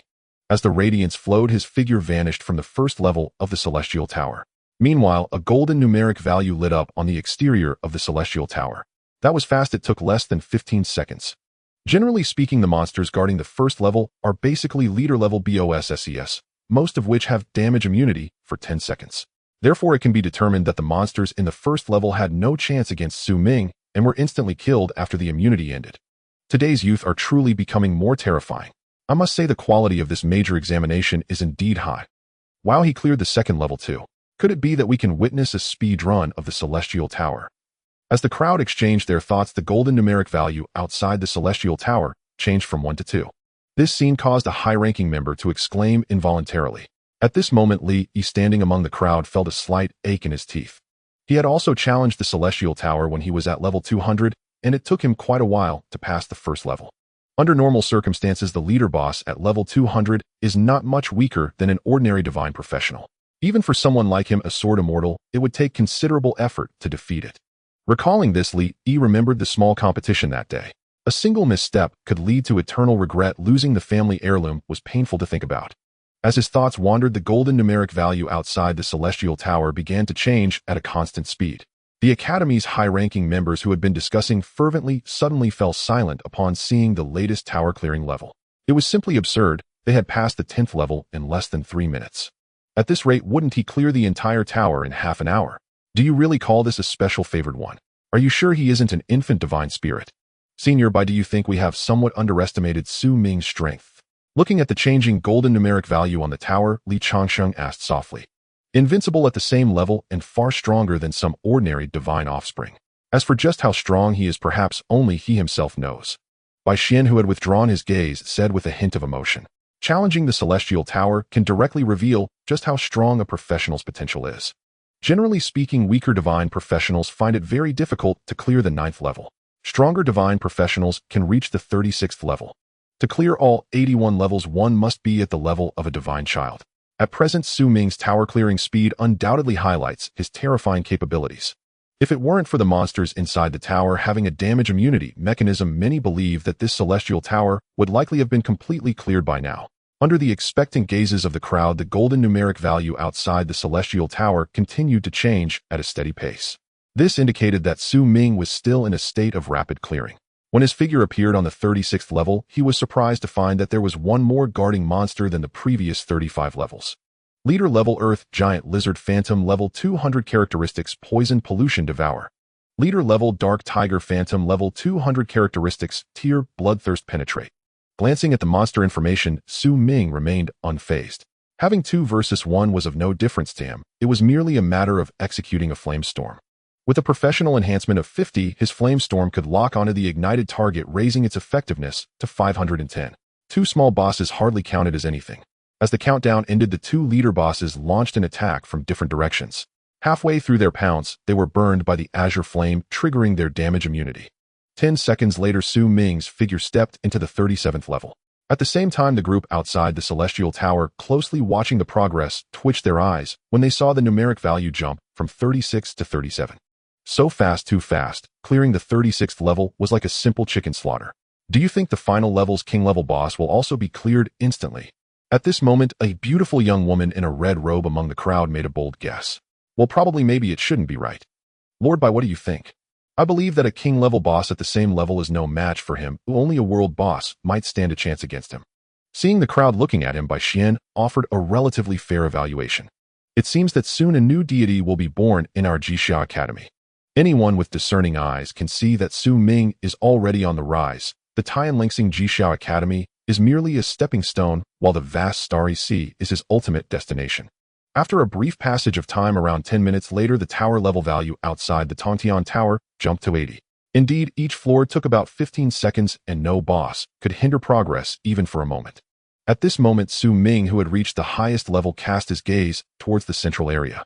King level Fire Dragon King Boss Illusion, level 200 characteristics, 20 Fire Immunity, Dragon Might Breath. Seeing the Fire Dragon King, which bore an identical form to his own Fire Dragon set's Fire Dragon Soul skill, Su Ming's eyes flickered slightly. The Tongtian Tower is quite adept at arranging opponents, with the final challenge being a king-level boss that has fire immunity, although the immunity coefficient is slightly low at only 20%. During his observation, the white light enveloping the Fire Dragon King gradually dissipated. In the next moment, an earth-shattering roar resonated throughout the 81st level of the tower. Immediately after, a searing breath erupted from the Fire Dragon King's mouth. Seeing the black flames of the breath collide with his fire shield, Su Ming responded with a firestorm. With just a single strike, the Fire Dragon King, possessing 20% fire immunity, was forced into its second form. King-level Raging Fire Dragon King Boss Illusion. In this form, the Fire Dragon King's overall attributes are doubled, and it possesses 15 seconds of invulnerability. Entering a raging state, the Fire Dragon King's eyes turned blood red, and its massive wings flared wildly as it launched a counterattack. In an instant, numerous instances of damage immunity appeared above its head. Under the invulnerability mechanism, even the fire shield's retaliation could not cause it any harm. Once the 15 seconds had passed, Su Ming effortlessly triggered the Fire Dragon King boss's third form. King-level bosses are indeed quite troublesome, generally having 2 instances of health locking. When facing opponents of comparable strength, there are often opportunities for a comeback. Unfortunately, in front of Su Ming, no waves could be stirred. Unless it were a super mechanism monster, it could not escape the fate of being eliminated. After the Fire Dragon King boss let out a desperate breath for 20 seconds, the merciless azure flames directly incinerated its body, scattering it into specks of red light. Congratulations, you have successfully cleared the Tantion Tower. Clear time 24 minutes. Rating Super God. Special rewards 800 free attribute points, 500 skill points, 10 special skill points, special skill book Fire Element Giant special item Divine Protection. Record-breaking reward 200 free attribute points, 100 skill points, 3 special skill points. Looking at the surge of attribute points and skill points on the panel, Su Ming felt exhilarated. The saying that the strong remain strong holds no flaws. Suppressing his joy, he turned his gaze to the other two items. Fire Element Giant skill introduction consumes 5,000 mana to transform into a Fire Element Giant, during which it is immune to fire damage below divine level, with fire skills increased by 100% skill duration of 10 seconds and cooldown time of 1 hour. Divine Protection item introduction. Using this item grants divine protection, during which all attributes increase tenfold and provides 30 seconds of invulnerability usage count 11. Upon seeing the information of the two items, Su Ming couldn't help but smile. The Tantion Tower indeed offers good rewards. The Fire Element Giant skill is equivalent to the health-locking ultimate skill of a king-level boss. Though it lacks invulnerability, only has fire immunity, yet it is still quite good. After a bit of enhancement combined with the rage of the Fire God, it would surely be devastating. As for the Divine Protection item, it is essentially an upgraded version of the substitute puppet. If it were to reach 1,000, just the thought of it is thrilling. After taking a deep breath, Su Ming recited the incantation and left the Tantion Tower. Having already reaped the benefits of this place, there was no need to linger. As the white light enveloped him and he appeared at the tower gate, he was greeted by the enthusiastic gazes of a crowd. Little Su, you did great. Now take a good rest for a day. Upon seeing his figure appear, Bai Xin chuckled and spoke. Hearing this, Su Ming nodded slightly in acknowledgement. After grinding in the Killing Secret Realm for half a month, he indeed needed some adjustment. Then under Li Yi's lead, the two quickly vanished from the sight of the group of Academy seniors. A 24-minute clear of the Tantion Tower, this record might very well stand unbroken in the future. After retracting his distant gaze, a senior from the Academy couldn't help but exclaim in awe. Heaven bless our Jishao Academy, how perhaps this time we can overshadow the other 3 universities. Send invitation letters to the federal officials as well as to 7 Kills Extreme Dao and Guardian, saying we want to hold a promotion banquet. As a group discussed the promotion banquet on another small road of the academy, the guide, Li Yi, felt like he was being scratched by a cat inside. In the end, he couldn't contain his curiosity any longer and quietly asked beside him, Junior, do you think I can defeat the current you? Hearing this question, Su Ming was slightly taken aback. After thinking for 2 seconds, he softly replied, Senior, theoretically, you should be able to win, but I think you probably can't. I knew it. Upon hearing the response, Li Yi immediately murmured softly, Then what about when we were in the Necromancer Mountain range? Could I win then? Forcing himself to calm down, he then quietly asked again, At that time I should maybe possibly be able to defeat you. Seeing the expression on his face, Su Ming couldn't help but smirk lightly, adding, Junior, I somewhat regret not having a proper match with you back then. I missed the chance to leave a mark in history. I want to buy some medicine, don't stop me. Li Yi said, looking regretful.